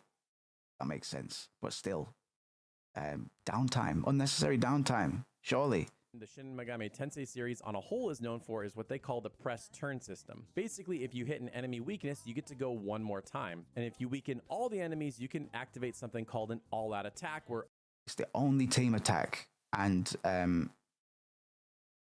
there's no variance. It's been the same since Persona 3, as far as I'm aware. I'm pretty sure even Persona 2 had some combo attacks. They're important, bro. I think they're really important. all your characters will hit all the enemies at the same time for big damage. Now, what's really cool that they added here in Persona 5 is something called the Baton Pass. And what this does is, let's say you're hitting weaknesses, you're doing all this stuff, but you're fighting an enemy and you don't have the weakness in some of your spells for one of your active party members, like somebody in your party can't do it. You can swap out a party member and there you go. You can just use that. Yeah, that's something. That's something. And what I kind of like is that each character has their own set. Why, hold on, like, why have characters wait for their own turn? Oh, why can't characters join up for a turn? Like, just kind of like naturally, it's like, okay, you two go in and I'll fucking follow you. So if you're doing the face button system, man, you press like square and triangle and attack, two of your characters fuck off.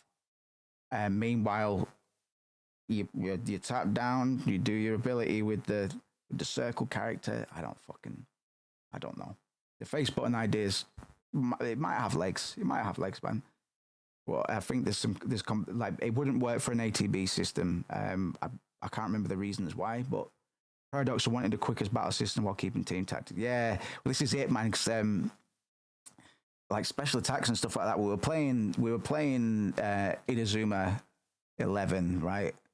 And they've got a lot of special attacks, but you're going to see those a lot.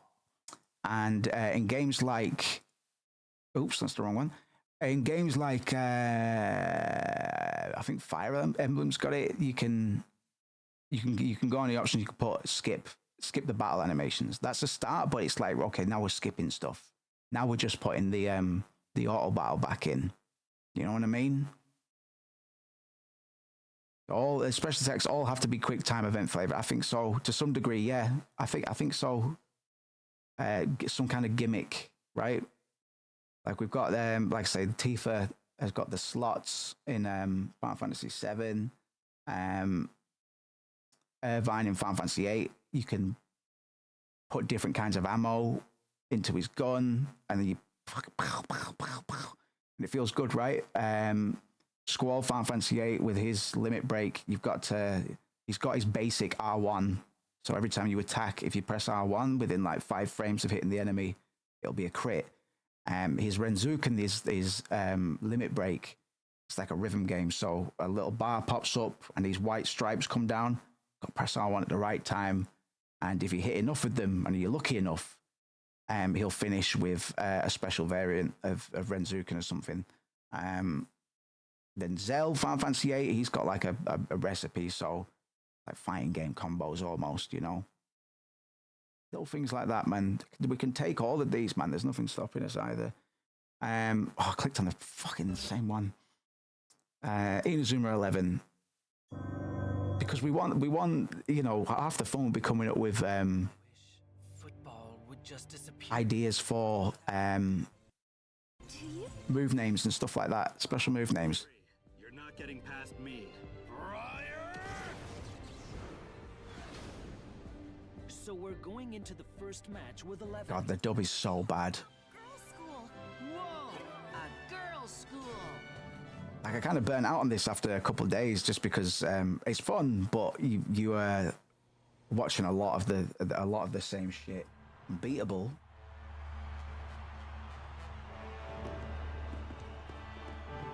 Oh yes, yeah, motherfucker. This is a good mention. Yes, I've had my eyes on this for a bit, mate. Good shout. This is exactly what we're talking about. Yeah, it's interesting. WarioWare's been on our list as well, mate. We actually played WarioWare like last week or something, I think. Stick around, Benjamin. It'll be useful to have you.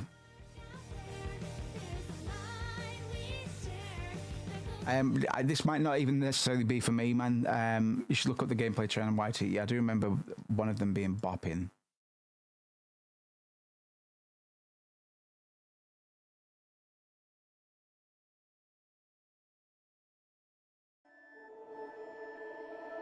You're just a part of my life. Yeah, man. And you're just a I really like the look of this game stylistically, man. Yeah, we'll watch both trailers. Or all, whatever. Because here's the problem. Like, I'm telling you, if you go down this road at some point in your life, you're like, I need to come up with a fucking JRPG combat system. Because I've consulted AI and stuff, man. I'll always talk about that stuff. You know me. I just like, fucking, what have we got here? What can we do? And most of the time, GBT or Claude just spits some fucking shit out, and it's incoherent, doesn't make sense, man. One of the first things they always go to, rhythm, and we will be abiding by rhythm to some extent, just without the music component, so to speak. But yes, aesthetic. Aesthetics out here. That music's illegal, right? Very cool, very jet set. Scott Pilgrim or River City Girl. Yeah. Yeah, I like it. Fucking free hair-colored females, man. Like very, because I like this style of character, man. Urban wear. Like a Dasher here. Oh, closed Photoshop, didn't I? Photoshop. Concept art tomorrow. Fucking. Quick recap. This is a game where music is illegal and you do crimes. You do crimes by performing the dead simple action of hitting 2 buttons. Is that? And signed on the music, which makes this girl who is you do any number of things, like for example, punching this guy right in the jaw. Is that? In between doing that, you go around and talk to people and look at things, get talked at by people, and try to get a quiet moment or two to yourself so you can think and write new songs and do graffiti and play baseball the wrong way and deal with cops the right way and everything's anime. We're pretty much caught up. So you might be wondering what the hell we could possibly have left to show. No, it's not. Oh, gorgeous. See, this is a well-cut trailer. This is a game where music is illegal and you do crimes. You do crimes by performing the dead simple action of hitting 2 buttons and signed on the music, which makes this girl who is you do any number of things, like for example... I like her. She's got a nice silhouette. Hitting 2 buttons and signed on the music, which makes this girl who is you do any number of things, like for example... Hell yeah, man. I'll go in with you. I'll go in with you in that. Nice character. I've recognized this as well. It does add some difficulty to animation, but like loose fitting clothes, like shit tied around this and that or whatever, are very good for silhouettes. What did I do with Sunday? Well, Sunday's got a good silhouette because of her hair. Let's see if I can find a picture of Sunday.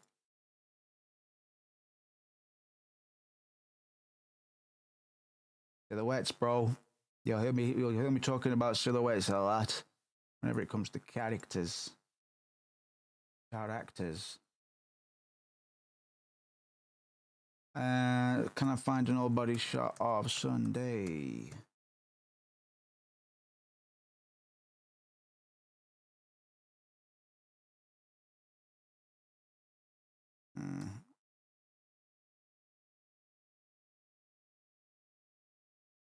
That's a weird assortment. Anybody else? Nah, I've got my laptop. I will.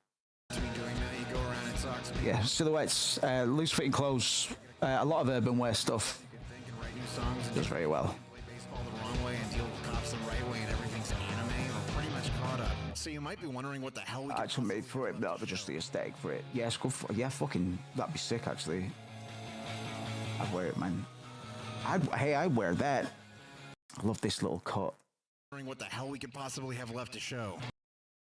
Music editing, aesthetic, bro. Come on. That snare. Cut on those snares, bro. Easy little hack for you. Welcome to Unbeatable Arcade. Its own complete game experience. Whoa. What font's that? What font's that? Did you make that? I want that font. That's a beautiful pink. That's a lovely pink color against this off-white background, man. Mild gradient, bone white to this cream. Beautiful fucking colors. Colors aren't easy, by the way. Everybody thinks colors are easy. Fucking not. Fucking not. You'll never completely learn color, man. This is pretty close, though. This is very white. Oh my god. Taking a screenshot. It slightly reminds me of the Persona 3 menus, which are probably the best goddamn menus I've ever seen in my life.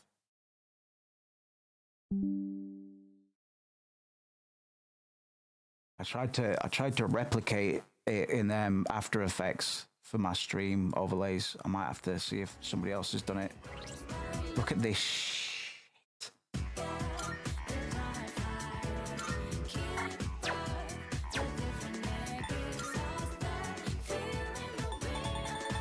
And to be honest, as actual menus, like again, it's like Persona 5, style over substance. Sorry, this guy designed doc. What's the point of a weird status effect? This cunt's got nearly 400k subscribers, man.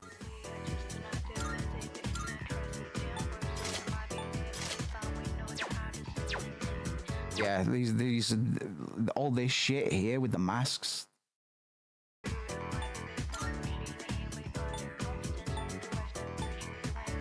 Nice fucking font up here, lots of confidence, good typography. The actual layout isn't that bad. It could be more functional, but stunning. I tell you what, not half as cumbersome as the Inazuma menus. It's an RPG, bro. It's dealing with a lot more characters, so it should be a lot more easy to use. Beautiful. Look at this shit here, bro.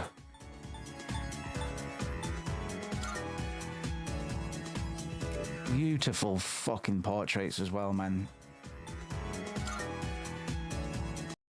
Stunning. Loads of rough bits as well. Like, there's lots of imperfections. Like, this isn't a perfect drawing, man. Like, I couldn't cope with some of this. But it fucking looks like fantastic. DDZ stole a bit of this style. Probably so, yeah. I wouldn't blame him. I love this. I love this. I've not thought too much about UI yet. I'm a bit scared by it. We'll start light.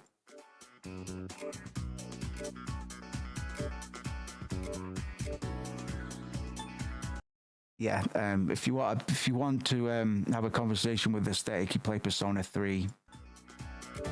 Watadai Dorm has constantly been playing in my head when I've been designing that character in there. This is the theme I associate with that character at the moment.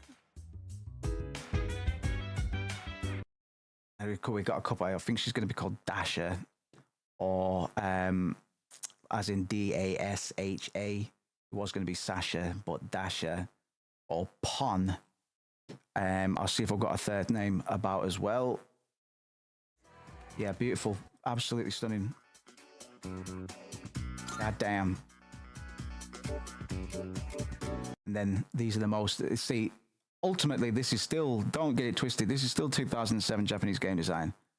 Don't get it twisted. It's it's just it's got a lot of syrup on it, that's all. But look at this shit. This is fucking unacceptable. Ugh. You know, like Fear and Hunger, right? World building. The little box there. The little box there. And I tell you what I found in Fear and Hunger's plugins. A plugin for RPG Maker that allows you to make a language system not unlike the Albed primers in Final Fantasy X. So I know where Miro's been looking. I don't hear cunts talking about that, man. But Miro was thinking about doing some shit at some point, and I might have to use the plugin, bro. By exploration beneficial. How so? Beyond just treasure chests at the end of dead ends.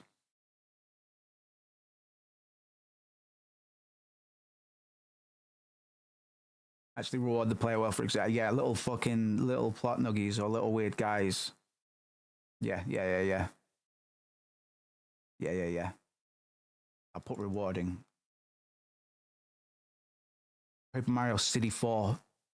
Undertale again, man. Undertale has rooms that you can only get to if you data mine. And they have lore. They've got the Gaster stuff, I think. I like that. We like that. Doki Doki.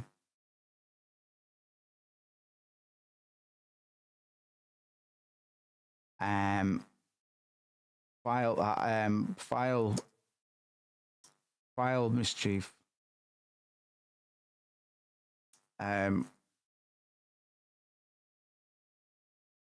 could I define that? File mischief will do for now, man. I'm not exploring this fucking ass world for 30 rupees. I want so yeah, exactly. Like a little curious, like a little guy who's like, hello. Watch where you go, little boy. Watch where you go, little boy. Me. Try to think of a good example of that. I guess like Baldur's Gate. Baldur's Gate at the fourth, and I've never completed Baldur's Gate because I keep restarting. But even on like the 4th, 5th restart, I was still finding new shit. And we can't quite do a Baldur's Gate, obviously, but Each one has their own, like, okay, only this we can learn from it, man. lightning, only this character can attack with wind, etc., or they only have certain weapons they can use. So it's fun to know, like, okay, these are the set characters I need for these situations. Now, Persona 5 had guns, but in Persona 5 Royal, that's really... Shut up, man. These lot are so dense. Now, in a way, Metaphor ReFantazio kind of combines the last 2 game systems into one system that's really special. Again, you do have a 4-character party system. Again, I didn't finish Metaphor because I got bored.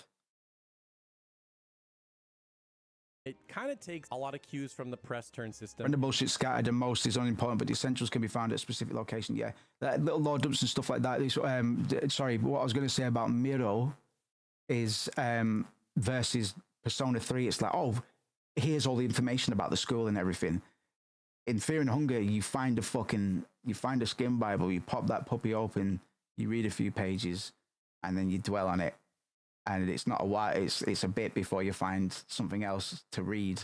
So you've got time to kind of take everything in, because if you just say, here's everything I've thought of, read it, love it. So, you know, I know, like finding lore dumps is very cliche.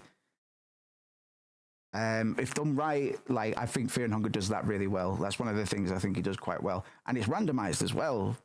Like, there's no guarantees you're going to find that much out on any given playthrough, which lends itself to the oppression of the world and the unknown forces that you face. You know, if you hit an enemy weakness, I never want to feel like I could just walk past a dark hallway or a cave because I know what's going to be at the end. Yeah. And we should be aware of players' expectations as well in that regard. It's like, well, if they want me to go that way, because that's what I do every time. Come on, we have to go this way. But I'm just going to go down there because there's probably going to be something down there. I fucking told. Oh my god, I'm dead. I fucking told you, man. I was not punished the player necessarily, but we want to rug pull numerous times, man. We want to pull Kojima's where the player does something and they expect X to happen, but Z happens instead. Oh fuck. And then they leave the room and it's all right again. keep going, and then it affects the description. Yeah, Dark Souls did it really well as well. It's a risk reward, because if you miss, then you lose orbs and it becomes the enemy's turn. God, you don't know what you're talking about, man. These are all fucking Zoomer JRPGs, by the way. Now, we did touch on monster taming with Persona 5, but here... Yeah. Different with Monster Hunter Stories. Well, that's the fucking Fear and Hunger again. There's the Blue Sin, the sword in the cave. There's only two ways to get this sword out, because on the first attempt, it'll be like, all right, you think you can get this? You think you can get this sword out? Do you want to give it another go? And you're already like, what's the game gonna do, man? So you fucking pull the sword out. If you don't get out of there in 3 seconds, you runs over. The only way to get out of there is to have the random rare book passages of Mahabra spawn, and you can teleport to Mahabra, or you use the fucking cheese mode dev spell phase step to quickly get out of the fucking room. But it's tricky. I've tried it. You have to be really fast, and we like that. So in the game, you're not actually... There's another... Fear and Hunger's full of these, man. We'll have to go through and take note of a lot of these. There's another sword. You pick up the sword. Ghost is after you. You can run away. But I think he's like the only random battle in the game. Every now and then, he'll come after you. And if you kill the ghost, the sword is purified and it becomes its better form. Catching. It's not just running and picking something up. You got a new sword. It's like there's a bit of lore to the sword, man. It was either there's a story behind it. How did you get that sword? Well, it's lucky I'm fucking here, able to talk about it, because I tried to pull it out of the fucking cave. The monsters per se. And if I didn't have this very particular book, or they call them monsters. How'd you get that sword? Fucking had to fight a ghost for it, man. Eggs that you get, and then you just the very simple things to do, man. You know what I mean? And then hatch them. And there's sort of an RNG aspect to it, but depending on which one you pick up, you can see it's different colors. And this cunt's never played Final Fantasy VI. Sort of can tell you, okay, well, this is probably going to be a specific blade. Just when I thought turn-based combat couldn't... Jade Echoes. This is what I was talking about before. This is one of the only indie JRPGs that I've seen run up the chrono trigger. Let's just set up here. So to be honest, we might have to play this, because they might be the only ones that have got it right, as far as I'm concerned. Oh, sorry, I clicked on the wrong menu. Or do anything more unique, here comes Chained Echoes. Now, what I loved about Chained Echoes is it's kind of like Chrono Trigger, where you do see the enemies on the map, but you just fight right on the map. You don't swirl into a battle arena. You just get into combat right then and there. So once again, you do have a 4-party combat system, but what's cool is you can have 4 other party freezing up for members us. in reserve, so you can swap them out mid-fight, no problem. And of course, you can speed up the battles if you want them to go faster. You can see the turn order at the top of the screen, so it has all those nice quality of life features that you'd expect from Again, and listen, not one of these cunts has pointed it out. If you've got options to skip a mechanic, it means your mechanic's not good enough, my dude. If there's an option to skip a major part of the game, this isn't that bad. Speed up turn order, like that might be all right. But why not make your turn order more tactile? I don't know. I don't know. But the thing That's the problem we're gonna solve. I've never seen another game do is what they call the overdrive system. So there's this meter that will always be in the top left-hand side of the screen. And what happens when you stay in the green area is it gives your characters in combat big buffs. You always want to stay in that green area so you can do the most damage. But it's tricky because depending on what attacks you do, it can make the meter go up, and you don't want to get into the red because that gives the enemies a huge advantage. So this is kind of let's talk about my hypothetical pressure system, quote unquote pressure, and I guess this is in essence what it would operate like. there's this really fine balance of like, okay, I don't want to use my best moves all in a row because I'll be in the red. Do I defend? Do I use items? Do I do simpler attacks so I can stay in the green? You have to cook yourself, bro. I want to fight. I want to fight to the death right now. So it's an interesting balance of like, which characters do I want to use the simple attacks for? So my best, strongest characters. This fucking UI is crazy as well, brother. What the fuck is this? What the fuck is this? Where am I looking? Oh, God. Keep doing their big attacks. It's so dynamic, so strategic, and so cool. Now, the only thing I will say is I don't love the leveling system. It's not a traditional JRPG leveling system where you level up and all your stats go up and maybe you'll get a new ability, but instead you get points that you can sort of dump into this system where you can unlock new abilities. To me, I love that dopamine hit of leveling up and seeing all my stats go up. So it's not the worst thing, but it's a very boring version of the sphere grid. With a bit more flexibility, because it looks like shit. But have you like, you've not played JRPGs, have you, cunt? I would have preferred a traditional leveling system. Overall, though, it's all right. Chained Echoes is amazing. You need to see. Here's a little trick. When you're buying and selling stuff, or especially when you're selling stuff, and you come out the shop, you don't show the updated total. You show what you had, and then you show what's getting added, and you watch it go.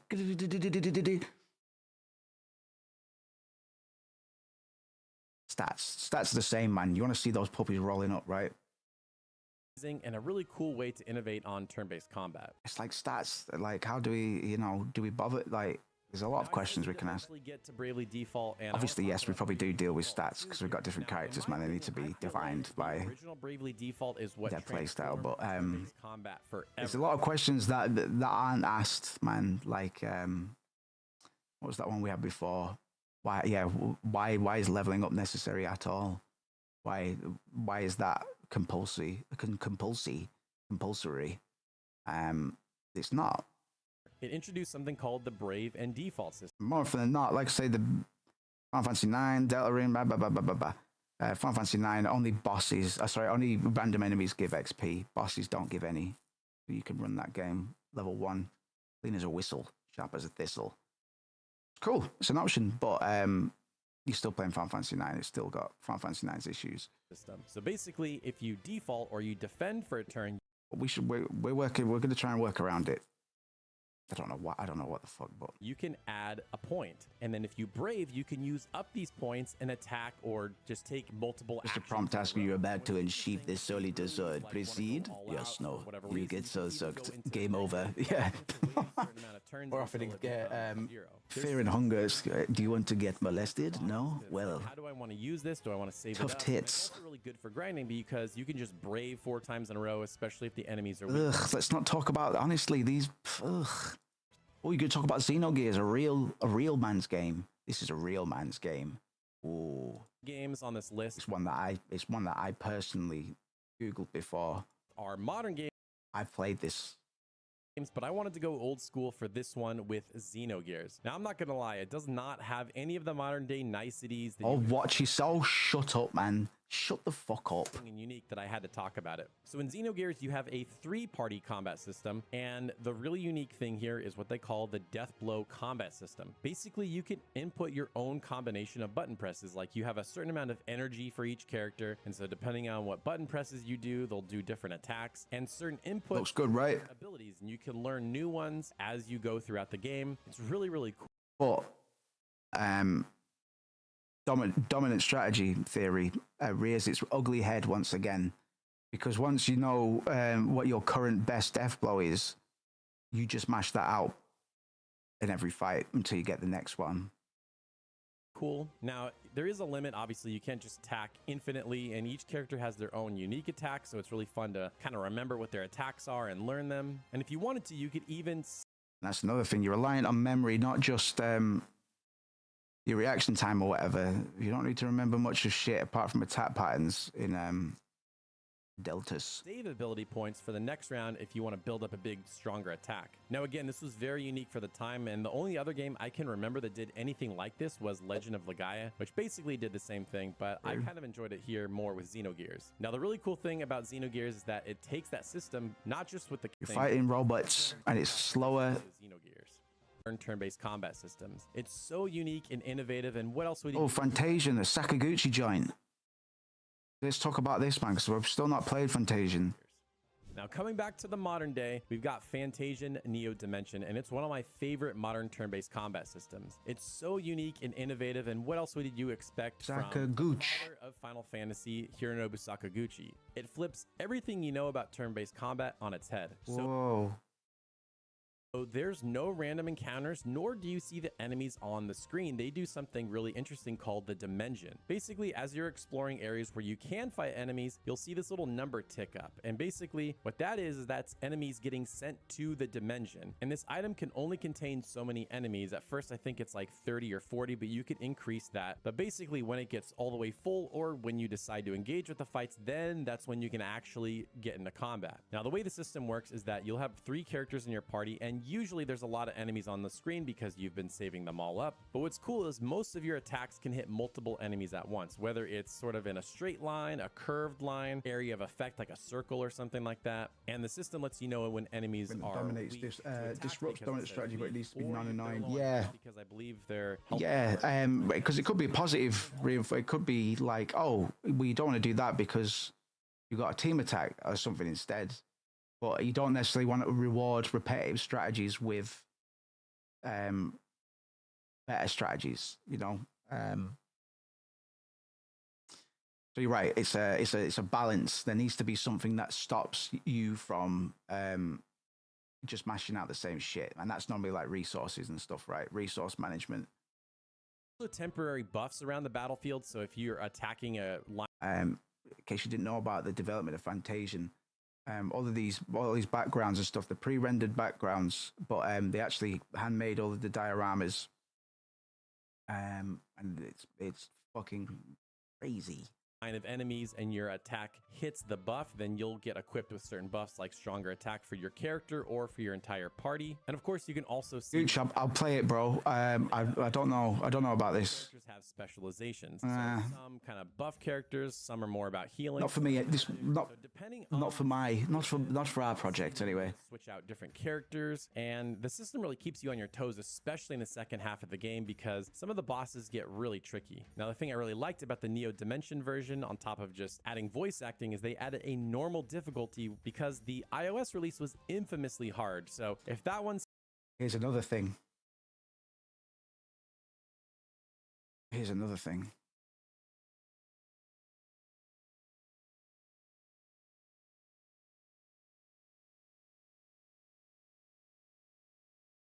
We're not fucking with that difficulty shit, man. Difficulty comes through how the player engages with the game, not modifiers, not percentage buffs. Scared you, you know, you're reading reviews back in the day and you're thinking to yourself, oh man, I don't know if I'm going to be okay with this. Let me tell you, I made through it just fine. If you need to, follow a guide and you should be all right. But overall, this is a really unique, really fun combat system, and you should definitely try this game because it's incredible. You know, eventually I might need to release some kind of apology for that Saga video, because I'm finding myself including Saga games more and more recently. And the one combat system from the Saga series that I really enjoyed was Saga Scarlet Grace Ambitions specifically. Now in this system, you have a 5-character party system. I believe it's the only game on this list where you have 5. Oh, this is ugly. And what's wild is you're constantly recruiting a lot of different characters. Right, I'll head off this one. We got a stream tomorrow as well. Abilities and different weapons they can use. And so the way this system works is it's on a star point system. Basically, when the battle starts, you're allotted a certain number of star points, and you can use these star points to spend on abilities. And this is not for Billies. Points, and you can use these star points to spend on abilities, and this is not for each character, it's the whole party. So basically, okay, leave it in. Get one more star point added to your pool, and then you can use it that round. It's just a stupid gay fucking video. Really interesting strategic decisions, because do you save the points for later, or do you activate abilities early on? Because certain abilities like magic need turns to charge up. And what I like Billies. That's what we should call them, man. Interesting strategic decisions, because do you save? We're gonna call ours Billies. Or do you activate abilities early on? Because certain My abilities Billies. magic need turns to charge up. And when I God, this game's ugly. Oh my God! Please, Japan. Honestly, there's like 5 cunts that can actually make a nice UI in Japan. I feel. Like these little rings. This is fucking awful. Star points, especially because I'm constantly getting more, and you will eventually max out the amount of star points.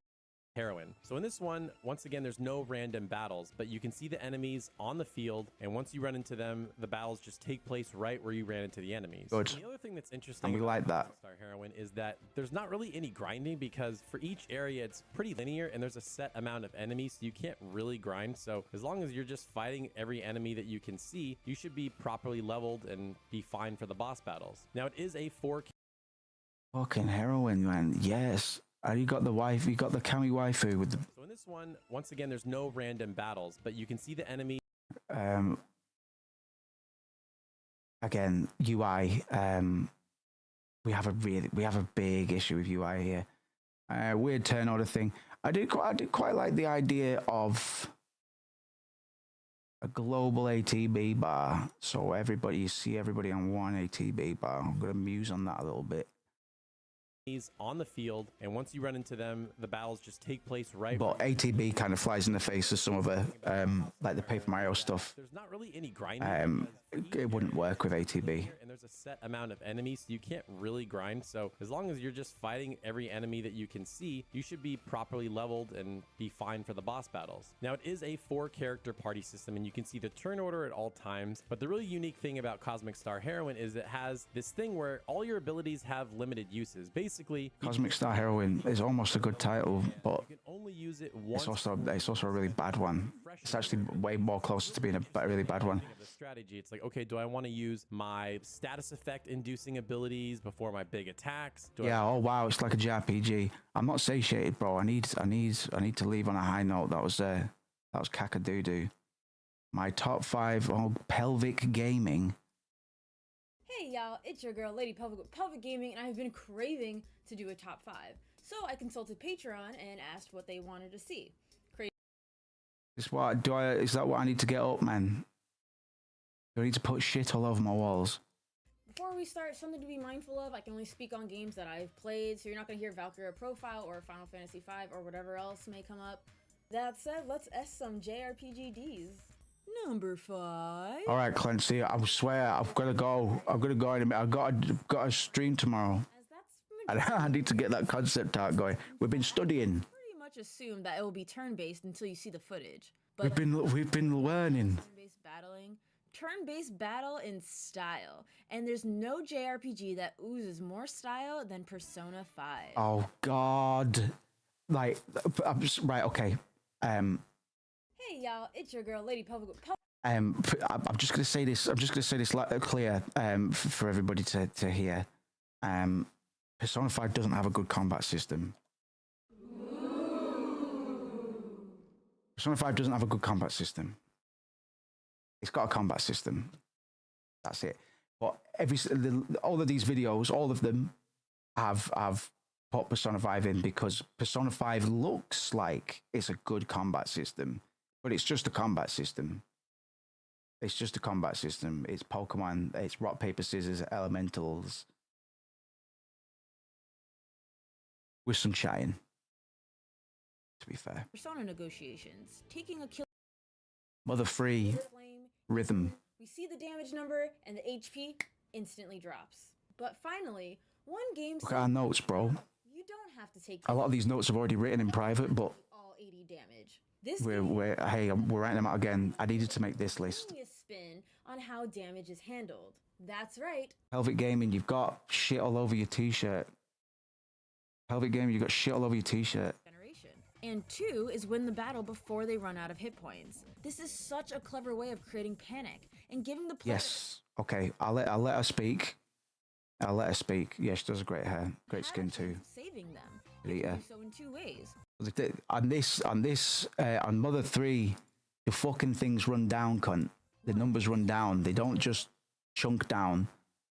So whilst they're running down, you have the HP that it says whilst it's rolling down. It hasn't just completely taken that damage off the total. You know what I mean? To 0. Their counter will start going up. And even if they're attacked again while their health is actively on the rise, the attack will stunt the regeneration.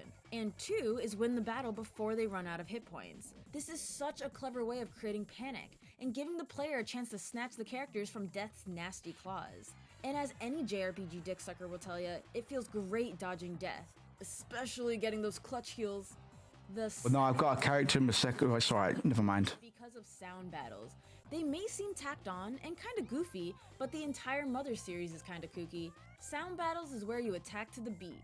If your rhythm is on point, you can do up to 16 attacks in one go. The only way to hear the beat, however, is by putting the enemy to sleep. Here it is with and without the bass. Right, pacify, spare, right. She's not got the worst delivery, to be fair. I was ready to, like, Pelvic Gaming. Probably give that a miss, but she's not the worst. Got nothing against Pelvi.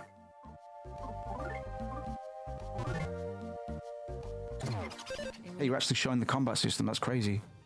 You're actually showing it in action. Pelvic Gaming might be the best YouTube gamer.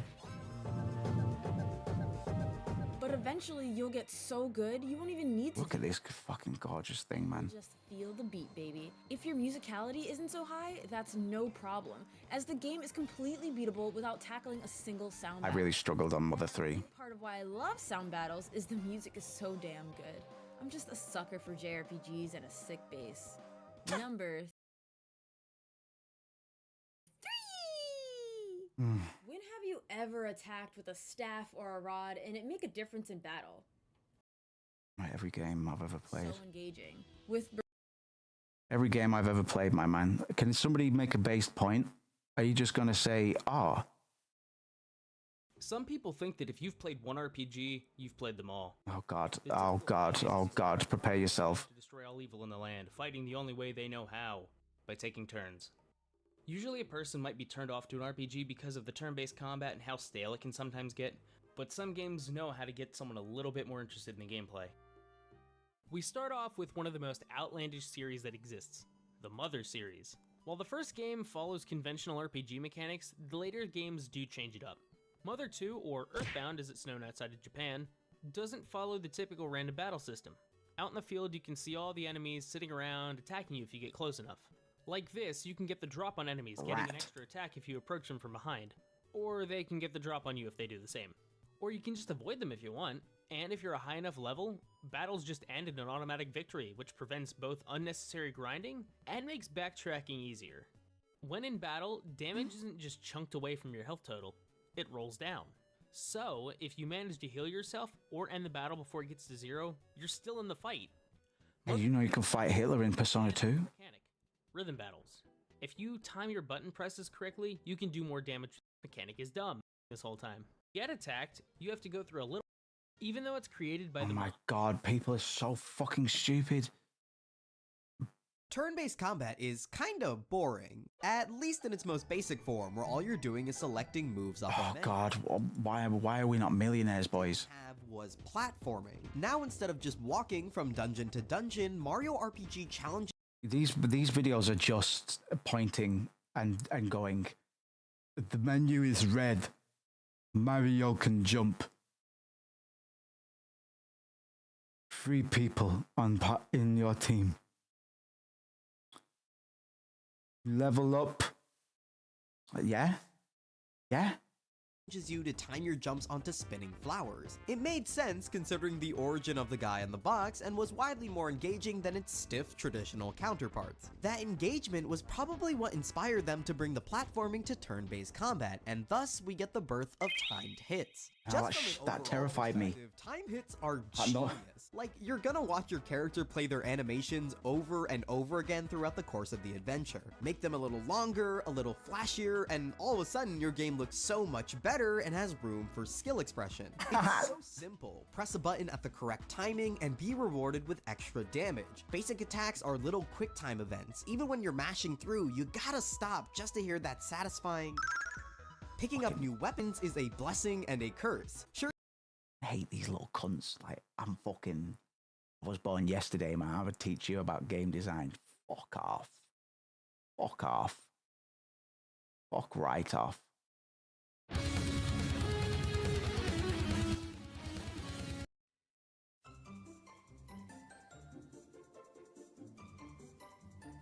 Dragon Quest, another long-time running and extremely popular series.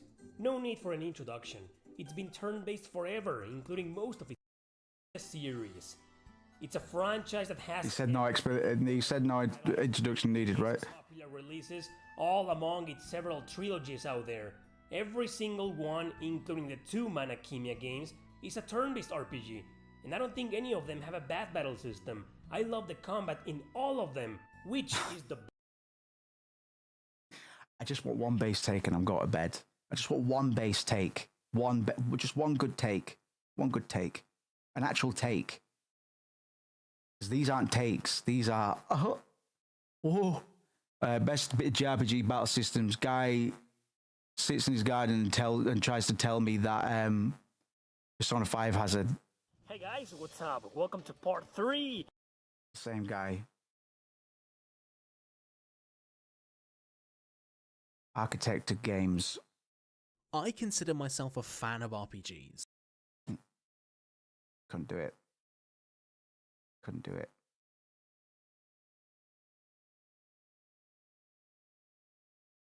Can't do it. I can't do this. I can't do this.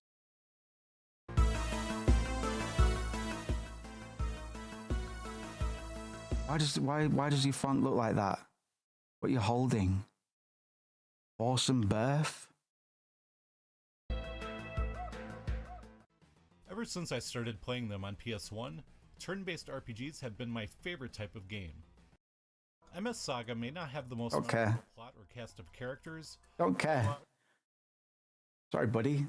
What it does have is some... Ace Attorney type intro, yeah, for real. Yeah. You control has the ability to equip multiple guns, shields, and melee weapons.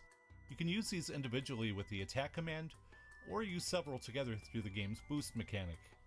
While that is pretty cool on its own, the strategic aspects of the battle system are what really make it stand out.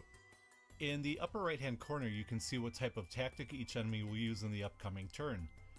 Paying attention to this is critical as it lets Never even heard of this. Attack or defend your Skips. How many times do you have to watch that animation? That's what I mean, man. Remember that move that Sephiroth does? It literally takes about 2 minutes. You can get up, have a shit, make some toast, and still be back in time, man. This game had an extremely limited print run, so now complete copies sell for over $600. All right, mate. You've got some deep picks, man. We haven't seen Panzer Dragoon mentioned once, or Golden Sun. Shadow Hearts has been mentioned once. Radiant Historian, nope. Persona 5, brother, you fucked up. Is its unique combat. You fucked it up. They managed to take a series of rail shooters. The first thing you notice when getting into a fight in this game is just how gorgeous the graphics are for a Game Boy Advance title. Once you're done drooling over the visuals, you realize what a great battle system it has. GBA? This Christ. classic turn-based system is greatly enhanced by the Jin that you collect and equip on each party member. Using one of these during combat has several beneficial effects. The first is that it will either damage the enemy or cast buffs on your team. After doing so, that character will sometimes change to a new class with an entirely different set of synergy spells. Another benefit is that it will let you cast a summon, which varies depending on how many Jin of each element have been used. The main typical turn-based mechanics of most RPGs and added some really cool things to make it stand out. The first is that it took the time manipulation theme of the story and also made it an integral part of the combat. By selecting the change command, you can swap turns with any enemy, which will lower your defense, but also allow you to chain more consecutive attacks together. Okay. Find enemy weaknesses and exploit them. Doing so will not only knock that enemy down, Zone 5 isn't. It's fine. It's just fine. was that some attacks would actually. A very late PS2 release that most people missed out on because they were too busy with their Wiibox 360s. Monokemia is a great RPG with a battle system very similar to Final Fantasy X's additional turn-based combat. They took that fast-paced system and added offensive and defensive bonuses for switching out characters at just the right moment. Another cool feature was that some attacks would actually repeat within the turn list once they were selected. These helped build attack chains and also made it easier to fill a burst gauge that would allow a party member to unleash their ultimate attack. Yawn. You'll have to dash through the environment while making sure to stay out of any attack ranges, then take out the enemy leader to instantly end the encounter. Oh. Ending battles quickly and juggling the enemies in the air will Look at that. No transition. Just armor. Just pain. Seal stones, which can give your party an advantage during combat. It uses an active time system that also factors Woof. Look at this Y2K ass UI, man. to the enemies. The best feature of Sorry, Grunty's just scratching my combat belly. is that you can cancel enemy attacks. Scratching my belly. When you see a monster charging up something powerful, it's so satisfying to use a special move. You better run away. When you see a big monster charging at you better, oh, better run away. Amazingly fun combat. Grandia 3. Man, you guys are all wrong. They are all wrong. Wrong. Look at that thumbnail, bro. What's that face? What is up, RPG nerds? This is Brighton from RPG Ranked. If you enjoy RPGs, please.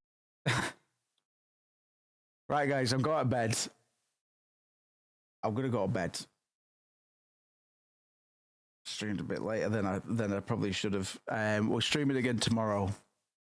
What are we streaming? I don't know. But I don't think it matters, does it?